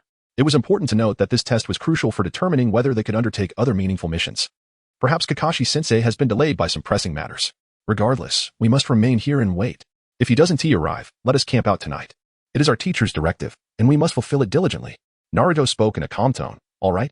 However, just as Sakura affirmed Naruto's suggestion, she abruptly halted her words and turned around, her expression shifting to one of vigilance as she gazed warily into the distance. At that moment, Naruto and Sasuke sensed an unusual presence nearby. White Zetsu. Naruto was taken aback by the sudden appearance of these entities. Why had they manifested here now? What were these beings? Sasuke promptly drew the short blade from his waist, a gift from his brother Itachi Uchiha. This blade contained a certain chakra-infused metal, significantly enhancing its conductivity. Sakura, on the other hand, retrieved a kunai, gripping it tightly in her hand. Uncertain of what they faced, she was certain it did not hail from their side. Prepare for action. Naruto gently patted the shoulders of his two companions. Upon receiving his signal, the trio instantaneously vanished from their original location, seamlessly merging into the dense forest behind them. In the next moment, they emerged from the thicket, aware that numerous white zetsu were lurking within. The only individual capable of controlling these creatures was Uchiha Obito. If only the white zetsu approached, the three of them could manage to confront them. However, should Obito also arrive, their situation would become precarious. Naruto, be cautious, they are imposters. At that moment, Sasuke's voice resonated through the forest. Upon hearing this, Naruto furrowed his brow and swiftly distanced himself from Sasuke and Sakura. Naruto, what are you doing? We have always been together. The ones inside are the fakes. Sasuke expressed his discontent, his tone tinged with anger. Stay alert. These creatures can mimic our appearances. We must remain united and not scatter, Sakura chimed in. Surrounding them were a dozen white zetsu, a few of which resembled Naruto, Sasuke, and Sakura. The scene was somewhat chaotic. Yet, the battle commenced. The clash began, with the white zetsu engaging in a fray with the trio. In the distance, Obito observed. These three little ones certainly possess remarkable talent. Nevertheless, they will ultimately become adversaries. If that is the case, we shall take them away. Sitting upon a large stone, he spoke in a low tone, his dark eyes betraying a hint of emotion. To venture into Konoha for the sake of these children is rather uncharacteristic of you. Zetsu interjected from the side. An adventure? Hardly. This place is not frequented by ninjas. Do you truly believe that white zetsu cannot handle 3 children under the age of 7? Obito replied, unfazed, as he prepared to abduct Naruto and his companions. Is that you? A sudden voice reached Obito's ears, one that jolted him with recognition. The copy ninja, Kakashi Hatake. When did you? He stammered. A tremor of unease coursing through him as he beheld the figure before him. This was someone he yearned to eliminate at that very moment. The memories of the past continued to stab at his conscience. His beloved girl, slain by his own brother. And now, that brother wielded his eyes. In an instant, Might Guy also appeared. Kakashi, is this the invading enemy? He inquired, oblivious to the obviousness of his question. You bear the scent of the Uchiha. Have you stolen our Sharingan? How audacious. A chilling voice echoed as Uchiha Itachi emerged. At that moment, Obito could no longer remain composed. What was happening? How could these individuals have arrived in such a short span of time? Kakashi was understandable, as he was the guiding jonin for the trio, but Itachi, the vice captain of the Umbu, had no business here. And what of Might Guy? Did he not have his own students to attend to? I may not know the reason, but I feel compelled to keep you here. Another voice rang out, Jiraiya, one of the legendary Sannin. The appearance of Jiraiya darkened Obito's expression even further. With the activation of his Manjiki Sharingan, the surrounding space warped, and Obito made his escape. Zetsu, however, felt discomfort. He sought to flee, but found himself unable. Suddenly, the white zetsu on his body melted away, giving rise to a multitude of white spores on the ground. One by one, the white zetsu emerged from the earth, launching their assault on the group. Seizing the opportunity, zetsu sank beneath the surface, vanishing from sight. Before these formidable individuals, the white zetsu were rendered utterly ineffective, swiftly dispatched. The white zetsu that had been assaulting Naruto and his companions met the same fate. Kakashi-sensei, what on earth are these? Sakura approached, her face a mask of curiosity. Naruto and Sasuke also appeared here unscathed. Indeed, it was merely Naruto's shadow clone that engaged in battle with white zetsu after employing a transformation technique. Chapter 48, Post-Battle Analysis and Behind-the-Scenes Scheming. At the moment white zetsu manifested, the trio had just entered the dense forest. Naruto employed the shadow clone technique while simultaneously utilizing the transformation jutsu. To confound the white zetsu, several shadow clones even assumed its form. In this layered strategy, the trio concealed their presence and ascended into the branches of a grand tree. At the moment the battle between the white zetsu and the shadow clones commenced, the three swiftly retreated, signaling Kakashi. At that time, Kakashi happened to be with Might Guy and promptly joined him. Itachi, having received word from Sasuke, hastily made his way over. As for Jiraiya, he initially intended to find a suitable spot in the back mountain for some clandestine observation, but fortuitously encountered them and decided to accompany them. Obito likely never anticipated that within a mere span of a few minutes, so many elite shinobi from Konoha would converge. Consequently, he resolved to make a hasty exit. With Jiraiya and Itachi present, even Obito, endowed with the space-time ninjutsu Kamui, found himself in peril. After all, Itachi's Manjiki Sharingan could potentially interfere with his spatial abilities. Unbeknownst to them, these entities were not mere ninjas but appeared to wield some extraordinary techniques. However, they had now been eradicated. The two who fled were presumably the manipulators. We must inquire at the intelligence department, Jiraiya remarked thoughtfully. Despite his usual unreliability, Jiraiya's instincts remained sharp in such circumstances. He immediately surmised that an issue had arisen with the barrier. All right, let us return. Additionally, you have all passed this trial. Tomorrow, I shall select an appropriate mission for us to undertake, Kakashi added. With that, he vanished from sight. Let us go, Sasuke. Naruto, would you care to join us? Itachi gently inquired. I think I'll return home to prepare, as we may be heading out on a mission tomorrow, came the response. Naruto spoke up with a carefree demeanor, seemingly indifferent to the recent events that had transpired. Though he was not yet 7 years old, his innate talent was evident. However, it was preferable that he did not exhibit excessive maturity. Itachi had taken Sasuke away, while Naruto and Sakura departed from the scene. As for Might Guy, he remained rooted in place long after everyone else had left. These were the enemies. Suddenly, Might Guy shouted, only to realize that he was now alone. His embarrassment swiftly evaporated.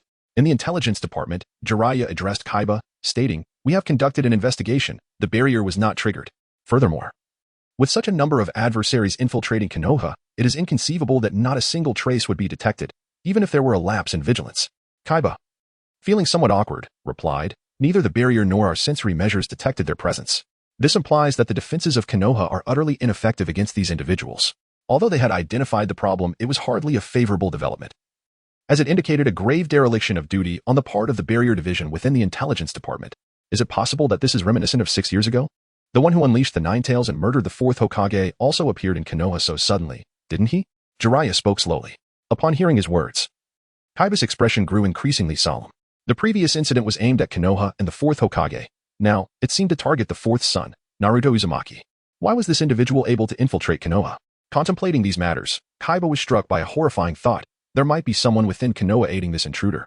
All right, Kaiba. We should discuss this matter with the Hokage. As for how to handle it moving forward, you must carefully consider how to enhance the effectiveness and sensitivity of the barrier. I have other matters to attend to, so I shall not further intrude upon you, Jiraiya concluded before vanishing in an instant. Kaiba felt distressed. While discussing such issues was straightforward, execution was fraught with complications. Currently, Konoha relied on the defensive barriers provided by the Uzumaki clan, a unique form of sealing technique. Yet now, it seemed that Naruto was the only confirmed survivor of that clan, and he was not particularly adept at sealing techniques. Kaiba organized his documents and swiftly made his way to the Hokage's office. Within the root organization, the recent operation could be deemed a success. Now, it is up to you, Asuma. I have arranged a special mission for you. If you can resolve any troubles during this assignment, your path ahead will become considerably smoother. Remember, you are the sole heir I acknowledge for the position of Hokage. As for the Uchiha, do not even entertain the thought, Danzo said, gazing at Asuma with a sincere smile. Understood. Tomorrow, I will lead them on the mission. I will require your assistance with the specifics, Lord Danzo. Once I become Hokage, you will remain my strongest ally. Asuma Sarutobi felt elated. In recent times, he had been training Shikamaru and the others. In truth, his presence was not crucial, as the trio possessed their family's secret techniques and were adept at controlling and refining chakra. His only responsibility was to correct their combat shortcomings, which made the task exceedingly easy. Occasionally, he even engaged in practical training with the team led by Kurenai, playfully bantering with her, which made for a comfortable existence. However, with the prospect of becoming Hokage, Asuma naturally wished to seize the opportunity. Upon exiting the root organization, he was in high spirits, even envisioning the gratitude from the Uchiha clan. Once he earned their trust, combined with his current role as the teacher of the Inoshikacho trio, they would undoubtedly support him. Having a Hokage as a mentor was a tremendous honor. As he pondered these matters, Asuma made his way home. Meanwhile, within the Hyuga clan, Hayashi stated, both of you have shown remarkable improvement recently, especially Hinata, who has now mastered the 8 trigrams 32 palms. Next, I will teach you another application of chakra, Niji. Once you have mastered the 64 palms, you will also need a corresponding martial art to enhance your skills. I believe your futures will bring even greater glory to the Hyuga clan. After Hayashi finished speaking, he retrieved a scroll. Chapter 49, The Soil of Growth and Bonds. A mission. Not only the Hyuga clan, but several other ninja families were also striving to nurture a select few. After all, those with the potential for early graduation would undoubtedly become formidable pillars within their families. The Hyuga clan was particularly prominent in this regard, as Hayashi sought not only to cultivate Hinata and Niji, but also to challenge certain notions. The next day, at the village entrance, Naruto, Sasuke, and Sakura had already been waiting here, fully prepared for their outing. Suddenly, Kakashi appeared in an instant. This mission was of a combative nature, and he handed a scroll to Sasuke. Among the trio, Sasuke had been elected as the captain by Naruto and Sakura. The task involved dealing with rogue ninjas attacking small villages. These rogues had established a base and occasionally targeted nearby villages. Since this was within the borders of the Land of Fire, it was imperative that they intervened. The mission's minimum requirement was actually for Ch. Nin. Yet with the guidance of A.J. Nin, they were permitted to undertake it. After reviewing the contents of the scroll, Sasuke succinctly summarized it and expressed his thoughts. Indeed, this is truly a real combat scenario. While the opponents may not be particularly formidable, what you must hone is your genuine combat experience. Kakashi briefly outlined the mission before leading the trio out of Konoha. As they stepped beyond the towering walls, it was clear that they were entering a realm devoid of safety. The four quickly veered off the main road and plunged into the forest. Their training in chakra control had progressed significantly, and they had successfully passed Kakashi's tests. Climbing trees and navigating through the woods posed no difficulties for them now. In this unobstructed environment, their pace was swift. By midday, they paused by a small stream to rest and recuperate. We need to reach our destination within 3 days. For lunch today, prepare your own meals. I will conduct a brief reconnaissance, Kakashi declared before vanishing from sight. We have a stream here. We can catch some fish to eat, Sasuke suggested. Sasuke, don't you have lightning release? Sakura chimed in cheerfully. To her, this task felt akin to a camping date with Sasuke, although that sentiment was uniquely hers. Sasuke and Naruto, however, were immediately attuned to their surroundings. Sasuke, I'll handle the fishing while you send your shadow clones to scout the area. I suspect Kakashi-sensei is not merely patrolling but is giving us a chance to demonstrate our abilities. Sakura, please tidy up the area and gather some firewood. Naruto spoke seriously. All right. Shadow clone jutsu. Sasuke formed hand seals and summoned 3 shadow clones. Immediately, the 3 clones surged forth, launching attacks in all directions. Sasuke settled beneath a large tree, attentively absorbing the feedback from the clones. Sakura hesitated for a moment. Although she felt somewhat dissatisfied with Naruto's assignment, she proceeded to carry it out. After all, the boy she admired, Sasuke, had not voiced any objections. Over time, she had come to acknowledge Naruto, yet she couldn't shake a peculiar discomfort in her heart. As if something were amiss. Sakura, are you perplexed as to why I don't allow Sasuke to use lightning release to catch fish? The truth is, I can also wield lightning release, but I choose not to. When undertaking missions, especially outside the village, releasing ninjutsu and the resulting chakra fluctuations could easily be detected by ninjas from rival villages. This could place us in peril. Furthermore, using lightning release would electrocute all fish in the stream, regardless of size, thereby disrupting the ecological balance. In the past, when I lived alone, I managed to catch fish without resorting to ninjutsu.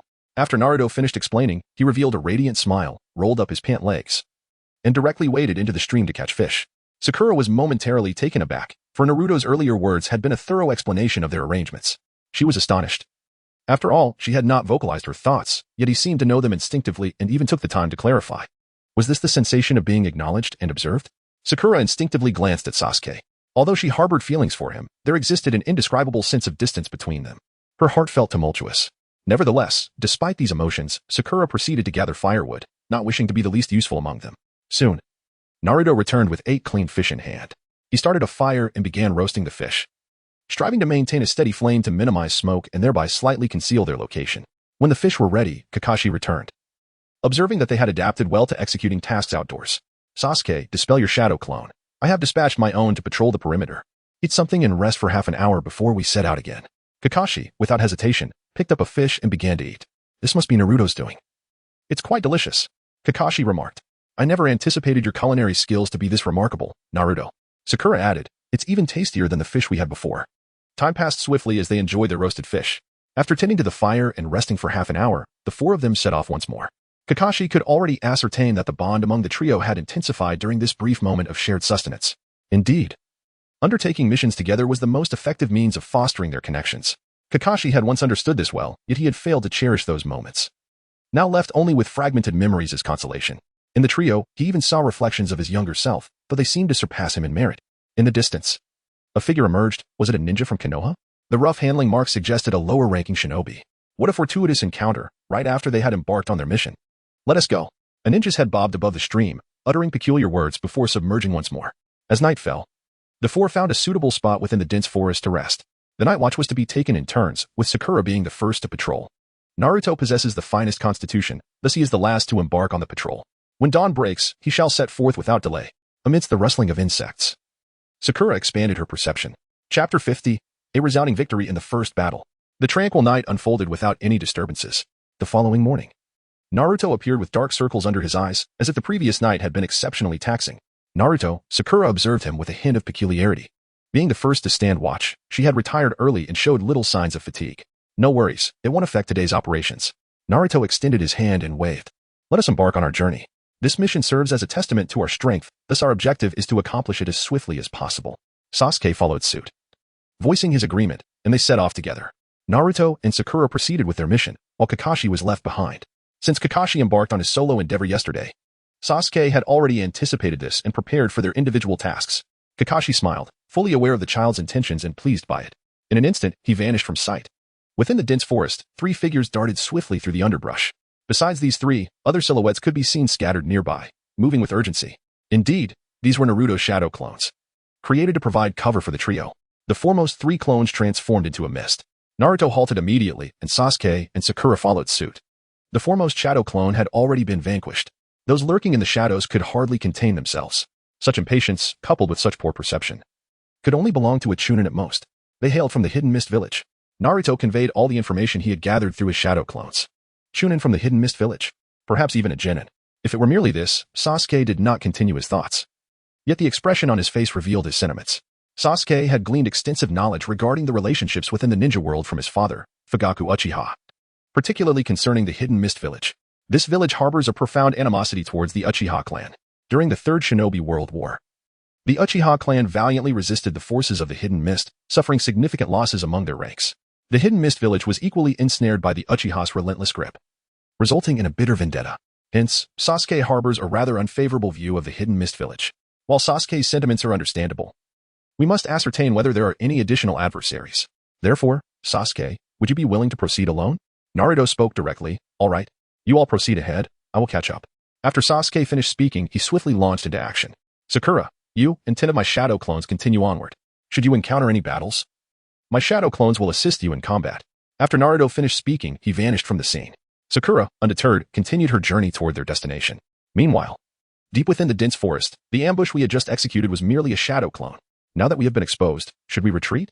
A ninja from the Hidden Mist Village wore a grim expression.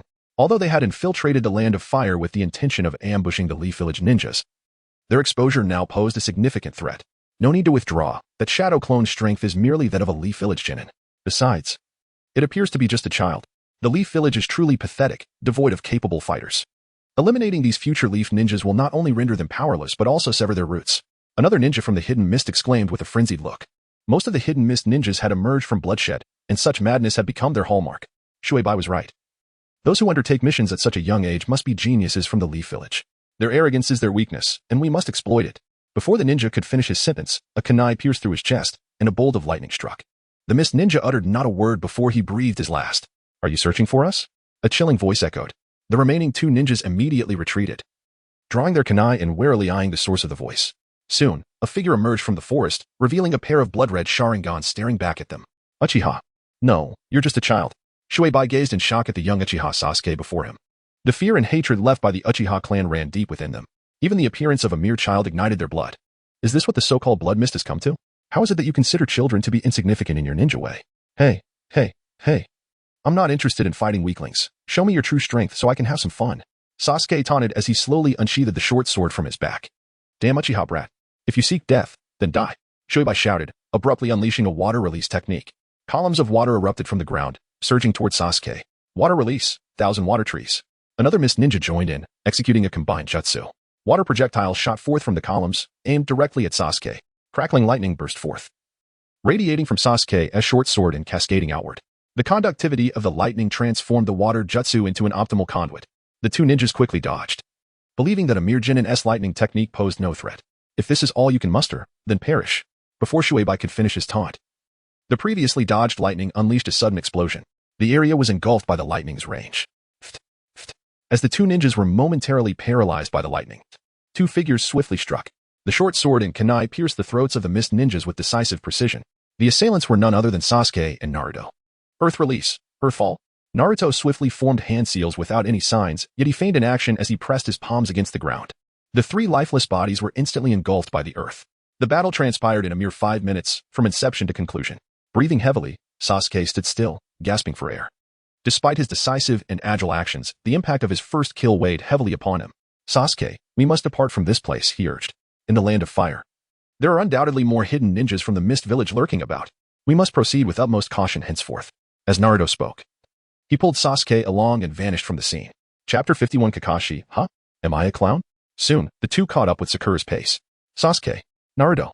Upon seeing them approach, Sakura appeared quite surprised, yet she subtly tightened her grip on her kunai. There's no need for such caution, it's me, murmured the shadow clone beside her. Hearing this, Sakura relaxed her weapon. Although Sakura still harbored feelings for Sasuke, Her training and interactions with Naruto and Sasuke during this time had significantly enhanced her combat awareness, coupled with her innate talent and meticulous nature. It was no wonder she acted this way. "Sakura, did you encounter an attack?" Sasuke inquired slowly. Was he genuinely concerned for me? Sakura felt a surge of excitement within her. Yes, but Naruto's shadow clone managed to fend them off, allowing me to escape. There was only one attacker. But I was unaware of any concealed enemies nearby, so I opted not to engage. Sakura recounted her recent experience. Upon hearing this, Sasuke's expression darkened. As he had suspected, Kakashi would refrain from intervening unless they were sufficiently equipped to handle the threat. Sasuke did not resent this training method. Rather, he anticipated it eagerly. During this brief period, he had begun to suppress the discomfort of his first kill. He possessed his own ambitions and had someone to protect. With the conviction of his ninja way, Sasuke was able to disregard his physical unease. "Sakura, your choice just now is commendable. All right, let us proceed. Naruto, please consolidate the information and take a moment to rest. It is unlikely that we will face another attack in the immediate future." After contemplating for a moment, Sasuke made his arrangements. Understood. All right. Both nodded and then disappeared alongside Sasuke. After the trio vanished, Kakashi appeared, dragging a ninja with him. A natural-born combat genius. To eliminate 3 ninjas from the Mist Village in such a short time through a surprise attack, and still know how to handle the situation. Although there was no combat on Sakura's end, her choice was indeed the most prudent. Kakashi remarked with satisfaction. The individual he was dragging was the very one who had just attacked Sakura. Sakura had made an error in judgment. He was a lone wolf, acting independently. He had merely been entangled by Naruto's shadow clone, unable to strike at Sakura. Once she had distanced herself, Kakashi appeared and promptly dispatched the Mist Ninja. The purpose of this operation was to target the remaining ninjas hidden within the Land of Fire. Kakashi concealed himself to lower the vigilance of those rogue ninjas. Otherwise, with the renowned copy ninja present, they would have been far more alert. After disposing of the body, Kakashi vanished from the scene once again. Soon, night fell. The 3 did not light a fire this time. Tonight will suffice with some dry rations. I will arrange for shadow clones to keep watch while you all rest well. By tomorrow afternoon, we should arrive at our destination, so it is imperative to recuperate tonight. After Naruto finished speaking, he released 4 shadow clones, each dashing off in different directions. The 3 remaining individuals concealed themselves among the treetops, beginning their rest. With the presence of 4 shadow clones on guard, no issues arose. The first light of dawn broke. Today, they would reach their destination. Come forth. I shall accompany you today. I fear that the combat style of those wandering ninjas may be unfamiliar to you. Fight alongside me today. Kakashi appeared beneath the great tree, speaking in a calm tone. Kakashi-sensei. In the next moment, a figure descended from the treetops, materializing before Kakashi. Naruto, where are Sasuke and Sakura? Kakashi was taken aback. Could it be that Sasuke and Sakura had taken the night watch and were now too fatigued to awaken? That didn't seem right. Their characters did not align with such behavior. The real me and the 2 of them left last night. I am merely here to attract attention. The other 2 shadow clones have just been dispelled. Bang. In an instant, the shadow clone also transformed into white mist. Kakashi's eyelids twitched as he observed the dissipating fog before him. These 3 had even deceived him. Amused, Kakashi believed he had the task entirely under control. However, a sense of panic began to creep in. A night had passed, and at their current speed, Naruto and the others would likely have already reached the village. With this thought, Kakashi vanished in an instant. Meanwhile, at the entrance of a small village. Whose child is this? Why are you here so early to play? It has been rather unsafe lately. Where are your guardians? An elderly woman looked at the 3 children with concern. Grandma, we have no parents. Gugugugu. Before Naruto could finish, their stomachs growled in unison. Oh, what a pity. Those bandits, they are truly despicable. You must be hungry. Come back with me, and I shall prepare something for you. The old woman wore a sympathetic expression. Thank you, Grandma. We can help carry these things back. I'll do this. I still have some strength left. Grandma, let me assist you. The 3 children eagerly supported the old woman as they entered the small village. The village was modest, consisting of only a few dozen households. Not far from the village, a small river flowed, surrounded by some cultivated fields. The crops appeared to be thriving. However, the atmosphere within the village felt peculiar. Although the villagers rose early to work, their faces lacked vitality, which seemed quite strange. Grandma, why does everyone look so unhappy and somewhat dispirited? Sakura asked, supporting the old woman with a puzzled expression. Our food has already been requisitioned. Naturally, everyone is unhappy. If it weren't for the fear of death, I doubt anyone would even bother to work. The old woman wore a sorrowful expression as she slowly recounted the threats posed by the wandering ninjas.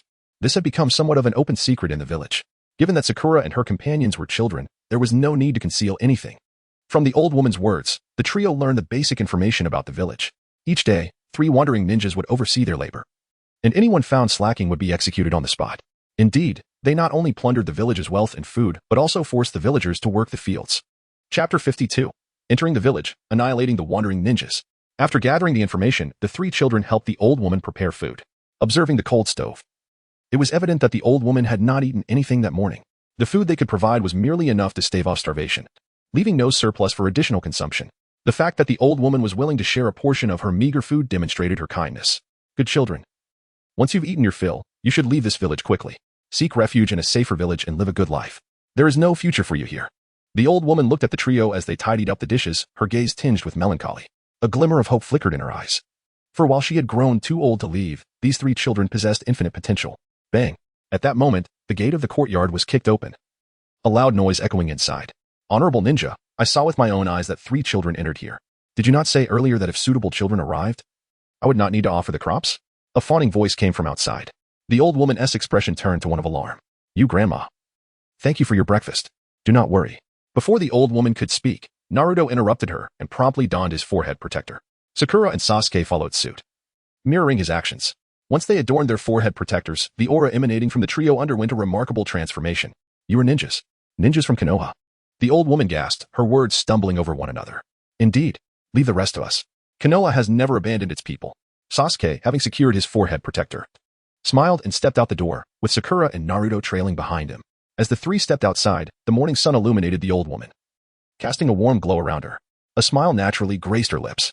Outside the door, the 3 wandering ninjas who had intended to burst into the house in search of the so-called 3 children froze upon seeing the trio emerge. Konoha. Ninjas from Konoha. The leader of the wandering ninjas stammered. The fear instilled by that forehead protector had penetrated deep into their souls. Aha.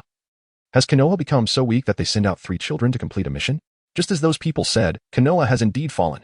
Brothers, take these 3 little ones back, and then let us seize the surrounding villages. The wandering ninja unsheathed his rusted katana, brimming with confidence. Ninjas from Konoha? Who would have thought that one day I would have the chance to confront them? These major villages deserve their fate. Another wandering ninja unsheathed his katana. The remaining individuals, his eyes ablaze with fervor, remained silent yet followed suit, drawing his own sword. The trio lunged directly at Naruto and his companions. The clashing sounds of metal echoed, leaving the man who had brought them utterly petrified. For if the Leaf Ninjas were to triumph, his life would likely be forfeit. It was rumored that the children of the ninja villages were as merciless as demons. Most alarming was the fact that these 3 wandering ninjas were being held at bay by 3 mere children. The more this unfolded, the greater his fear grew. The commotion of battle soon attracted a number of villagers, as many had yet to begin their daily labors due to exploitation. Upon hearing the ruckus, they gathered to witness the spectacle. Enough. It is time to end the charade. Fire release, great fireball technique.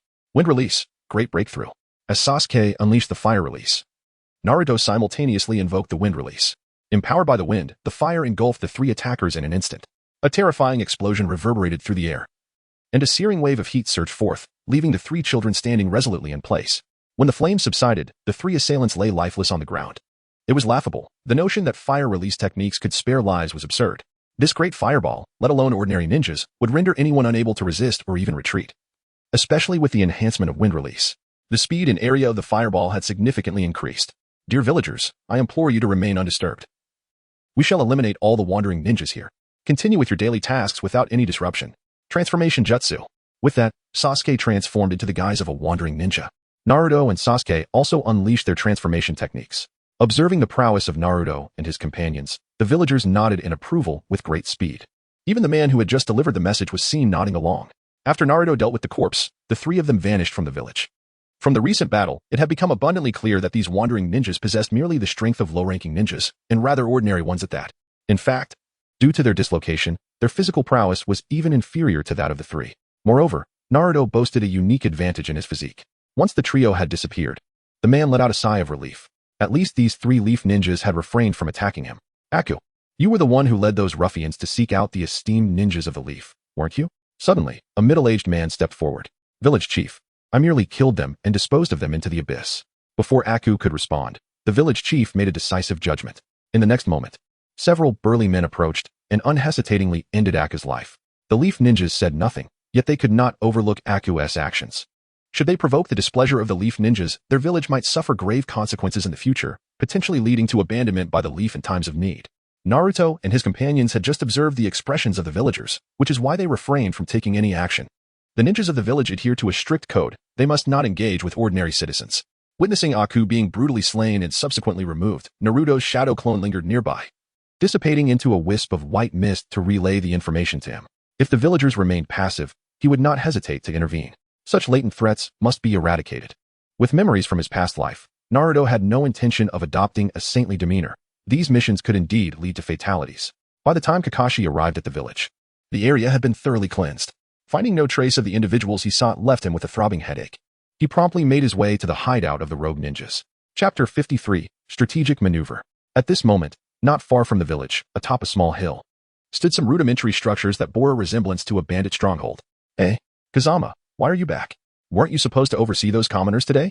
As he approached a 2-meter-high wall, a rogue ninja appeared before Sasuke, a puzzled expression adorning his face. "Those worthless fools wouldn't even put up a fight. It was so dull over there. I figured it was better to return. How about I keep watch here while you go?" Sasuke waved dismissively, a look of disdain crossing his features. "Enough. I've been running around all morning, and I'm feeling quite fatigued. I'm going to head back for some rest. After I wake, I shall seek out some isolated merchant caravans to relieve them of their goods. That would be far more worthwhile than this." Naruto also spoke up and then entered the village. Upon entering, he immediately unleashed his sensory abilities. Soon, the three of them returned to their resting quarters. It had been thoroughly investigated. There were currently 27 wandering ninjas in the village. It appeared that there was a leader among them, though their identity remained unknown for the time being. It was also possible that the leader had ventured out. Should they take action? Naruto spoke slowly. To act now would only serve to alert the enemy. Furthermore, should any unforeseen circumstances arise, we may find ourselves in peril. I believe it would be prudent to await Kakashi-sensei's arrival. Sakura offered her perspective, asserting, "You are correct, but if we delay, our mission evaluation may suffer significantly. Moreover, based on our recent skirmish with those rogue ninjas, their strength is unlikely to pose a considerable threat. Given our current capabilities, we should be more than capable." Sasuke added his thoughts. "Let us first make some preparations. The shadow clone I left behind has already established contact with Kakashi-sensei. Once we are ready, we shall await his response before proceeding." After Naruto finished speaking, he immediately unleashed his shadow clones, transforming into 3 distinct figures that exited the room. Meanwhile, the trio produced paper and pens, commencing their battle strategy. Half an hour later, they had amassed sufficient intelligence. Gathering information among the wandering ninjas proved to be a straightforward endeavor. They exhibited no suspicion towards their own kind. The gathered intelligence indicated that the leader, accompanied by 10 ninjas, had ventured out to conduct a raid. The leader's strength was approximately that of a ch-nin, signifying the presence of 38 ninjas in total. However, including the 3 of them, the count rose to 41. Engaging in a direct confrontation with such a significantly greater number could be perilous.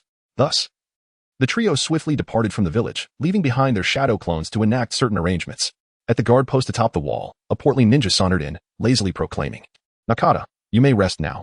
It is my turn." "Fujin, don't doze off.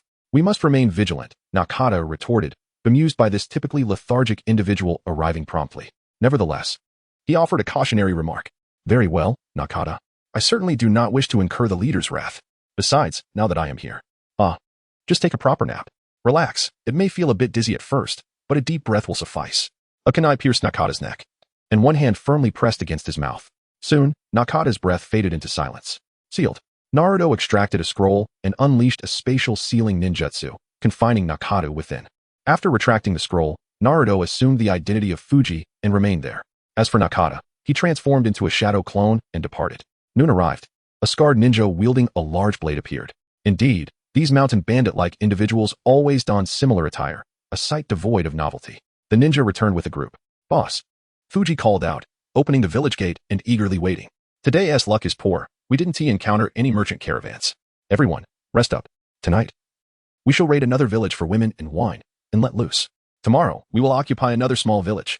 The scarred ninja, Jinshur, wore an irritable expression. Clearly, his lack of success today left him dissatisfied. "Understood. The chief is magnificent," a band of wandering ninjas shouted before retreating to rest. After all, they had spent the morning running around and were quite fatigued. The chief also slowly made his way to his quarters. Suddenly, a figure appeared outside the village. A Konoha ninja? The man halted, turning to face the sudden arrival of Kakashi. "I know you. You're Hatake Kakashi from Konoha, right? I am eager to see if you alone can eliminate all of us." Jinshur's expression turned fierce. He was a rogue ninja accustomed to bloodshed, and he had recently acquired a secret technique. Furthermore, he held a hidden weapon. Just a Konoha jonin, he was confident he could take Kakashi down. Without delay, Jinshur produced a syringe and injected it into his neck. As the liquid coursed through his body, a maniacal expression spread across his face. Behind him, a group of rogue ninjas emerged, each revealing a cruel and savage demeanor. "Come, Kakashi. Today, I shall demonstrate that we wandering ninjas are not comparable to you sheltered ninjas." Jinshur brandished his large blade, ready to strike. However, in the next moment, a kunai pierced the back of his neck. Jinshur was momentarily stunned. Thanks to the recent enhancement of his body, he had not been instantly killed. Instinctively turning to face the source, he saw a plump figure. Fuji. Jinshi reached out, grasping Fuji's head, but Fuji transformed into a cloud of white mist.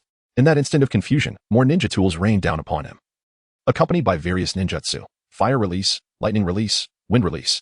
Before Jinshi lost consciousness, he could not comprehend what had transpired. Enough of this chaos, Kakashi remarked, looking at the rogue ninjas before him with a mix of resignation and amusement. Kakashi-sensei, our plan has proven to be quite effective, hasn't it? The surrounding shadow clones vanished, revealing Sasuke, Naruto, and Sakura before Kakashi. Gazing at the trio's radiant smiles, Kakashi sighed, covering his head. These three little troublemakers were too adept at stirring up situations. Chapter 54, Grass Ninja Strike. The trio unleashed.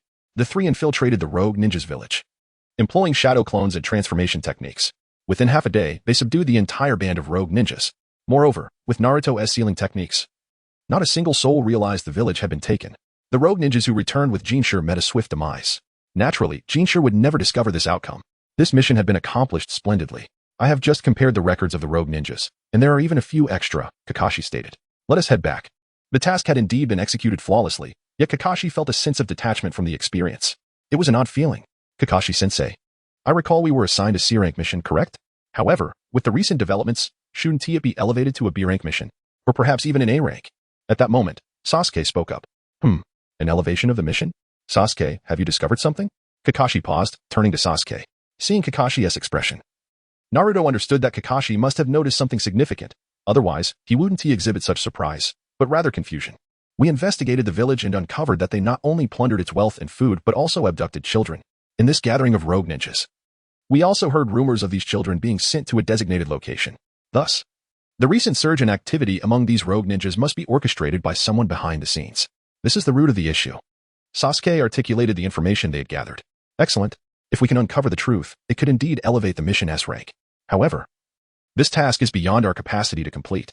Just as Kakashi prepared to decline Sasuke's proposal, several ninjas appeared before them. The headbands they wore bore the insignia of the Grass Village, albeit with the emblem scratched out. This indicated they were rogue ninjas from the Grass Village. The dozen or so appearing ninjas did not speak. They immediately launched an assault. Kunai embedded with explosive tags hurtled towards them. The trio swiftly retreated, drawing their kunai and shuriken to counterattack, with Kakashi joining the fray. Amidst the chaos, 7 Grass Village ninjas confronted Naruto and his companions. Lucky us. We'll take these little brats with us. Will you come willingly, or shall we break your limbs first? The leader of the group spoke with a grim demeanor. They had no apprehension about the trio. They were not comparable to the rogue ninjas, having undergone systematic training and real combat experience. Only those of Chunin rank or higher were assigned such missions. If they couldn't handle 3 children, they might as well commit seppuku. Break our limbs, you say? Your attitude makes this quite easy for me. Otherwise, to casually bully the weak is not in line with my ninja way, Sasuke declared, activating his double Tomo Sharingan. His aura surged dramatically. Sasuke was indeed correct. It would be prudent for you to endure a little longer, otherwise, you may soon face demise, which would indeed cause us some distress. Buzz. As Naruto concluded his words, a layer of 9 tails chakra enveloped his body. Behind him, a beastly tail swayed rhythmically. Enduring the company of you 2 monsters is indeed quite taxing, he exclaimed. Hence, despite my struggles, I possess considerable strength, Sakura declared, directing her kunai towards the opposing grass ninja. Haha, what was that I just heard? These 3 little rascals are rather arrogant, aren't they? Before the grass ninja could continue his retort, Naruto had already materialized before him. The chakra tail behind him transformed into a massive hand, seizing the ninja by the throat. Arrogant, you say? I beg your pardon, but addressing a weakling such as yourself requires no arrogance. What we previously stated was merely a statement of fact. Naruto lifted his head, and a pair of crimson eyes met the gaze of the grass ninja. This was the last sight he beheld in this world. In the next instant, his neck was brutally snapped. At that moment, Sasuke swiftly charged towards another grass ninja. Damn it. Observing Sasuke's approach, coupled with the recent slaughter of a teammate, he realized that these 3 youngsters were far from ordinary. Raising the kunai in his hand, he aimed to strike at Sasuke. Buzz. As the mesmerizing Sharingan manifested before the grass ninja, his movements came to an abrupt halt. Around him, an abundance of thorns emerged, ensnaring him completely. Genjutsu, Forest of Thorns. In the next moment, Sasuke's short blade pierced the grass ninja's neck with lethal precision. In merely a few breaths, Naruto and Sasuke had dispatched 2 opponents. Meanwhile, Sakura had managed to entangle 1 grass ninja, reaching her utmost capability. The remaining 4 were stripped of their earlier bravado, replaced by sheer terror. What on earth are these beings? The trio before them appeared to be no older than 7 or 8. How could they possess such terrifying power? Hey, don't just stand there during the fight. It's as if we're the ones bullying you. Lightning release, thunderclap flower. In Naruto's hands, a surge of lightning release emerged. Soon, due to the immense infusion of chakra, the lightning became somewhat exaggerated, emanating outward from Naruto like the heart of a blooming flower. The surrounding area was ravaged by the tempest of lightning. Naruto, you are being rather reckless. With a swift motion, a multitude of shuriken was unleashed, each infused with a faint trace of lightning chakra. In no time, these shuriken veered off course, striking four grass ninjas and causing them to tumble to the ground. Such a ludicrous throwing technique. Regardless of the might of this lightning release, with their insufficient strength, they could hardly control it. Furthermore, we are not stationary. How could we not evade? You shall soon meet your demise. Sasuke interjected with a smile, then raised his hand to form a seal. Lightning release, lightning guide. As Sasuke's words resonated, the shuriken scattered on the ground instantly stood upright. The overwhelming lightning surged along the shuriken's path, accurately striking the four grass ninjas. Under such a formidable lightning release, their survival was utterly implausible. The remaining grass ninja, distracted by the commotion, was oblivious to the impending danger. As for Sakura, she had long since accustomed herself to the presence of these two formidable beings and remained unfazed. In fact, she became even more focused. Seizing the opportunity presented by the distracted grass ninja, she swiftly delivered a fatal blow. Chapter 55. Crisis, Orochimaru. In a remarkably brief span, the seven were dispatched by the trio. I did it. Sasuke, Naruto, I did it too. Sakura gasped, her cheeks flushed with pride. Well done. Sakura, keep it up. Both Sasuke and Naruto exclaimed, giving her a thumbs up. Sakura, stay here to assess the situation and clear the battlefield. We shall assist Kakashi-sensei. Upon finishing his statement, Sasuke vanished in an instant. Sakura, the responsibility here is yours. Naruto left behind a parting remark before vanishing from the scene. Kakashi was well aware of the circumstances here. Upon realizing that the seven adversaries had been dealt with, Kakashi felt a significant sense of relief. The movements of his hands became increasingly decisive. After all, he could not allow himself to be surpassed by his own disciples. Numerous grass ninja fell to Kakashi's blade. With the addition of Naruto and Sasuke, the already beleaguered grass ninja could no longer withstand the onslaught. In a remarkably brief span of time, the invading grass ninja were entirely vanquished. Naruto and Sasuke, you have just witnessed the situation. If we are to continue our investigation, we must be prepared for the possibility of such confrontations arising at any moment. Moreover, the forces behind this assault are undoubtedly more formidable. Kakashi-sensei, do you not wish to include us? Sasuke interjected before Kakashi could continue. Although his Sharingan had been deactivated, the depths of his black pupils radiated unwavering determination. With our current strength, alongside my shadow clone technique, even if we were to face defeat, we could still make our escape. Please, take us with you. Naruto stepped forward, a broad smile gracing his lips. As for Sakura, she remained silent, feeling she lacked the standing to speak on such matters. I have already arranged for the summoning beast to relay the information back, so if you wish to test your mettle, then do so. Kakashi, after careful consideration, provided an affirmative response. The fervor of youthful spirits rekindled the long-dormant flame within Kakashi's heart. After tidying up the battlefield, the four vanished from the scene.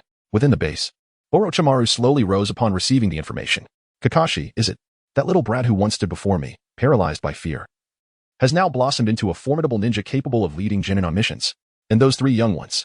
Orochimaru chuckled as a serpent emerged from behind, engulfing him entirely. He resolved to take matters into his own hands. 2 days later, Kakashi and his trio had reached the borders of the Land of Fire. Kakashi-sensei, I had no idea there were so many ninjas outside the village.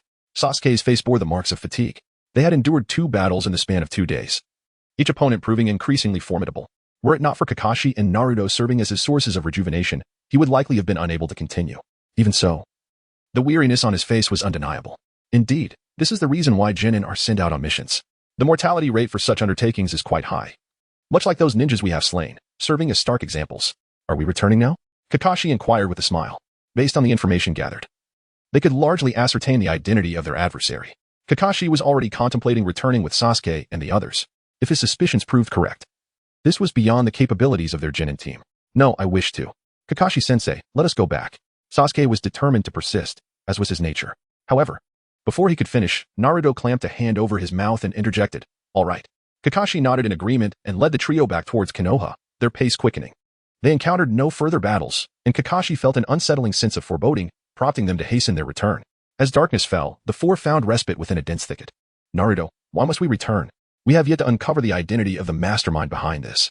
Sasuke expressed his curiosity. Naruto's character does not suggest that he is one to succumb to fear. The previous battle was already exceedingly arduous. Should the intensity escalate further, it could indeed pose a threat to our very lives. Even in the event of victory, we would likely sustain irreversible injuries, which is hardly worth the cost.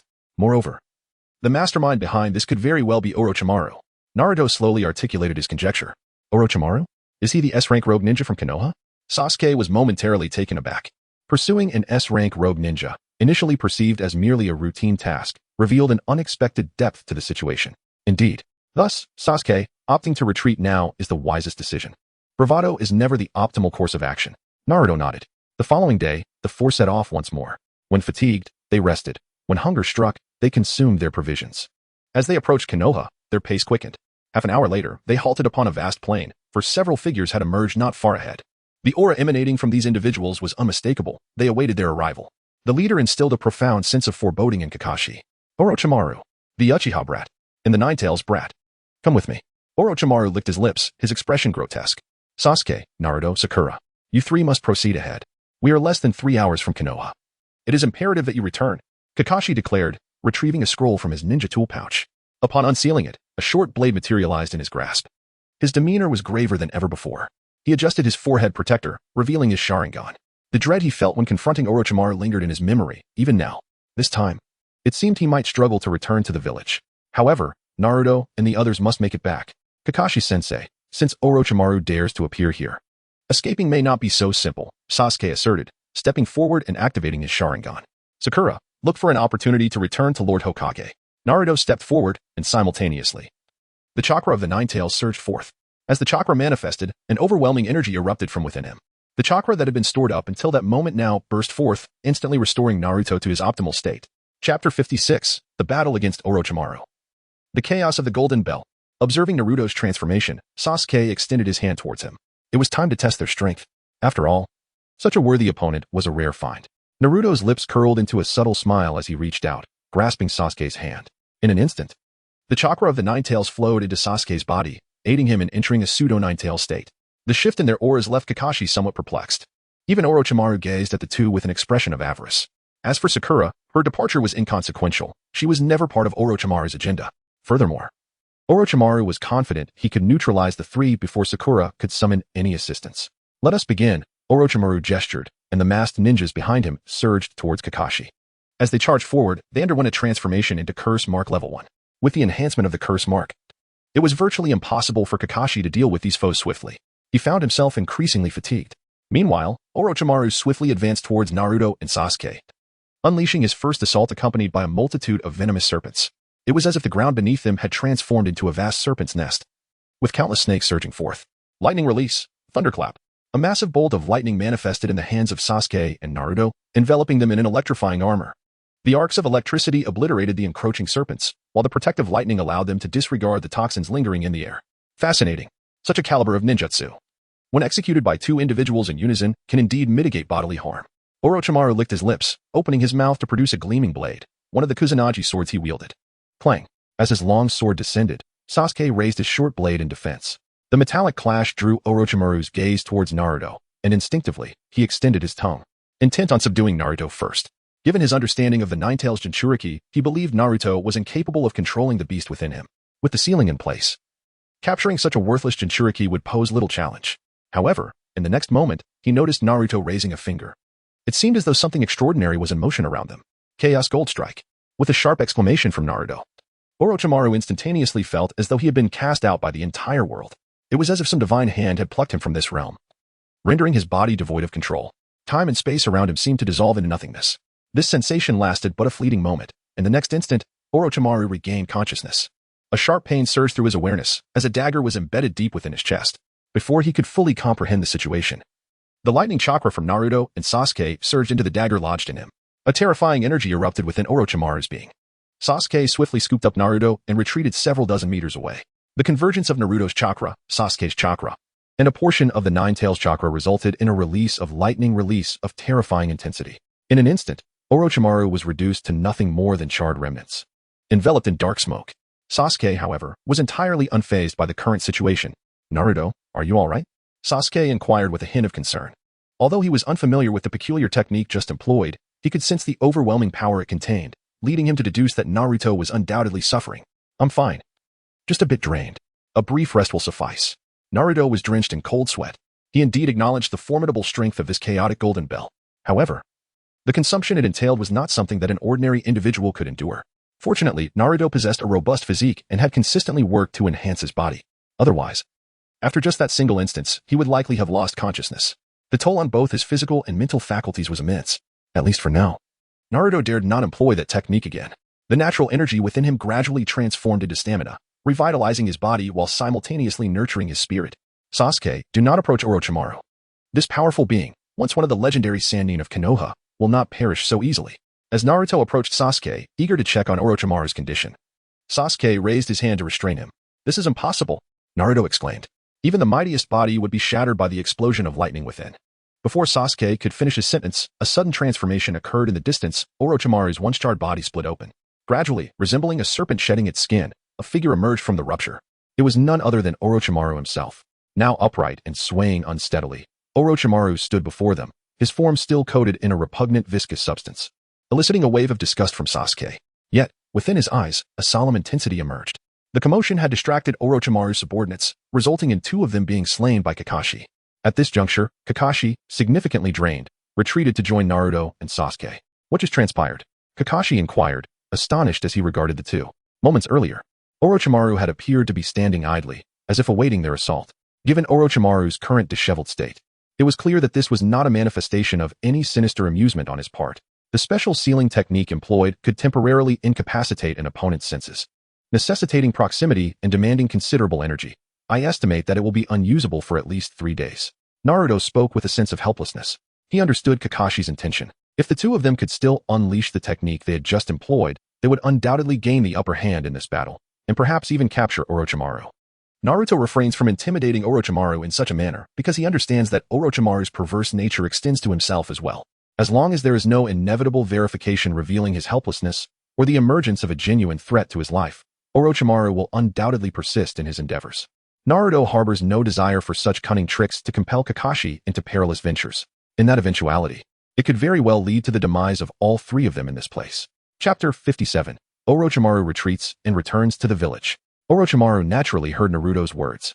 Initially intending to continue testing, he was skeptical that Naruto could still employ such techniques. However, upon hearing those words spoken by Naruto, Orochimaru found himself hesitating. The atmosphere on the scene grew increasingly peculiar. Neither Orochimaru nor Naruto and his companions made a move, and an air of awkwardness lingered in the atmosphere. Kakashi-sensei. Naruto suddenly spoke, placing his hand on Kakashi's back. In an instant, the chakra of the Nine Tails surged into Kakashi's body, revitalizing him from a state of depletion to one of complete replenishment. It is worth noting that Kakashi, during his usual combat training, often found himself with half of his chakra already drained before even beginning. However, with Naruto's infusion, a portion of chakra even lingered on the surface of Kakashi's body. With an abundance of chakra now available, Kakashi suddenly perceived a change in his Sharingan. His mental energy and chakra converged towards the eye, transforming it into a size-shaped Manjiki Sharingan. The clarity of his vision intensified, accompanied by a surge of unique information flooding into Kakashi's mind. Kamui. Kakashi was taken aback. Yet, this instinctive reaction led to the immediate demise of a subordinate of Orochimaru, who was under the curse mark State 1, as his body was severed by the distortion of space. This sudden occurrence startled Orochimaru. What was that? The divine power of the Sharingan. But Kakashi was not a member of the Uchiha clan. According to his research, the Sharingan, once transplanted to another, could never enhance further. It was akin to Danzo, who, despite wielding numerous Sharingan, never exhibited such a transformation. He was acutely aware of the formidable nature of the Manjiki Sharingan. Let us go. Without a moment's hesitation, Orochimaru vanished from the scene, his subordinates following suit. A few minutes later, Kakashi slowly settled against a tree. Kakashi-sensei. Sasuke hurriedly rushed to Kakashi's side. I'm fine. It's just the chakra and mental energy depletion, and my body is still adjusting. Kakashi did not continue. Several members of the Konoha Umbu had already appeared. Upon observing the situation, the Umbu members swiftly approached the trio. Where is Orochimaru? The leader of the Umbu inquired emotionlessly. He has already escaped, Kakashi replied coldly. The individuals before him had once been part of the same department as Kakashi. He was well aware of the Umbu's modus operandi. Thus, faced with such a frigid inquiry, Kakashi felt no particular emotion, merely conveying the information in the simplest terms. Escaped? All right, let us return to the village. The Umbu did not linger on the matter. After all, apart from Kakashi, they had a Jinchuriki of the Nine Tails and the son of the Uchiha clan leader present. The mishap of either would yield significant repercussions, especially considering the looming threat of Orochimaru. Upon returning to Konoha, the trio felt a collective sense of relief. Not only Naruto and Sasuke, the 2 especially low-ranking shinobi, but even Kakashi felt somewhat fatigued. Let us head back to rest and reflect on our experiences from this mission. Once I have resolved matters here, I will prepare new tasks for you. Of course, if you prefer to take a break in the village for now, that is also an option. Kakashi spoke softly. We will follow your arrangements, sensei. Very well. Naruto and Sasuke both nodded in agreement. Together, they made their way to the Uchiha clan's residence, now centrally located within the village, allowing them to return without fear of any threats. Meanwhile, Kakashi promptly delivered the mission report to the task office, detailing the circumstances of the assignment and requesting an elevation in its rank. After completing these duties, he proceeded towards the Hokage's office. Inside the Hokage's office, a sense of surprise filled the air as Sarutobi Hiruzen exclaimed, "Orochimaru." Kakashi's recent battle had left Hiruzen taken aback. He recalled the events of the past, which had cast a shadow over Kakashi. While Kakashi was undoubtedly talented, he could never match Orochimaru in combat prowess, especially considering Orochimaru was accompanied by other formidable ninjas. The victory in this encounter was solely attributed to Naruto, who had mastered a unique sealing technique capable of temporarily sealing the target's 5 senses. Kakashi succinctly recounted the details of the battle, omitting certain elements due to his lingering dissatisfaction and wariness towards the Third Hokage stemming from Naruto's experiences prior to his enrollment. Upon hearing Kakashi's account, Hiruzen fell into deep contemplation, a smile gradually forming upon his lips. The sealing technique employed by Naruto may very well have been bequeathed by Kushina. As for the reason behind Naruto's sudden mastery of it, such details are of little consequence. For, irrespective of what Kushina may have left behind, the individual whom Naruto holds in the highest regard at present is none other than his esteemed grandfather, the Hokage. With this foundation established, the more remarkable Naruto's talents and strength became, the greater the joy of Hiruzen Sarutobi. Kakashi, during this period, feel free to elevate the training intensity for the 3 of them. When you arrange for missions, do inform me, so I can allocate members from the Umbu for their protection. We must expedite their growth, transforming them into formidable ninjas for the village. Perhaps by the age of 12, they will be capable of standing on their own as ninjas, Hiruzen stated earnestly. His intentions were abundantly clear. He hoped that Naruto and Sasuke could join the Umbu before reaching the age of 12. Once they became members of the Umbu, Hiruzen's plans would be nearly complete. At that point, he could confidently entrust the position of Hokage to Asuma Sarutobi. Understood, Hokage-sama. This mission appears to be linked to Orochimaru, so the Umbu can investigate based on this information. Simultaneously, I believe this mission warrants an elevation to an A-rank task. I hope Hokage-sama will grant approval, Kakashi spoke slowly. Very well, return and rest, Hiruzen replied non-committally, merely nodding before allowing Kakashi to depart. Kakashi chose not to elaborate further and vanished from the scene. Chapter 58, An Odd Feeling, Team 10's Mission. Within the Uchiha clan's territory, Orochimaru. To survive this encounter with him is indeed a stroke of good fortune. Fugaku Uchiha expressed his astonishment upon hearing Sasuke's words. That's not the case, father. We survived because we worked diligently and grew stronger. It was our efforts that allowed us to escape from that rather repulsive individual, Sasuke immediately countered. It was not mere luck. Without Naruto's determination and hard work, even Kakashi-sensei might not have been able to escape Orochimaru's clutches. Sasuke brimmed with confidence. All right, we acknowledge that Sasuke has grown stronger. Father, I believe it is essential for Sasuke to undergo some specialized training next. Moreover, Sasuke has awakened his Sharingan, and his physical prowess has improved. We can also commence the use of the medicinal baths and strength-enhancing drugs, Itachi Uchiha said with a beaming smile, despite his typically aloof demeanor when outside. Within the confines of home, especially in the presence of his younger brother, Itachi exhibited a gentle disposition. Furthermore, as the relationship with Fugaku softened and their ideologies aligned, Itachi's character began to evolve. Prepare a portion for Naruto as well. I feel in sync with Naruto at present, and I believe training together will accelerate our growth, Sasuke exclaimed, pulling Naruto closer. The somewhat dazed Naruto wore a look of surprise. Yes, Sasuke is absolutely right. Naruto snapped back to attention and nodded immediately. Though unsure of Sasuke's exact words, approval never hurt. Understood, I'll make the arrangements. This mission has been quite demanding. You all should rest now, Fugaku Uchiha remarked with a smile. Exhausted indeed, Sasuke left the study with Naruto in tow. Itachi, if I recall correctly, you volunteered for this mission? Fugaku inquired slowly. Yes. Jiraiya-sama's prolonged investigations have yielded little. Even upon encounters, Orochimaru merely engages briefly before retreating. It's evident Jiraiya-sama lacks genuine intent to capture him. The ANBU must intervene. Moreover, now that he has targeted my brother, we cannot overlook this. A rare flicker of killing intent crossed Itachi's face. Such intensity surfaced only when Sasuke was involved. Exercise caution. Recently, peculiar shinobi of formidable strength have emerged in the shinobi world. Additionally, Unrest brews, the hidden cloud village, having failed previously, likely harbors new schemes. Our operatives have relayed scattered intelligence. As they discussed broader shinobi affairs, Naruto and Sasuke retreated to their quarters. Naruto remained in a peculiar state of reflection. Today's use of Rikid no Jutsu had unveiled something extraordinary, an echo of what he'd sensed while practicing chakra source convergence technique. Back then, the resonance with the world had stirred him, though its nature eluded him. Now, after Rikid no Jutsu, the connection deepened. Moreover, chakra source convergence technique no longer required active activation to absorb ambient energy.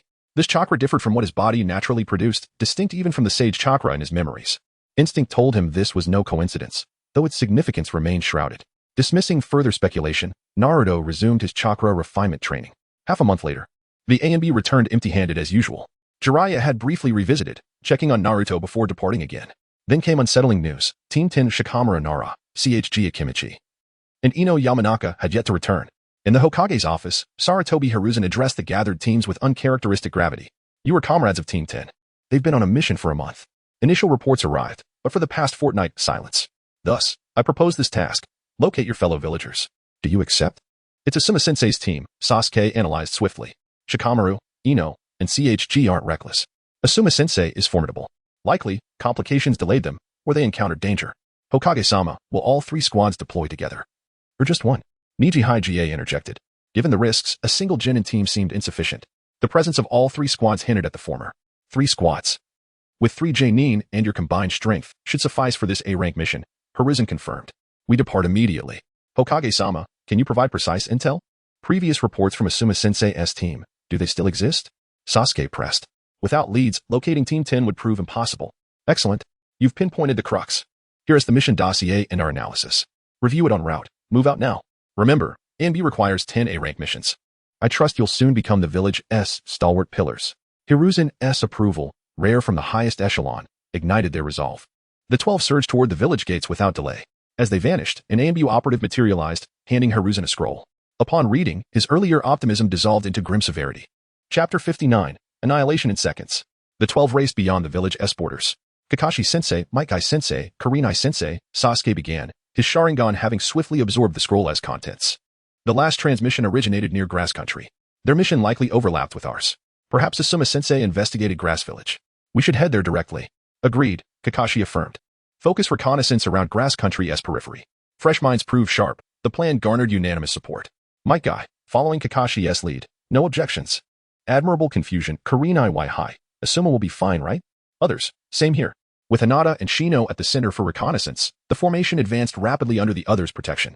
Naruto-kun, Hinata suddenly alerted. A shinobi approaches from the left, fast. His chakra is immense. Time? Naruto spoke simply. Within 10 minutes, an encounter was imminent. Hinata also provided her response. Kakashi-sensei, we cannot afford to waste too much time. Regardless of the reason this ninja approaches us, once we ascertain their hostile intent, we must swiftly conclude the battle. Shall we proceed with the ambush then? Naruto slowly spoke. All right. Kakashi nodded. Under Hinata's guidance, the 11 of them charged towards the direction of their target. Hinata was now able to satiate her hunger. Not only had her physical condition seen a remarkable enhancement, but her Byakugan abilities had also reached a formidable level. During previous practical training sessions, Hinata had already demonstrated talents and strength rivaling that of Niji. This time, she was able to detect the enemy from such a considerable distance. The rate of her improvement could easily be described as rocket-like. As the group sped forward, after a few minutes of prideful advancement, they encountered the ninja Hinata had spotted. Naruto was taken aback at the sight before him. Another one of Orochimaru's subordinates? The cursed mark state was unmistakably identifiable. As expected, you have emerged once more. This time, I shall eliminate you all and bring you back. The man, indeed a follower of Orochimaru, licked his lips after speaking. His strength was at the level of a special Genin, and with his chakra in a frenzy. He might be on the brink of going berserk. The chakra within his meridians was already beginning to spiral out of control. Hinata quickly interjected. Understood. Let's take action. Naruto nodded and promptly raised his finger. Multiple shadow clone jutsu. A flurry of white mist erupted as Naruto dashed toward his adversary. The opponent, momentarily taken aback, soon revealed a maniacal grin. Chakra surged from his body like steam from a locomotive. His bones began to protrude as he launched an attack on Naruto's shadow clones. The clones were incessantly shattered, dissipating into clouds of white mist. Beneath the veil of mist, a hand swiftly struck, landing squarely on the man's chest. Alongside the formidable assault, a surge of chakra was injected into the man's body. The previously chaotic chakra now faltered, momentarily stilled. Crackling sounds of lightning erupted as Sasuke and Naruto unleashed their lightning techniques, enveloping the man in a storm of energy. Lee, Tenten, and Niji followed suit. Their formidable taijutsu sending the man hurtling away. After a flurry of attacks, the 9 stood resolutely in place. Haha, is this the entirety of your feeble assaults? Prepare to witness what true ninjas and genuine attacks are. The man proclaimed as his chakra flared once more. Suddenly, a burst of chakra erupted outward from his body. What of our attacks? Queried a youth clad in sunglasses, stepping forward. Numerous black dots scuttled across his skin. As these insects moved, they began to spread over the man. In no time, the black insects enveloped him entirely. The prior attacks from Niji and Hinata had damaged the man's chakra pathways, while the other strikes had dismantled his defenses. Such assaults had initially seemed trivial to him, yet they were all part of their meticulous preparation. Shino's parasitic insects breached the man's defenses, infiltrating his body. With an ample supply of chakra, the insects began to breed uncontrollably. This reproduction was lethal. Upon multiplying, the insects would self-destruct, utilizing the opponent's chakra as the explosive energy. With his internal pathways damaged and his flesh and chakra consumed by the parasitic insects, the man appeared to die in agony, and indeed, he did perish in torment. Without any intervention from their 3 teachers, the 9 students had vanquished an enemy of special Jonin caliber. Moreover, judging by their recent performance, they seemed to retain some energy in reserve. After overcoming their foe, the 12 vanished from the scene. The man was of no concern to them. He was never their intended target. Half an hour later, Number 7 is dead. This is the work of the Oil Woman clan. Is Shizen not in the village? Is this Shino? A masked ninja expressed his bewilderment. The numerous corpses of the parasitic insects left clear evidence for analysis. However, how could a child under 7 control so many insects? And how did they breach number 7's defenses? Quickly relay this information to the elders. Another masked ninja urged urgently. Indeed, these individuals were members of the Root organization. After a brief investigation, they too swiftly vanished from the scene. 2 days later, the 12 arrived in the land of grass. Upon entering, they sought refuge in a small village to rest. After 2 days of relentless travel, the 9 young ones were slightly fatigued. My insects have already gone to investigate. With Kakashi-sensei's ninja hounds, we should have answers by tomorrow morning. But why would Asuma-sensei come here? Shino adjusted his glasses, pondering aloud. Listening to Shino, the others expressed their perplexity. He was correct, given Asuma-sensei's capabilities. It was unusual for there to be no information in over half a month. Could it be? Niji began, but hesitated, for the implications were unsettling. Let us refrain from wild speculation. Kakashi-sensei and the others are currently searching for clues. It may not necessarily indicate something amiss. At this moment, Naruto's expression was somewhat grave. Asuma, a second-generation ninja, possessed formidable strength. However, it was not merely his power that commanded respect, but also his lineage. In the ninja world, few dared to raise a hand against him, especially considering the presence of his father, the Hokage. The most significant threat in this position was Orochimaru. Furthermore, the relationship between Orochimaru and Danzo, coupled with Naruto's prior encounters with Asuma and members of the Root organization, suggested that there might be some underlying connections. Within Naruto's body resides the soul of a killer, one who harbors no reservations in projecting the utmost malevolence upon others. Thus, in regard to the current situation, Naruto's words ring true. Let us await the return of our mentors. For now, we shall take the opportunity to rest and restore our energies. Ahead lies the possibility of impending combat. Sasuke, too, spoke up, though his countenance was not one of concern, but rather excitement. The recent confrontation with Orochimaru had awakened within Sasuke a thrill derived from the prowess of power. Moreover, the progress he has made during this period has heightened his anticipation for the next battle. The Uchiha clan, indeed, is imbued with the very essence of combat in their bloodline. At this moment, even without a tragic childhood, Sasuke's desire for battle surged. Aside from Hinata, who was still dining, the rest expressed their thoughts. The personalities of the 9 had matured somewhat. After exchanging their perspectives, everyone returned to their quarters for rest. Outside the village, 3 figures converged. At this moment, Might Guy and Kakashi bore solemn expressions, while Kurenai Yuhi appeared somewhat cheerful, having discovered traces left by Asuma. Both Kakashi and Guy had also found clues, yet even the usually carefree Guy sensed something amiss. You have found them as well, haven't you? It seems Asuma has left us precise information. We should be able to locate him in the coming days. However, I am curious as to what kind of adversary Asuma has encountered. Kurenai expressed her joy, albeit tinged with some uncertainty. Guy and Kakashi exchanged a glance. Arriving at a shared resolution, we have also uncovered leads. I have dispatched additional ninja hounds to pursue these clues. For today, let us rest and prepare for the battles that lie ahead. Let us proceed, Kakashi declared before vanishing in an instant. Guy smiled and followed suit, while Kurenai, oblivious to the underlying implications of Kakashi's words, also disappeared from sight. Inside the inn, Guy visited Kakashi's room. Kakashi, this situation is rather peculiar. The clues are too simplistic. Even Niji and the others would likely harbor suspicions. Could it be that these were intentionally left by Asuma? Guy posed his inquiry directly. It is a possibility. Given the unique nature of our 4 teams, it is quite conceivable that this is a devised trial. Perhaps it is a test set forth by the Hokage for these young ones. Kakashi nodded, sharing his perspective. Is that so? Guy pondered, struggling to comprehend the implications. He sensed something was off, yet could not pinpoint what. Regardless, it was prudent to engage with the situation. One thing was certain. If these traces were genuinely left by Asuma, the matter would not pose significant danger. However, if someone sought to deliberately lead them astray, peril would ensue. Guy, be prepared when the time comes, Kakashi advised, gradually closing his eyes. Guy said nothing further and departed. As night descended, ninjas moved stealthily in the surroundings. The traces that had once been left behind were entirely erased by morning. The following day, the 12 emerged from their rooms and gathered at the village entrance. The evidence had been obliterated, yet they had recorded the clues from the previous day. Let us proceed and uncover the truth behind this matter, Kakashi proclaimed, dashing toward a specific direction, with the others following suit. After the 12 left, a merchant caravan also set forth from the village. Armed with the intelligence gathered from the previous day's investigation, their target was unmistakably clear. Soon, they arrived at a hillside where a cluster of buildings came into view, resembling a village long abandoned. The surrounding traces had been eradicated, and despite their arrival, they could not uncover further clues. Kakashi-sensei, shall we engage directly? Kurenai inquired anxiously. With the evidence now erased, it was clear that their adversaries had sensed their approach. Without swift action to locate and rescue Asuma, dire consequences could ensue. One must admit, Kurenai's innocence was striking. She failed to recognize the evident signs of an elaborate ruse. No need for haste. They have lured us here, and they will undoubtedly strike when the time is right, Kakashi replied with a smile. Upon hearing his words, Kurenai glanced at Kakashi in surprise. In her eyes, Kakashi possessed a unique approach to missions, prioritizing his comrades over the objectives. Yet this time, she felt a sense of unfamiliarity. Naturally, her concern for Asuma's safety overshadowed her thoughts. In the afternoon, as fatigue began to settle over them, disturbances arose. The sound of shuriken whistling through the air was followed by explosive tags, leading to a violent explosion that engulfed the area. Figures emerged from the ensuing haze. The ninja of Konoha certainly endure. However, while you were here, your fellow villagers have already been dealt with. Now, it is your turn, declared a masked ninja with a frenzied demeanor. Observing the adversaries before him, Kakashi's mind began to strategize. Indeed, their suspicions had not been unfounded. Wind release, wind pressure. Naruto formed a series of hand seals, unleashing a gust of wind that dispersed the surrounding dust and mist. Dozens of ninjas had encircled them, while more were hastening from the distance. Chapter 61. Yuhi Kurenai. Is it all Naruto?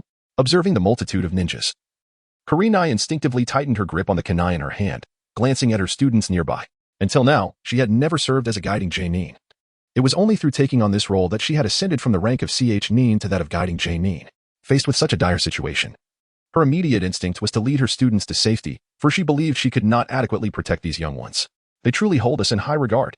3 guiding Genin, accompanied by a cadre of lower-ranked ninjas, have mobilized such a sizable force, Kakashi remarked, lifting his forehead protector to reveal his Sharingan. Indeed, this mission appears to be rather formidable. However, my youth will never permit me to falter and stagnate here. Might Guy also assumed the stance for the Leaf Village's fluid technique, flashing a bright smile that revealed his pristine teeth, eager to unleash his youthful vigor. Kurenai felt somewhat bewildered. What was happening? Why did these two seem as if they had been invigorated by a surge of adrenaline, though it aligned with their personalities? Something felt distinctly off. At that moment, Kurenai steeled herself for battle. Struggle. Resist. What do the ninjas of a great village matter in the face of absolute power? Just as their opponents seemed poised to boast, a flurry of kunai was already hurtling towards them.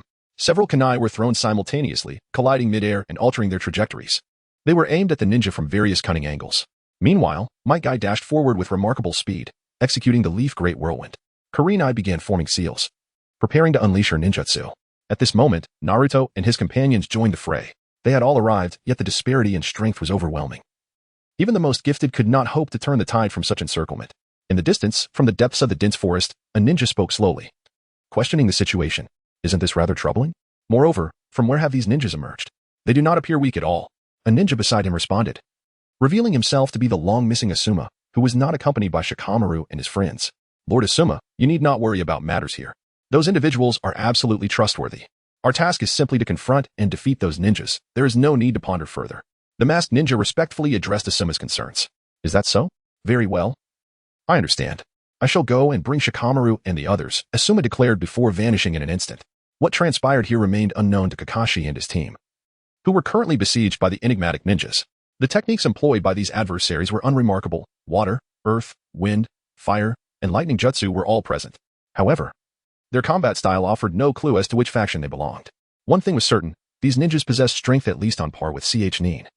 With several of the leaders having reached Nin status, their fighting methods were reminiscent of those who had faced life-and-death situations before.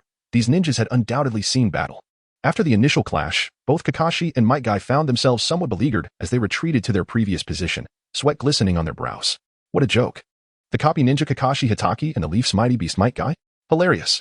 And that woman, are you truly the daughter of the legendary Crimson? You pale in comparison to your father. It seems this mission poses no challenge at all. Your Leaf Village has lost its right to be called a ninja village. What a collection of worthless trash. The leader of the opposing ninja sneered, removing his mask to reveal himself as the infamous Ao. Is that you, Hazuki and Yuki? Kurenai exclaimed in astonishment. This was the very ninja who had inflicted considerable damage upon the Uchiha clan during the Third Great Ninja War and had managed to escape when besieged by Uchiha Fugaku's forces. No, he was now to be referred to as a rogue ninja. But why was he here? Who was pulling the strings behind him? Upon hearing the name Hozuki Amyuki, Kakashi and Guy exchanged knowing glances. A formidable water-style ninja, he also wielded the secret technique of water transformation. Such an enemy had already attained a level of elite J-nin, and it appeared he was not the only one of his caliber present. Kurenai-sensei, you must withdraw quickly. We will hold them off, Kakashi urged. Shadow clone jutsu. With that, he raised his fingers and unleashed the technique, and in an instant, hundreds of Narutos appeared around them. Faced with this bewildering scene, Kurenai's mind momentarily faltered. Why are Kakashi's shadow clones all Naruto? Quickly, we must flee. Suddenly, two of Naruto's clones appeared before Kurenai, pulling her away swiftly. Kurenai-sensei, Kakashi-sensei, and the others are lying in wait not far from here. You must choose to escape now to keep them complacent. Remember, keep running forward and do not look back. After Naruto uttered the words of shadow clone, he swiftly turned back to rejoin the fray. At this moment, even the most oblivious of individuals, Yuhi Kurenai, grasped the unfolding situation. Earlier that day, when they set off, there was but one companion by her side, Naruto Uzumaki. As for the others, they were merely Naruto's shadow clones. But what of Kakashi and the others? During their advance, she had not perceived the presence of any other ninjas nearby. However, this was not the time for contemplation. Though she felt a tinge of discontent at being kept in the dark, it was imperative to cooperate with her comrades' actions. As Yuhi Kurenai made her escape, a multitude of shadow clones emerged. Naruto's shadow clones imparted to these ninjas the essence of a suicidal combat style. The relentless onslaught of shadow clones was met with fierce resistance, only for new clones to surge into battle. What the hell is going on with this guy's shadow clones? Why are there so many? At this moment, even Suigetsu Amyuki felt an urge to curse in frustration. Most alarmingly, these shadow clones wielded potent lightning techniques, boasting both formidable attacks and remarkable speed. The very first wave of assault inflicted considerable damage upon them, as each clone was armed with explosive tags. Once a shadow clone was vanquished, the explosive tags detonated as well. The initial barrage resulted in the loss of several comrades. This bizarre fighting method was unprecedented for them. They had clearly counted 12 individuals earlier, even accounting for one fleeing Kurenai Yuhi. There should have been 11 remaining. Yet now, before their eyes, stood nothing but the golden-haired youth. Indeed, they had all transformed into Uzumaki Naruto. Transformation jutsu. Haha. A jonin from Konoha resorting to transformation jutsu to appear as a child? Do you think we cannot discern your presence? It would be best to eradicate all of you. With a mocking scoff, Suigetsu Amyuki charged forward once more. The other ninjas, after a brief moment of disarray, followed suit. Though the number of shadow clones was substantial, their quality paled in comparison. Faced with such powerful and seasoned ninjas, they clearly fell short. Soon, all the shadow clones were obliterated. Yet, rather than elation, Suigetsu Amyuki felt a deep sense of discontent. It dawned on him that after all this time spent battling, they had merely been fighting a horde of shadow clones. Suddenly, a blue figure darted forward. A single foot came crashing down upon Suigetsu Amyuki's head. The sheer force sent him flying. In the next instant, the air was filled with the sound of countless birds chirping. Chidori. Lightning release. Lightning rod. Lightning release. Thunderclap. Parasitic insect. 8 trigrams. 32 palms. Gentle fist. Lion's roar. In the blink of an eye, various attacks and ninjutsu rained down upon the crowd. Indeed, just as they had dispatched Naruto's shadow clones, the counterattack arrived. Many were caught off guard and perished without even a chance to react. After the first wave of assault, only a scant few ninjas remained standing. When did Suigetsu Amyuki struggle to rise? The kick from Might Guy had nearly been fatal. Had he not utilized the water transformation technique at the moment of impact, he would surely have met his end. Kakashi, I'm here to assist. At that moment, Asuma, concealed in the shadows, led a contingent of several root organization ninjas into the fray.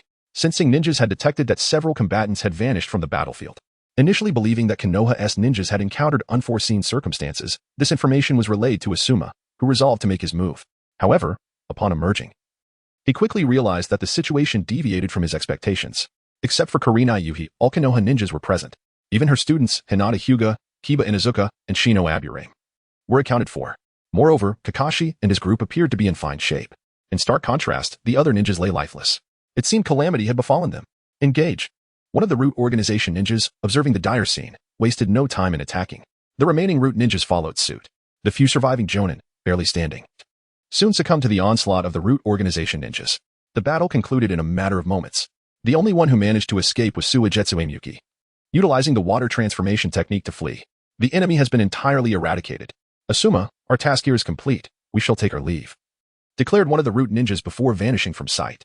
Naruto, how did you end up here? At this juncture, Shikamaru approached Naruto, his expression puzzled. When Asuma had mentioned he would lead them to rescue Naruto and his companions, Shikamaru had been perplexed.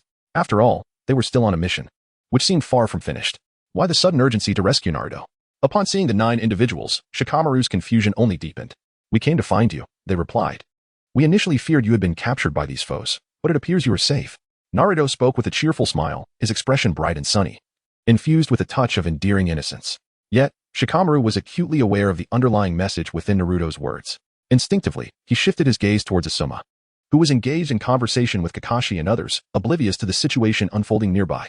"Naruto, you needn't thank me. We are comrades, are we not?" Before Shikamaru could voice his thoughts, Naruto interrupted him. Upon hearing this, Shikamaru comprehended the sentiment. Naruto undoubtedly harbors suspicions or has gleaned some insights. However, now is not the appropriate moment to articulate these thoughts. Observing Sasuke and Neji, they are engrossed in analyzing the recent battle and the role Naruto's shadow clone technique played in their mission. Shikamaru has also approached to join their discourse. After clearing the battlefield, the group departed from the site. Given the recent disturbances caused by rogue ninjas and other enigmatic figures outside the village, the surroundings are perilous. Accompanied by 12 children, returning to the village is undoubtedly the wisest course of action. As night descends upon a secluded gorge, the group takes a respite. Naruto and Shikamaru are the first to take the watch. Venturing a short distance away, Shikamaru ponders aloud, "Naruto, is this a test? If so, what does it entail for us?" Furthermore, he questions the unexpected appearance of root organization ninjas. After all, they are not typically encountered. Shikamaru's mind is a formidable tool, capable of extracting a wealth of information from the events of a day, far exceeding that of an average individual. In contrast, figures like Sasuke and Neji seem oblivious to any anomalies, likely due to their still maturing characters, which limit their foresight.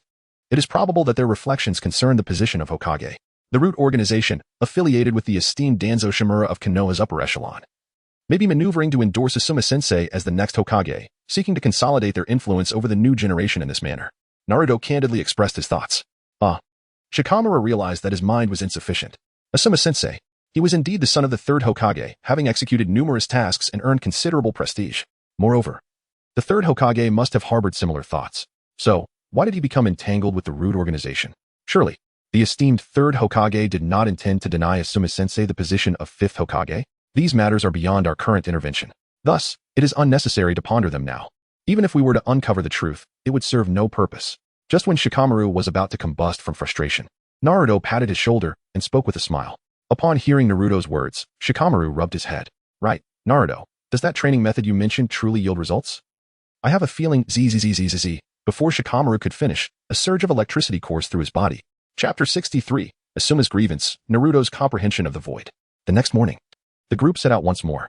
During the return journey, they encountered neither Orochimaru nor any rogue ninjas. They successfully returned to the village. After receiving accolades at the Hokage's office, everyone returned home. Within the Hokage's office, Sarutobi Hiruzen regarded the scroll in his hand, his expression grim. At that moment, standing before him was none other than Sarutobi Asuma. "Hokage-sama, this time bang." Before Sarutobi Asuma could finish, Sarutobi Hiruzen threw a scroll onto the table before him. "Danzo is looking for you." Before Sarutobi Asuma could examine the scroll's contents, Sarutobi Hiruzen pressed on with his inquiry. "I must speak honestly." Just as Sarutobi Asuma was about to respond, an overwhelming pressure suddenly enveloped the room. The figure before him, his father, the Hokage of Konoha, exuded a deep, oppressive aura. Sarutobi Asuma understood that this was a sign of his father's impending fury. "Yes, Lord Danzo approached me, expressing a desire to assist me in becoming the fifth Hokage. This plan was devised together, aimed at fostering a sense of gratitude among the younger generation towards me. Once they grow stronger, I will be better positioned to control them." Bolstered by the support of their respective clans. After taking a deep breath, Sarutobi Asuma divulged everything. Upon concluding his explanation, he appeared significantly relieved and looked up, defiantly meeting Sarutobi Hiruzen's gaze. To him, there was no issue with such matters. Furthermore, even if the plan deviated slightly, it would not be detrimental. Foolish, foolish, Sarutobi Hiruzen exclaimed, reiterating his disdain. What was Danzo thinking? How could he, someone who had spent so long in his company, not grasp it? Sarutobi Hiruzen even began to doubt whether Asuma was truly his son, to be so blatantly manipulated, and yet he failed to perceive it. "Father, you always dismiss me. Regardless of what I do, you consistently deem my efforts insufficient. Yet, I graduated with honors. The quantity and quality of my completed tasks are evident. Moreover, I even fulfilled the role of protecting the daimyo. Can you not see any of this? What I seek has never been the title of Hokage, but your acknowledgement." Sarutobi Asuma was momentarily taken aback by the reprimand. In the next instant, it felt as though something had exploded within him. Sarutobi Asuma erupted in anger. After voicing his grievances, he disregarded his father's darkened expression and stormed out of the Hokage's office. Sarutobi Hiruzen chose not to pursue further dialogue. He merely rose slightly and approached the window. Watching Asuma's departing figure on the street, he let out a sigh. Arrange for someone to keep an eye on him. If Danzo makes contact again, inform me. Sarutobi Hiruzen spoke to himself. Understood, Hokage-sama. A hidden Umbu member responded before vanishing from sight. As the minor incident within the Hokage's office concluded, we shift to Naruto's room. Among all, Naruto bore the greatest toll from this mission. This body is truly remarkable. An ordinary person's physique would never withstand the repercussions of so many shadow clones being dispelled. Naruto lay upon his bed, having traversed into the world of Naruto. Feeling an unprecedented exhaustion both physically and mentally. After half an hour, he turned over and retrieved a piece of paper. Swiftly, he began to draft an analysis of the current state of Konoha. Presently, Konoha is divided into the Hokage and civilian ninjas, the root organization, and various prominent clans. Each clan operates largely independently, akin to a situation where they merely tend to their own affairs, particularly the Uchiha and Hyuga clans. The root organization serves as Danzo's personal force. Moreover, the highest authority in Konoha, the Hokage, Sarutobi Hiruzen, is now of advanced age. And the next Hokage will undoubtedly become the focal point of attention. With the Uchiha aligning with Sarutobi, Danzo's ambitions will not be easily realized. As for himself, as the Jinchuriki of the Ninetales, he remains an object of envy, yet the scrutiny upon him has diminished considerably, particularly from Sarutobi. Given Sarutobi's arrogance, he should now feel entirely at ease. In light of this, it appears that for the time being, he is considerably safer. Moving forward, he must dedicate himself to even more rigorous training. Naruto took a deep breath, and the Sharingan manifested in his eyes. The surroundings began to shift, revealing the presence of the Ninetales before him. Little brat, what brings you to me at a time devoid of battle? The Ninetales no longer harbored the previous disdain towards Naruto. After nearly a year of companionship, the beast had come to acknowledge this Jinchuriki. This individual treated him as a cherished friend, even respectfully inquiring before drawing upon his chakra, evoking a long-forgotten surge of emotion within the Ninetales. Kurama, I wish to utilize your chakra for the enhancement of my body and ninjutsu training. Assist me. Naruto spoke with a smile, simultaneously extending his hand. Your body is too frail, and your mental strength is insufficient. Providing more chakra will overwhelm your physical state. The Ninetales retorted with pride, chakra? I possess an abundance of it. Yet, Naruto cannot withstand it at this moment. Shall we put it to the test? Naruto did not release his grip, smiling as he spoke. All right, then let us see what you've got. The Ninetales also grinned, baring its fangs. In an instant, their hands met in a powerful clash. A surge of orange chakra enveloped Naruto's body, and soon, a tail began to sway behind him. He had entered the state of the One Tail. Now, maintaining this form posed no challenge. Thus, the next step was to strive towards the subsequent stage. Naruto took a deep breath, and once again, his chakra surged forth. The second tail began to materialize, and he felt a burning sensation on the surface of his body from the chakra. Ding! The system announced that the host was attempting to harness more of the Ninetales chakra to comprehend the Song of the Void, a unique breathing technique for tempering the body. As the prompt resonated, Naruto noticed that the original pain in his body dissipated, replaced by an unusual sensation. With the formation of the second tail, his chest rose and fell rhythmically. His body did not suffer from the excess chakra. Instead, it began to acclimate gradually. This extraordinary transformation continued as Naruto sat cross-legged on the ground. With each breath, his body began to elevate slowly. The chakra surrounding him circulated in a peculiar manner across the surface of his body. Chapter 64, Preparations for the Special Assessment. As time passed, a fortnight slipped away. The first light of dawn streamed into the room, and Naruto slowly opened his eyes. Behind him, four tails swayed freely. The moment he opened his eyes, the tails vanished. Naruto, Kakashi-sensei wants us at the training ground. Lately, you've been indulging in late slumbers. In the next instant, Sasuke burst into Naruto's room, his urgency palpable. During this time, Naruto had not been sharing his rest with him, leaving Sasuke feeling somewhat out of sorts. It seemed as though his pace of refining chakra at night had slowed down. Thus, the words he spoke carried a hint of dissatisfaction. Naruto rose, dressed swiftly, and after a quick wash, departed alongside Sasuke. Since the conclusion of their last mission, their days had largely revolved around routine training, conducted independently by the trio of Naruto, Sasuke, and Sakura. This was the first occasion that Kakashi had summoned them for a gathering. Could it be that another mission awaited them? After calling Sakura, the three made their way to the training ground. Upon their arrival, Kakashi set aside the book he had been engrossed in. In 3 months, a special examination would take place, exclusively involving their four-man squad. The examination would consist of individual battles as well as team confrontations. Victory in an individual battle would yield 1 point, while success in a team battle would grant 3 points. The participant with the highest score would be granted early promotion to the rank of Genin, exempt from the final assessment. Furthermore, upon becoming Genin, they would acquire the privilege to undertake missions independently. Even if Kakashi was unable to accompany them on missions, they would still have the freedom to venture out alone. Kakashi spoke with an earnest demeanor. He held considerable confidence in the trio before him. Even Sakura, deemed the weakest, had managed to maintain her prowess in the shadow of her more gifted peers. thanks to her exceptional chakra control. A special examination indeed. The prospect of qualifying for independent missions thrilled Naruto, while Sasuke glanced at him with excitement. Their previous missions outside the village had made it clear to Sasuke that combat was the most effective means of enhancing one's strength. Although their routine training had its merits, it paled in comparison to the transformative experience of executing missions beyond the village's confines. The strength gained amidst life and death situations was not only rapid but also firmly grasped. All right. I understand your intent. I will give it my all. Naruto sighed in resignation. Compared to embarking on missions, he preferred to remain in the village, honing his skills in seclusion. He envisioned a time when he could dominate the ninja world with his prowess, aspiring to reach at least the level of the Six Paths Pain. The ninja realm was fraught with peril, harboring formidable threats such as the Otsutsuki clan. Is Kakashi-sensei summoning us for special training in advance?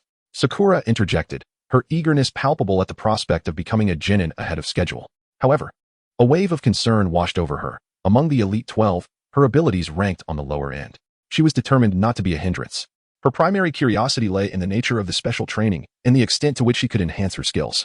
Indeed, Kakashi affirmed, Naruto and Sasuke, you both possess distinct combat styles.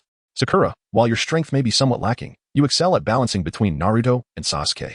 Moreover, I believe there is potential for you to develop your chakra control in a different direction. Therefore, I will assign individualized training tasks for the three of you. Sasuke, your physical strength needs improvement, so you will focus on taijutsu training. This can be practiced at home, as the Uchiha clan has formidable taijutsu techniques. I hope to see a noticeable enhancement in your physical condition during combat. Naruto, your primary focus should be chakra control. Although you possess an abundance of chakra, you often wield it recklessly. I need you to manage your chakra output for your jutsu to be limited to half of what you currently release, without diminishing its potency. For now, dedicate yourself to practicing your ninjutsu. As for Sakura, you will accompany me. Wait. Does this mean I want to be able to train with Naruto for a month? Sasuke expressed his discontent. He had hoped that special training would allow them to work together, facilitating their mutual growth. Instead, they were being separated. You have less than a month, only 4 weeks. The last 2 days will be reserved for collective training and combat coordination, during which you will devise strategies for your trio. I will take Sakura with me now. Kakashi concluded, promptly leading Sakura away. I wanted to train with Sasuke too. Why am I being taken away alone? Sakura protested. Come on, let us go to your house. I need your assistance to manage chakra consumption. I struggle to find a target on my own, Naruto replied, preemptively addressing Sasuke's unspoken concerns. All right, this time, I will definitely defeat you, Sasuke exclaimed with enthusiasm, though he was unaware that the upcoming training sessions would prove to be quite challenging. Together, they ventured towards the Uchiha clan's territory. Naruto's here. Are you staying over tonight? I'll prepare a room for you. Mikoto greeted with a warm smile upon seeing Naruto, her voice gentle. Thank you, Aunt Mikoto. I apologize for the inconvenience during this training period. Naruto graciously expressed his gratitude before speaking in his usual endearing manner. You child, always so polite, Mikoto remarked. Sasuke, please bring Naruto along for dinner. I shall go prepare the meal now. Naruto, if you need anything, do not hesitate to ask your aunt. With a cheerful disposition, Mikoto departed. Sasuke and Naruto promptly made their way to the training ground. Sasuke engaged in physical training while Naruto focused on chakra control. In addition to the simple act of walking on water, he also practiced the release of ninjutsu. As night fell, they finally washed up before dinner. With Naruto's companionship, Sasuke quickly entered a state of refining his chakra. It was at this moment that Naruto found himself deeply attuned to his own body. Naruto, you arrived quite early today? A gentle voice resonated. The figure of Minato Namikaze appeared before them. In the next instant, Naruto was enveloped in a soft embrace. Indeed, Kushina had come along as well. Recently, Kakashi-sensei has assigned me chakra control training. I spent the day experimenting on my own and encountered some confusion. Therefore, I came to seek your guidance, father. Naruto now refers to Minato Namikaze as his father, and he no longer bears any psychological burden. After all, he has been reborn by leveraging another's body. Not to mention that Minato truly imparted his wisdom and essence. Chapter 65, The Distressed Minato Namikaze. Upon hearing Naruto's question, Minato wore a somewhat peculiar expression. Naruto? Inadequate control over chakra. Such remarks left Minato Namikaze utterly bewildered. Here was a person capable of autonomously managing the chakra of the Nine Tails, and who could master an array of ninjutsu of varying complexity within a brief span. How could he possibly lack in chakra control? Even Kushina, at that moment, wore a puzzled expression. To her, it seemed that Naruto truly did not require training in that regard. Ahem, let's proceed with this. Suddenly, a thought struck Minato. Clearing his throat, he raised his hand. Gradually, chakra began to gather in Minato's palm, coalescing into a small sphere. Ding. Observe as Minato releases the Rasengan, comprehending the fusion of all its attributes and transformations. As the mechanical voice resonated, Naruto was taken aback. Noticing the expression on Naruto's face, Minato shook his head. Naruto, judging by your expression, It seems you have already learned it. Give it a try. Let me see the extent of your mastery. Minato considered himself somewhat of a genius. Yet the disparity compared to his son was glaringly evident. I have indeed learned it. Naruto raised his hand, and chakra began to gather. As the chakra spiraled, a Rasengan materialized in his palm. So, why does Kakashi perceive your control as inadequate? Minato Namikaze could no longer contain himself. With such mastery over chakra, how could Kakashi still deem it insufficient? Minato was unaware of the battles occurring outside, but Naruto's display before him was undeniably extraordinary. Kakashi-sensei remarked that I waste too much chakra with each jutsu I employ, urging me to refine my control for a more precise utilization of my chakra. Naruto echoed Kakashi's words. Upon hearing this, Minato Namikaze fell silent. He understood the reasons behind Kakashi's concerns. Kakashi possessed Obito's eyes, which rendered his chakra insufficient, thus leading to his fixation on this particular matter. Naruto's innate talent is indeed remarkable, yet it necessitates advanced training. I comprehend this now. So, what follows is a fusion of the fire attribute? Just as Minato Namikaze prepares to impart new knowledge to Naruto, he observes the Rasengan in Naruto's hand transforming into a crimson hue. This alteration is not merely a change in color, rather, it signifies a transformation in the chakra's nature. The once attribute-less Rasengan has now assumed the fire attribute. His father is taken aback. Shouldn't my mastery of these attributes enable me to achieve fusion? The transition from attribute-less to attribute-laden is a process of chakra attribute transformation. I have just attempted this, and the attributes I have acquired can indeed undergo transformation. However, I am yet unable to effectuate a fusion of chakra nature transformation. Although I comprehend the nuances of chakra nature transformation, it appears that my body is incapable of withstanding it at present, hence I have refrained from testing it further. Naruto dissipated the Rasengan in his hand, his expression earnest as he began to speak. Upon hearing Naruto's explanation, Minato Namikaze could only smile wryly, placing a hand on his forehead. Truly, there was no sense of accomplishment to be found. The reasoning was sound, yet it was entirely normal for the body to be unable to keep up. With the alteration in attributes, combined with such rapid rotation, it would undoubtedly inflict damage upon oneself. Once your physique is strengthened to a sufficient degree, or supported by external forces to enhance your bodily resilience, you may then experiment with the notion you just proposed. Kushina, why not teach our son the sealing techniques? After Minato spoke, he walked directly toward the nearby Ninetales. At this moment, he seemed to grasp the Ninetales' previous sense of helplessness. Engaging in logical discourse with this rascal Naruto appeared utterly futile. What sealing techniques to teach? It would be better for Naruto to simply converse with his mother. Now that he has entered school, he should cultivate relationships with his classmates. Does he have any particularly close companions? Kushina promptly pulled Naruto to one side. Teach sealing techniques? It was not that she was unwilling, but rather that Naruto had already mastered all that was necessary. Even the spatial ceiling had been grasped by Naruto by the third attempt. What more was there to teach? It would be far more enjoyable to simply engage in a chat with her son. Well, I have quite a few good friends. Oh, by the way, Makoto's youngest son, Sasuke Uchiha. We share a strong bond, and I often visit his home to play. Furthermore, there was. Naruto simply recounted the events. These actions were all he could take for this body, and indeed, they were what he ought to do. My son is remarkable. He possesses a good character, is handsome, and has great abilities. Is it true that there are already young girls who have taken a liking to you? Kushina suddenly inquired. After all, she and Minato had fallen in love during their school days. Reflecting on those times, Kushina would often display a smile reminiscent of a young girl. Upon hearing this question, Naruto was reminded of a shy young girl. However, within this body resided the spirit of an adult man. Such matters had not crossed Naruto's mind until now. Mother, I am uncertain about that. Nevertheless, the girls around me are all quite exceptional. Thus, as I continue to improve, it is only natural that outstanding young women will aspire to become your daughter-in-law. Mother, could you share with me the story of you and father? Naruto began to divert the topic, as he found himself somewhat unaccustomed to such discussions. Actually, after I had a brief conversation with your father and Kushina, Naruto chose to withdraw from the physical realm. Upon opening his eyes and glancing at Sasuke, who was still refining his chakra, Naruto smiled. He initiated the release of the original chakra convergence technique, simultaneously beginning to refine the chakra within his own body. The two types of chakra began to converge, creating an unusual aura around them. With this aura present, Sasuke's speed and chakra refinement also increased, which explained why he felt that Naruto's presence accelerated his chakra extraction. It was not merely an illusion, but a genuine phenomenon. The night passed in silence. The following day, the two young ones resumed their daily training. Such tranquil days persisted until 20 days later. Within the Uchiha clan's territory, all individuals of nin rank and above hastily made their way to the meeting room. Even Sasuke and Naruto, who were engaged in specialized training, sensed that something was amiss. Sasuke, has something happened to your family? Naruto concealed the Rasengan in his hand, casting a puzzled glance at Sasuke, who was engaged in physical training. Chapter 66, The Turmoil of the Sharingan. Hearing Naruto's words, Sasuke also felt a tinge of confusion. Recently, neither his father nor his brother seemed to exhibit any unusual behavior. Uncertain, he replied, "Naruto, let me investigate." Sasuke, now a genin, recognized that his status would allow him entry into the conference room without hindrance. Upon seeing Sasuke enter, Uchiha Fugaku did not impede him. Having become a ninja and being the son of Uchiha Fugaku, he was welcome to participate in the meeting.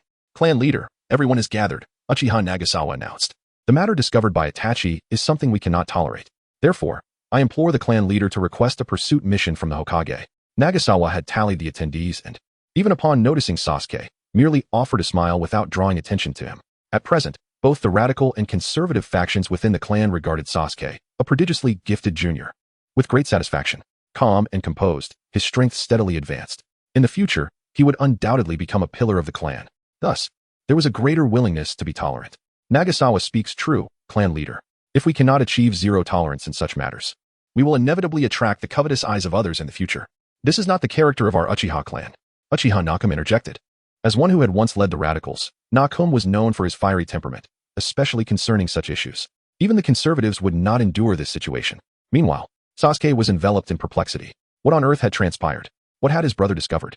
He cast a questioning gaze toward Uchiha Itachi. "Everyone, please maintain silence. The purpose of gathering you all here is not to solicit opinions. The emergence of the Sharingan beyond the village has already been reported to the Hokage, and approval has been granted. This meeting is to ascertain who among you is willing to undertake this mission." Uchiha Itachi interjected, breaking the din of voices. "Uchiha no, you are better suited to remain in the village. Allow us to undertake this task."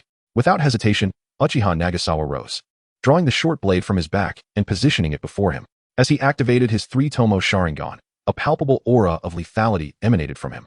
"Clan leader, I believe this matter will not be simple. Acquiring and preserving the Sharingan, along with ensuring its viability and compatibility through transplantation, is an arduous task. Those capable of such feats are not to be underestimated. We must approach this mission with utmost seriousness. Furthermore, we should prepare our combat strength with the standards of war in mind." Uchiha Linmu stood as well, drawing his short blade and activating his Sharingan. Following Linmu's declaration, one by one, the clan members rose, short blades in hand, their Sharingan gleaming. A tremendous chakra pressure enveloped the room, almost tangible. Even Uchiha Sasuke, stirred by the intense emotions, unsheathed his short blade. Yet therein lay the crux of the issue. The Hokage had stipulated that we could deploy no more than 1/3 of our strength. After all, the village still required the Uchiha to protect it. Thus, we could not all venture forth. Uchiha Fugaku spoke, a hint of resignation in his tone. Even in wartime, mobilizing such forces was a daunting task, let alone in such times. Should the Uchiha clan fully engage, it could incite trepidation among other villages, potentially leading to conflict. 1/3, huh? Sasuke murmured. The ensuing discussions revealed that many sought to embark on the mission, eager to restore the Uchiha name's fearsome reputation in the shinobi world. After half an hour of relentless, repetitive arguments, Sasuke grew weary of the stagnant discourse. Turning, he exited the conference room. Upon reaching the training ground, a sense of unease washed over him. With his intellect, he recognized that such a mission was beyond the capacity of a mere genin. Yet, it pertained to the family's honor. Moreover, he sensed that something was amiss. "Sasuke, do you know what has transpired?" As Naruto observed the troubled expression on Sasuke's face, he approached with genuine concern. "Brother, has something happened?" Sasuke succinctly conveyed the situation to Naruto. To Naruto, Sasuke had always been unguarded, having long regarded him as a member of his family. Thus, he held nothing back regarding familial matters. After listening to Sasuke, Naruto fell silent, a peculiar emotion bubbling to the surface. Outside the village, a person with transplanted Sharingan had been discovered by Itachi Uchiha. Even if someone had secretly acquired an eye and miraculously managed to transplant it, an ordinary individual could not possibly endure the chakra drain imposed by the Sharingan. A genius like Kakashi had been reduced to a mere shell of his former self. Even someone as formidable as Danzo required the aid of Hashirama's cells to maintain his strength. So what was the source of power for that ninja outside? Clearly, there was someone behind this. With Naruto's understanding of the world, only Orochimaru possessed such capabilities. Moreover, during this time, Orochimaru was connected to Danzo Shimura. Danzo Shimura, in turn, was linked to the now-masked Obito Uchiha. Goodness, why do I suddenly feel that this incident has accumulated an abundance of unforeseen complications? Sasuke, I sense that this matter is far from simple. Furthermore, don't you get the impression that this so-called individual, who has obtained the Sharingan of your Uchiha clan, is deliberately presenting themselves before Itachi? After a moment of contemplation, Naruto articulated his thoughts. Upon hearing Naruto's words, Sasuke's eyes sparkled with realization. Thank you, Naruto. I had sensed something was amiss, and now I understand what it is. Please wait for me here. I need to check something. With that, Sasuke dashed towards the conference room. Upon returning, he found the gathering still embroiled in the same arguments as before. For a fleeting moment, he thought he had traversed time. Remarkably, even the dialogue had not changed. Ignoring the commotion, Sasuke swiftly approached Itachi. Brother, where did you find that person? Have you captured him? Did he appear before you, reveal his Sharingan, and then flee? Sasuke inquired, his voice barely above a whisper, yet audible to all present, as even the weakest among them were Seichnin. The room fell silent, curiosity piqued. As Sasuke's question hung in the air, Itachi's expression shifted. Though intelligent, he tended towards rigid thinking. His first instinct upon discovering the Sharingan was to conceal it and ensure the culprit paid a price. Are you suggesting that someone is plotting against the Uchiha? Faik, the clan head, grasped the gravity of the situation and interjected. Father, this is my line of thought. The village restricts the number of Uchiha allowed to venture out. This is no secret. If our adversary is aware of this. Sasuke trailed off, recognizing that while the Uchiha were somewhat reckless, they were not foolish. Particularly those who had endured the Ninja World War and were entrenched in familial strife. Sasuke's reasoning held merit. The adversary capable of such maneuvers would undoubtedly possess considerable strength, sufficient to evade Itachi. Clan leader, we must act decisively, mobilizing our full strength to eradicate this threat. Longza, another Uchiha, chimed in after processing the implications. He was right. If they were indeed ensnared in a trap, their dispatched members might face peril. Death is not the fear. Rather, succumbing to such treachery is utterly humiliating, exclaimed SHM, his voice laden with indignation. Perhaps, but as the discussion unfolded, it became clear that Sasuke's involvement was no longer necessary. His objective had been achieved. Observing his father and brother engage in the discourse, he quietly exited the conference room. Returning to the training ground, he found Naruto engrossed in practicing the Rasengan. Although he had grasped the technique, he still struggled with chakra control, particularly due to its overwhelming abundance. Just a small release would likely lead Kakashi to deem him wasteful with his chakra. What is this new technique, Naruto? Sasuke finally noticed the Rasengan in Naruto's hands and approached, intrigued. Previously, he had paid little heed, focused instead on enhancing his own physical capabilities. Now, however, he felt a peculiar fascination. This is the Rasengan, an advanced technique that allows one to refine their chakra control, Naruto explained. Sasuke, would you like to give it a try? Naruto raised the Rasengan in his hand and gazed at Sasuke. Is this technique a means to train chakra control? Or can it be performed without hand seals? Teach me. Sasuke, having set aside his concerns regarding family matters, placed his complete focus on the Rasengan in Naruto's grasp. Very well. Pay close attention. Naruto first dispelled the Rasengan in his hand. He then endeavored to gather his chakra into his palm. Subsequently, he controlled the chakra to begin rotating in a single direction, followed by compression. Just like this hum.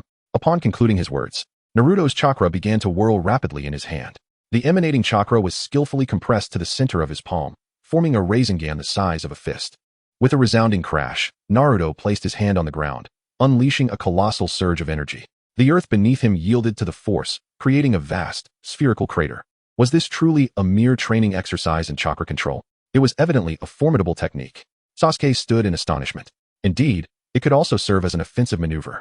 Sasuke, you too can acquire this skill, and with your innate talent, you could undoubtedly manifest an even more powerful effect. I shall proceed further. Naruto smiled and spoke. Having grown accustomed to Naruto's praise, Sasuke confidently nodded and proceeded to engage in physical training. 2 days later, at the training ground, Sasuke exclaimed with excitement, Naruto, I've got it. I've got it. He rushed in front of Naruto, raising the Rasengan in his hand and presenting it to him. You mentioned you studied for several months. Yet look at me. I mastered it in just 2 days. Am I not more impressive? Sasuke boasted with a hint of arrogance.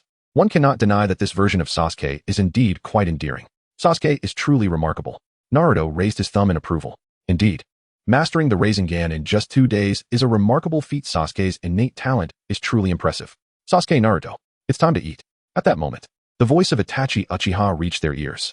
All right, we're coming. Both nodded in agreement before heading off to freshen up. A few minutes later, they found themselves seated at the dining table. Today, Fugaku Uchiha had also returned. At this moment, Fugaku, Mikoto, and Itachi Uchiha were all present. However, no one spoke. It was the custom to refrain from casual conversation during meals. After dining, Mikoto urged, Sasuke, Naruto, you two stay here. I'll take care of the cleanup myself. As she began to clear the table, Fugaku inquired, Naruto, Sasuke has shared with you the matters concerning the Uchiha, correct? Were those discussions you engaged in together? Yes.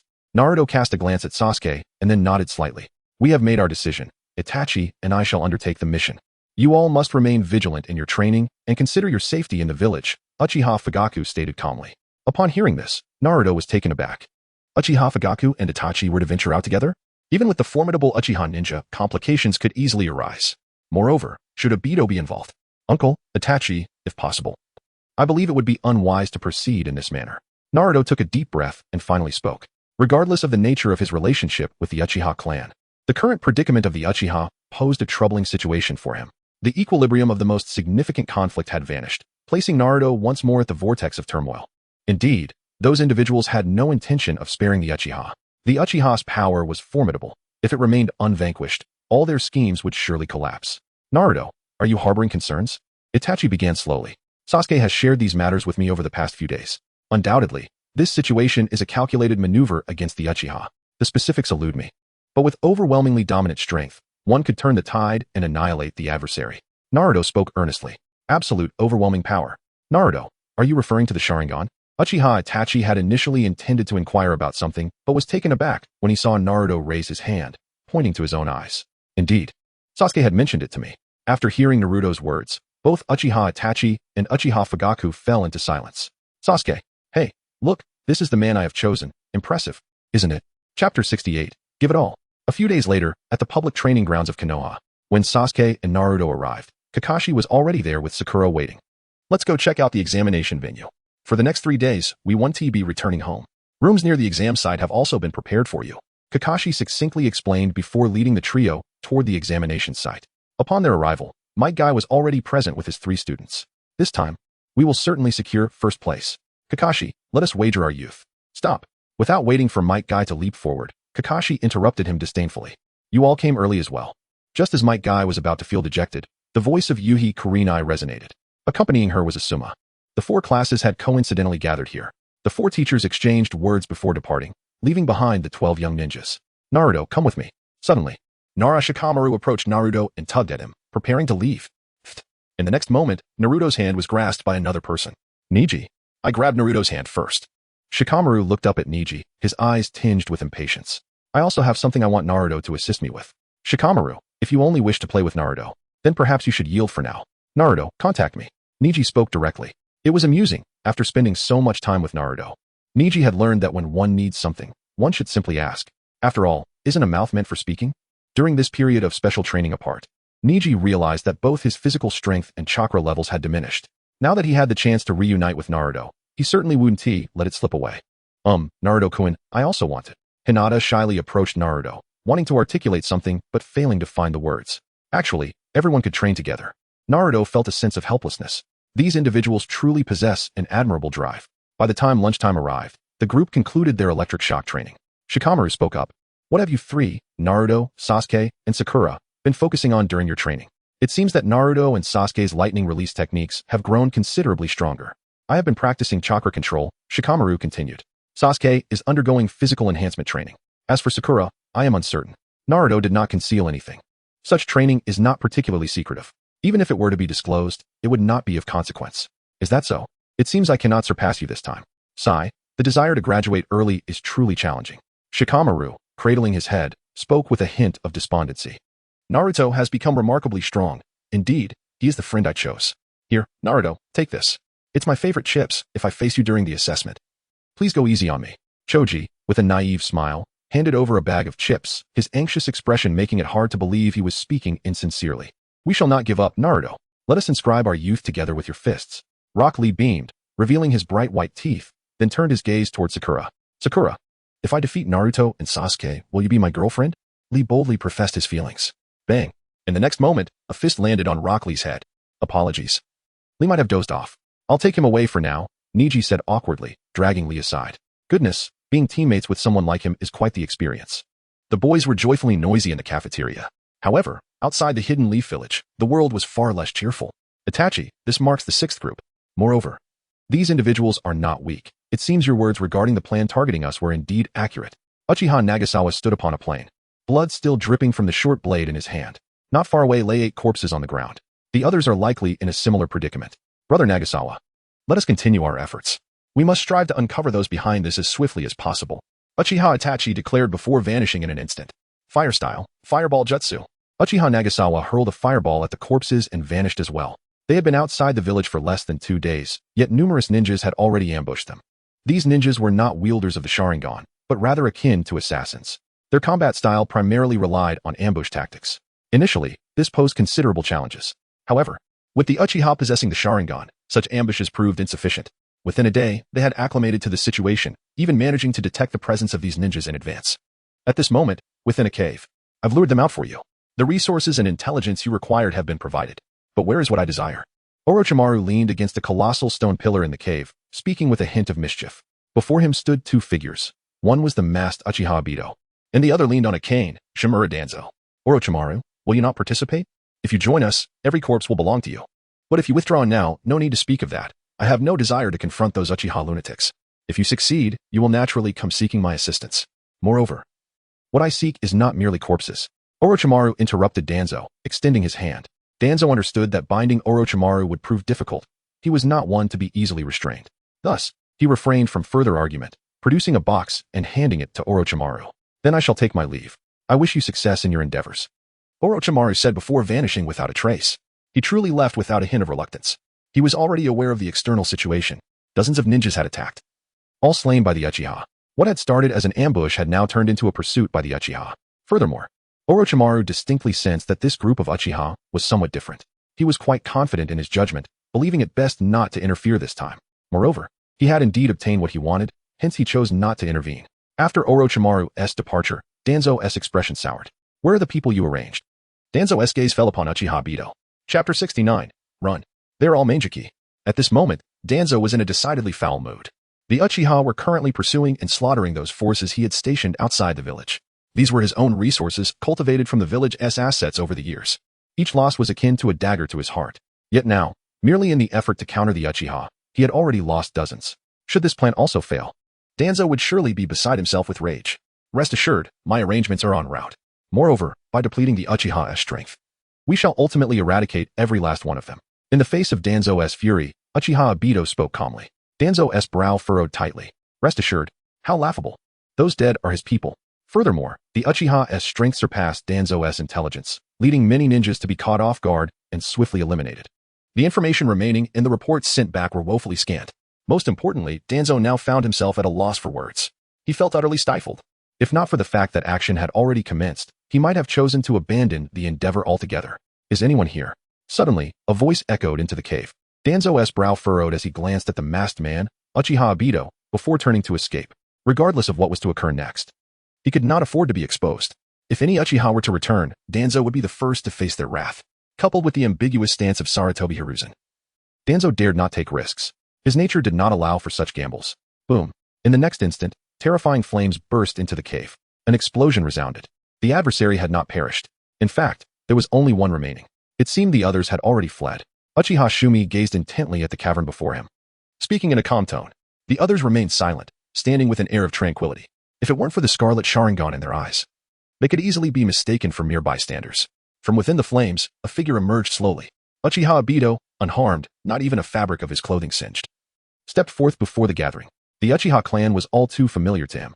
The activation of the Manjiki Sharingan marked a stark contrast, a profound elevation in power. Before these individuals, Uchiha Obito was akin to a deity of the Uchiha. Suddenly, Obito's confident stride faltered. Standing among them was none other than Uchiha Itachi. His Manjiki Sharingan fixed intently on him. Surrounding Itachi were others, all possessing the same Manjiki. Could it be you orchestrated this? Those eyes, are they not also of the Uchiha? Uchiha Itachi spoke calmly. Since you have chosen to stand opposed, Uchiha Shumi declared, as his left eye began to spin. Instantly, flames surged, encircling them. The blue fire evoked an eerie chill. Blue more. Uchiha Shumi's lips parted slightly as he conjured a blue flame in his hand. Indeed, the reputation of the Uchiha shall never be trampled upon. Uchiha Nagasawa's Manjiki also began to whirl. No visible change occurred, yet Uchiha Obito had instantaneously vacated his position. A dull thud echoed as a pitch-black abyss materialized in the ground. Huh, can he evade? Remarkably impressive. Uchiha Nagasawa smiled as a luminescent dot appeared at his fingertip. One of the abilities of his Manjiki, Tsukumo. At that moment, Uchiha Obito felt a sense of paralysis. Although his Kamui could render him intangible, it consumed a significant amount of chakra. With the Sharingan, he typically employed intangibility only upon contact, rather than maintaining it constantly. Yet, the attacks initiated by the Sharingan often bore no delay, some even possessing a locking technique. Truly, a troublesome clan. Uchiha Obito muttered as his form gradually sank into the ground. Amaterasu. Uchiha Itachi's Sharingan began to whirl. Black flames rained down upon Obito's position, while the blue flames in Uchiha Shumi's hand transformed into fiery chains. However, Obito had already entered an intangible state, sinking below the surface. Soon, his presence vanished entirely. He had escaped Uchiha Linmu's Sharingan world as he spoke slowly. His left Manjiki, J-Do, enabled him to perceive everything within a 500-meter radius centered on himself. Brother Linmu, we must accelerate our next actions, otherwise, they may retreat. Itachi stated earnestly. Agreed. Uchiha Linmu nodded, then unleashed J-Do. J-Do could manifest in both circular and linear forms. The circular form allowed him to sense all within a 500-meter radius, while the linear form provided a longer reach and faster perception. Found them. 7 individuals. Uchiha Linmu declared before vanishing from sight. The others followed suit. The next day, atop a small peak in the land of fire, Itachi had nearly completed his task. Just as you speculated, the so-called Sharingan was merely a pretext. Their true intention was to strike against us, the Uchiha. Uchiha Nagasawa expressed approval. Previously, he had harbored reservations about Uchiha Itachi, believing him to be a traitor to the clan, serving as a hound for Konoha's elite.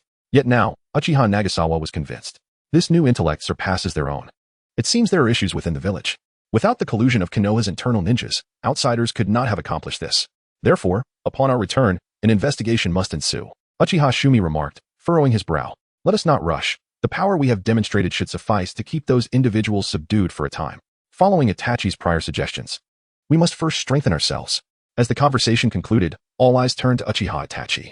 In that moment, Itachi understood the essence of family. The honor of the clan illuminated him. Homeward. Uchiha Itachi spoke softly, and the eyes of the other Uchiha members sparkled with anticipation.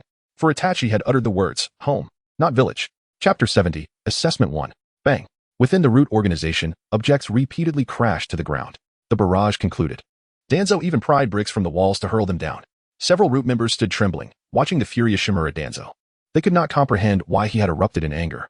Yet, Danzo was far from calm. The forces he had cultivated outside had dwindled to a mere 7. And those 7 had escaped not due to strength, but sheer swiftness. What had become of the target, the Uchiha? How absurd.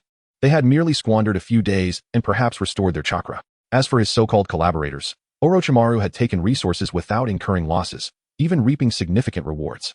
Moreover, the masked man had claimed to have arranged for assistance, yet not a single person, or even a dog, had appeared.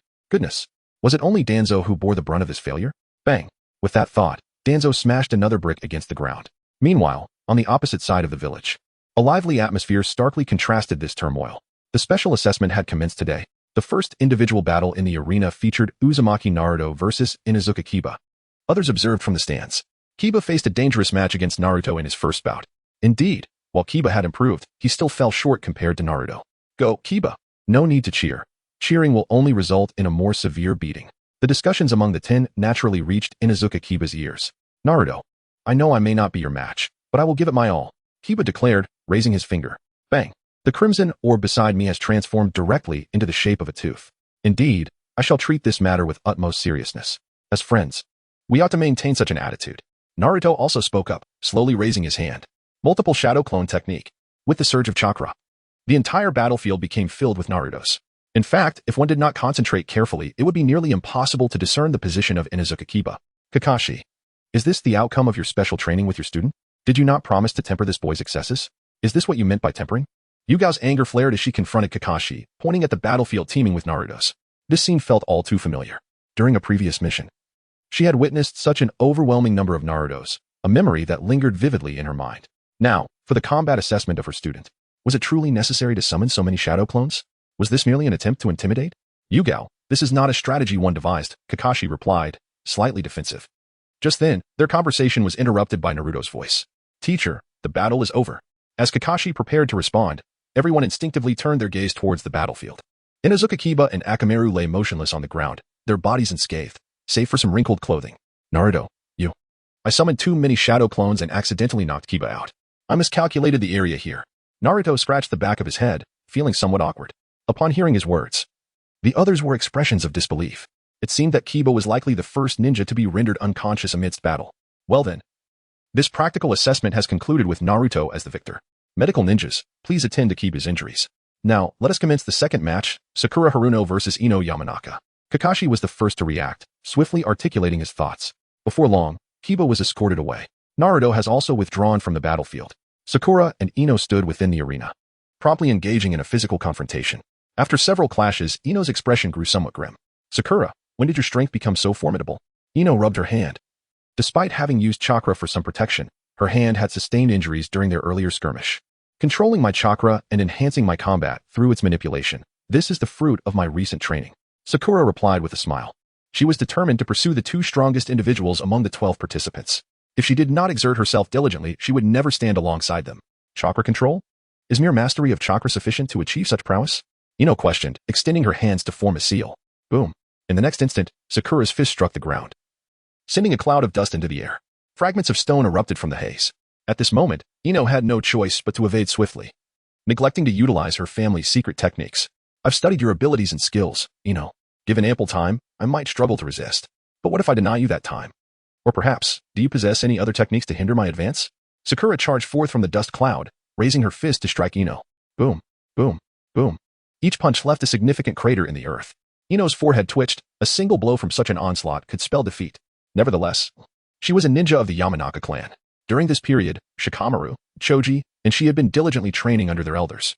Yamanaka and Noichi, the strongest information broker in Konoha, had spared no effort in instructing Ino. Thus, she held her own confidence. Mind transfer technique. Ino swiftly reversed her hands, evading Sakura's attack in a peculiar manner. Simultaneously, she seized Sakura's fist, using her strength to throw her aside. This was a unique secret technique that required absolute control over one's body. However, the duration for which Ino could maintain this state was far too brief. As she flung Sakura away, the effect dissipated. Sakura, it's over. Mind-body switch technique. Ino formed seals once more, targeting Sakura. If she could seize control of Sakura's body, victory would be hers. Such a tactic could not be resisted unless one surpassed Ino by a significant margin. Boom. Just as Ino reveled in her triumph, the Sakura she thought she had controlled transformed into white mist. Shadow clone technique. Ino froze, instinctively preparing to react. Ino, you have lost. Sakura's joyful voice resonated from behind her, a kunai pressed against Ino's back. Chapter 71. Indeed, a special examination. You were a shadow clone during the punch, weren't you? Sakura inquired, her voice laced with triumph. Ino raised her hands in a gesture of surrender, somewhat resigned. Indeed. Furthermore, this one is also a shadow clone. I must remain cautious of your techniques. Ino, you are a partner I greatly respect, and I am well aware of your strength. Sakura beamed, as if sharing a casual conversation with a close friend. I concede. Ino finally relinquished all her thoughts. Goodness, even in such circumstances. Sakura remained vigilant against any further actions from her. What more was there to struggle against? Round 2, victory for Sakura. Kakashi announced loudly. The two exited the arena hand in hand. The third match, Hyuga Neji versus Nara Shikamaru. I concede. Before Kakashi had even finished speaking, Shikamaru raised his hand in surrender. Fighting Neji? It was laughable. During training, he was always the one being overpowered. Now, to be publicly bested was somewhat foolish. The fourth match commenced swiftly, and before long, the individual battles concluded. Naruto, Sasuke, Sakura, Neji, Shino, and Rock Lee. Team 7 emerged victorious in every confrontation. Sasuke's opponent was Tenten, who, like Shikamaru, found herself at a loss for strategies against him. In every battle, Sasuke gave his all. Even during their practical training sessions, he showed no mercy towards Sakura and Ino. Tenten, unwilling to subject herself to humiliation, questioned the necessity of this assessment. It was evident that Team 7 would undoubtedly secure the top position. Why Hikarinai sighed in exasperation. Indeed, these three youngsters possessed extraordinary strength. Sakura seemed transformed following her recent intensive training. Kakashi, what methods did you employ in your training?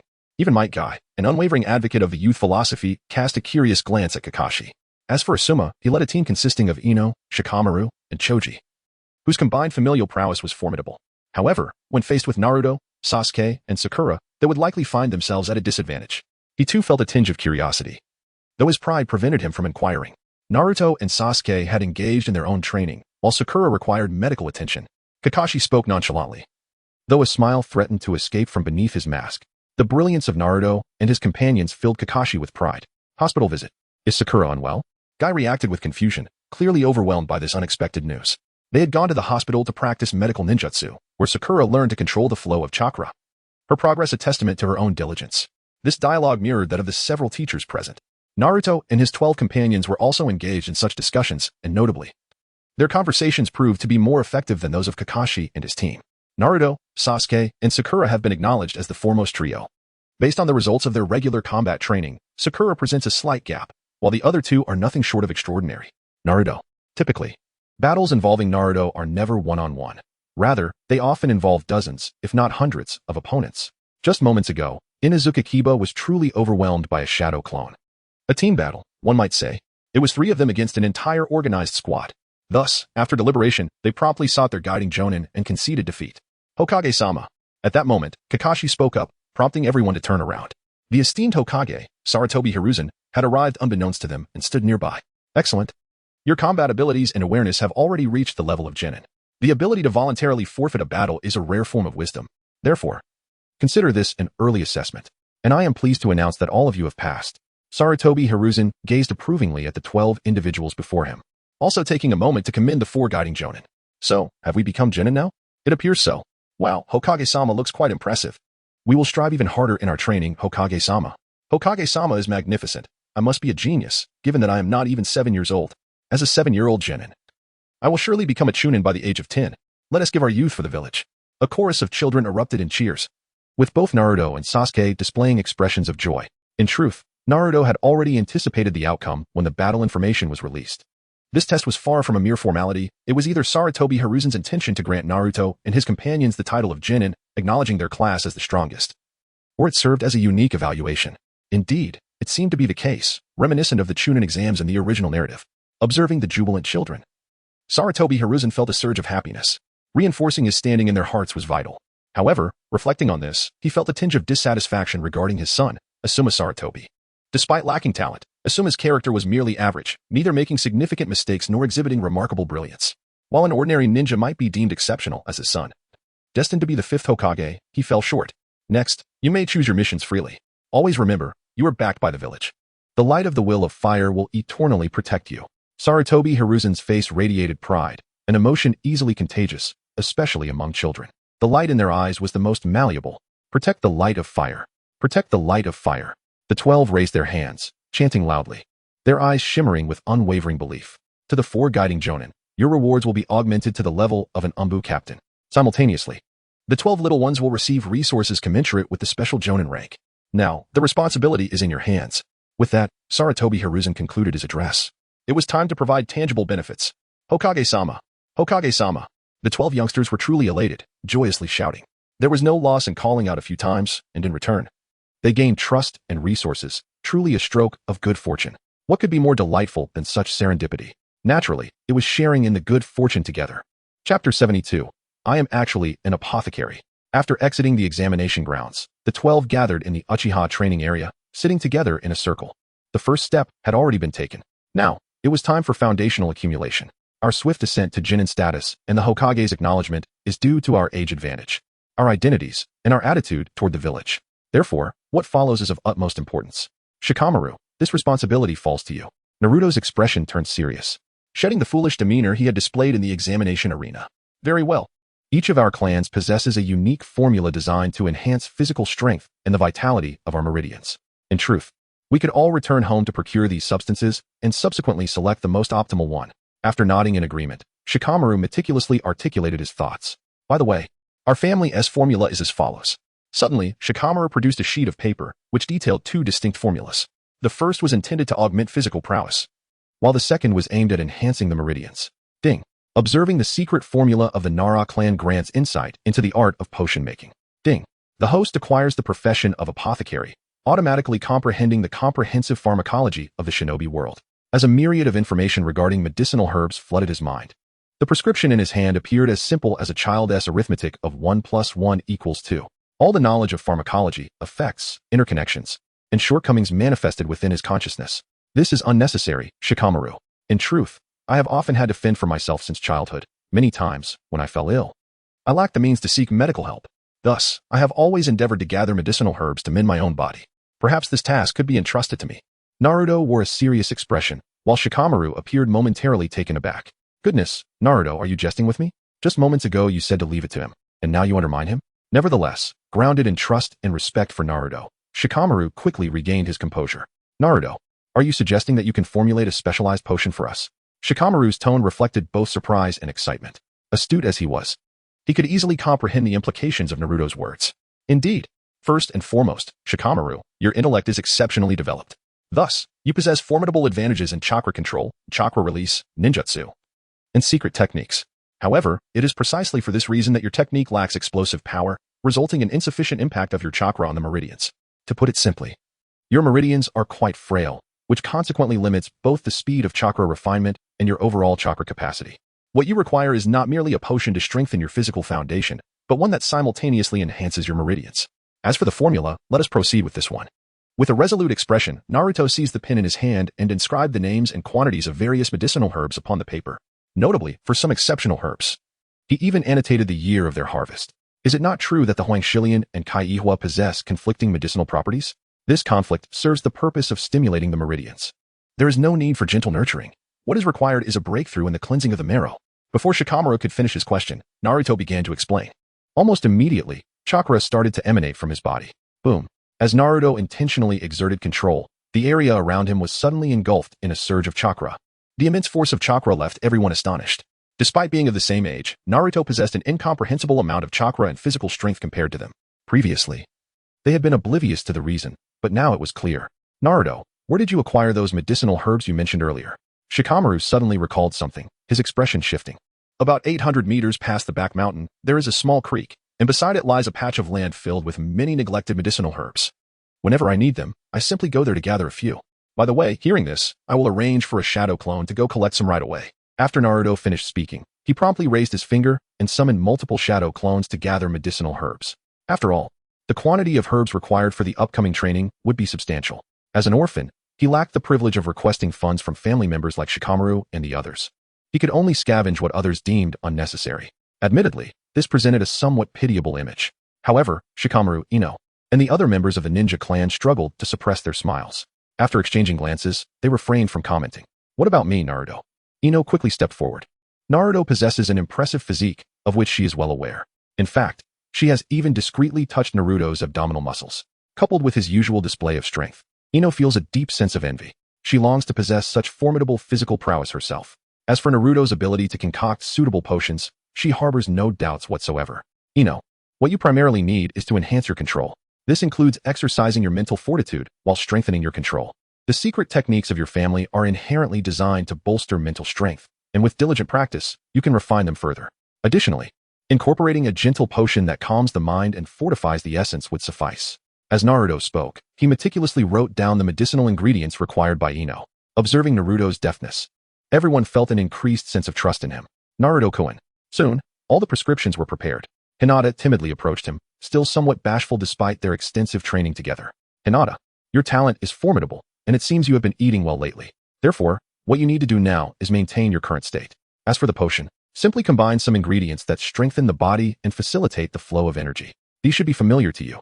And adding deer antler and deer grass will enhance your vitality. Naruto penned a prescription, which he then entrusted to Hinata. Thank you. Thank you. Thank you, Naruto-kun, she exclaimed. Her cheeks flushed as she tucked the paper into her clothing pocket. Observing his petite wife before him, Naruto found himself at a loss for how to respond. He could only reach out and gently stroke her hair. Suddenly, Hinata emitted a sound akin to a deflating steam engine, releasing a wave of warmth before collapsing to the ground. Hinata, Lady Hinata. Naruto swiftly supported Hinata, while Niji rushed over with concern. Ah, Naruto-kun, Hinata exclaimed, just as she opened her eyes to see Naruto holding her. The warmth surged once more, causing her to faint again. Chapter 73. They were tired, so they slept. Ultimately, Hinata was taken back to the Hyuga clan by Niji, who seemed to possess an understanding of the situation, thus opting not to head to the hospital. Others found this peculiar but refrained from probing further. Perhaps, the Hyuga clan's constitution is rather unique. Meanwhile, the rest of the group, having received their personalized prescriptions, were eager to return and experiment. After all, the prospect of possessing chakra and physique as extraordinary as Naruto's filled them with anticipation. Sasuke, Sakura, shall we proceed to the back mountain for some ninjutsu training? The training grounds of the Uchiha clan had just been repaired, and it would be rather unseemly to cause further destruction. Naruto proposed, and both nodded in agreement as they made their way toward the back mountain. Unbeknownst to them, several ninjas stealthily approached as they moved along. After departing from the village's central area, they entered a narrow path shrouded by dense forest. Naruto and Sasuke exchanged glances. Are we to make a move? Sakura interjected. No, wait. There must be more than just these two. All right, Naruto replied, while Sakura and Sasuke whispered in unison, continuing their advance as if all was normal, even kicking at the stones beneath their feet. Suddenly, from the towering trees on either side, 3 figures leaped down, hands outstretched toward them, clutching a small scroll. The aura emanating from the scroll was unmistakable. It was a sealing scroll. While the exact nature of the seal was unclear, it was evident that being sealed was far from advantageous. As the trio prepared to evade, a peculiar curse mark illuminated beneath their feet, ensnaring them like chains. Come along quietly, a deep voice commanded. In the next moment, 3 scrolls descended upon them, and sealing incantations spread forth, binding the trio. In that instant, the figures of the 3 transformed into white mist, leaving behind 3 sealed wooden dummies. Substitution jutsu? How is that possible? Before the man could finish his thought, a foot struck his chin, abruptly interrupting his bewilderment. Dazed and disoriented, he was met with a sudden, overwhelming force crashing against his head. Without a cry, the ninja collapsed to the ground. The other 2 were taken aback, only to be greeted by Sasuke and a bolt of lightning, crackling with electricity. The terrifying force ensnared them. A pink figure materialized, and then, in their line of sight, a pink fist loomed closer. This punch promised to be quite painful. With 2 dull thuds, the masks of the 2 ninjas shattered as their bodies were hurled backward, crashing heavily to the ground, unconscious.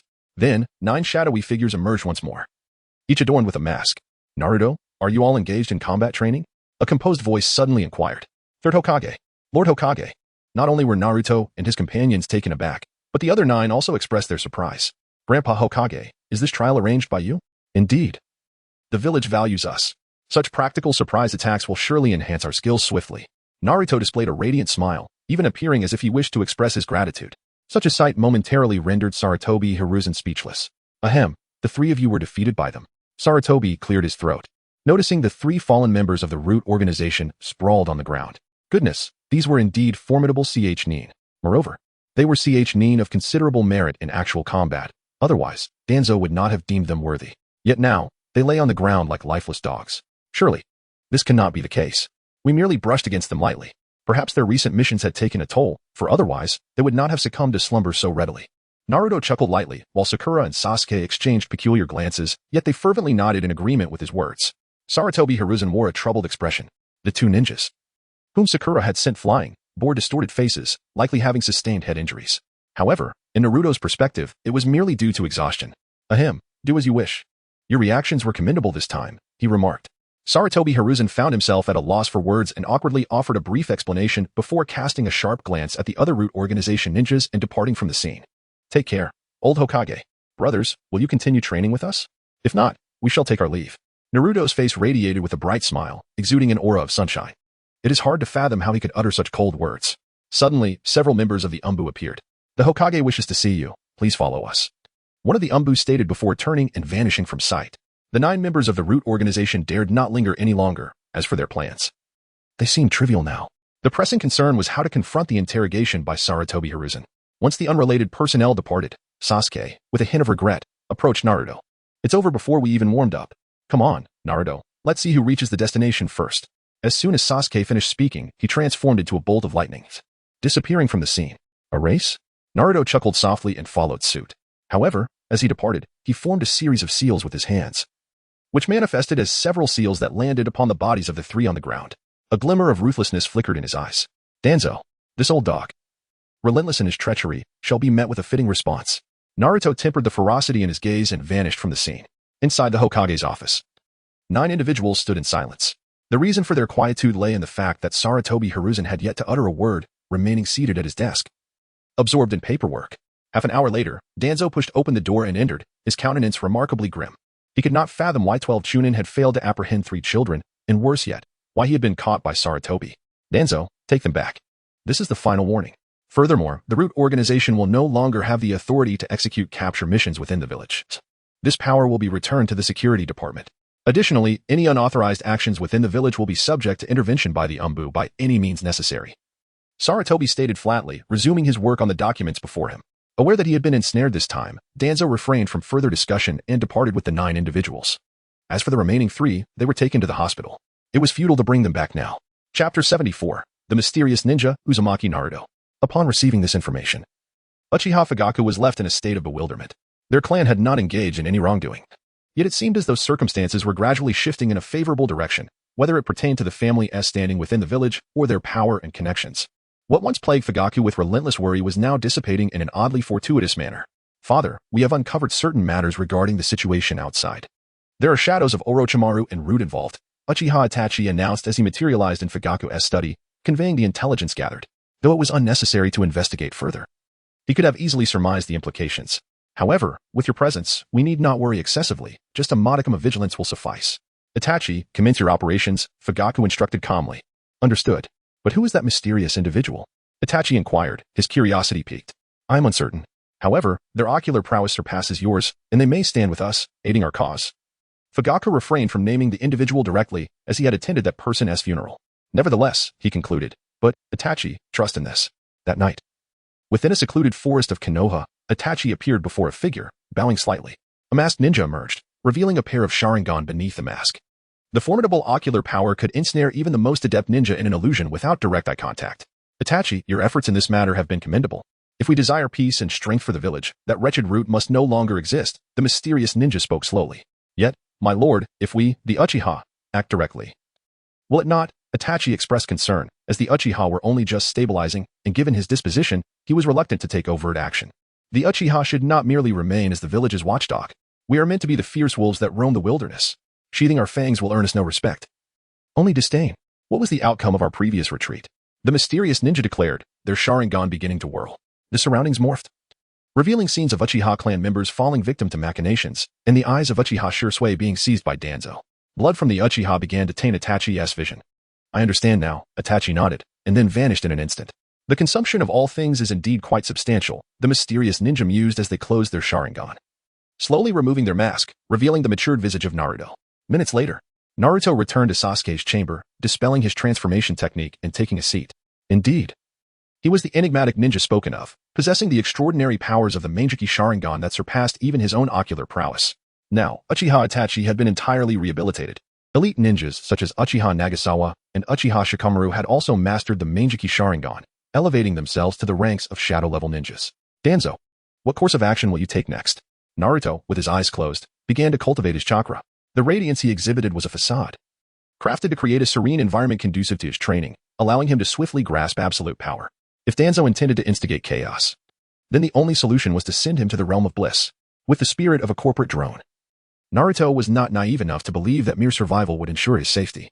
From the moment he chose the Uchiha clan, he had been subtly maneuvering the internal dynamics of the village, diverting the attention of the higher-ups. Now, the Uchiha possessed the strength to contend, rendering Danzo's previous plans obsolete. Having shifted his focus onto Naruto, it was time to eradicate this rat lurking in the shadows. Beneath the cover of night, Konoha was shrouded in an icy chill.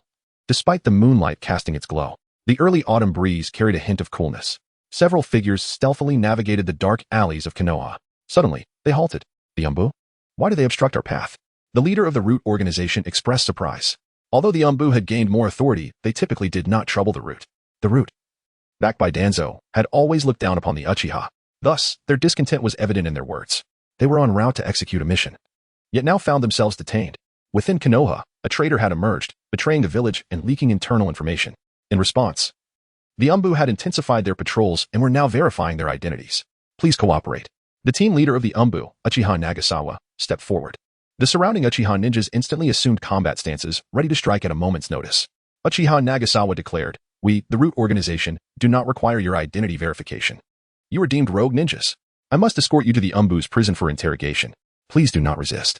Should you choose to fight back, we will engage with lethal intent. Interrupting his adversary, Uchiha Nagasawa drew his short blade, and 3 tomo manifested in his eyes.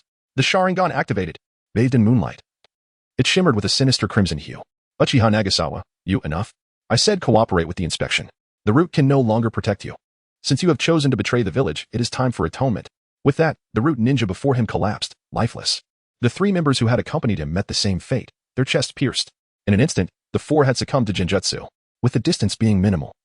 Their demise was swift, a mere breath's time before they were struck down. Record their information, then dispose of the bodies. Let us move to another location.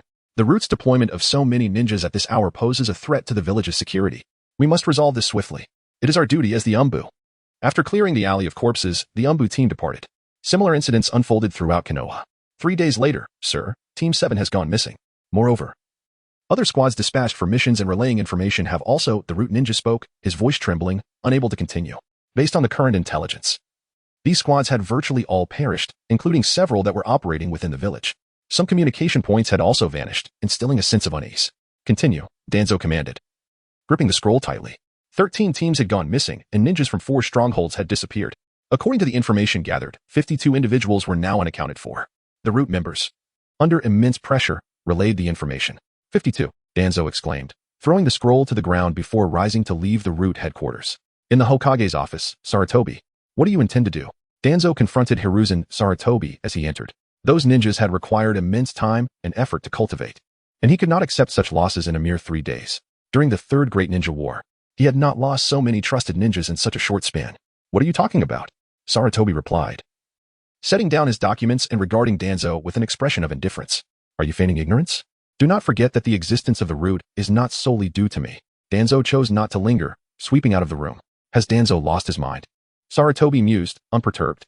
Such outbursts from Danzo were not uncommon. It seemed the root had encountered yet another issue. Nevertheless, Danzo was compelled to continue deploying root ninjas for critical missions. He also sought to maintain contact with Orochimaru and Uchiha Obito. Sarutobi's current demeanor, in Danzo's eyes, was entirely due to the Uchiha's presence. Thus, the plan to cleanse the Uchiha needed to be executed promptly. The prodigious talent displayed by Sasuke, Itachi's demeanor, and the cohesion of the Uchiha clan all filled Shimura Danzo with trepidation. If things continued this way, all his gambits would come to naught. Uchiha clan grounds. Chidori. Sasuke unleashed chakra that spread around him, summoning arcs of lightning. A cacophony of birds filled the air. Chidori stream. Lightning needle. Sasuke hurled a dozen kunai with his left hand while the Chidori in his right surged toward the distance. With a thunderous crash, the kunai struck the ground, and the lightning followed suit, shattering the test boulder. Yet, something felt amiss. The precision and limitations were too significant.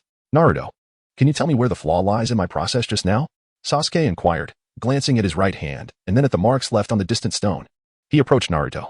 The limitations of the throwing technique. While it extends the trajectory of Chidori, controlling it proves to be quite troublesome. The kunai's speed and penetration are adequate, but altering its path at high velocity is quite the challenge. This demands considerable chakra consumption and control, rendering it somewhat counterproductive. Naruto offered a candid assessment of the technique recently unleashed by Sasuke. Indeed, this approach is quite feasible. Suddenly, Sasuke drew forth a slender thread from his sleeve. Are you suggesting that we can experiment with this? Furthermore, this unique combat style can draw inspiration from the methods employed by puppet masters. Naruto, upon observing the slender iron wire, comprehended Sasuke's intentions. All right, I shall continue to try, Sasuke declared, resolutely resuming his training in ninjutsu. As evening approached, with a hint of reluctance from Sasuke, Naruto stepped out of the Uchiha clan grounds, having not returned for quite some time. He felt it was inappropriate to remain at Sasuke's residence indefinitely. After this period of training, Naruto had significantly improved his prowess. Even without resorting to the chakra of the tailed beasts or the power of the Manjiki Sharingan, he had attained a level comparable to that of A.J. Nin. It was no jest. The Uzumaki lineage endowed him with a robust physique and an impressive chakra reserve. With Minato's Flying Thunder God technique, the Rasengan, and various elemental ninjutsu at his disposal, alongside Kushina's sealing techniques and chakra control, Naruto now possessed sufficient capability for self-defense. This newfound strength emboldened him to consider confronting Danzo. Even though Danzo was a cornered beast, Naruto felt adequately equipped to safeguard himself and counter any threats. Thus, it was time to embark on the next phase of his plan. Uzumaki Naruto, come with us. A deep voice resonated in Naruto's ears. Oh, there was truly no need for such caution. I had no intentions of fleeing. Naturally, I do not wish to accompany you either.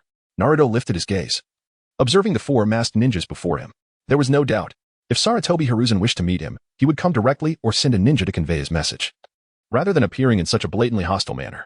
Did they truly believe that becoming mere Genin would enable them to challenge him? Your talents are acknowledged by the esteemed. Yet it seems your character requires considerable refinement. The leader of the ninjas, before finishing his words, had already launched an attack towards Naruto. The restraining technique. Behind Naruto, a figure emerged. A pair of Manjiki Sharingan gleamed. The approaching ninja was pinned before Naruto. Is this your method? Too feeble. You only think of bullying children in the village, yet fail to grow stronger. In the future, you won't even qualify as cannon fodder. Naruto's sunny smile once again adorned his face. Crackle. Lightning release. Lightning body flicker. Electric current surged across his body as he transformed into a blur. Bang. By the time the root organization ninja realized what was happening, Naruto had already delivered a powerful punch to their head. Harnessing the momentum, he twisted in midair, channeling energy with a swift kick that struck another root member atop their head. After a third rotation, a Rasengan materialized in his hand, sending the final member of the root organization crashing into the ground. Surrounding him was a crater 3 meters wide. Naruto chose not to inquire about the condition of the 3 individuals. Instead, he slowly approached the ninja who had initiated the conflict. I understand your urgency and your desire to speak, he said, but I must apologize. With a swift motion, a kunai was plunged into the opponent's neck with precision. Having executed this act with efficiency, a crimson Rasengan materialized in his hand. Shadow clones promptly relocated the corpses of the fallen. As the fiery Rasengan descended, the traces of the 4 individuals were entirely obliterated, and items such as kunai and forehead protectors were incinerated along with them. Chapter 76, Financial Strains and Independent Missions. Faced with a J Nin and 3CH Nin, Naruto, utilizing the Genjutsu of the Sharingan, was now capable of executing a flawless kill without sustaining injuries. The consumption of chakra had yet to exceed half, given the current circumstances coupled with the power of the Nine Tails. He deduced that unless confronted by an elite shadow-level adversary accompanied by formidable ninja, there would be little to fear.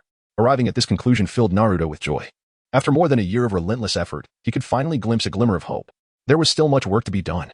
As an assassin, Naruto placed his utmost faith in the strength he wielded, along with meticulous preparations. Adventure? How laughable. He was not the protagonist of a spirited manga, but rather an individual yearning for a life of ease.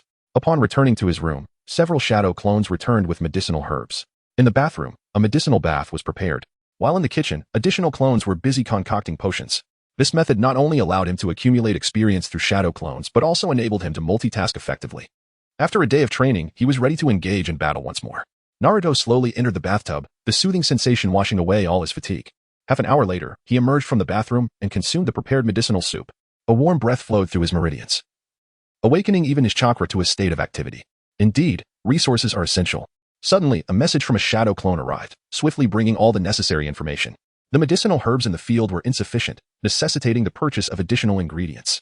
Simultaneously, the training of ninja tools and scrolls had depleted a significant amount of funds. The prices at Tintin's family shop for ninja tools were rather steep. As for the resources promised by Hiruzen Sarutobi, the available upper-tier resources were proving to be inadequate for Naruto's current needs.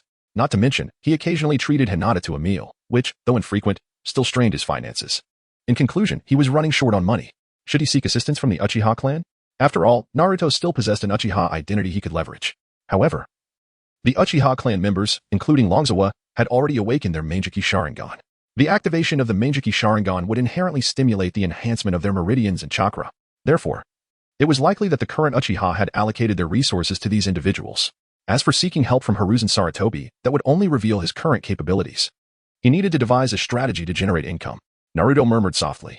The following day, Naruto arrived at the mission office, now capable of selecting tasks independently. As he gazed at the array of missions, a peculiar expression crossed his face. The rewards for these tasks were dismally low, and the time required was extensive. The more advanced missions demanded infiltration into other villages. Suddenly, an A-rank mission caught Naruto's attention.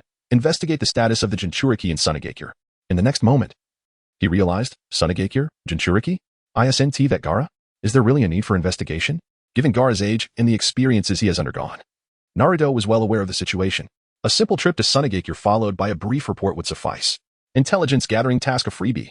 With this thought in mind, Naruto pinned his application. In the Hokage's office, Sarutobi Hiruzen raised an eyebrow. Naruto has chosen this task? He was somewhat taken aback upon reviewing the mission details. Such tasks were commonplace, occurring annually, with other villages also dispatching missions for investigation. This month, it was the turn of the One-Tail, Shikaku's Jinchuriki. However, Naruto, the young ninja from the Uzumaki clan, was merely a genin. Moreover, the task he selected was designated for a single individual. Was this not somewhat irregular? The ninja at the mission office felt a touch of awkwardness. Aware of Naruto's favorable relationship with the Hokage, he refrained from outright rejecting the application and instead conveyed the information to Sarutobi Hiruzen. Let him go. It's fortuitous that that fellow has returned. I shall seek him out. After a brief contemplation, Sarutobi made his decision. An hour later, Naruto received an approval for his mission application from the office. It seemed that Sarutobi had concurred. Naruto did not inquire further, clutching the mission scroll in his hand as he departed from the location. What? You are going out on a solo mission? No, I must accompany you, Sasuke exclaimed, grasping Naruto's arm with a look of pitiful dismay. One might easily mistake the scene for Naruto having bullied Sasuke, were they unaware of the context. Sasuke, this is a solo mission. Besides, I am merely going out to gather some intelligence. I shall return shortly. You must also endeavor to train diligently. Upon my return, I shall bring you a gift. Naruto spoke soothingly. I'm merely concerned that someone as foolish as you might get hurt while undertaking missions alone. Otherwise, I wouldn't want to accompany you at all. You promised to bring me gifts. Despite Sasuke's efforts to appear indifferent, he was, in fact, an arrogant little prince at heart. Understood. Leaving the Uchiha clan grounds, Naruto headed towards the village entrance. As for preparation, he had already made arrangements when he went to accept the mission. With a small backpack slung over his shoulder, he stepped out of the gates of Konoha. Is that Naruto Uzumaki? Is he really going to undertake a mission by himself? Observing Naruto's retreating figure, the Leaf Village's guarding ninja regarded the pass in his hand with a perplexed expression. Well, not exactly by himself. Suddenly, a familiar voice reached their ears. Jiraiya-sama. The group stood straight, showing their respect for Jiraiya. I must trouble you further to protect Konoha. I shall take my leave now. This kid just knows how to cause trouble, Jiraiya said, waving his hand as he stepped out of the village. With Jiraiya-sama's protection, the Hokage truly values Naruto Uzumaki. Alright. Return to your posts. Outside the village, Naruto had now arrived at a small stream. Have you found me? Jiraiya slowly emerged. Is that you, Jiraiya-sama? My father's teacher? Naruto turned around, a smile gracing his face. Yet, these two phrases left Jiraiya momentarily stunned. Do you know me? And what about Minato? Jiraiya fell silent. Such information could not have been divulged to Naruto by Hiruzen Sarutobi. Then, could it be Uchiha? Contemplating Naruto's current relationship with the Uchiha clan, Jiraiya felt a subtle warmth in his heart. It seemed that only the Uchiha would convey such information to Naruto within the entire village. Chapter 77. The Disdain Jiraiya. Jiraiya strode purposefully to Naruto's side, gazing at his sunlit, smiling visage, which brought him a measure of solace. However, the memory of the disparagement Naruto had faced within the village still lingered, leaving Jiraiya with a twinge of discomfort. The information had indeed come from Hiruzen Sarutobi. Yet, the justification Hiruzen provided, claiming it was to protect Naruto, did not sit well with Jiraiya. As the son of the hero Minato Namikaze, who safeguarded the village, and as the Jinchuriki who sealed the Nine Tails within himself, Naruto deserved far better. Regardless of his identity, Naruto should not be subjected to such treatment. For this mission, I will accompany you. You. Before Jiraiya could finish his sentence, a look of bewilderment crossed Naruto's face. His puzzled interrupted Jiraiya's words. Are you confused? Jiraiya's lips twitched. What could this kid possibly be perplexed about? Does he not have any awareness of his own abilities? How could a mere child like him confront an A-rank mission? Even Jiraiya himself would need to exercise caution to complete such a task. Previously, he had undertaken many missions to investigate tailed beasts, and he was well aware of the weight that an A-rank mission carries. Lord Jiraiya, do you not have your own tasks to attend to? Why must you accompany me on this mission? Naruto expressed his doubts candidly, leaving Jiraiya momentarily speechless. To his surprise, this young lad was concerned that he might usurp his mission. Clearing his throat, Jiraiya asserted, I have my own tasks to attend to. However, our missions are aligned. In this way, we can journey together, and I can also impart my knowledge of ninjutsu to you. How does that sound? I am none other than the legendary ninja. One of the invincible Sannin, the white-haired youth, the toad sage, the handsome Jiraiya, who can silence even the weeping child. He struck a particularly peculiar pose, which he likely considered to be dashing, and delivered an exaggerated introduction before Naruto. As I mentioned earlier, I am aware of your reputation. However, my mother advised me against associating with you. She warned me to steer clear of bad influences, particularly to avoid Lord Jiraiya. Naruto spoke earnestly, particularly in light of Jiraiya's peculiar actions, swiftly retreating a considerable distance. Jiraiya's eyelids twitched. Naruto, did you just mention your mother? Jiraiya seized upon the crux of Naruto's words. Uzumaki Kushina, that girl, along with Minato, perished during the tumult of the Nine Tails. Naruto, how could this be? They have left a seal within my body. It was my mother who, before departing from this world, inscribed these words upon me. As long as I can manipulate even a fragment of the Nine Tails chakra, I will be able to access this knowledge. Therefore, Master Jiraiya, I am aware of my true identity.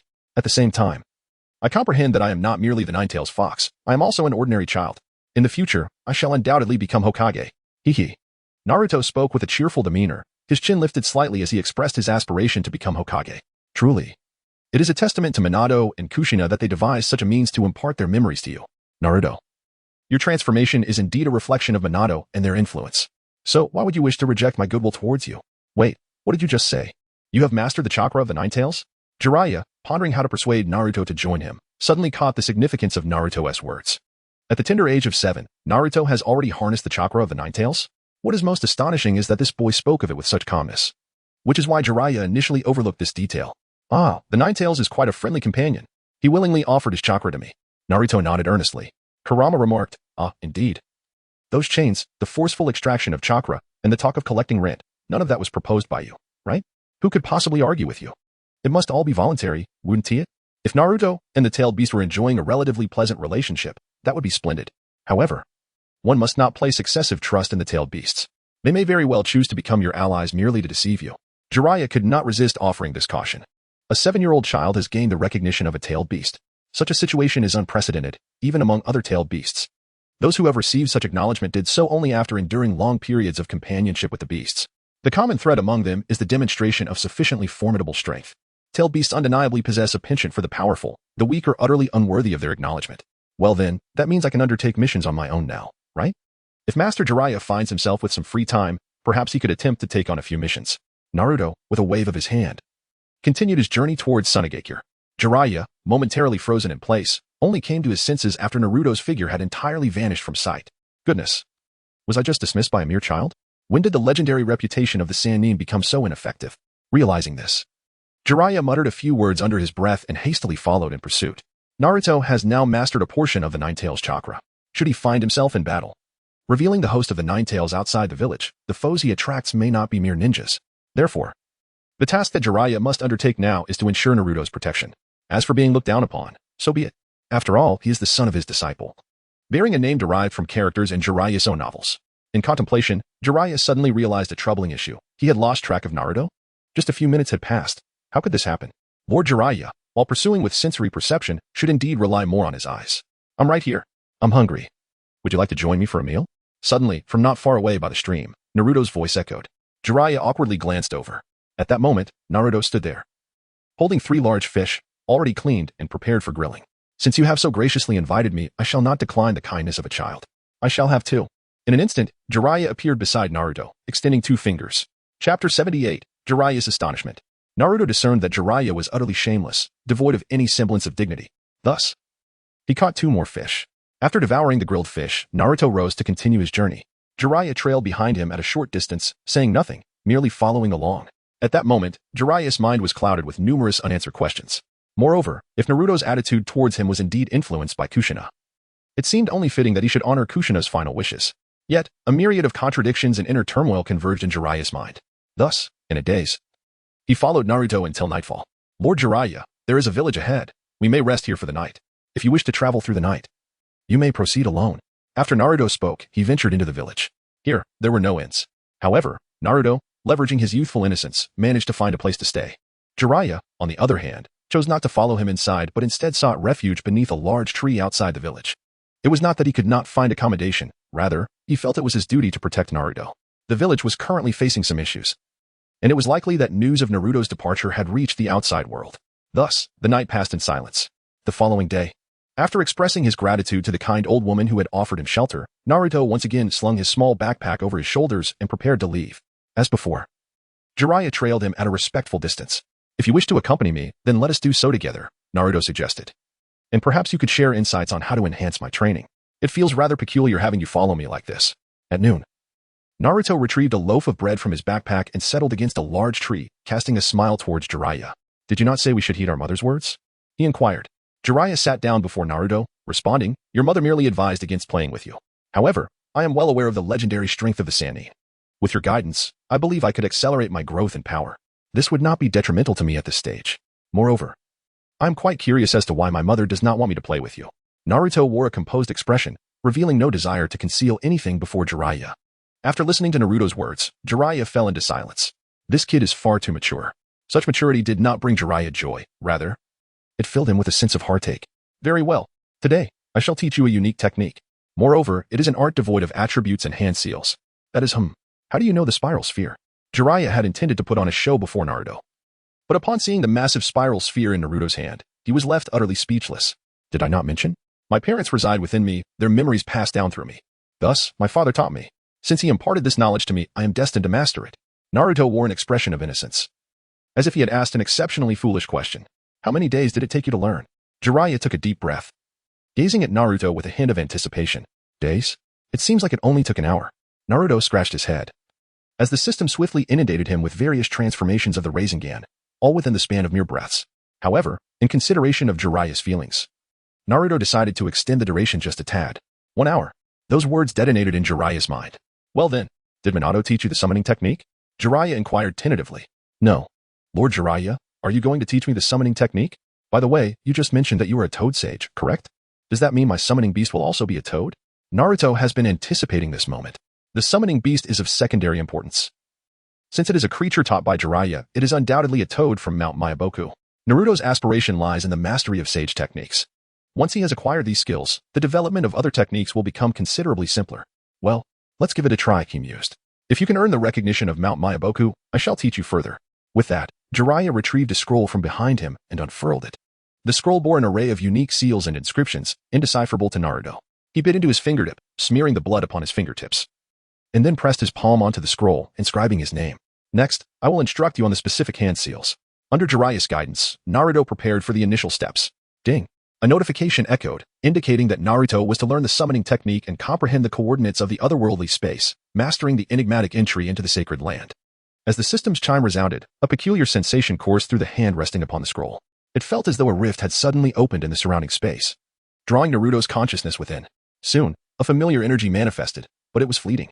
When Naruto opened his eyes, he beheld an additional coordinate on the system panel before him. Suppressing his excitement, he redirected his focus to the scroll. "Can you sense it?" Jiraiya exclaimed, brimming with enthusiasm. Even more so than during his own training in sage techniques. "Yes, I can feel it. But I didn't realize the technique was like this." Jiraiya began forming the hand seals, conveying their sequence to Naruto.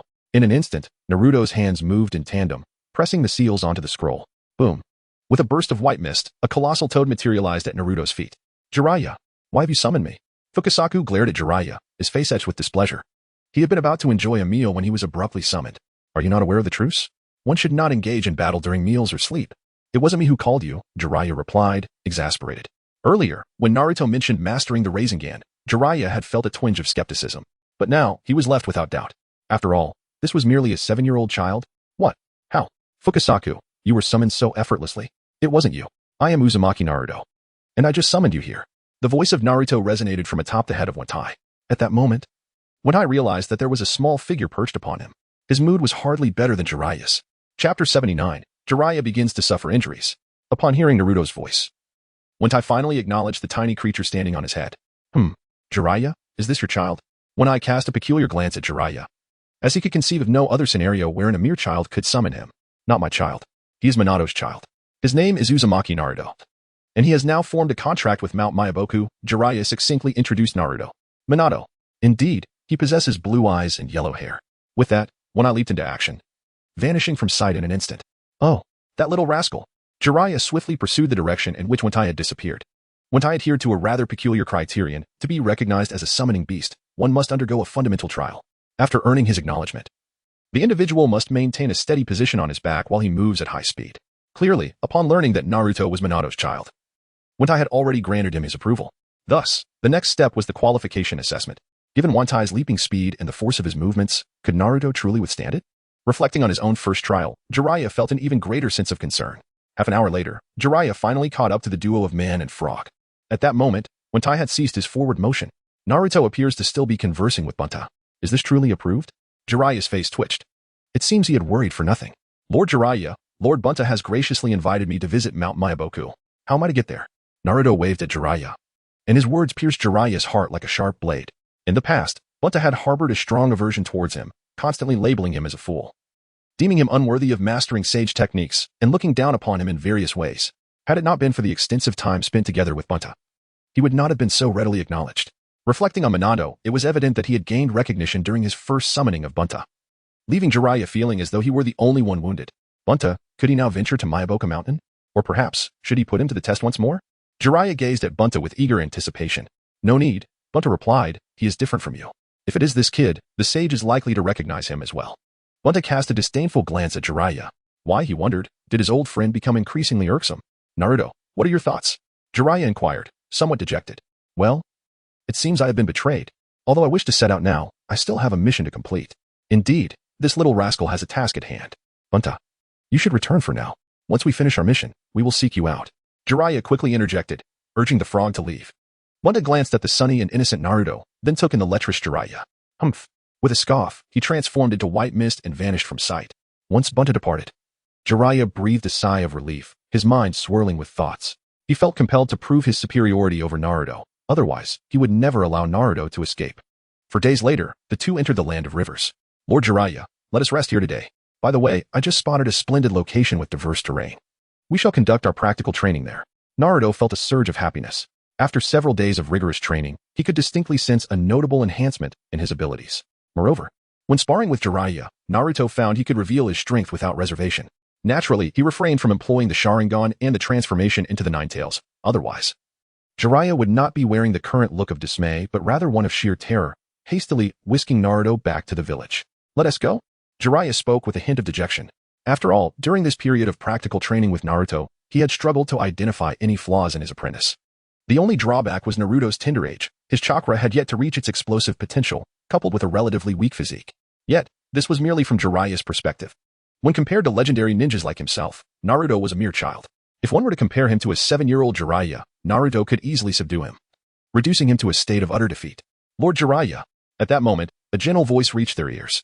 Turning around, they beheld a young girl standing there, cradling a small pig in her arms. Kushina? How is it that Tsunade has come here as well?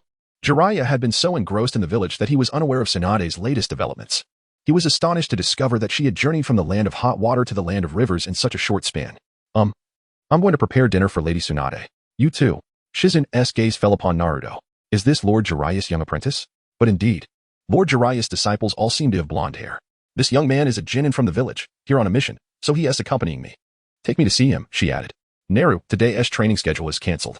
Come along with me to meet the third of the legendary Sannin, whom you have yet to encounter, Jiraiya declared, as he set off towards the village.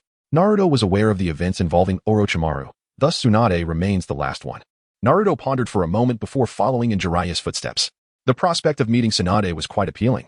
After all, she was renowned as the legendary healer of Konoha, and perhaps she could offer something of significance.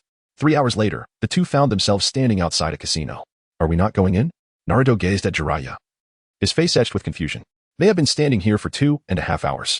Jiraiya remained silent, doing nothing, merely standing still. 2.5 hours had already tested Naruto's limits. He pondered whether entering now would result in dire consequences. And he also had to consider if the money he brought was sufficient. Jiraiya furrowed his brow, as if truly contemplating a matter of great significance. Naruto, you say? Just as Jiraiya was about to speak again, he realized that the once-present Uzumaki Naruto had vanished. Alarmed, Jiraiya's heart raced as he swiftly rushed into the casino. With his keen perception, he quickly located Naruto. Chapter 80. We were supposed to discuss Konoha. How did we end up with Tsunade's skincare products? However, upon seeing Naruto, Jiraiya's worries dissipated. At that moment, Naruto appeared to be gambling alongside Tsunade. Indeed. As long as he wants T getting beaten for saying the wrong thing, it was the best possible outcome. Wow, Sister Tsunade is incredible. She won again. I, on the other hand, am not so fortunate. I lost again. The excessively obedient voice of Naruto reached Jiraiya's ears. Tsunade has won again? Jiraiya felt a peculiar sensation in his heart and hurriedly rushed over. If it truly was as he imagined, then such behavior would hardly please Tsunade. In fact, it might provoke her wrath. However, halfway there, Jiraiya composed himself. If he were to be beaten, so be it. After all, both he and Minato had faced Tsunade's fury before. Naruto, that rascal, being beaten is not an unbearable affair. Haha, I told you, something big is bound to happen tonight. Let us continue. I am still betting on the high side. Tsunade appeared quite exhilarated. After losing all night, fortune was finally turning in her favor. Yet, the dealer took an eternity to shake the dice, dampening her spirits. Well, here we go. The dealer inhaled deeply and began to rattle the dice cup. Meanwhile, Naruto clutched onto Tsunade's garment. Here it goes. For 16 points, a high roll. The dealer revealed the dice and announced the numbers. Haha, another high roll. Tsunade burst into joyous laughter, while the dealer pondered the meaning of life. Naruto maintained a composed demeanor, while Jiraiya stood in astonishment. Tsunade, has she actually won? This cannot be right. Is the script flawed? Tsunade, one could assert, is destined to lose 10 times out of 10. It might require dozens, even hundreds of attempts before she secures a victory. What fortuitous luck that this impudent boy, Naruto Uzumaki, happens to stumble upon such a rare occurrence. No, could it be? Jiraiya relinquished his perceptive grasp, scrutinizing every subtle movement in the vicinity. After Tsunade achieved her 10th victory, he helplessly withdrew his observation. He had initially believed that Naruto had come here to curry favor with Tsunade, assisting her in cheating. Such tactics are typically undetectable by ordinary ninja. Yet Tsunade would undoubtedly be aware. Moreover, she is the least likely person to engage in such actions, even harboring disdain for dishonest practices. If such methods were effective in winning her favor, Jiraiya would have employed them long ago. Yet, Naruto did not resort to any trickery, and Tsunade was gambling in a completely legitimate manner. Very well then, let us conclude for today. If you continue to gamble, it seems you may soon find the doors barred. Tsunade, clutching a large bag of money, joyously descended from the table. Oh, Jiraiya, you're here too. Come. Since I've won some money today, let me treat you to a drink. With a grand gesture, Tsunade ushered Naruto out of the casino, heading straight for the tavern. Jiraiya barely received a glance, as Tsunade was engrossed in conversation with Naruto at that moment. Naruto's radiant disposition evoked a sense of familiarity and warmth within Tsunade. Inside the tavern, she took a sip of her drink and let out a long, satisfying sigh. Image. It seemed Tsunade had little need for such a concept. Jiraiya, you have brought along a rather impressive young man this time. Surely you do not intend to persuade me to return to the village amid such a joyous atmosphere? I would advise against it. Tsunade set the flask down on the table, gazing at Jiraiya with a smile. No, while I too wish for your return to the village, I must clarify that I am here on a mission with Naruto. Jiraiya waved his hand dismissively. Now, to attempt persuasion? That would certainly earn him a proper reprimand from Tsunade. No, Lord Jiraiya is accompanying me on this mission. He appears rather idle, as if he has no tasks at hand. Naruto lifted his head, a serious expression etched upon his face. Haha, Jiraiya. It appears even you have experienced the disdain of children. No, it's quite normal to be looked down upon. Laughter erupted as Tsunade took another sip of her drink. This joyous atmosphere had been absent for far too long. As Tsunade gazed at Naruto, who was busily consuming his meal, her eyes softened with tenderness. After their meal, it was evident that Tsunade was somewhat inebriated, swaying unsteadily as they walked along the path. Oh, who might this charming beauty be? Suddenly, a group of unsavory characters, reminiscent of mere background extras, appeared on the road. Bang! Naruto swiftly struck, sending the man who had just made lewd remarks flying with a single punch. The Lady Tsunade is undeniably beautiful, possessing an alluring figure and a gentle demeanor. She is not someone that scoundrels like you can dare to toy with. Lady Tsunade, I shall protect you. Naruto, with a broad smile, turned to Tsunade. Upon hearing his words, Tsunade's ample chest rose and fell, as if struck by an unseen force. Shinju? Tsunade's lips moved slightly, and a ripple of emotion flickered in her beautiful eyes. The few men who were somewhat alert, upon noticing the Konoha forehead protector adorning Naruto's brow, immediately realized they had encountered a formidable opponent. Without regard for their companions, they hastily fled the scene. After this brief interlude, the group returned to their lodging. Naruto, how has Konoha been of late? It seems even someone as small as you has become a genin. What transpired? Outside Tsunade's door, she unusually initiated a conversation about Konoha. Lady Tsunade, I have achieved the rank of genin through my own efforts. I am now quite strong. Even Jiraiya-sama would struggle to defeat me in a short time. Moreover, I aspire to become Hokage, so you must not underestimate me, Lady Tsunade. Naruto lifted his head, a look of pride adorning his face. Witnessing Naruto's demeanor, Jiraiya's eyelids twitched uncontrollably. How could this rascal behave so obediently in front of Tsunade? When they were together, it was either mockery or a challenge to battle. Goodness. Must he be treated so differently? You impudent boy, do you still aspire to become Hokage? Come to my room and speak earnestly about your affairs and the current state of Konoha. Tsunade grasped Naruto's hand and led him into the room. Tsunade, to be honest, I have my own thoughts about Konoha. Suddenly, a lewd figure appeared on the street, marked by an abundance of swollen lumps on his head. Indeed, it was Jiraiya, just recently sent flying. Meanwhile, within Tsunade's chamber, Naruto wore an expression of deep distress. It was meant to be a conversation about Konoha. Yet he had inexplicably fallen asleep while embracing himself. Moreover, the sensation of the facial cleanser was somewhat suffocating. Chapter 81. Tsunade's Dream Revisited. The following day, the gentle rays of the morning sun cascaded onto the inn's bed as Naruto struggled to open his eyes. Alas, it was still that same pristine white. It was already morning, yet Tsunade had no intention of rising. Well, it seems that someone who is not bound by the mundane constraints of a corporate life, possessing ample wealth and formidable strength as a ninja, truly has no need for an early start. Due to Naruto's slight movements, Tsunade's attention was drawn to him. Little one, are you so restless at such a tender age? She remarked with a smile, feeling the softness of his small hand. In the case of Jiraiya, such behavior would likely result in several bones being broken. However, with Naruto, her little brother, there was no sense of aversion, either physically or mentally. Naruto wore a look of embarrassment. Goodness, he had maintained this posture for an entire night. Although he had indulged in some playful antics, it was, cough cough, merely a display of masculine nature. Lady Tsunade, could you perhaps release me? Just now, I was, struggling to breathe. Upon hearing Naruto's somewhat halting words, Tsunade finally loosened her grip. Naruto inhaled deeply, yet was suddenly engulfed by a subtle sense of melancholy. Lady Tsunade, what prompts your decision to remain away from the village? Lord Jiraiya has spoken of your formidable prowess as a ninja. Your medical ninjutsu is unparalleled in the shinobi world. The first and second Hokages are your esteemed predecessors. And the venerable Hokage is also your mentor. Is there something about the village that disheartens you, Lady Tsunade? Naruto sat up, a look of perplexity on his face as the sunlight streamed in. Such matters are not for you to ponder, little one. I merely wonder, if I were to become Hokage, would Sister Tsunade return to the village to aid me? Naruto suddenly rose to his feet, facing the sunlight with a serious expression. In his azure eyes sparkled anticipation and yearning. Tsunade found herself at a loss for words, her thoughts caught in her throat. This little fellow possesses an allure that surpasses even that of Minato in his prime. The fervor of life radiates from him, infused with the essence of youth. It is as though one can glimpse an endless future within him. Hihi, if you truly manage to become Hokage, I shall return to assist you. Tsunade did not counter his words, but rather followed suit, indulging in the sentiment of an elder sister. This feeling of doting on a younger sibling is both familiar and heartwarming. Sister Tsunade, this is a promise between you and me. Let's seal it with a pinky swear. Naruto extended his hand. All right, let us make a pinky promise. Tsunade also reached out her hand, and the moment their hands made contact, a surge of crimson chakra enveloped Tsunade's body, swiftly surrounding her. Is this the Nine Tails? Tsunade thought, momentarily disoriented as the environment began to shift. The colossal Nine Tails materialized not far away. In front of the beast, the once cheerful Naruto Uzumaki now found himself suspended in midair, ensnared by chakra chains emanating from the Nine Tails form. At that moment, A peculiar Sharingan appeared in the Ninetales' eyes. A Mangeki Sharingan? Damn it, when did I fall under a genjutsu? Tsunade felt a pang of panic.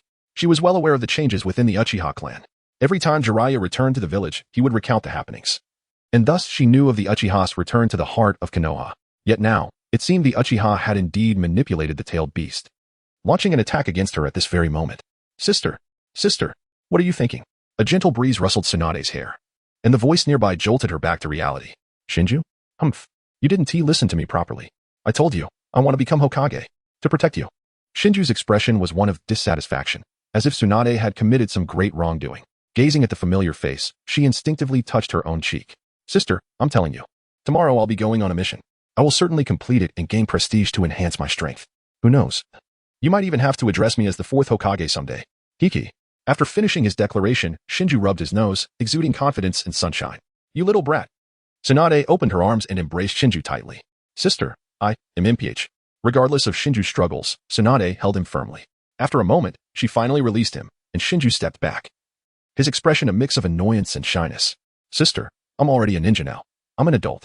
Could you please refrain from doing things that make me feel like a child? Sister, I'm off.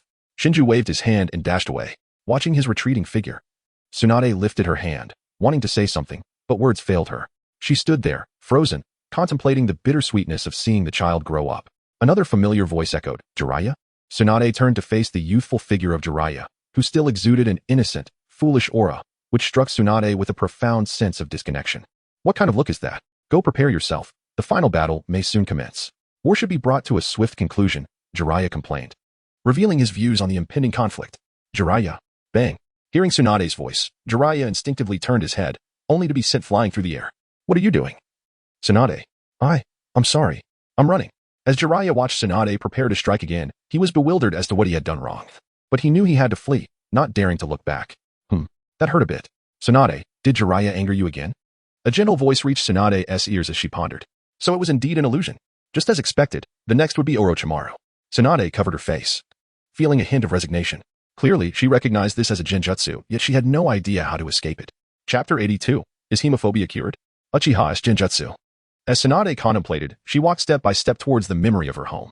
Soon, she arrived at a quaint little courtyard. Stepping inside, she found the scene reminiscent of her memories, causing her thoughts to wander.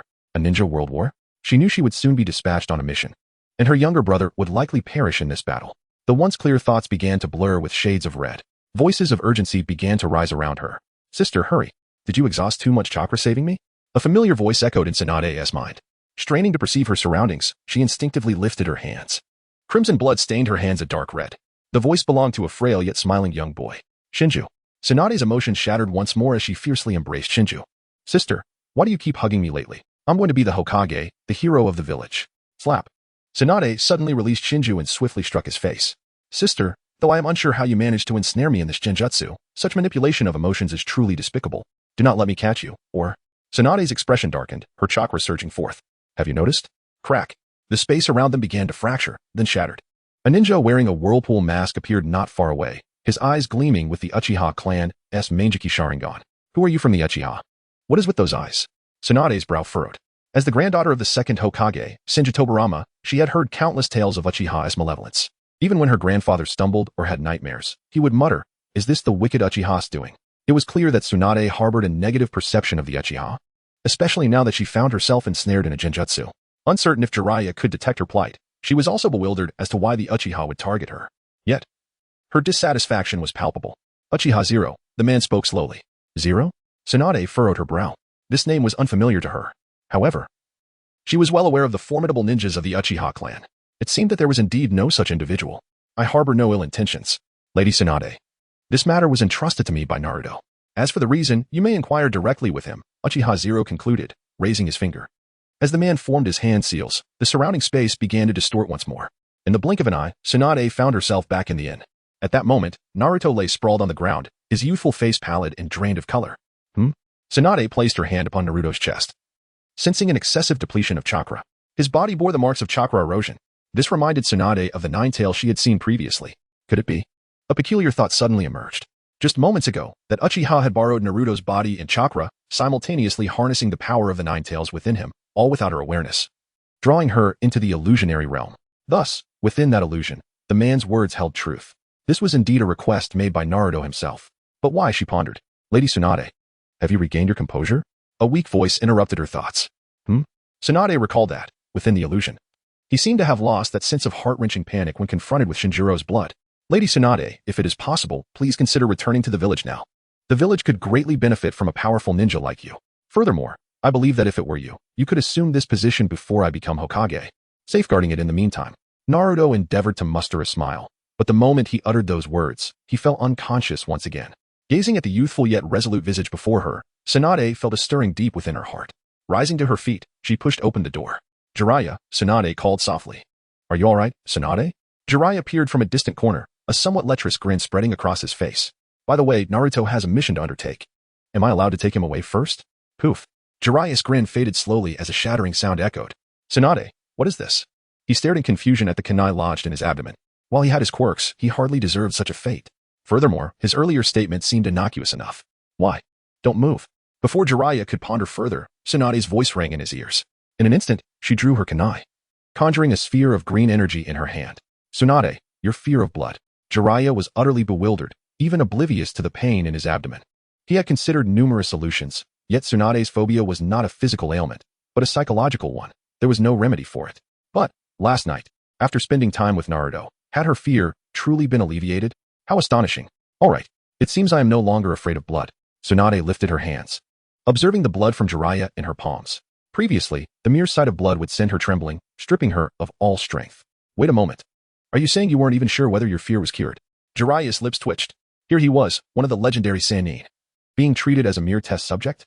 Tsunade, has there been a significant change in the village recently? The issues we faced have begun to shift, haven't they? Tsunade retrieved a cloth, wiping the blood from her hands before speaking with earnestness. It appears you are aware. Now, the Uchiha clan has risen to prominence and firmly allied with the Third Hokage. Their actions have transformed the Uchiha from being oppressed to being reinstated. With the Uchiha's influence and strength, the Third Hokage has started to diminish the power of Root.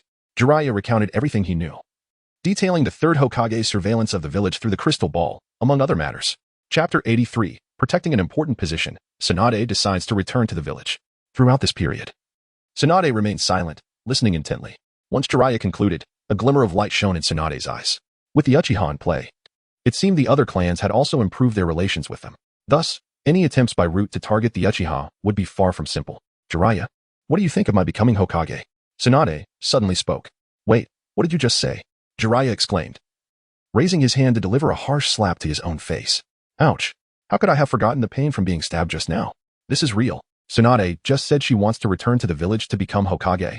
Enough with the jokes. I am quite serious. If I were to return and become Hokage, would you support me? Tsunade pressed on. After harboring such thoughts, Tsunade reflected briefly. However, this simple contemplation chilled her heart. In Konoha, her former allies seemed to have perished in the war. Even those who remained lacked any real power or voice. The only source of strength she could count on was Jiraiya before her. Of course, if Orochimaru were still in the village, he might count as an ally too. Despite knowing the likelihood of her aspirations being unfulfilled, Tsunade voiced them nonetheless. After all, it was a request from that little brat. You must pursue it.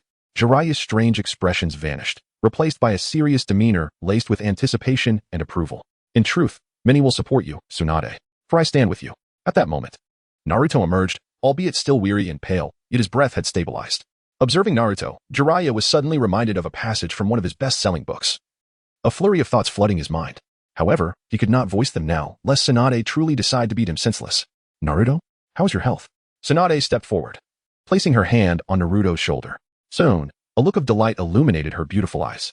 The injuries to his body had nearly healed, and his mental state appeared favorable. I'm fine.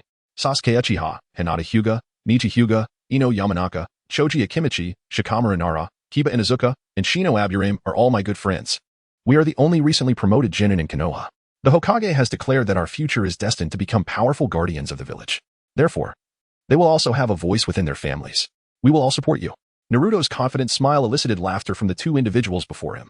Children, in their innocence, remain blissfully unaware of the tumultuous struggles for power that swirl around them. Yet, is this not precisely what makes childhood so delightful? Very well. I shall return and safeguard your position as Hokage. You must strive to grow swiftly and become a man worthy of that title. Tsunade affectionately ruffled Uzumaki Naruto's hair. Indeed. Naruto nodded heavily. Let's go to the room. I will treat you. You still have a mission. Ninja duties must be carried out with unwavering resolve. Tsunade firmly pulled Naruto into the room. As for Jiraiya, he had served his purpose and was temporarily set aside. Inside the room, a sound chimed. Observe Tsunade as she administers treatment. Insight into no rules rebirth acquired. This ability allows one to resurrect without regard for any rules, with a cooldown period of 1 month. Note: using no rules rebirth may randomly trigger a side effect. Please exercise caution. As the system notification echoed, a smile crept across Naruto's lips. Side effects seem trivial in the face of life and death. This could truly be considered a divine technique. It is well known that any means of resurrection typically demands a tremendous price, often one's very life. Yet now, it merely entailed a minor side effect. All right. Your condition is quite good. Continue your training diligently. You carry a pleasant scent of medicinal herbs. I presume you have been using medicinal baths? Tsunade's gentle voice resonated. Indeed. The formula for the medicinal bath is something I developed myself. I am quite the formidable pharmacist now. Naruto's candid expression revealed his earnestness. To earn Tsunade's trust and acknowledgement, any schemes or deceptions were ill-suited for her presence. It sufficed to be sincere and speak openly. You little rascal, you even know about pharmacology? Show me the formulas you've been using lately. Tsunade gently tapped Naruto's head, chiding him with a smile. Here you go. Naruto retrieved a prescription and handed it to Tsunade. This is unusual. It appears to be genuine, she remarked. Naruto, did you truly create this? It seems there are no similar prescriptions in the ninja world. Tsunade, being a formidable medical ninja, was well-versed in the properties and effects of medicinal herbs. Thus, Naruto's prescription was swiftly scrutinized by her. After a brief exchange of words, Naruto departed from Tsunade's chamber, heading towards the Sunagakure. Jiraiya, eager to inquire about more specific details from Tsunade, found himself without the luxury of waiting, as Naruto had no intention of lingering. Consequently, he hastily bid farewell to Tsunade and followed after Naruto. From the rooftop, Tsunade sensed the fading auras of the two. Let us return to Konoha, she softly declared. Ah? Lady Tsunade, are we truly returning to the village? Ino exclaimed, her face alight with excitement. She had always been by Tsunade's side but had never witnessed her in such high spirits, especially as she was now voluntarily suggesting a return to the village. Indeed, I must return to safeguard something of great importance for that little rascal. Tsunade smiled, her lips curving into a grin. The legendary healer of Konoha, who had caused great distress to countless enemy ninjas on the battlefield, was back. Ino's eyes sparkled with enthusiasm as she promptly began to gather her belongings.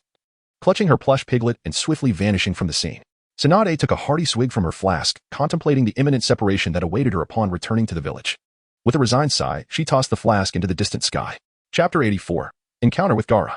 In the streets of Sunagakure, the once vibrant thoroughfare fell into an eerie silence. A small figure wandered aimlessly forward, closely followed by several Sunagakure ninjas. The boy grimaced, pushing onward. Suddenly, a similarly small figure appeared directly in his path, clad in heavy robes that only revealed a pair of striking blue eyes. Step aside. The boy, the Jinchuriki of One-Tail Shikaku, Gaara, coldly uttered as he approached the figure before him. As he drew near, the other boy, seemingly unfazed by Gaara's chilling presence, boldly grasped Gaara's hand and charged ahead. The lurking ninjas tensed, but since the situation remained under their surveillance without any apparent threat, they refrained from intervening. It was only when they had exited the village and reached the sandy terrain that Gaara finally shook off the boy's grip, causing the cloth wrapped around the boy's head to fall away. Golden hair, blue eyes, and a cheerful, innocent visage emerged before Gaara. Gaara's gaze darkened as he regarded the boy, sensing an unsettling contrast in their youthful expressions. Why does he possess such a naive and sunny smile at the same age? By what right? Hello, I'm not from the village. I'm just a child from a merchant caravan. I have no friends here. Would you like to play with me over the next few days?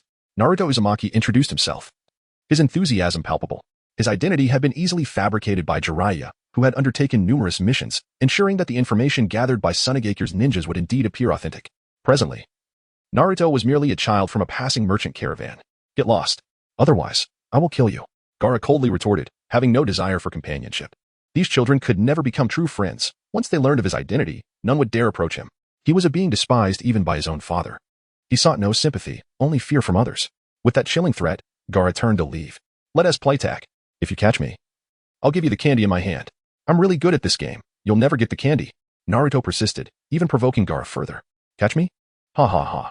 If I catch you, I won't take your candy. I'll take your life. Gaara halted, turning his head, his expression transforming into one of ominous intensity. Half an hour later, where did that brat go? Gaara pondered, sensing his surroundings. Despite only a few seconds passing, the boy had vanished. After searching for half an hour without success, Gaara was baffled. The hidden ninjas were equally astonished. They had been monitoring closely. Yet the child had seemingly evaporated from their sight. You lose. Suddenly, Naruto emerged from behind a nearby rock, his face beaming with pride. Upon hearing that voice, Gaara turned, confronting the broad smile that ignited a surge of darkness within him. Even his chakra began to stir uneasily. He now harbored an intense loathing for the boy's expression. Kill him. If you eliminate this little brat, you will no longer feel this discomfort. End his life. Let me out to slay him. A voice echoed in Gar's mind as one of his eyes began to shift ominously.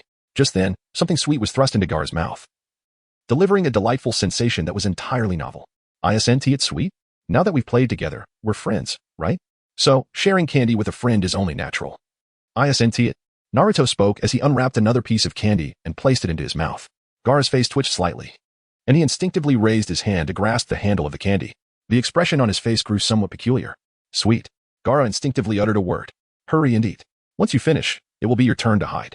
Naruto settled against the colossal stone, allowing its shadow to shield him from the sun's rays. By some strange twist of fate, Gara also chose to sit beside Naruto, though neither uttered a word. It felt as though a multitude of unspoken sentiments hung in the air between them. A report was to be made to the Kazekage regarding a young child in the village who had come into contact with the Jinchuriki. Remarkably, the Jinchuriki had not harmed the boy. The observing ninjas, hidden in the shadows, exchanged peculiar glances, as if witnessing some otherworldly phenomenon. The village's monster was playing with a mere child. As the Jinchuriki of the village, they felt compelled to inform the Kazekage of this bizarre occurrence without delay. Returning to Naruto and Gara, the two had finished their candy. I must be going now. Also, it would be wise for you to keep your distance. It could truly be fatal, Gara stated coldly, rising and making his way towards the village. Hey, I'll come back to play with you tomorrow. Right here. And you better find me. Naruto rose to his feet, waving his hand at Gara. Gara momentarily hesitated, yet did not turn back or respond, continuing to stride forward. Lost in his own thoughts, Naruto picked up the cloth strips and proceeded to wrap his head once more. He returned to the temporary residence of the merchant caravan. The investigation had been thoroughly conducted. Lord Jiraiya, is there anything else that requires our attention? If not, we shall depart tomorrow. After Naruto took his seat, he handed a piece of paper to Jiraiya. Is the investigation complete? Jiraiya inquired, somewhat perplexed. The interaction between Naruto and Gara was indeed witnessed. However, within such a brief span, the two had not engaged deeply with one another. What could be disowned from this? One-tail Shikaku's Jinchuriki, Gara. Personality, introverted, exclusionary, indifferent. With a strong sense of self-preservation. Analysis, lacking the acknowledgement of the tailed beast, he remains in a state of opposition against it. It is plausible that he has experienced instances where the tailed beast rampaged, causing harm to those around him, a scenario that likely occurred multiple times. He yearns for friendship and familial bonds, yet harbors a fear of such emotions. Chapter 85, The Agreement for the Following Day. The more he read, the more alarmed Jiraiya became. Had he not been aware that the information he had previously gathered could only be accessed by the Hokage, which should not have leaked, he might have questioned whether Naruto had perused Gara's dossier. Moreover, there were numerous details within that Jiraiya had not uncovered during his initial investigation. Each analysis and hypothesis was well-founded. According to the standards of this mission, Naruto had already provided a sufficiently flawless report. He could return now. Why then? Must he wait until tomorrow? Jiraiya tucked away the documents, gazing at Naruto with curiosity. Because I just promised him that we would play together tomorrow. Therefore, I cannot depart just yet. After Naruto finished speaking, he turned and left, returning to his room. Jiraiya stood motionless, taken aback. That small figure glimmered in Jiraiya's eyes. Minato. I may have truly found it. Not you. It is your son, Naruto Uzumaki. Jiraiya murmured softly, then took out a scroll. As night fell quietly, a solitary figure occupied a large house. Leaning against the windowsill in the dim light, what thoughts occupied his mind? Suddenly, a chilling voice shattered the silence. The small figure paused, not turning or speaking. That child from today, suddenly, a tentacle shot forth from Gara's body, crashing violently against the wall beside the man. You better not do anything unnecessary. Gara's right eye had transformed into the eye of Shikaku. The large hand that appeared was a partial tail beast transformation following the eruption of beast chakra. Gara trembled, desperately suppressing Shikaku within him. He had plans to go out and play tomorrow, so he couldn't afford to make too much noise now. Gara. You, Raza looked at Gara with a heart full of dissatisfaction. He even resorted to violence for the sake of a so-called person. Let us go, Lord Kazekage. Gara gradually withdrew his emotions. Utilizing the sealing energy left within him by the Shikaku, he suppressed its presence. As Shikaku's chakra slowly receded back into his body, Gara leaned once more against the windowsill. The reason he chose this spot was that it faced the direction where he had played with Naruto during the day. Unable to sleep, he could only gaze into the distance with his eyes wide open. Raza chose not to say anything further and left Gara's room. The next day. Why are you following me? Gara's obvious impatience was unmasked on his face. Gara, we want to go with you. Come on, aren't we your friends? Yes. We also want to see your friend. He must be a good person, right? Temari and Kankuro chattered away, although Gara found it bothersome. They were the only siblings in the village who dared to approach him. He remained silent, striding forward. Before long, he arrived at the place where he had played with Naruto the previous day. Are you leaving? At this moment, Naruto is seen carrying a backpack and holding a stick in his hand, clearly dressed for a journey. I will only return tomorrow morning. Today, I can spend the entire day playing with you. Naruto lifted his head, revealing a broad smile. Humph, it's only children as ordinary as you who would be aimlessly idle. However, since you yearn for this so ardently, I shall indulge your unreasonable request. After speaking, Gaara closed his eyes. Now, I shall take my leave and hide. Those two over there, if you wish to join in the fun, you should also close your eyes. After Naruto spoke, he swiftly dashed away, leaving a long trail of footprints on the ground. It appeared rather comical. However, the moment Gaara opened his eyes, Temari and Kankuro were taken aback. Just moments ago, they had observed that individual, yet now they found themselves unable to locate him. Kankuro even appeared at the stone where Naruto had just concealed himself, only to discover no one was there. How could this be? A look of astonishment spread across Kankuro's face. If he could be so easily found, I would not have lost yesterday. It's begun, Gaara declared, swiftly moving forward. Observing the vibrant aura emanating from Gaara, Temari wore a puzzled expression. Her younger brother seemed somewhat different. That little fellow just now, despite her confusion, Temari began to assist in the search. After all, it was only natural for a child to possess a hint of competitive spirit. Kankuro, have you found him? Temari inquired, her impatience growing. She wished to employ ninja techniques, but Gaara forbade it. If they could use ninjutsu, they could locate Naruto in an instant. After all, controlling sand in the desert to find someone wasn't a trivial task. Was it? No. Moreover, I have a feeling he is quite close, yet he remains elusive. Kankuro expressed his frustration. He had initially thought that finding someone would be a simple endeavor, but it proved otherwise. All right, time is up. You have lost. At that moment, Naruto's voice echoed. Before the trio could respond, they found a lollipop stuffed into their mouths. After they finished the lollipop, it would be their turn to hide, and he would come to find them. Naruto chose once again to settle upon the large boulder, while Gaara effortlessly approached his side. As for Temari and Kankuro, they exchanged glances before making their way beneath the colossal stone to join him. You all are truly fortunate. I seldom have friends. I find myself unable to linger in any place for long before I must depart. How I envy you. Naruto swayed his feet, tracing chaotic lines in the sand. While his gaze lingered on the horizon, a look of helplessness etched upon his face. You have no other. Gaara began, his mouth agape, but hesitated to continue. He reflected on himself. Friends. In the village, he lacked even a single soul with whom he could converse. Temari and Kankuro always approached him with utmost caution, let alone the others. As for Raza, that wretched man, well, I'm done eating. What's next? Time gradually ebbed away, and soon nightfall enveloped the surroundings. Not only Gaara but even Temari and Kankuro wore subtle smiles that went unnoticed. The four engaged in myriad conversations, reminiscent of long-separated dear friends. This peculiar bond elicited a slight shake of Raza's head from afar. Yet, Raza ultimately refrained from intervening. Chapter 86. I consider him a comrade. The night in the sandy landscape was adorned with a multitude of stars. Gaara had witnessed such night skies countless times. Yet never before had he found them so captivating as he did now.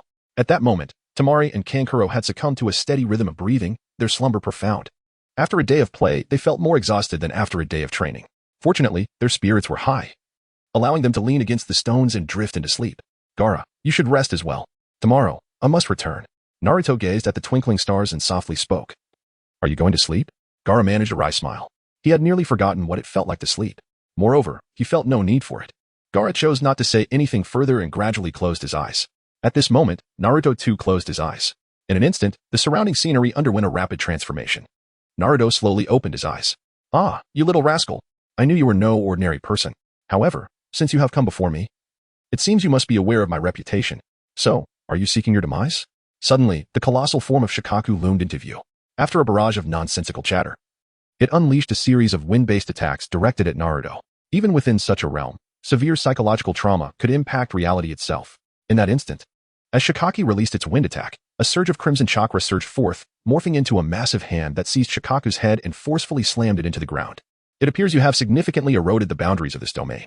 Nonetheless, even a tailed beast should consider the circumstances.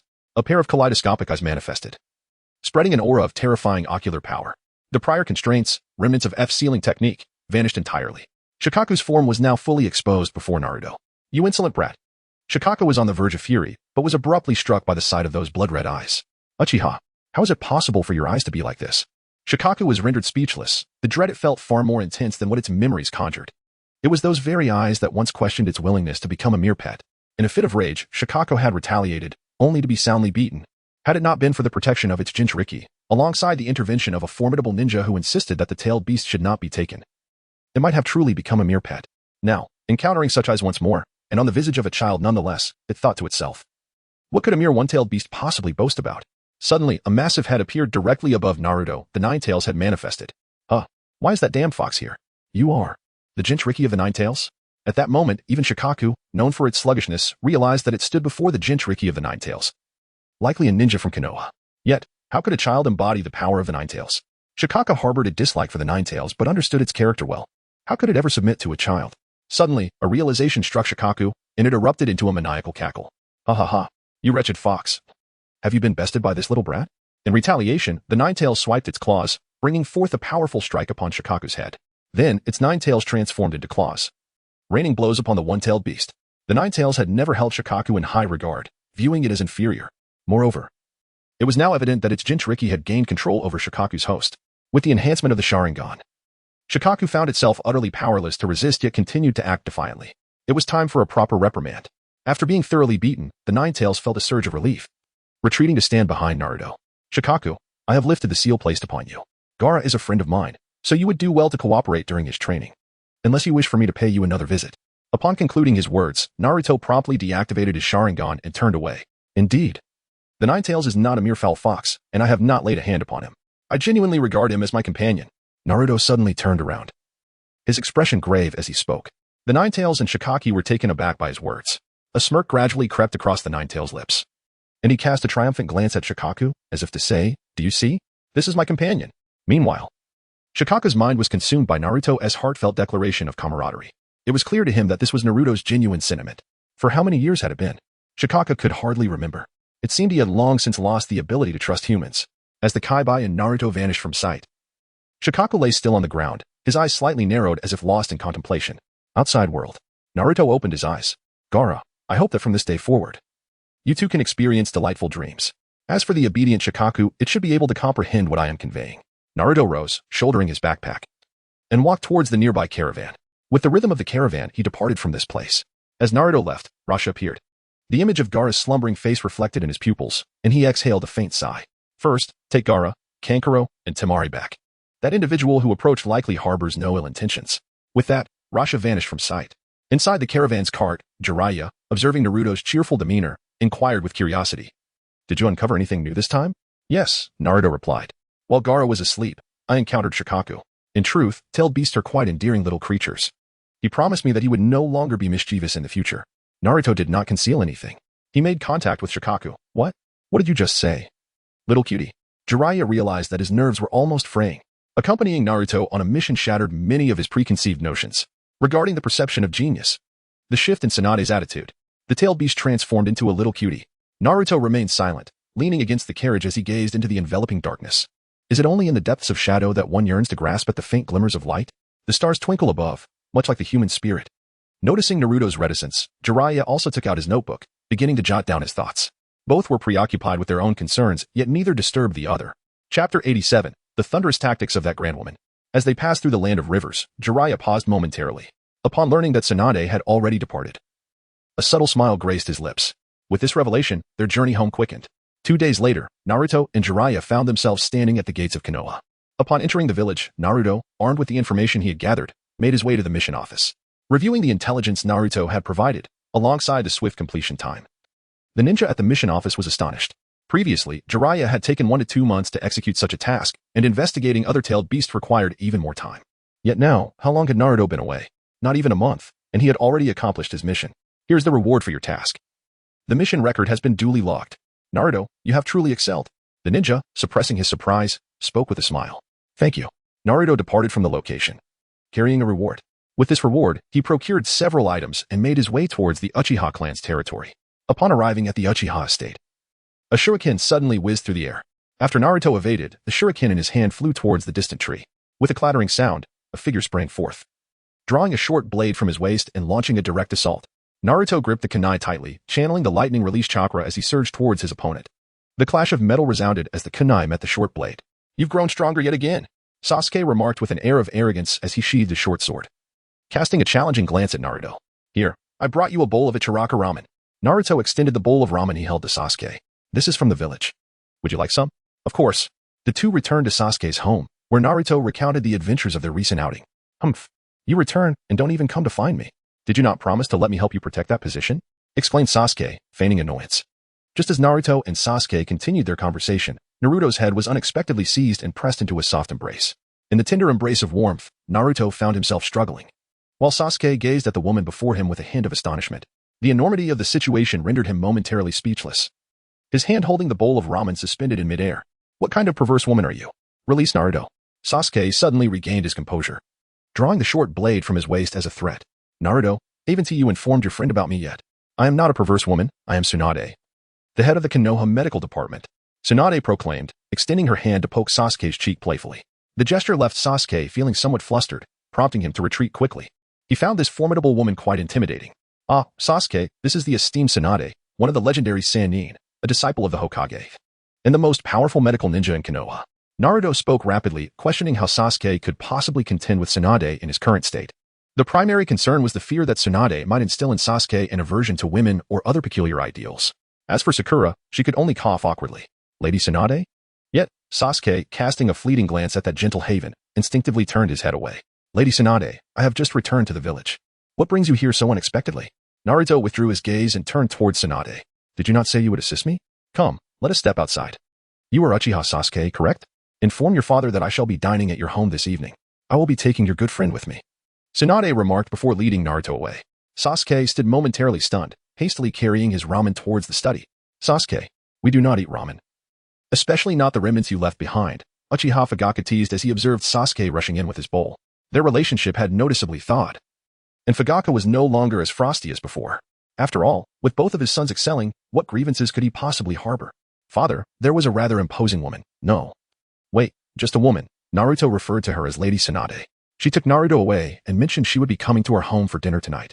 Sasuke's thoughts drifted to Tsunade, and he found himself momentarily flustered. Lady Tsunade? Fugaku also rose from his seat, aware of her recent return to the village. Upon her return, she had immediately sought the position of head of the medical department from Hiruzen Sarutobi. She had been diligently training medical ninjas at the hospital while simultaneously integrating the ninja task forces, mandating that any team undertaking B-rank missions or higher must include a medical ninja. As a result, many injured ninjas received prompt and effective treatment, significantly elevating Tsunade's reputation within the village. Coupled with her lineage as the granddaughter of the first Hokage, her acclaim surged at an astonishing pace. However, why had Tsunade suddenly taken interest in Naruto? Why would she propose an evening meal? Father, should we not decline? Sasuke instinctively spoke, noting Fugaku's hesitation. Absolutely not. Speak with your mother, and I will consult Itachi at the security department.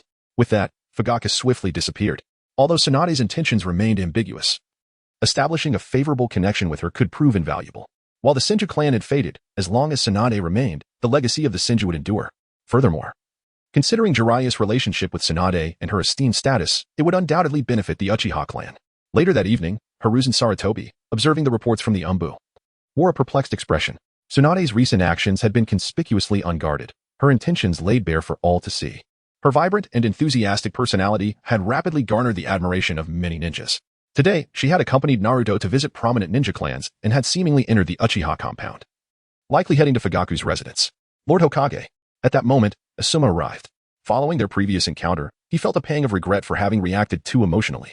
Thus, when Hiruzen summoned him, he promptly made his way over. Hiruzen handed Asuma a scroll. This is, Asuma, puzzled, opened the scroll.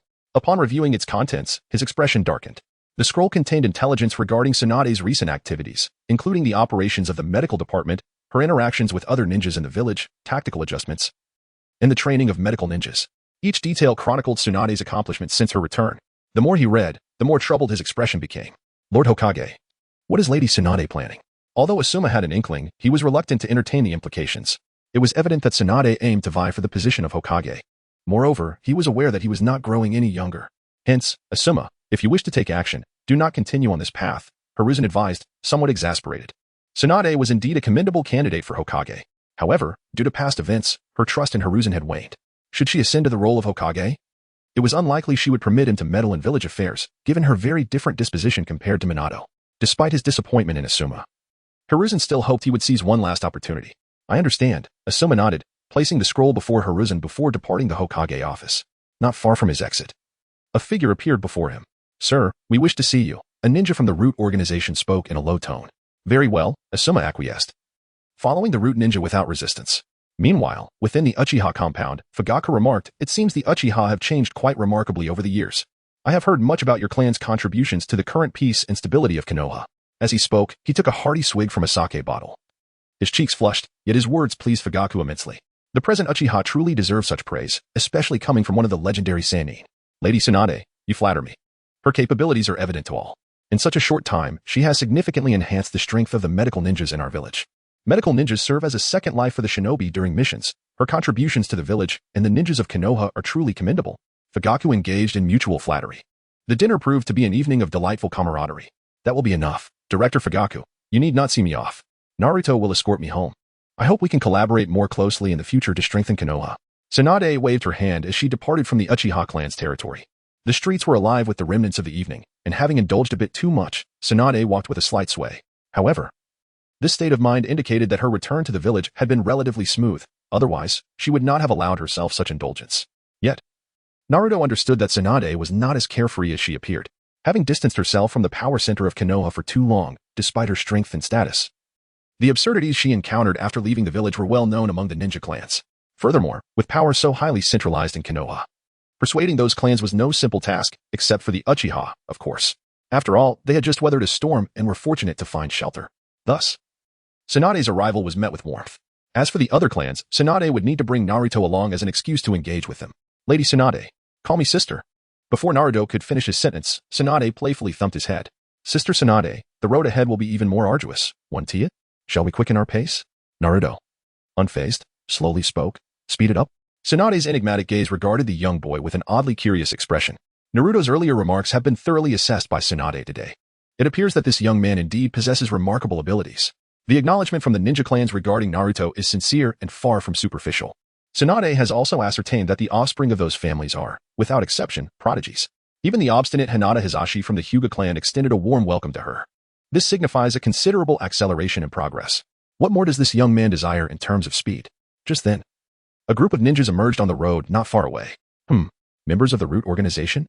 Are they approaching you? Tsunade cast a peculiar glance at Naruto. It must be so. Therefore, Lady Tsunade, allow us to handle these individuals. The Root organization is entrusted to you. As Naruto finished speaking, several figures materialized behind him. Uchiha Sasuke, Hyuga Neji, and Hyuga Hinata. 11 individuals stood there, a sight to behold. It truly is troublesome. I cannot fathom why I have been embroiled in such matters. Nara Shikamaru lamented, clutching his head in exasperation. This is youth. Accompanying Naruto-kun. Youth has become all the more vibrant. Rock Lee flashed his brilliant white teeth, which sparkled even in the night. Very well, let us prepare for battle. I have heard of the Root organization. They are formidable indeed. Hyuga Neji activated his Byakugan, perceiving the surroundings in their entirety. Why must I partake in a conflict of this magnitude? Sakura felt a twinge of embarrassment, yet began to channel her chakra. Naruto mentioned that after this skirmish, we would no longer need to conceal ourselves in the village. We could train and fight more freely. Everyone, we must muster our efforts, or we may face dire consequences. Uchiha Sasuke activated his double Tomo Sharingan, exuding an eerie aura beneath the moonlight. Naruto, Tsunade also took note of these individuals, her heart racing with astonishment. Even her heavy intoxication seemed to dissipate significantly at that moment. Sister Tsunade, I entrust this to you. Naruto smiled as the chakra of the Nine Tails began to manifest upon his body. Simultaneously, the same chakra enveloped the 11 individuals behind him. Upon witnessing this formidable chakra, Tsunade made a decisive resolution, and in an instant, she vanished from the scene. Chapter 89, Annihilation of the Root Organization Squad. With Tsunade's disappearance, the members of the Root Organization stood momentarily bewildered. Wasn't their mission solely focused on the Nine Tails Jinchuriki? How had the situation escalated to this point? However, Naruto and his 12 companions would not grant them the luxury of further contemplation. Naruto recognized that if he unleashed his full power, the individuals before him would hardly be a match for him. However, he refrained from doing so. Should he merely surpass Sasuke and the others by a slight margin, he could effectively lead them towards rapid advancement. Yet, if he outstripped them by too great a degree, it would render their pursuit futile, ultimately hindering their collective growth. Therefore, it was imperative that he exercise restraint when necessary. Nonetheless, he had already informed the 11 others about his ability to control the Nine Tails chakra. They understood that Naruto was not a monster, and they comprehended the nature of tailed beasts.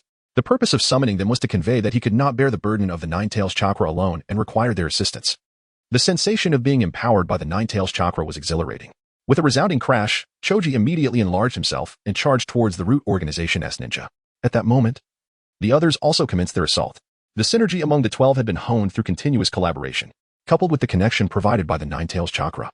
They were able to communicate seamlessly, akin to an enhanced version of Shikamaru's abilities. Their formidable offensive burst forth like water splashing into a cauldron of hot oil, creating an explosive impact. This fierce onslaught momentarily stunned the Root Organization as ninja. As the attack landed, several of them finally snapped back to reality and began their counterattack.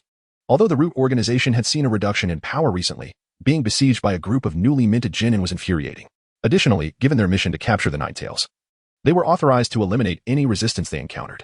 It must be said that the ninjas of the Root organization were formidable, with at least 3 genin among them. These 3 were beyond the capabilities of Sasuke and his companions.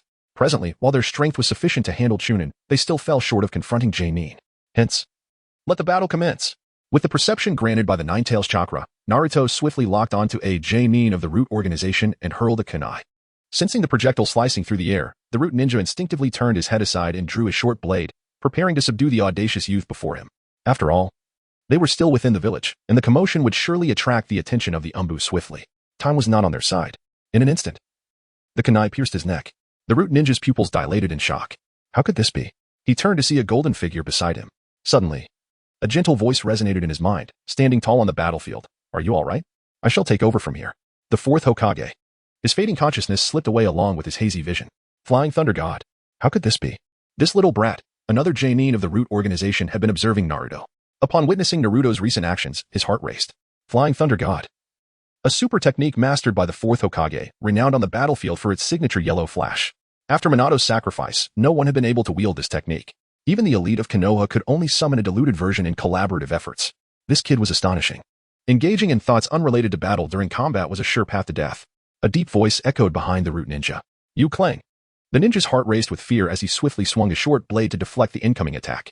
After blocking Naruto's kunai, he breathed a sigh of relief. Thankfully, had he not witnessed Naruto employ the Flying Thunder God, he might have been the one to perish. In his mind's eye, he still saw Naruto's radiant smile. Yet, at that moment, a short blade had pierced the back of his neck, emerging from his throat. In his past life as a corporate worker, he had absorbed much knowledge from the online community. After all, it was a well-known fact that Kishimoto lacked understanding of certain aspects of his own creation. Thus, Naruto knew precisely where to strike to ensure an enemy's swift demise. In such a fierce battle, every opportunity must be seized. Any unnecessary entanglements were mere drains on energy. The ninja did not utter a single word before collapsing lifelessly to the ground. The last remaining genin prepared to flee. The combat prowess of these younglings was far beyond that of mere genin. Most notably, the chakra of the Ninetales Jinchuriki could now be shared with others. Had it not been for the support of the Ninetales chakra, they would have already subdued these genin. Lightning release, thunderstorm. In the next moment, Sasuke Uchiha's attack arrived. Thwarting the escape of the genin, Naruto appeared behind him, wielding a short blade aimed towards his waist. Damn it! The ninja's eyes narrowed, and his body transformed into a piece of wood, vanishing from sight. Naruto-kun, he's behind the plants on the left. Understood. With that, a surge of crimson chakra surged forth, swiftly darting towards the thicket. Chidori. Sasuke unleashed his lightning release, emanating a formidable aura as it surged towards the concealed area. The ninja was compelled to reveal himself swiftly. Got you. Naruto's radiant smile emerged, accompanied by a short blade. In an instant, the ninja's throat was severed. The battle unfolded with remarkable swiftness. Bolstered by an immense reservoir of chakra, each individual's ninjutsu and secret techniques exhibited considerable enhancement. Even Lee's taijutsu was amplified by chakra. Although Lee could not manipulate chakra, its augmentation did not hinder his abilities. The 12 individuals swiftly gathered together, as Naruto rapidly reabsorbed the tailed beast chakra. Well then, the battle has concluded. Now, let us witness your performance. Let the show begin. After Naruto spoke, he immediately sprang into action. Everyone bore numerous injuries. Even Hinata had been struck by Niji's bagua palm and suffered a cut from a kunai on her arm. Others had succumbed to unconsciousness. Gazing at the fallen figures, Naruto raised his finger. Multiple shadow clone jutsu. With a cloud of smoke, the sound of heavy blows echoed. Chapter 90. Strike at the Root organization, force Danzo to surrender. Moments later, a group of Umbu ninjas appeared. Take them away, commanded the masked leader in a deep voice. 6 ninjas each carried 2, escorting away 12 young ones. Suddenly, a violent tremor resonated from afar. Was that the headquarters of the Root organization? The leading Umbu ninja hesitated but ultimately chose to vanish without taking action. The disturbance naturally caught the attention of Sarutobi Hiruzen, who promptly appeared on the terrace outside the Hokage office. Hokage-sama, the Root organization's headquarters has come under attack. The assailant is Lady Tsunade. The Umbu hesitated but relayed the information. Tsunade. Sarutobi was momentarily taken aback. During Tsunade's return, she had not exhibited any discontent toward Danzo. Nor had Danzo attempted to thwart her. Their relationship had been relatively peaceful, so why the sudden conflict? Go. Sarutobi uttered coldly before vanishing from the scene. Regardless of Tsunade's motives, he needed to ascertain the situation. Soon, Sarutobi reached the Root organization's location. The massive crater in the ground was alarming, and Tsunade had unleashed a sealing technique, emanating tremendous chakra fluctuations. Numerous Root ninjas lay scattered across the ground, and even the underground area had been breached by Tsunade's attack. "Tsunade, halt!" Sarutobi shouted. No matter the circumstances, he had to stop her. It was at this moment that Danzo arrived, witnessing the complete devastation of his organization. With several of his ninjas lying incapacitated, resembling lifeless husks. "Tsunade, how dare you?" Danzo seethed. "You truly deserve death for sending your ninjas against Naruto and those 12 children. Mark my words, this matter will not end here." Tsunade, upon seeing Danzo, seemed to finally unleash her pin-up rage. The earth beneath her shattered as she charged at him. Danzo, taken aback by her fury, instinctively raised his hand to cast a jutsu. But suddenly, a figure appeared beside Tsunade, grasping her hand. "Tsunade, what did you just say? Who did Danzo target? Those 12 children, are they Naruto's companions?" Jiraiya had arrived, having overheard Tsunade's words. His purpose for coming was solely to protect her. Though he was unaware of her reasons, he trusted her implicitly. However, upon hearing about Naruto's involvement, he could no longer contain himself. "Danzo, whatever you say today, I will kill you. You greedy old dog, consumed by your lust for power, you have descended into darkness for the sake of becoming Hokage. You, a repugnant wretch, are unworthy even to be called a leaf ninja.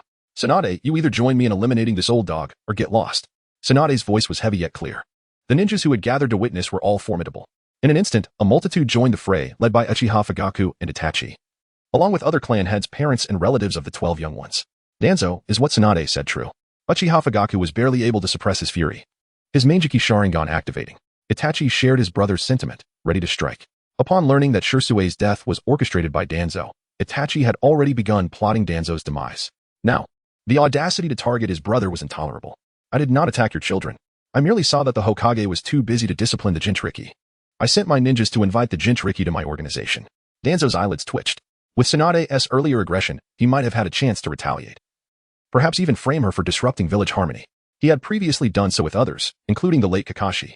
But now, the collective gaze of the assembled elite shinobi bore down upon him, stripping him of any confidence. If they all attacked simultaneously, his survival was implausible. These were elite jonin, some even of Hokage caliber. My daughter Ino indeed sought out Naruto, and Shikamaru and Choji accompanied her. Now you claim you merely invited the Jinchuriki? They have vanished. Yamanaka and Oichi, having sensed the situation, spoke up. Ino is missing. Moreover, the ground is littered with the corpses of root ninjas. No other children are in sight. Naruto remained oblivious to the situation. In Konoha, there are few places capable of concealing the perception of Yamato. "Lord Danzo, I kindly request the return of my family members, Hinata and Niji. The Hyuga clan possesses its own training methods and does not require assistance from the root organization." Hisashi Hyuga also spoke up, with his Byakugan activated. A formidable pressure bore down upon Danzo. "Lord Danzo, while I acknowledge the prowess of the root organization, I must assert that Shikamaru is ill-suited for your particular educational approach. Thus, I implore you to return Shikamaru to me." Nara Shikaku also chimed in. Typically averse to trouble, he appeared quite disturbed this time. Just after Tsunade had visited them, the root organization took action. Such threats are laughable. They will not be tolerated. Regardless of whether Danzo chooses to release the individuals today, the situation has escalated beyond reconciliation. The ninja clans understood they could no longer afford to compromise. Chapter 91. A shift in circumstances. Danzo is exonerated. The leaders of several ninja clans exhibited an extraordinary consensus, directing their gaze towards Danzo. Any existing conflicts or disputes over interest were rendered inconsequential. The talents displayed by their children were nothing short of the most exceptional lineages. Coupled with previous grievances against the root organization as overreach, the collective anger of the clans erupted at this opportune moment. At this juncture,